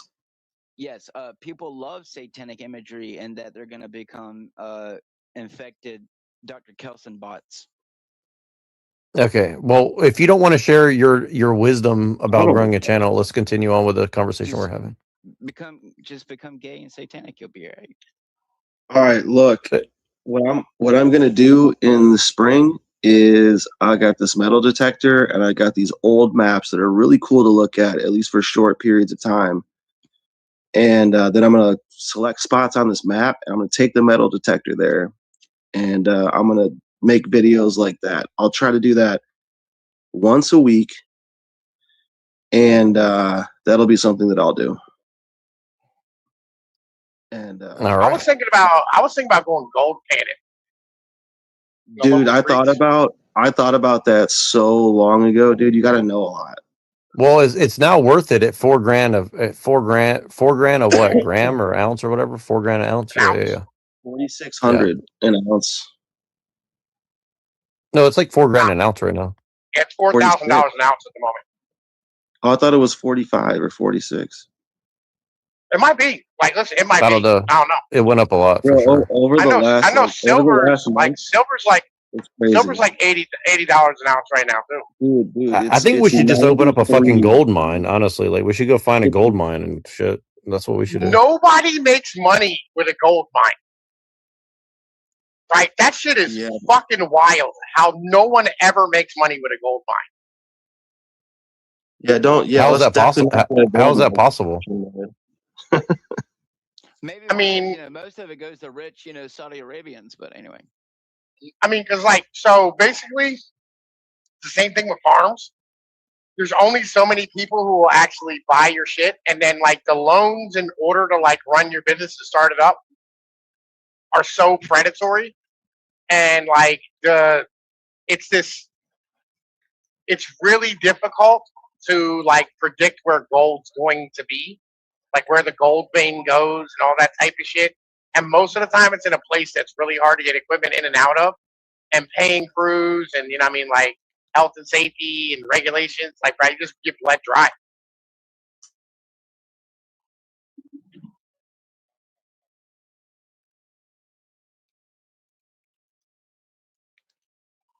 That's why I was thinking gold panic. Yeah, can you share the screen? I want to share something. Yeah, so, because it was about what you were talking about before. Yeah. About what? About how to succeed and like growing your channel and stuff. So this is something that leaked from Mr. Just read it. What are the highlights? Tell us the highlights. Yeah, I'm gonna tell you the highlights a bit. Let me just scroll down and I'll tell you some highlights. So, yeah, just give me. Okay, your goal is to make the best YouTube video. Okay, it's not to make the best produced videos, not to make the funniest videos, not to make the best looking videos, or blah blah. It's to make the best YouTube videos possible. So everything we want will come if we strive for that. So basically, we continue on. So let's see here. He's basically talking about ways to like pay attention to the trends of how much like people pay attention. Like people have short attention span, so you need a way to like grab their attention and stuff. yeah. And But according to people, Thumbnails? it's so retarded, but yet people constantly Thumbnails? AI videos. Clickbait. Thumbnails. Clickbait titles. As I said, thumbnails, clickbait titles, proper keywords and tags. Fucking you make them somewhere between 7 and 13 minutes a video. You upload them once a day, right? At minimum, right? And you grind that motherfucking algorithm and you promote it, right? Like YouTube gives the option to promote the video. You do it. You know what I mean? And fucking like you just keep doing that shit every day. Yeah, he also that's how you grow a fucking channel. He says that you should pay attention to the click-through rate, the average view duration, and the average view percentage. Make sure you know those abbreviations. And he basically says, here, the more extreme your thing is, the better is the title is. Yeah. So let me see here. Yeah. That's right. So that's why people love a bunch of Adolf Hitler cats with Belle Delphine. So the point is I'm not retarded. It's just I'm not being paid by the same system that promotes Andrew Shekelson and Dick Gayetes. No one cares. Oh my God. Yeah. Let me read So this. Keep thinking you're gonna grow your channel, Neurojack, unless you find if you're lucky. Neurojack, listen, bro. Like, listen. Stop listening to lore. Right? It's really simple. There are thousands of channels and new ones pop up all the time, right? That make shit tons of money and get millions of fucking views, right? Or even hundreds of thousands. There are tons of fucking guys out here getting it, right? This is not outside of the realm of possibility, right? No, it's not. You just got to be consistent and put the work in. You don't have to sell your fucking soul, but you do have to like follow the fucking rules. TML, who has streamed for how much, and yet his channel has barely grown since I've been here. But you know, people like Flow State get plenty of subscriptions. What a fucking crock of shit. Yeah, but actually, TML's channel is doing better than Flow State's owned by a lot of metrics. So sure, and a lot of metrics, but I can tell you, his is pushing the algorithm more, whether he's paying for it or not.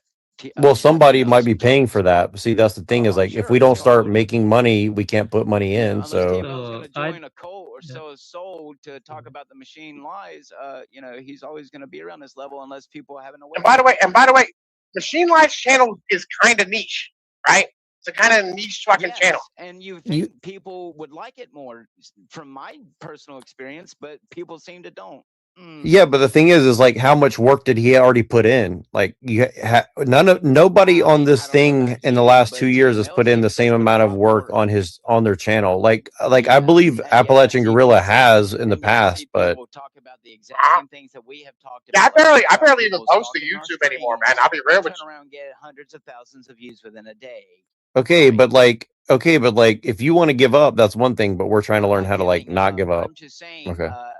Good luck amalgamating some type of beat the algorithm when these people literally yeah, but here's the thing is like it can be done. So yeah, but here's the thing is it can be done if you can control yourself for 5 minutes, right? Like let's control ourselves and like let's see let's see, like Mr. Beast is like probably a good person to get advice from. So let's see what he says.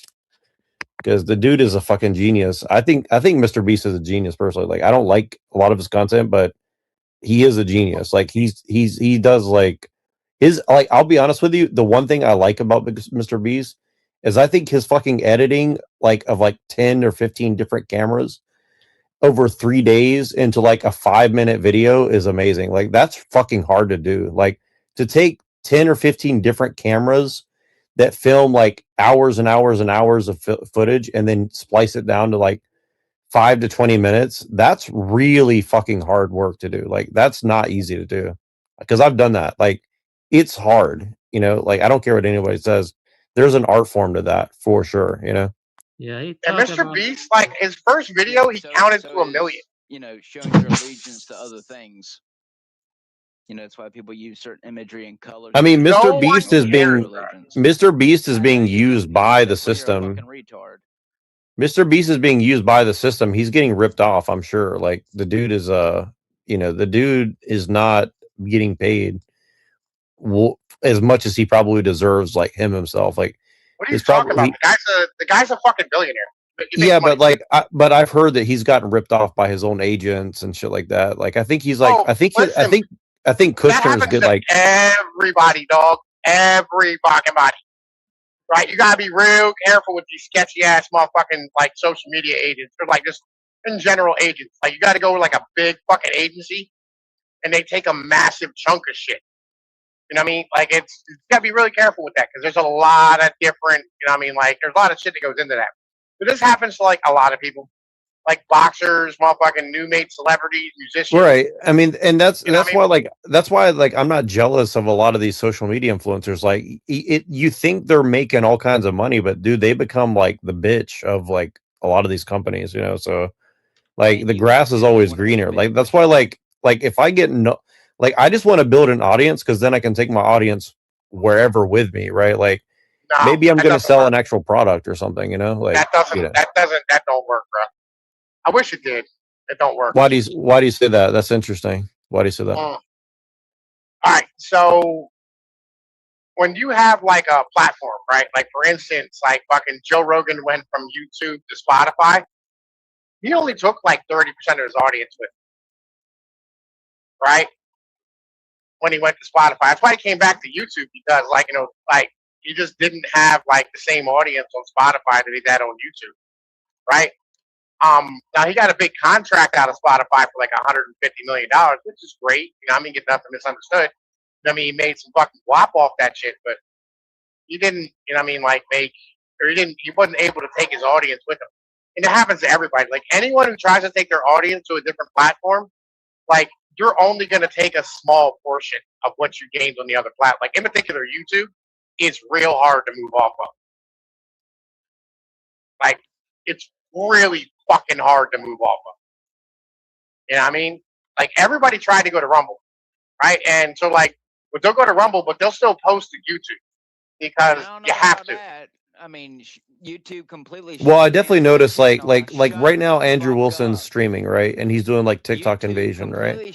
And I think again like I think that's smart for the sense like you get more organic discussion on TikTok, but TikTok is extremely like you cannot grab audience off of TikTok and bring them somewhere else. Like that's one thing I know about TikTok immediately. Like if it's hard on YouTube to take it, TikTok is 10 times harder. Like TikTok is trying to be like an all-inclusive like system that's like closed off, right? Like you can't even post links, you can't post anything.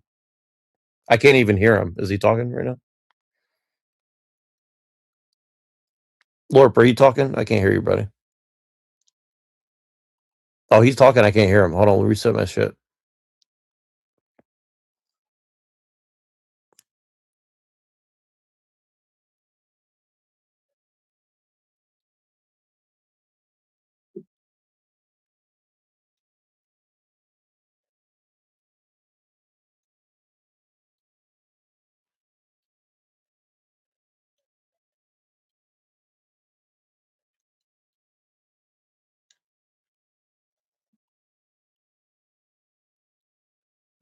Well, you do need to, boost the channel regardless. You need some money to invest a little bit.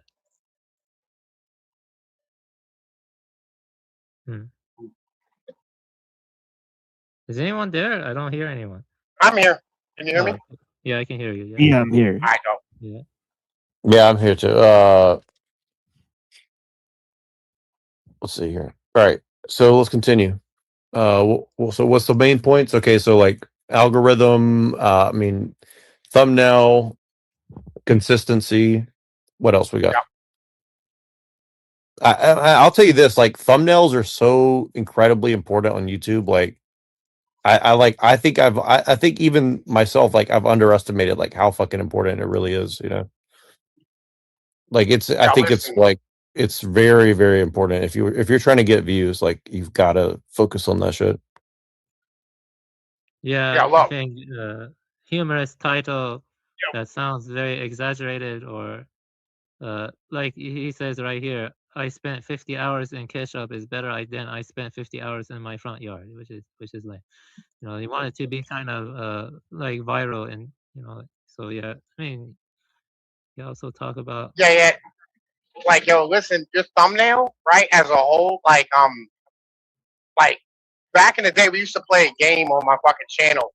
I'd take like a movie clip, like a movie picture, like a still from a movie, and then like I throw like my face with my avatar over top of it, or somebody else's, right? And then I'd have people guess the fucking movie, right? But it was always like some wild shit, you know what I mean? And like that gets clicks, though. It gets fucking clicks. You have to do that shit. Also, you can ask ChatGPT what are the most popular tags, and then you can add it to your video like tags, and you gotta like calibrate the tags to get more views and stuff. Yeah.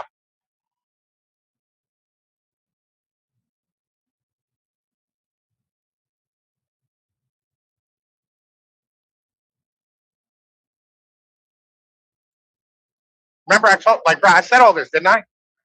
And because you're just saying the same things I'm telling you.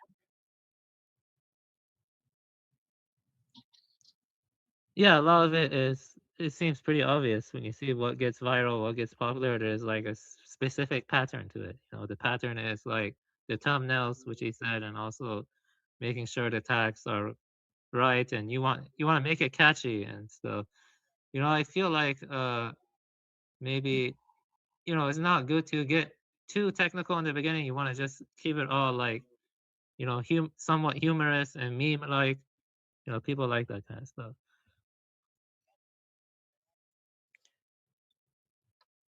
You want to do topical shit? Bullshit, but yeah, whatever. This is what I'm saying about Lord Pro. So just kick him out of the fucking thing. Yeah, I've made plenty of Call of Duty meme style videos, and it went nowhere. Again, cheaters are promoted, not people like me who. Yeah, but like, why don't you put just? their But why videos. wouldn't you just copy somebody who's successful? Like, if you're just trying to get So be stuff. like everyone else and Yeah. not be Well, authentic. actually, and let create me your say own that brand. you Okay, need so there some you go. money To to sell your invest goddamn for hole. So see, boosting. it's an endless Boosting loop. does help Are a we bit. here? Boosting does help. YouTube, you can pay them, and they can boost your like videos and stuff. Yeah, but bro, he's verbatim saying all the things I said. No, he's saying the same exact shit I told you.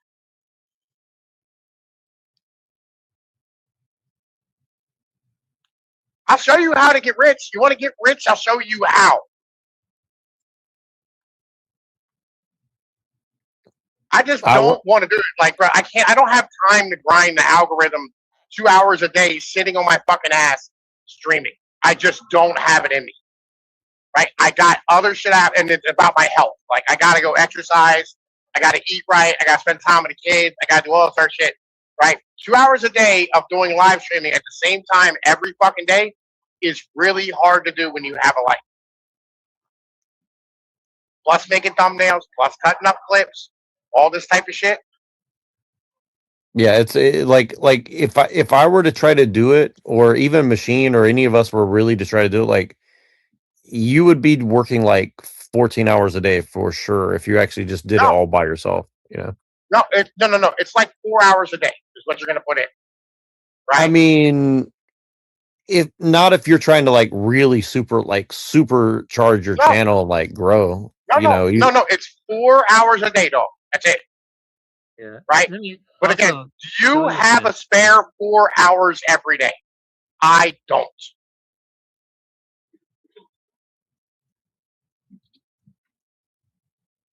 Okay, so what would it look like?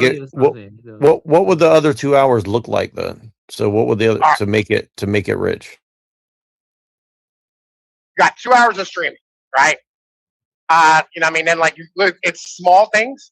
Spending 10 minutes making a really decent thumbnail. It's fucking 45 minutes setting shit up in OBS, right? Different articles, right? So you got like all the websites up, and then like you do the screen share on each of those different fucking websites, right? On your OBS to set up what you're gonna cover that day, right? It's motherfucking like another like fucking 10, 15 minutes doing the tags and blah blah blah blah blah, right? Figuring out the title that you're gonna put on. Then there's like the other hours probably going to be you cutting up clips, right? You motherfucking like once you're done, right, with your 2 hours, right, you're gonna spend another hour, just cutting up clips and uploading them, not just to YouTube, but like to all these other sites, Rumble, Substack, fucking Odyssey, whatever. BitChute, all those things.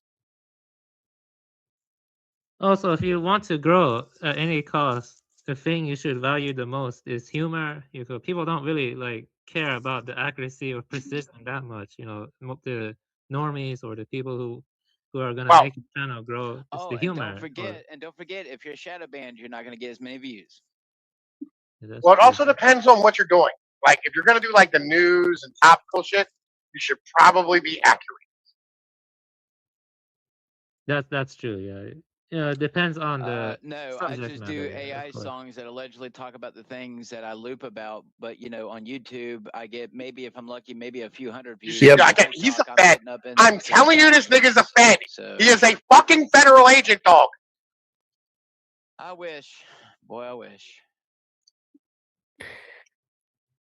Yeah, but he already listen, Lord. He already told you you're not going to make it in music, so he already said like that's not possible. So. Oh, I know. According to the federal agent. Okay, so why are you complaining? So why are you complaining about not making? You're not even trying to make money with your music, right? So like. I have tried, and apparently a white boy selling black man music is racist. So, because when I did that thing that you told me to do with that guy. You see what I'm saying, brother? Derailing, bro. You see the derailing, though? Just kick him. Remember that we're having a really good discussion that you sent me with that black man there who allegedly sold his music. Yeah, kind of funny how all my money got stolen after you told me to sign up for that thing. So anyway, stop thinking that you're going to get rich because someone tells you to sign up for something or you listen to a seminar. That's why you lost what, $4,000? Keep believing everything that people tell you on the internet. This is how you do this. Keep believing that, buddy. Anyway, I tried selling that Blade song, and the most kick him. Because if I made any more money than that, then I would have to go, international, and I would have to get a license on it in order for it to be sold in a commercial, which means I would no longer have the right to my music. And these big, huge corporations. Oh my God, dude, just chill the fuck out. Anyways, continue on. Please continue on. Jesus Christ, dude. Well, I think, one thing to do is look at channels that are growing, see what makes them popular or whatever, try to like do. And I was like, this is one channel I did, a lot of people are into like hyperborean and stuff, right? Yeah, let's look at one channel here. See this channel is Rise and Grind. Has like 45,000 subscribers. Got him to bud. Yeah, that's But cool. they're really Yeah. put to bed all these grind copers away because they just prove that his path, essentially, of getting anybody. Oh yeah, see, you gotta make it kind of humorous. Yeah, I mean, I'll be honest, I hate this kind of video, but Well, like that's the kind of stuff but I understand why it's getting views though. Like, but like Right, that's the thing. I would want to die if I made those kind of videos. Like, Same here, yeah. but I'm not. But I respect the hustle. Like, Yeah. But maybe I need to like see. That's the thing is like maybe I need to put aside my ego and just like do shit like that. You know Well, what you I have mean? to Like, decide, like, do you want to hustle and make money, or do you want to talk about the things you enjoy? You see what I mean? Like, you gotta well, decide. preferably it would be a little bit of both, right? I think that's Yeah, what I'm well, trying to figure out. Is like you have, yeah. you And know, here's my advice. Okay, I would, see a way to make it more memey, more funny, and make your titles very, catchy, but also like, make your presentations more organized and more streamlined. Just streamline it because most people have short attention span. You know what I mean? That's just the way they are. So, Yeah. So all right. What you want to do is right. So like, here's what I did back when I was like, growing and doing all that shit, whatever. Right. You do like a couple videos where it's like you do technical, like I did technical heavy duty breakdown shit, right? And then I throw in a video that was like what I call red meat for the carnivores, right? Where it's like it's right wing, MAGA propaganda type of fucking shit. That because you gotta feed the motherfucking, you gotta feed the dogs, right? At the end of the day, you gotta feed like the core, like fucking the normie, like fucking conservative fucking guys, right? And so like you do 2 videos for you, 1 video for them. 2 videos for you, 1 video for them. And it's the same way with like guys who do like movies. Like so you'll have like James Franco or Christian Bale or Edward Norton, where it's like he does a movie for him, then a movie for everybody, movie for them, movie for everybody, right? And you go back and forth between like passion projects and shit that you just want to like motherfucking or that like you have to do because you owe the studio a fucking movie. You have to go back and forth, and like eventually, yes, you're gonna get burnt out of doing it, and it sucks. But like that's now your job, and that's the problem with making your passion your job. You know what I mean?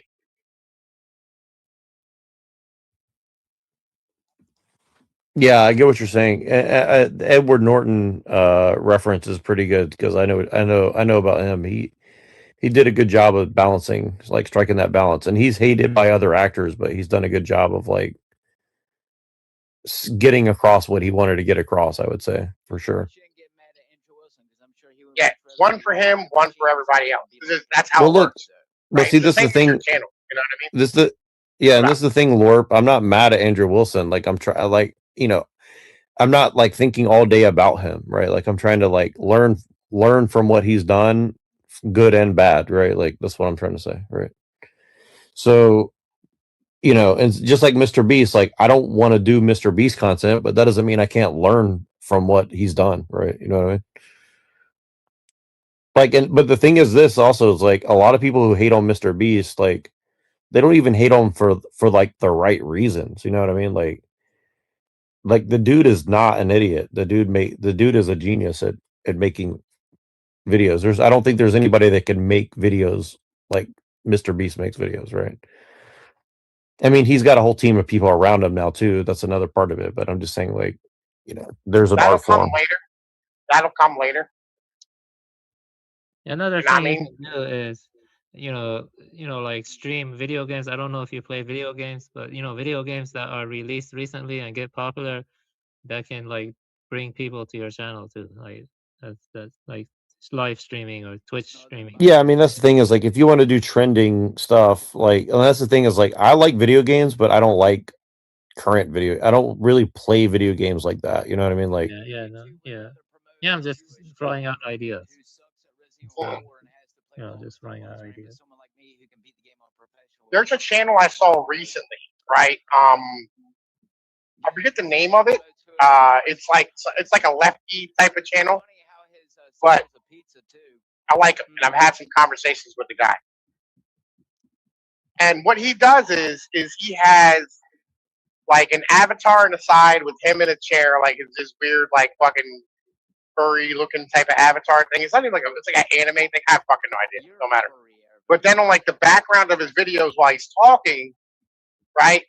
He'll have like a video game or like an old like Windows screensaver, and then like a Windows 95 screensaver, or like a fucking Windows 3.1 screensaver. And then like he'll put like pictures of shit up that he's talking about while he's running through talking about doing his rant. And his channel went from, and I'm not fucking with you, in like a month and a half, it went from 500 subs to like 5,000. Right? And his views grew with his fucking channel. And his content's good. And he's clear thinking and he's ranting. And I enjoy his shit. Right? I really do. And I agree with like a lot of the stuff he says. Because like, the horseshoe theory, the far right is, closer to the far left. Right? And, we go back but he has the same approach on immigrants that I do. He's a fucking far leftist, like Zohan Mandami fucking supporter. Right? And so like this shit, is something that, like you have to, like you can take video games and put them as like part of your fucking background for your videos.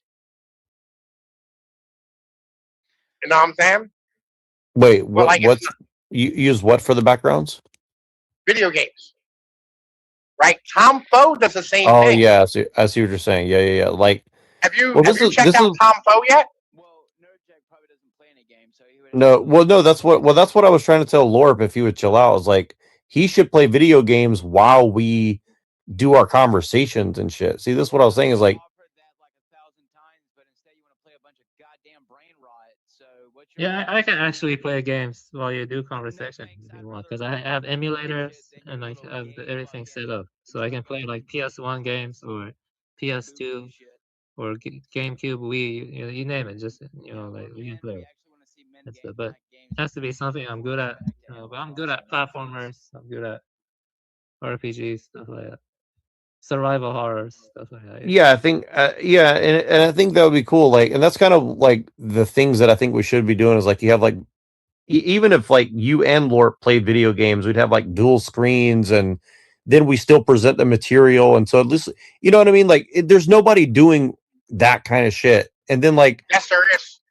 There's a lot of really people doing that type of shit. Yeah. Really? Where they have like like overlays and shit of really? Okay, cool. Well, send me some of that because I'm interested. Well, that means there's a market for it, so that's good. That means there's a market for it, right? So let's start doing that kind of shit. Yeah, there's a guy named Tom Foe. You can check him out on YouTube, right? FOE, right? And like I enjoy his content, right? I think he is nowhere near as base as any of us, right? I think he's still like kind of buried in like a fucking normie algorithm type of thing, right? Because like there's a lot of stuff he doesn't know, but like he's passionate when he talks and like he's getting it done. And like that's what he does. He just has a video with like an overlay in the background and shit. You know what I mean? And he has like a border overlay with a fucking like some weird, I don't know what type of video game it is. You know what I mean? Yeah, but that's why I want to reach out and grab some of these people that are like uninitiated into the shit that we know and bring them in and learn from them, because like sometimes not knowing what you don't know, you're going to catch the algorithm just because like you're just dumb and doing things the right way anyways, right? Like, does that make sense? Like that's kind of a good thing. And they kind of like make room for guys like us, I would say, for sure. Go ahead. Well, I had a dude, right? Fucking who was on my channel when I was small. I was like probably like, I don't know, 1,000 subs, something like that. And I brought him on as part. We had a part of the stream every week, which was like support a smaller YouTuber, right? It was like a stream that we did like every, you know, I mean, like we're doing it like 4 or 5 days a week, something like that. And one day, I think it was like Thursdays, we just support a small YouTuber. This guy had 300 subs when I had 1,000, right? He now has like 400,000 subscribers, right? And the reason is because the nigga's dumb, right? He talks about Jesus, and he does like fucking prayer services, and like he fucking does conspiracy like shit, but it's like QAnon type of stuff, not like the weird Lord shit, like the QAnon type of stuff where it's like Ruth Bader Ginsburg was dead before she died, right? And like, you know, oh, you know, fucking Nancy Pelosi's a demon type of thing. Like these fucking normie ass conspiracy things, right? And like, but the normies eat that shit up with a fucking spoon, right? And there's a lot more of them than there are us who are like, yeah, listen, you know what I mean? Let me explain why like this is the same as like the populares versus, you know what I mean, like the fucking Republicans and fucking Rome and shit. You know what I mean? Well, this is why I paid for StreamYard for a month, because I wanted you guys to like share my stream and then get other people who do streams and get us all to like start recasting to each other. So we're kind of like sharing our audiences, and we just kind of build up a general audience, right? Across platforms, like meaning all of us have a platform. We all kind of, I mean, again, I'm just half-assing it. Like, I don't know what to do. I'm just saying like, we get a cross section of people, and then we drag some of these people in who are like the conspiratards, and then we mix it in with like some, you know, better analysis from someone like Machine or you, or, you know, and I can go do my little debate bro shit or whatever, you know, retarded stuff. But, you know, but yeah, but say what now? Hill eater. A leader? Hill eater. Yep. Oh, yeah. Oh, yeah. Oh yeah, I'm trying to get him to do more. I mean, he's kind of like, and I'm not talking shit. Like, he's trying to like troll all these people on Twitter, and I'm telling him like, look, like these people, like everybody on Twitter is just trying to clout chase, right? They're no one's really interested in like getting into the topics. I mean, some of them are, but they're almost all feds or like wannabe feds. So it's like it's really hard to get like an inch, and he's aware of that. But it's like, but I'm trying to build up like a general audience for like I think people like the Groyper kids are like, they're like real people that we can talk to, right? Like, or some equivalent, or like even the leftists, like a lot of these leftist people are smart fucking people, right? Like, I don't want to just like throw the ball under the bus. Like, a lot of these people, you can actually hold a good fucking conversation with them, right? And if we could get the Groyper kids and the leftist kids, you know, to like you know, to like actually engage with each other, I think that's very powerful. And then we can mix in like a little Teddy K, a little Tom P, a little Machine Lies, a little Avian Buddha, you know what I mean? Like, we all kind of like get the, you know, inject some of our ideas into their discussions, right? I think that like that's going to reverberate out, and I think that hopefully we can monetize that to some degree, you know what I mean? Like, I don't know how exactly, but if there's a way to monetize it, that would be cool. That would be cool. But the main thing is like, you know, I think you just have to, like you said, like build a brand or multiple brands that, you know, that have enough of a personality that people will just come, you know. And again, like I'm seeing it on like I'll give you an example. I saw, you know, I saw this gay. All right, so there's this gay conservative guy on TikTok today, right? He's got like his nails painted and shit. And this dude had 100 people watching, right? Yeah. And I went up there and just said a couple things, and people in the audience were like, "What the fuck is this? This guy doesn't make any sense. I've never heard anything like this before." Blah blah. Blah. And I was just like speaking carefully, like I usually do, but it's so out of place for like somewhere like TikTok, right? So like it shines more in that environment than it does on YouTube, because on YouTube, it's a lot of what YouTube is like it is very normie tier, right? And on TikTok, you get a little bit more nuanced shit that like or like niche shit, right?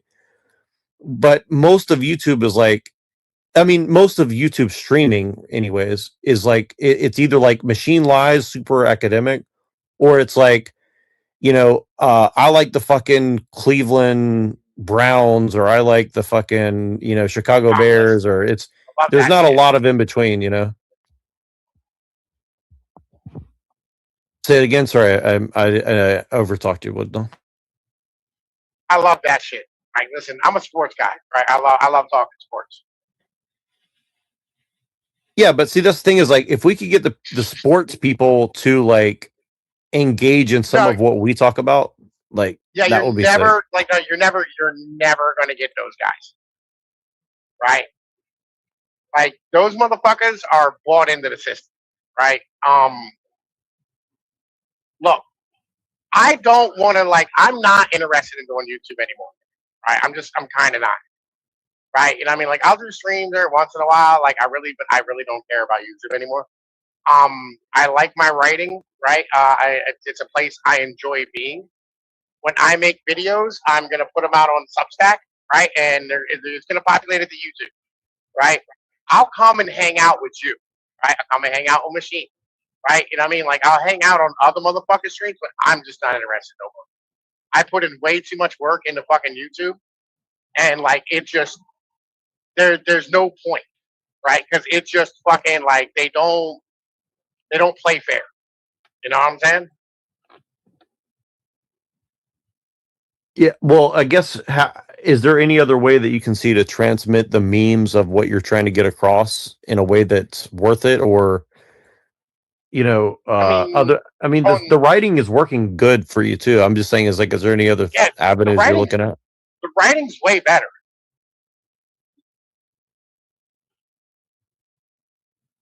Right? The writing is way better. I really enjoy the writing.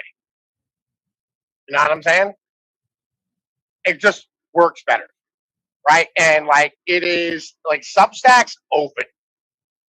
I think Substacks and Rumble are better places to build a platform if you're starting from scratch. Right? Than fucking YouTube at this point. Because like, YouTube is just, it's got a giant audience and it has like a lot of eyeballs. But like, it doesn't, it's too fucking censored. We premiered some shit in 3 minutes if you guys want to watch. Gotcha. Right? What do you mean premiering? What do you mean premiering? What does that mean? I'm trying to do what you guys are talking about by premiering some shit in 3 minutes. You mean on? Yeah, I got it in the backstage there. So let's see what happens. Roll the dice. The price you mean you want to? The price is right. You mean you want to premiere something on here, or I didn't understand. No, Sorry, I mean, I have it. It's going to be premiered in 2 minutes. See, this is my attempt, because see, you put MF Doom X, that shit gonna get a lot of clicks. It just depends on if motherfuckers gonna click on it. Right? Obviously, it's roll the dice, right? But MF Doom X, just type in MF Doom X. That shit'll get a lot of clicks. So you know what I mean. So let's see what happens, right?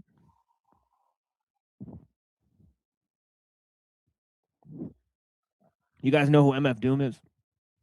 I do know who MF Doom is. Yeah. Some people don't. I don't know Neuro who it is. doesn't. See, Neuro doesn't know. Yeah, listen, hip There's hop always heads are somebody. not. There's not a lot of hip hop guys, right? I in mean, the right wing. they click on millions of videos. That's for damn sure. Yeah. But in the right wing, there's not a lot of them. Is what I'm saying. Oh yeah, like this will be way less popular. But I think like, see, there's another chance too because Doppler effect. That's also huge. Like so there's two chances for real.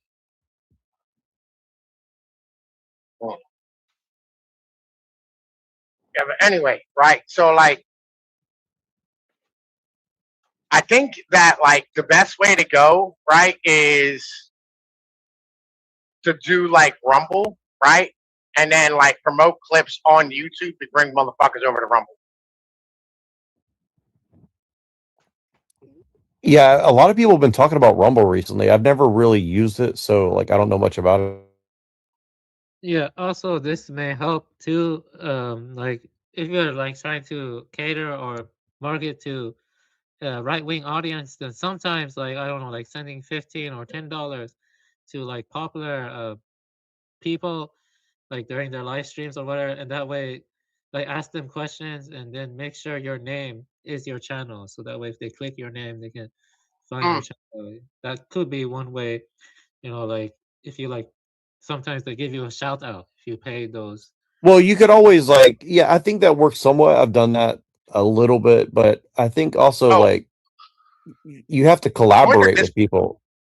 Yo, Yeah, you have to join their collaborate. Discords, bro. That's what you do. You join their fucking Discord servers, right? You know what I mean? Like the right wing fucking YouTubers Discord servers, right? And like you promote your shit in there. You go in there, you hop into VCs, you have conversations, start squabbling with motherfuckers, whatever. You know what I mean? Start mixing it up a little bit. You know what I mean? Debating a little. You know what I mean? Having a little whatever back and forth, right? And like you just start dragging motherfuckers off their channel onto yours.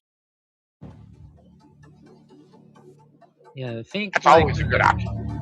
Think like a data scientist, kind of, you know, like a data-oriented kind of. You know, Amazon it did largely grow because Bezos is a very data-oriented person.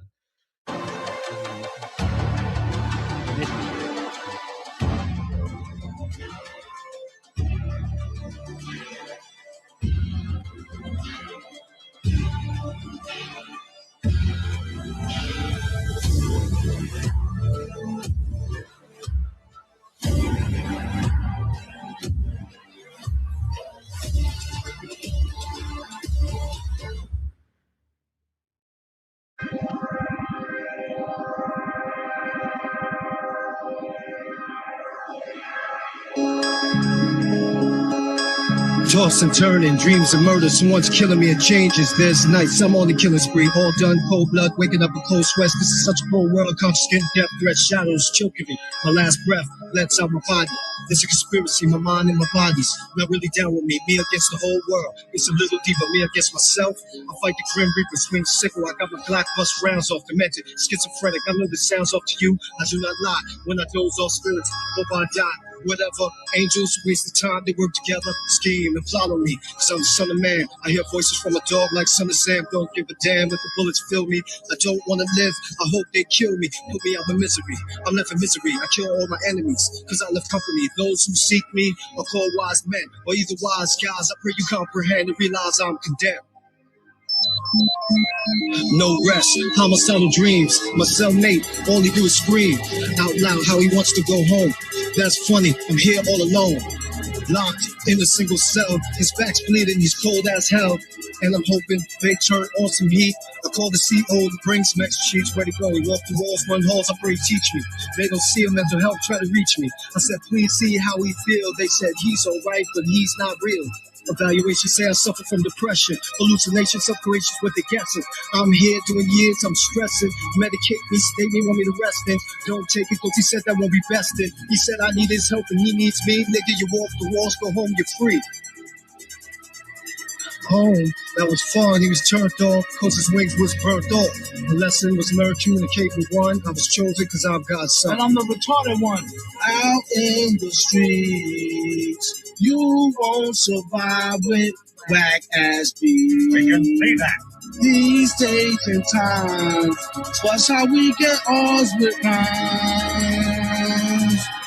So my metal face grows with stomachs of cast iron. We've been into winning blast to the last siren. On the slow mode, the car artist with the social chick to my like how you did the slow but I'm low stick. Anywho, how about the Yankees? Once I leave on stage, the party people thanks me. If I may speak freely, nasty like the freaky deep gets local sleazy speak easy. Been any fan of the limelight, in the mic stand with a lit stick of dynamite. The risky business like hand-to-hand crack sale of rappers who better hope on the cover of Black Tail. Jumping to who's about, who's that, who catch who do match, be like, tell me how you do that hecko. Especially those who cop please like gecko. Let go to Mike, do techno. Ha ha, bet to bust out laughing at the bet. For no reason he get cussed out like Tourette. Get tight flow to make her bad ass stutter, or even crack the spine from a mad fast cutter. But wordplay since third grade age. Back when we used to play bang, open birdcage. Hip hop, Benny Hill, so penny straight, get every penny weight, then he chill. At any rate, my metal face holds with tongue, or least iron. Do yourself, I will continue to do my thing like kung fu fighting, everybody was fighting. And the super gonna strike again like lightning at the same spot.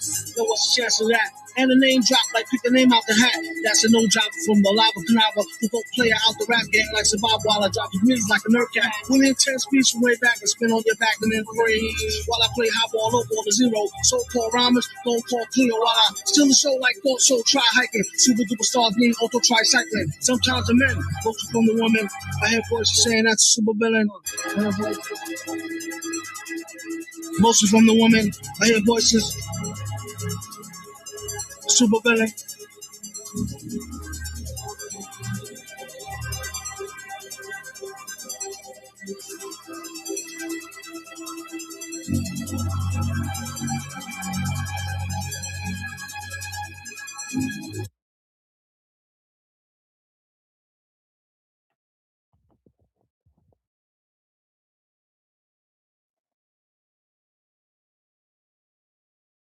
Okay.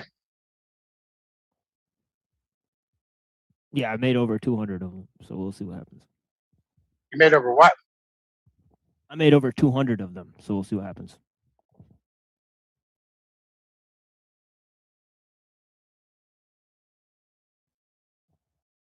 $200 or what? Remix songs. Okay. Gotcha.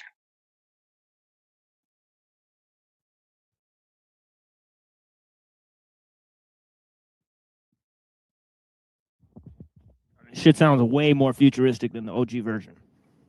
Like it sounds. There are Like some channels out there that they just talk about stuff like foraging or like gardening. They tend to get a lot of subscribers too. Oh yeah, so, they got good camera equipment. yeah, they walk do. around and film everything. Professional equipment. Yeah, good. He left. Yeah, but yeah, you need good. Not just GoPros for the most part. Yeah, we might do that. You know, Jerusalem artichokes are very easy to grow and they taste pretty good. I've actually grown some and eaten some. Jerusalem artichoke. They're so easy to grow. Nice.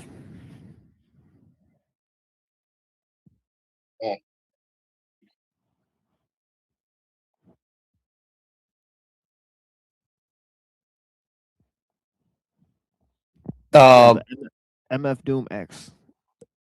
Roll the dice. Well, the sound effect of the little like do that sounded like this like thing that people have going around. It's like this weird sound effect of like all these women are putting like me trying to figure out XYZ or the third this, that, and the third. And so it's like they just do like a cute video with them like it's like some like computer sound or something. I don't know. Oh, yo, Machine, did you read that article I sent you about how the washing machine's the most dangerous invention of the 20th century? I'm gonna read it on the show, so we're gonna read it. You know, Yeah, so, listen. because I it figured, goes- listen, like that would be right up your alley. Yeah, it lines up real well with the show. So you know. Yeah. Like the other article, you know, where you had ellul in the front of the quote. So yeah. Yeah. Yeah. So. Right. Like I figured that's something that would be like right up your motherfucking alley and shit. And it did real well too. Yeah, I agree. You know what I mean? Yeah, it got like 2,000 views on Substack and shit. Nice. But like what I want to figure out is like how do we trick the hot girls all over social media into like arguing against the washing machine but they think they're doing it against the patriarchy. See what I'm saying? That's what I'm trying to figure out. Yo, listen, I've always had this thought, right? That like we should be paying like the fucking thoughts on like Twitch or whatever it is, you know what I mean? Who like, just they'll read whatever, you know what I mean? We should like be paying them and like just commenting, like sending in super chats that they're gonna read, right? And then like making them like putting in like Ted Kaczynski and shit, or like, you know what I mean, something like that. Exactly. Yeah, I totally agree. Like that's what all these think tanks are doing, and people are like, "Oh, this is really bad." But I'm starting to think like, well, if you did that instead, then they would just like want to be like sleeping with you because you're providing for them, and then it's like, then they put out propaganda for you. They have kids with you, and then they'll stop being like, communist prostitutes for some rich of my guys. like when I replay Uncle Teddy at the end of my show, right? There's been a couple times where people went on their own live stream, went live and started reviewing the video because they found what the chicks were saying so moving, and they think it's the chick who's speaking in the video that wrote this, right? So they think it's like some interpersonal psychologist, right? So, yeah, see, they think it's that's like a female like interpersonal psychologist that's writing this, and they're like what she's saying is totally right. So it's just funny. Well, it's like, imagine you could just like replace yourself, like every show that you've ever done, but you just have it like a hot, like gothic chick, and she's just like saying everything that you've said. Yeah, shout out to Unism. He started reading he started reading Kaczynski and calling it Nadia Komensky. He's reading Systems Nita's Trick by Nadia Komensky. And it's like, and he's like, this is Nadia right here. She's really into like technology. Right. It's like, it doesn't even matter who wrote it as long as people get the message, like real talk. Like I could say here's here's Christ's Protagonist written by Jordan Peterson, and then just read it. Get 1,000 views. Yeah, by Jordan. Yeah, that's kind of what I've started doing with my articles. And again, like I know it's like somewhat AI slop, but like some of the ones I'm doing, I'm trying to do it from the perspective of like a person that's not me. But I'm so like the one I'm doing now is like, it's like a rad femme, like Asian girl who's turned into a lesbian because she's in college and she's getting paid by think tanks. Yeah. But then she's like, but she's like, well, this white guy wants to be with me, and so it's kind of made me like re-examine my life, and so it's like, how about we release, right? We could release 30 minutes of Christ Protagonist read by AI version of Jordan Peterson, and just write on the video, Christ Protagonist by Jordan Peterson. And then people ask me like, I means that the AI was reading it. Good article. That's all that means. Right? It doesn't mean anything else. This is a good article. Let me say something about this article. I would say that this pattern applies to practically everything, because I remember watching a movie where postmen used to actually walk and hand out the letters, and that like strengthened the community. But now with cars and massive interstate highways and more massive interconnection, there's more atomization and a sense of distance from technology like creates a sense of distance between people who are kinfolk, basically, like greater distance. Yeah. So yeah, this is a good article. Yeah, it gets to the root of the issue. Thank you. Yeah. Right. Yeah. I mean, that's kind of like that's kind of like the point of the fucking article, right? Now, I did the one about the farm show, right? That I went to. We had this thing called like the farm show, like every year, right? And it's like the largest indoor motherfucking agricultural expo in like North America, right? And it used to be like basically like the whole place is sort of like cows and pigs, and chickens, and like roping and ranching and whatever it is. And now it's like a giant fucking food court, right? And they got like people charging to like cuddle a cow, and there's this giant boomer fucking consumer slop fucking thing, right? But like it was super base back in the day because like it taught everybody like where your food comes from and like the process, and like got to meet the fucking farmers and actually give a shit about stuff. And now like the fucking animals are like way in the goddamn back, right? And there's only like a few of them, and like it's now just all like milkshakes and fucking like food or whatever it is, and like it's all ran by like 4-H females who are like teenagers with massive amounts of makeup, right? Like this is what happens, right? At the end of the day, when you make everything like as profitable as fucking possible, and you don't think about the long term consequences and like the actual social ramifications of what the fuck it is you're doing. You know. Yeah, that's true. Basically, the community was more tightly knit, and people knew each other. They worked the farms, they tilled the fields together. But the thing is, when you make their manufacturing and their food depend on like an outside source that's far from them, then that kind of destroys the cohesion of the society, basically. Yeah. The community. Unitarianism for the win, friends. Yeah, definitely. I actually have a good Chinese film to recommend about that, but you probably wouldn't want to see it though. But yeah, there are a lot of films that convey this, the breakdown of communities from the invasion of, the massive industrial network and stuff. Yeah, there are movies like that. Yeah.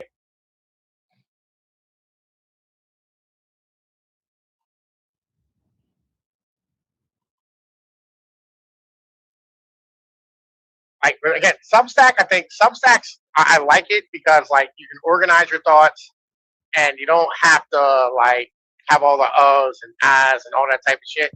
And it's just like straight, fucking just potent venom and shit every time you do it. It's the what I like about Substack is like the people are serious for the most part. Like you don't get a lot of trolls on Substack, and there's a lot of competition on Substack, but I do like that.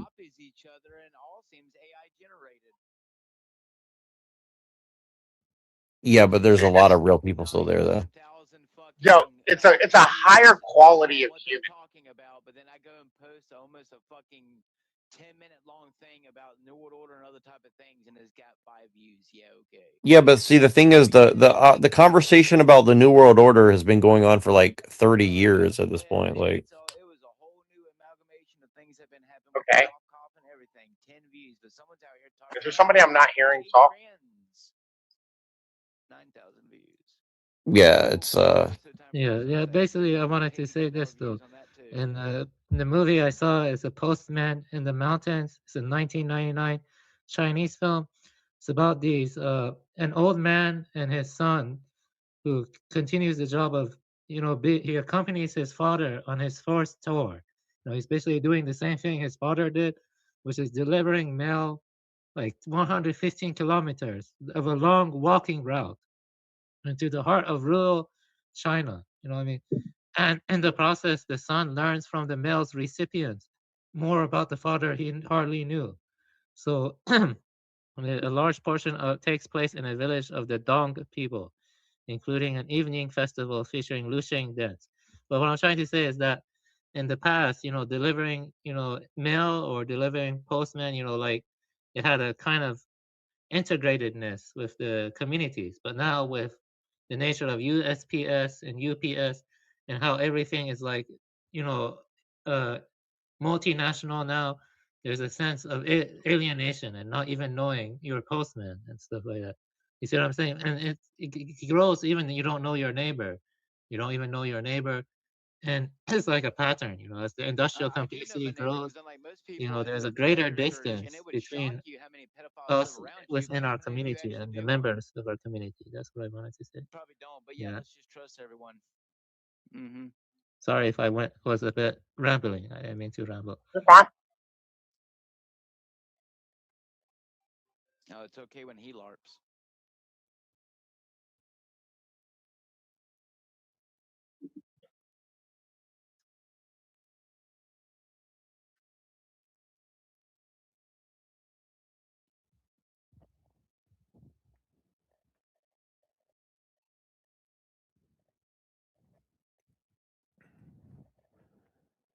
Yeah, let me pull this up.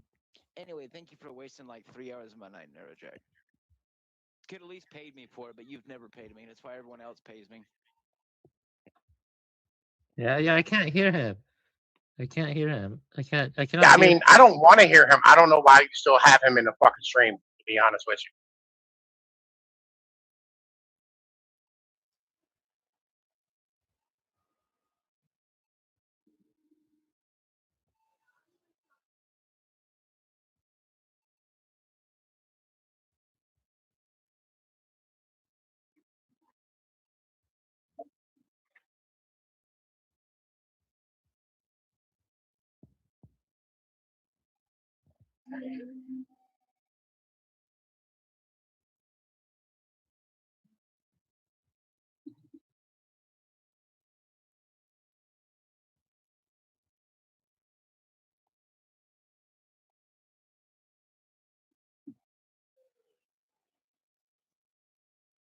Can you not hear me, Avian?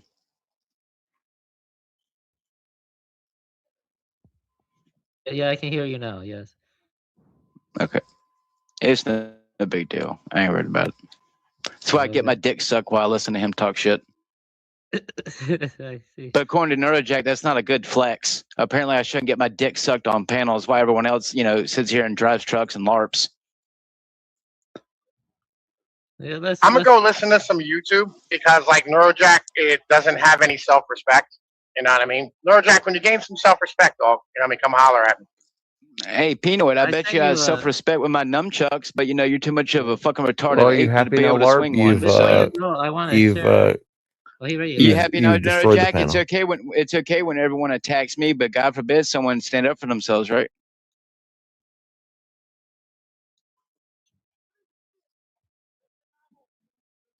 I tell you what, I don't usually agree with people about you, but Evian's right. You're a slimy motherfucker. Yeah, let's not bring that up again. We already made It's peace. not. I have plenty of reasons to call him a slimy motherfucker. He sits here and lets people attack me, knowing our history, because it's funny to him. He thinks it's funny to let people make fun of me. It's okay. Yeah, Won't be I've funny made one day. mistakes too. It's best to just drop it. Let's focus Oh, on this important like topics. Alice in Wonderland is bananas. You guys ever seen this European version of it? It says hand drawn and cut paper combined animation from Ukraine, former Soviet Union. Mixed technique, Alice. Yeah, Alice in Wonderland is kind of Pythagorean because it's all mathematics. It is. Yeah, well, the guy is Pythagorean. He actually wrote a poem about Zeno's paradox called Achilles and the Tortoise. Yeah, it's wild. Yeah. He has another poem called The Jabberwocky. It's a nonsense poem. Have you ever read that one? The Jabberwocky. Yeah, I've read that one too. Yeah, I have the book, Through the Looking Glass. I have a version of it. Who is white male? Is that Brown's boy? This is I think Neurojack would appreciate this. Right?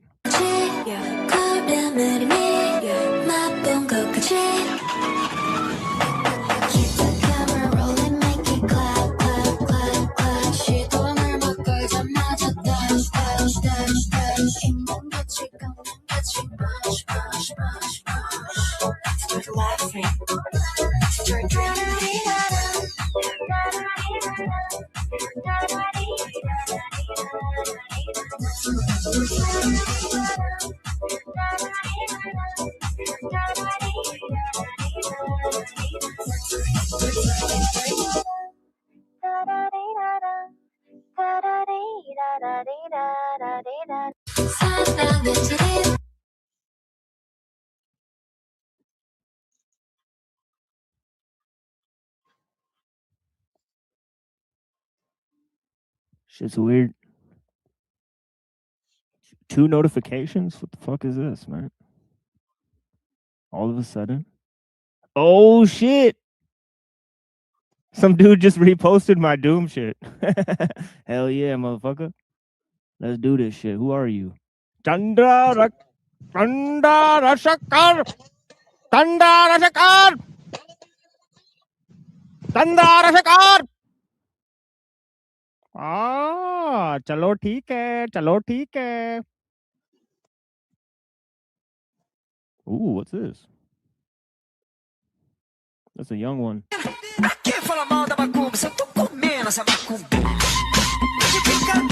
might get accused of doing pedo shit to this, man.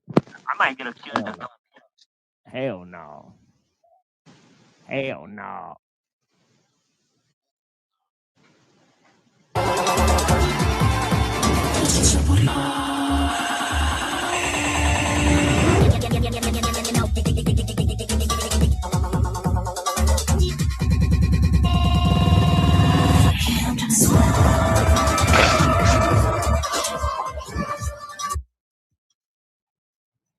Alrighty.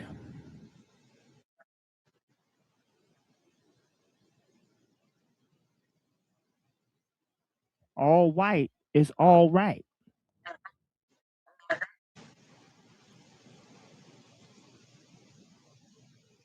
All white is all right.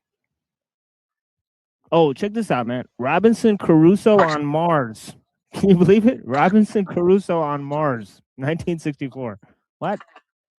Robinson Crusoe on Mars. Ladies and gentlemen, Robinson Crusoe on Mars.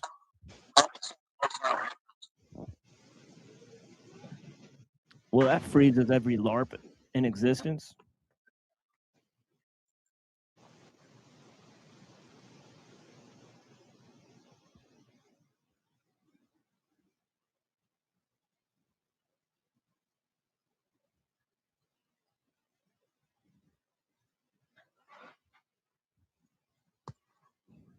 Oh, unseen warfare.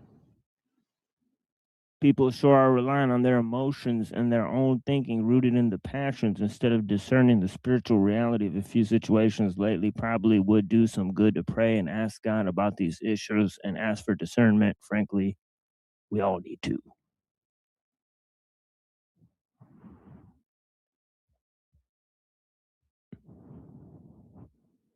Look at this thing, man.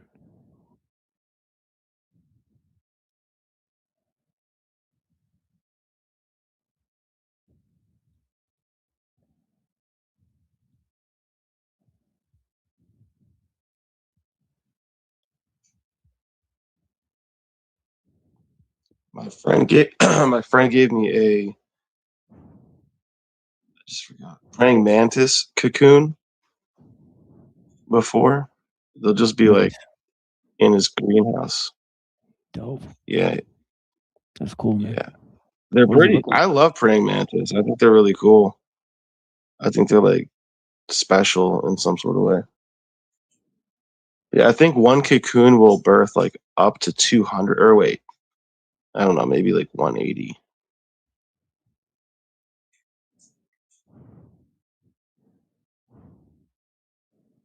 Could be wrong on that.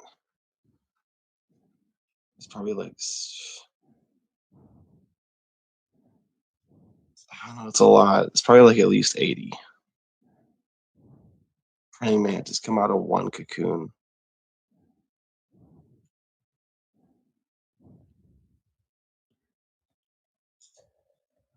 You guys ever see those up close? No. Praying mantis. That's what I'm wondering. Like, what would it look like? Praying mantis cocoon. No, I mean, just like you ever see a praying mantis up close? You ever like find one?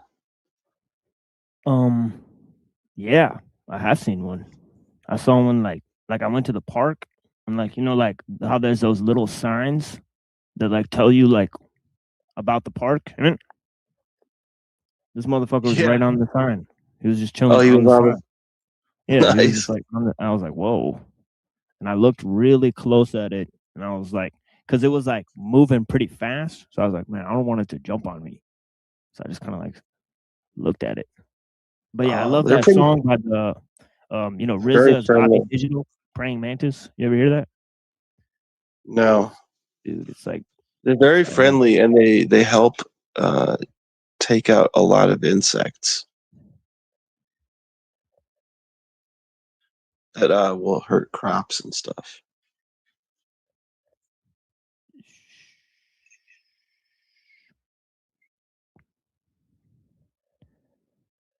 Okay. Yeah, this old dude I knew.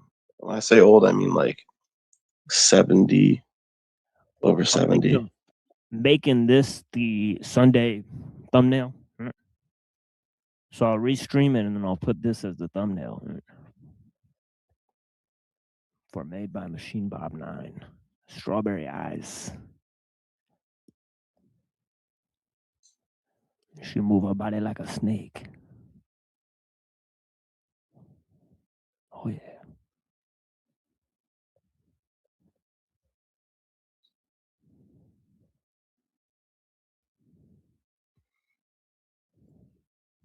Damn, that shit's bananas, bro.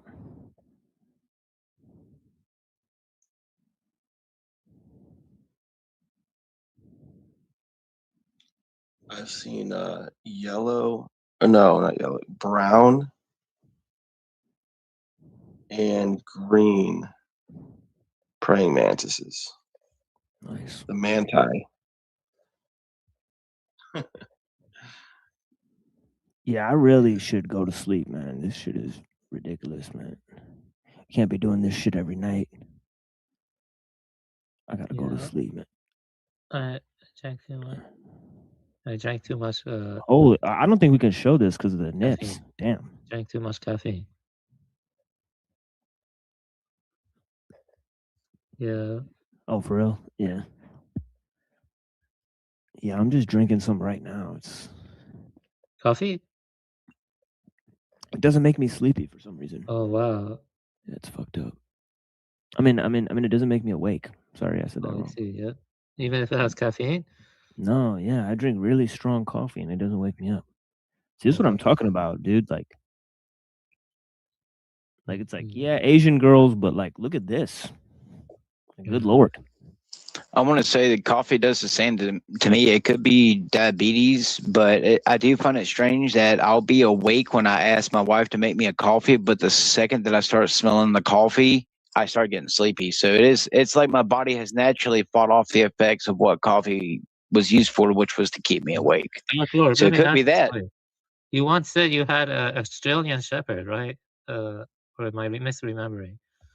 That's the Australian Shepherd dog. Or am I misremembering? Who? Can you hear me? Can you hear me? Huh? I like dogs. I think dogs are cool. I just wanted to ask about your dog and stuff. How was your dog and stuff? What dog? You said you used to have an Australian Shepherd or something. Or when? Oh, I guess my memory is not good. I apologize. My memory is not the best. Sorry. Yeah. Wrong dark priest. No, I think you said you I've owned plenty of dogs, yes, but no, not even recently. Oh, I see. Did you ever have like a border collie or German Shepherd or No. golden retriever? Yeah. The closest thing is I ever had was I had a Labrador mix. Oh, okay. I think that's it. Yeah, that's what you said. Yeah, you mentioned that before. Yeah. So was he a cool dog? He or she? I've always had cool dogs. I was always very strict with my dogs. That's good. I'll tell you one thing: they didn't piss and shit in the house or chew on my cords. I had a Maltese, but I would like a bigger dog in the future. I had a Maltese before, but she passed away at 12. Yeah, but me in the future I will get another dog. Dogs live short lives compared to cats. Cats can live up to like 18 years, sometimes 20, but dogs typically like 12 to 14. So, 12 and depends. Yeah, but dogs are cool. Yeah, there are so many. The thing is, the different breeds of dog are so different from each other. Like Chihuahuas are not as smart as German Shepherds or Border Collies and stuff, but they're all good and stuff. You know, but I'm just mean in terms of like, you know, Border Collies like to have jobs and stuff. They like to have jobs, stuff like that. Not very easy dog breed to raise inside a house. So you know. No, most of the dog breeds I'd always have were rambunctious. They would be mixed with like pit bull, plot hounds, mainly hunting dogs. A lot of hunting dogs, not bloodhounds and stuff. I never liked bloodhounds. I can't stand their floppy ass ears. But yeah, I like taking care of animals. But pit bulls are dangerous, though. Pit bulls. They can be, yeah.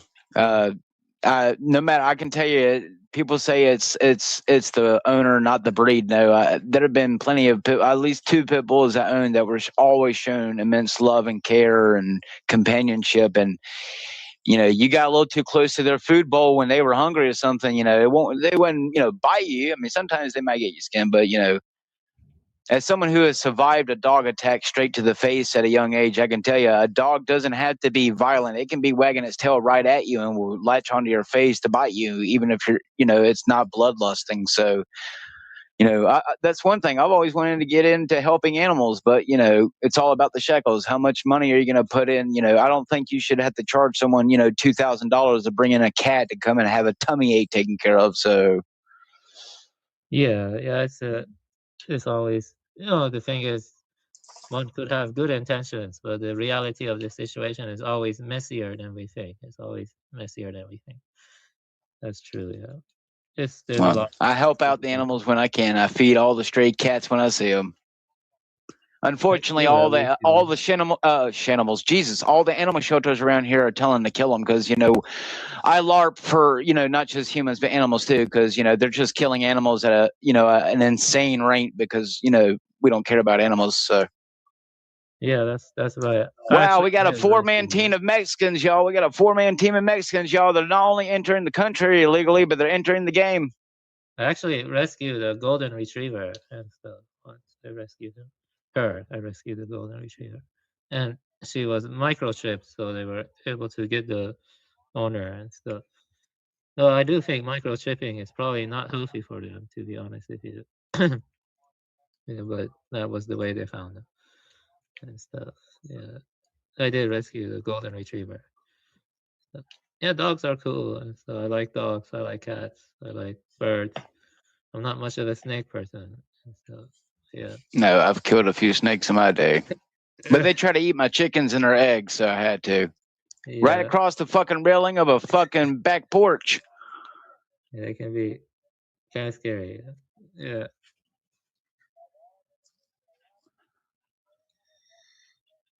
I'm sorry, I must have ran off Neurojack. He gets a little offended sometimes. It just randomly disappears and come back. Come back.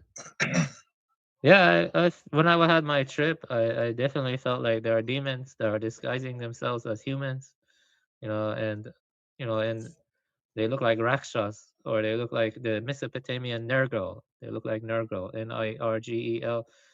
Like they have a specific look to them that's kind of piggish, and they have kind of horns and kind of like a snout, and they have a very creepy smile. And I saw that multiple times in my dream. It's like there was some kind of war between them and human beings in the ancient past, or something. I don't know.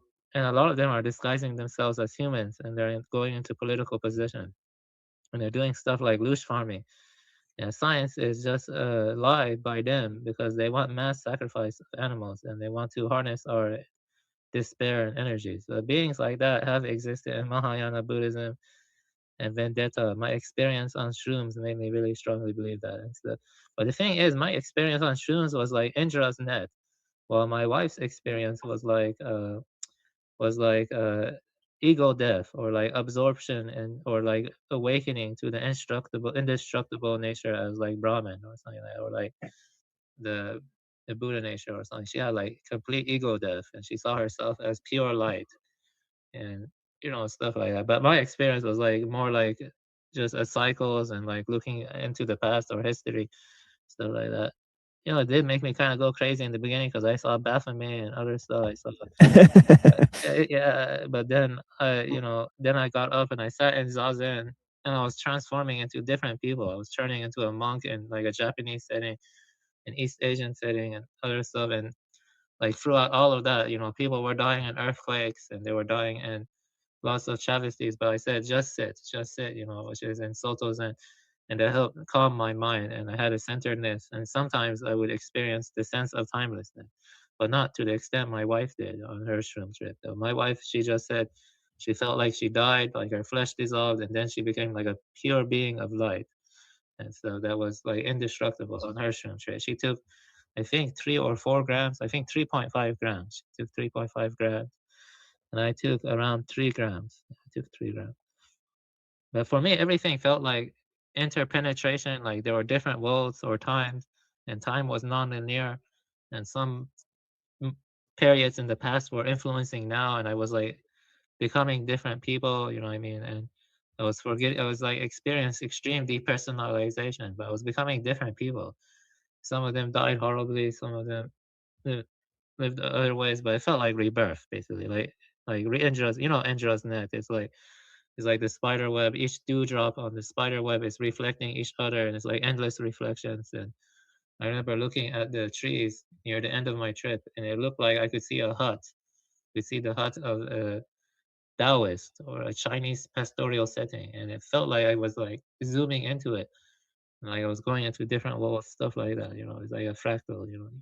I don't recommend shrooms. unless you have like an anchor and strong conviction and strong authentic belief in whatever you follow and stuff. If it could be Christ, it could be Allah, it could be Buddha. You need to have authentic faith in something.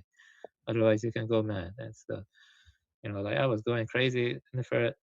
I cried too, but my wife also cried. I noticed people on shrooms do cry and stuff. Like, Oh yeah. Yeah, it's pretty intense stuff, man. Like, I don't want to take it anytime soon again.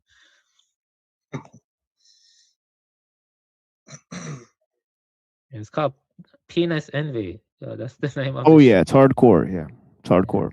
It's like double strength. So. Oh, I didn't Well, I know guess it's a good thing I never planned on doing any. that. I'm not telling you to do it. I don't. I don't need to see those things. All I have to do is close my eyes and I see things like that, just 10 times worse, so God gives it to me when he's ready. I ain't got to go take drugs to see crazy shit. Yeah, but let me tell you, everything was a fractal. Like for me, and just now, like I was experiencing fractal worlds and different lifetimes, and other that for my wife, it was just pure consciousness. For my wife, it was. But what I noticed is for her, it was like definitely like Parmenides. She said that, but the thing for her is she claims she did lose her individuality in the pure consciousness, and the right, which is like it didn't have any time or becoming. It was just pure light being. And so she said it was connected to the sun also. She said she could feel the light of the sun hit her face too. And then it kind of felt like vendetta for her, I think. So it kind of like leaned to that or something. Yeah, it's intense though. But for me, it was different. For me, it was like interesting. But yeah. Yeah. What were your trips on shrooms like, Timo? If you want to share, you don't have to share if you don't want to. What was like the most intense trip you've had? Just curious. Well, I had some pretty rough ones. So I've seen tons of weird stuff. So including like like I put off a Christoph to Babylon record. And then one time it took me through the record. It started showing visual representations and structures based on the music. And I was like, wait, this sound has a lot of geometry and like it was creating these structures in my mind. And it was a really dark space that it was creating. It was like mechanical, a lot of gears turning. One time seems like all the psychedelics does, it seems to portray back either our fears or somewhat desires. That's what it really sounds like. Hugely. Yeah, but these visions and stuff, like these structures and like the shapes, it doesn't seem like your mind can conjure these things. Like I'm pretty sure like my brain doesn't just come up with like such complex imagery. All right, like one time there's like this huge gears turning in this like giant clock, and then it zoomed out of it and it was this lady's helmet. And like the helmet was part of like a spaceship that she was on. And that was like pretty fucked up to just look at and to come to senses about what I was looking at. And then this lady started talking to me. I was like, okay. Because at first I thought, I'm just looking at this. Like it's like a movie I'm watching, but then this lady started addressing me. And I was like, all right, that's really weird. Right. And then, some of the things she said didn't really make a lot of sense. Right. And then, I've definitely seen like an Indra's net type of thing. Little like beads and shit that was connecting everything. And also I was in like one of those like Gundam suits. Like I was in like a robot suit, like flying. It was like weird, man. You never had the experience my wife had though, with like a pure light and pure consciousness and the sense of being indestructible and time. Oh yeah, sure. Oh yeah. Yeah, I mean I've had so many experiences. We've had like, collectively dozens, right? So, we've taken LSD tons of times. Does it make you cry? Oh yeah. Yeah, I've cried tons of times. Yeah, I've even like talked to my family. I like I gave it to my friend one day, right? The first time he took mushrooms, right? He wants to go talk to his dad, right? And like he stopped taking opioids. He had an opioid addiction where he was taking like Roxycontin all the time, snorting it. You know, he took mushrooms one time and stopped taking it forever. It was really weird. And I saw him talk to his dad like while he was on mushrooms. And like I called him like 2 years later. Like he calls me with his mushroom dealer. And he's like, remember when we took mushrooms? He's like, dude, you saved my life that day. That's what he told me. All right, and all that shit. So yeah, I've seen it have huge effects on people. You know what I mean? Like this dude, like he got a job, like got married, and he was like literally a drug dealer, like on like, you know, addicted to opioids. It's crazy. I think I'm gonna learn Japanese, believe it or not, in my experience, or Chinese. I don't know, because when I was like getting the demons and the you know, in the beginning I felt like I was in a baby's crib. Then I got up, I put my head down and closed my eyes. Then I saw a demon. You know, Twilight has this weird picture symbol of a guy holding a goblet, and I saw that goblet, the imagery, like I saw it, like it was like blood coming down it, and I saw like a weird satanic ritual with pentagrams and other stuff, and I had to, like, I was going crazy. I had to get up and sit in zazen.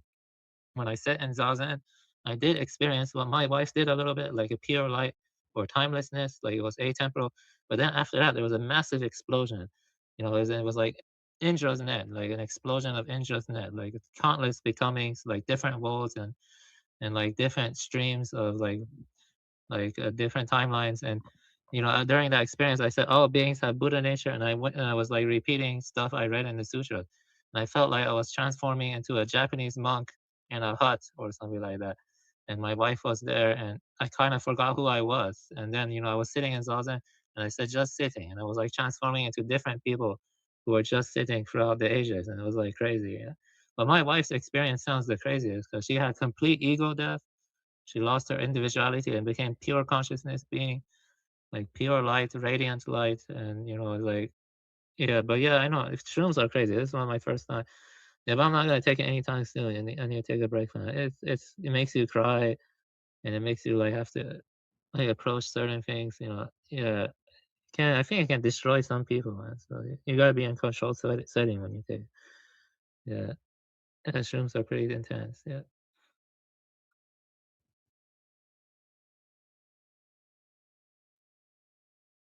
Shrooms. Yeah.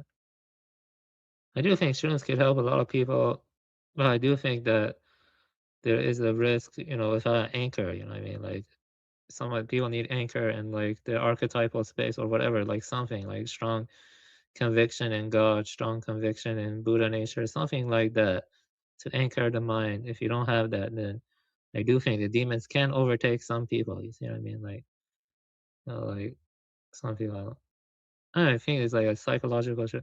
The first experience when I was in a baby's crib, I can kind of see how some men, like, they have a baby fetish, they wear diapers and stuff. But I got up because I'm not a bitch, you know. I'm like, I'm not a baby anymore. So I bet some people would stay in that state much longer. And so that was fucking weird. Like, I'm not a baby anymore. Like, why did I experience that? You know, I did feel like I was a baby at the beginning, you know, before I got up, and like, that's kind of weird. Like, it does stuff to your mind, like maybe emptiness or something, or the one mind idea, you know, one mind, you know, or like how the projections of the mind cannot be distinguished from the actual world or something. Like, I don't know, it's just projections of the mind, like crazy stuff, man. Like, dang, that's my first time taking shrooms, or like in a control state 2 days ago. Do you think if most people took shrooms, the society will get better? Like, it wouldn't be as materialistic anymore or something. People wouldn't I be. mean, you know, Montezuma took mushrooms and he sacrificed thousands and thousands of people. So I bet Montezuma. not. Yeah, I would wager to say no. Right? Montezuma. Who was Montezuma? Let me see that. Is it Aztec? Oh, okay, I see it. Yeah, he talked to Quetzalcoatl. He took mushrooms, took to Quetzalcoatl, and one time I told him to just, you know, sacrifice thousands of people. You know, the sun god. Actually, you know, now that I see that, I can see what led him to do that. It's evil, though. Yeah, It right. does- Yeah, there's yeah, some evil in the mushrooms unless you like know how to use them. I think for yeah, sure. you have Right. to. Like, I would say, you know, when it comes down to it, it's good to be something like a Buddhist, Christian, even Muslim, or even Yeah, Hindu, because like whatever the thing is in nature that it represents, it definitely doesn't care that much about humans. It yeah, seems like, right? It's like yeah, so it like does. whatever that force is, it's Yeah, just I know telling what you this like force is. So I kind of have an idea, but I feel like the archetypal space you can call forth like certain things from your own deep convictions or authentic beliefs. Like if you like truly believe in God or something, and you're like having a bad experience, then repeat something or recite something from the Quran, and it can like set things right. Yeah, but for me, absolutely, I've done that before. yeah, Yeah, it absolutely. definitely works. I've even read like Taoism, like Zen poetry and Sufi poetry, all that stuff. It really, really helps. It Yeah, really, really. definitely. I've even You turned need on that. like some Zen music. Like the thing I can't do is like, like look at social media. Like in the beginning, like when I would take these things, I would go to like parties, like look at social media, like like watch movies and stuff. I found out all that stuff doesn't really work too good. It's like it makes you feel anxious, it makes you feel upset, like the movie like really fucks with your mind. And it's like the images they put in there, you see like the fakeness of the actors. Like you see like how they're acting. It's really just like you can't get over the fact that the whole movie is fake. It's just a really weird and sad experience. And then so like I mean I like very lo-fi music, like and it's always been successful for me. The thing with it is if you have cannabis sativa, it really, really helps. So this is actually one of the main things is like I found that really like I've actually not taken that many mushrooms without cannabis sativa. So I can't imagine like the times I have taken it without cannabis, it's been very unenjoyable. I have Yeah, to be honest. yeah, I agree. It was not enjoyable for me, and for my wife, it's not really enjoyable either. It was more like profound, but it does like have a dark night of the soul or something, like a very strong dark night of the soul. Like Yeah. she really felt like she died and stuff. Like she really felt like that. Yeah, one time I had like a couple times I had really bad experiences. All right, where I thought like, like like a couple times I thought like my brother had died. All right, so like, he just like left the house and I took mushrooms and then like, I thought like he was dead. So like whatever, like, I was like, I was like, my brother's not come back. And it felt like he'd been gone for hours and hours and hours. But it was like only like 2 hours. All right, so this is the thing is like. Like freak out. Like one time I thought I was dying and I called all of my family members and told them I was dying. Right. So that did not go so well. Right. They're definitely wondering like what the fuck is wrong with me. Like what they're really worried about me. So and yeah. Yeah, I'm not gonna take it anytime soon again. I do think it's interesting, but yeah, it's kind of risky, like and stuff. One time I thought like whatever I was experiencing was not real. So I laid down and tried to go to sleep and I couldn't. And I got up and I started punching myself in the face. I'm not even kidding. Hmm. And I Yeah, was that's like, pretty intense. What was yeah, and I that? was like, and I was like, why won't this fucking thing turn off? And I was like, turn my brain. I tried to knock myself out, and I was like, and that didn't work. So then I just laid down in agony for like another 2 hours. I got up, and I was like, okay, I feel okay. But it's like for a while, like if you like, this is something that Hunter S. Thompson said too. He said if you try to go to sleep on mushrooms, what you really experience is an introspective nightmare. And that's actually true. Yeah, you don't want to do that. What shroom was that one you did? Because it was a penis invade, that one too, or a different one? I've done that one. I've done many different types. Yeah, Yeah, I've done like ones from the Amazon. I've done like different strains. yeah. One thing I will say though is taking shrooms does make you take Parmenides more seriously than Heraclitus. Because I was thinking about my experience and my wife's. It seems like what is has to be the basis of like morality and also awakening, and it has to be closer to what that is. What is, and not what is not in the Parmenidean sense. I did read the. I think John C. Lilly was like heavily Heraclitus. Yeah, He like went in a very Heraclitus. Like he started saying there's multiverses and that there is no limits to the mind and all this stuff. And it's like in the province of the mind, there are no limitations. And it's like, I don't know about all that. Yeah, That sounds very.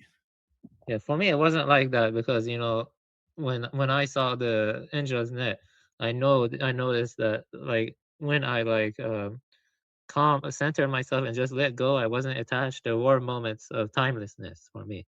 Like sometimes it just everything stopped. You know what I mean? Sometimes, and then it would just come back when my thoughts would stir up again. You know what I mean? Like when I did not grasp, when I let go of grasping, everything came to a standstill. There was no change. But when I grasp, it's like the countless worlds upon worlds were like interpenetrating each other. You see what I'm saying? It was like about grasping or not grasping. See, I think people like John C. Lilly, they probably were very hedonistic. You know what I mean? And so they never like saw that stuff as illusory. You know what I mean? The endless becoming. But if they were to like truly silence their mind and go into the stillness, that stuff would like come to a standstill. You see what I mean? I think that's probably the problem with Moctezuma II. You were talking about the Aztec guy, because you see, they probably experienced the fractal becoming, and they didn't really like, bring their mind to calmness in meditation or like prayer or whatever.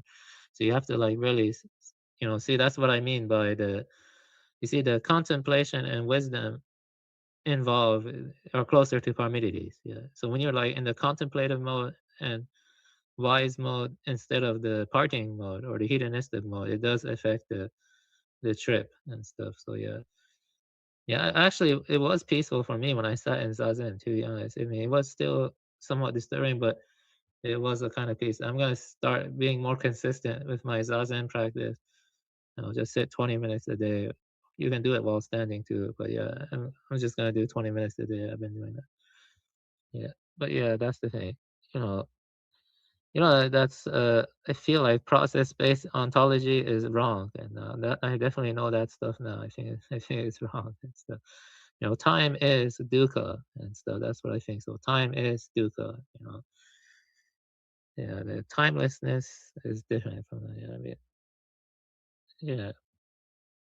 Actually, there's this quote from Frederick George Younger I want to read, which ties into that, and it also probably influenced ellul, to be honest. And let me read you that quote. I actually didn't understand it the first time I read it, but after reading Parmenides and talking with you guys, I kind of understand it now.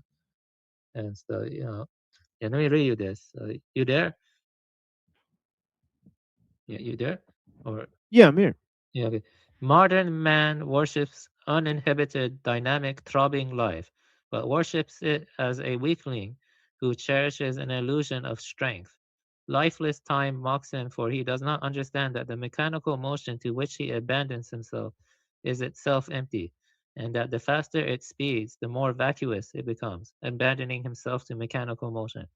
So in a way, I feel like people like John C. Lilly or even Moctezuma, they abandon themselves to the motion. They don't seek the stillness. You see what I mean? The stillness is where the shrooms should be taking people if they like have the anchor in the true traditions or whatever, the traditions that value stillness. That's the important thing. The stillness. That's important. If you sit in meditation or say prayers, I think it can bring about that stillness. You know what I mean? So I would say that when I took shrooms and I listened to my life, I do think it's true that mysticism boiled down to Parmenides versus Heraclitus, and I don't think there's a middle way. To be honest, you have to pick one or the other, which is closer to the truth. I would say Parmenides is closer to the truth. I would agree with you on that. Yeah, definitely. Yeah, that's definitely true. I wouldn't say 100%, but he is closer to the truth. Yeah, generally speaking, and stuff. Sorry, I find it hilarious that, I listened to Pinoy, do his little gay rant toward me for a whole hour telling me that I can become famous for having skill in Call of Duty, but yet I just killed a cheater in Call of Duty and he DDoSed the entire fucking match and made everyone quit. So yeah, keep telling yourself that, skill will get you somewhere, talent. I used to play a lot of Counter-Strike Counter-Strike Source. Yeah, I never got that good at it, but it was fun. I guess there are some people who are so good at it. It's crazy.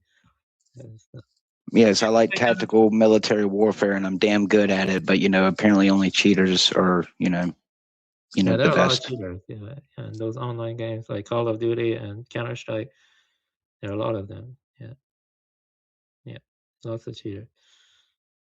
That's definitely true. Yeah. What's funny is sometimes you play Counter-Strike and some annoying kid comes on and he's like screaming a bunch of stuff and yelling racial slurs, and I'm like, what the fuck? That's been going. It's like a lot of weird kids, like like they have ADHD or something. I don't think it's good for kids to be playing online games like that or something. Like 8-year-olds or 9-year-olds like just screaming. That's happened like 2 or 3 times to me. It's weird. Yeah, you Counter-Strike as weird people and stuff. Yeah, it's just a bunch of racists nowadays. You get a few occasional racist black dudes, but there's been a lot of Mexicans taking over, and a lot of racist white people, as always. A lot of Trumpers, a lot of Charlie Kirkers have been popping up here recently. Yeah, I actually have never played much Call of Duty, though, but I did play a little bit. Believe it or not, but I actually played the original, the first one that was released. I played that quite a bit. It was okay. Yeah, it was pretty interesting. I just play DMZ because it's the closest thing to an open military firefight that you can get, but the amount of grown men on that thing that seems to need to cheat in order to be able to get a kill and some loot is pretty sad. Because in fact, I don't consider myself good at all. But if you go and watch my Call of Duty videos, I'm not a fucking amateur by far. So you play on PC or consoles? I play on console. Oh, I see. Yeah, I feel like for first-person shooters to become competitive, you need to play on PC because of the. Only if you suck and you need a whole entire computer to turn your aimer. I'm sorry, but I have taken and killed people on PC, and I just killed a cheater, and I did that with a controller. So I see. Yeah, that's impressive. Yeah. If you have skill, you have skill, and then there's people who have to cheat, or buy $200 controllers with special setups, like in these Mortal Kombat tournaments. I would say I'm above average in first-person shooters, but not competitive level. Like that. That's right. Above average, so but not like that impressive. Yeah. I think it requires a lot of reflexes. It requires anticipating tactical thinking. That's right. Yeah. Yes, and apparently most people don't have that. I do have it to some extent, but you gotta do it fast. You gotta be fast at it. You can't. It's very fast paced. You ever play Halo? Oh yeah, that's when I did have Xboxes, that was my go-to. It's just I don't know. There was something about Halo. I don't know. It was too slow for me. It was too clunky. Like, it was great for multiplayer. It was great for building your own, fight rings and stuff like that. But there was something about Halo. It was just real slow to me. Halo 2 was very fast, but I think 1 and 3 felt a little bit slower from what I played. I actually did not play much 3, but 1 is slower than 2. But yeah, I think Halo 2 I played the most. Yeah, Halo 2 was very fast. Like, so fast compared to, if I remember correctly. It's pretty fast. That rat blood guy is kind of weird. Like, kind of. Yeah, he's messed up.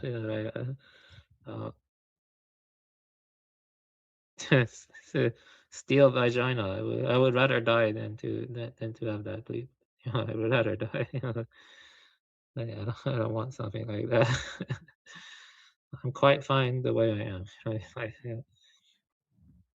I do think they are putting endocrine disruptors and other stuff in our water supply, stuff like that. That's not very good. Mess you up and stuff. Well, got a drink, right? Or you thirsty to death, so. Yep, got drink. So if your water smells a little bit like wet dog, oh well, at least you got some water. Yep, that sucks. Well, water, it tastes so fresh. It tastes different from like filtered water. I drink filtered water. I'm not gonna drink from the tap. The tap is probably dangerous to drink. I know that for sure. But well water is the best. So it's kind of hard to find nowadays. But yeah. I went wolfing. Went to an organic farm once, a local farm, and they had a well. We'll drink the well one. I think a spring. Yeah, they had a What are spring. you talking about? I love drinking water that tastes like a pool. Yeah. Yeah, chlorine and pools is pretty like weird. Yeah, it's always. I remember playing in pools when I was younger, and had a weird chlorine smell and stuff when I was a kid. And now that I think about it, I wonder if that stuff caused brain damage or something. I mean, it probably does, but Nerdjack wouldn't care. That's why he doesn't pay me to get made fun of. He leaves his panels for hours on end. There's a lot of stuff that can be discussed, like the health ramifications from industrial modern living or the biodiversity loss or the loss of human autonomy, stuff like that. There's a lot. You could go about that stuff endlessly, yeah, unfortunately, but yeah, that's the way it is.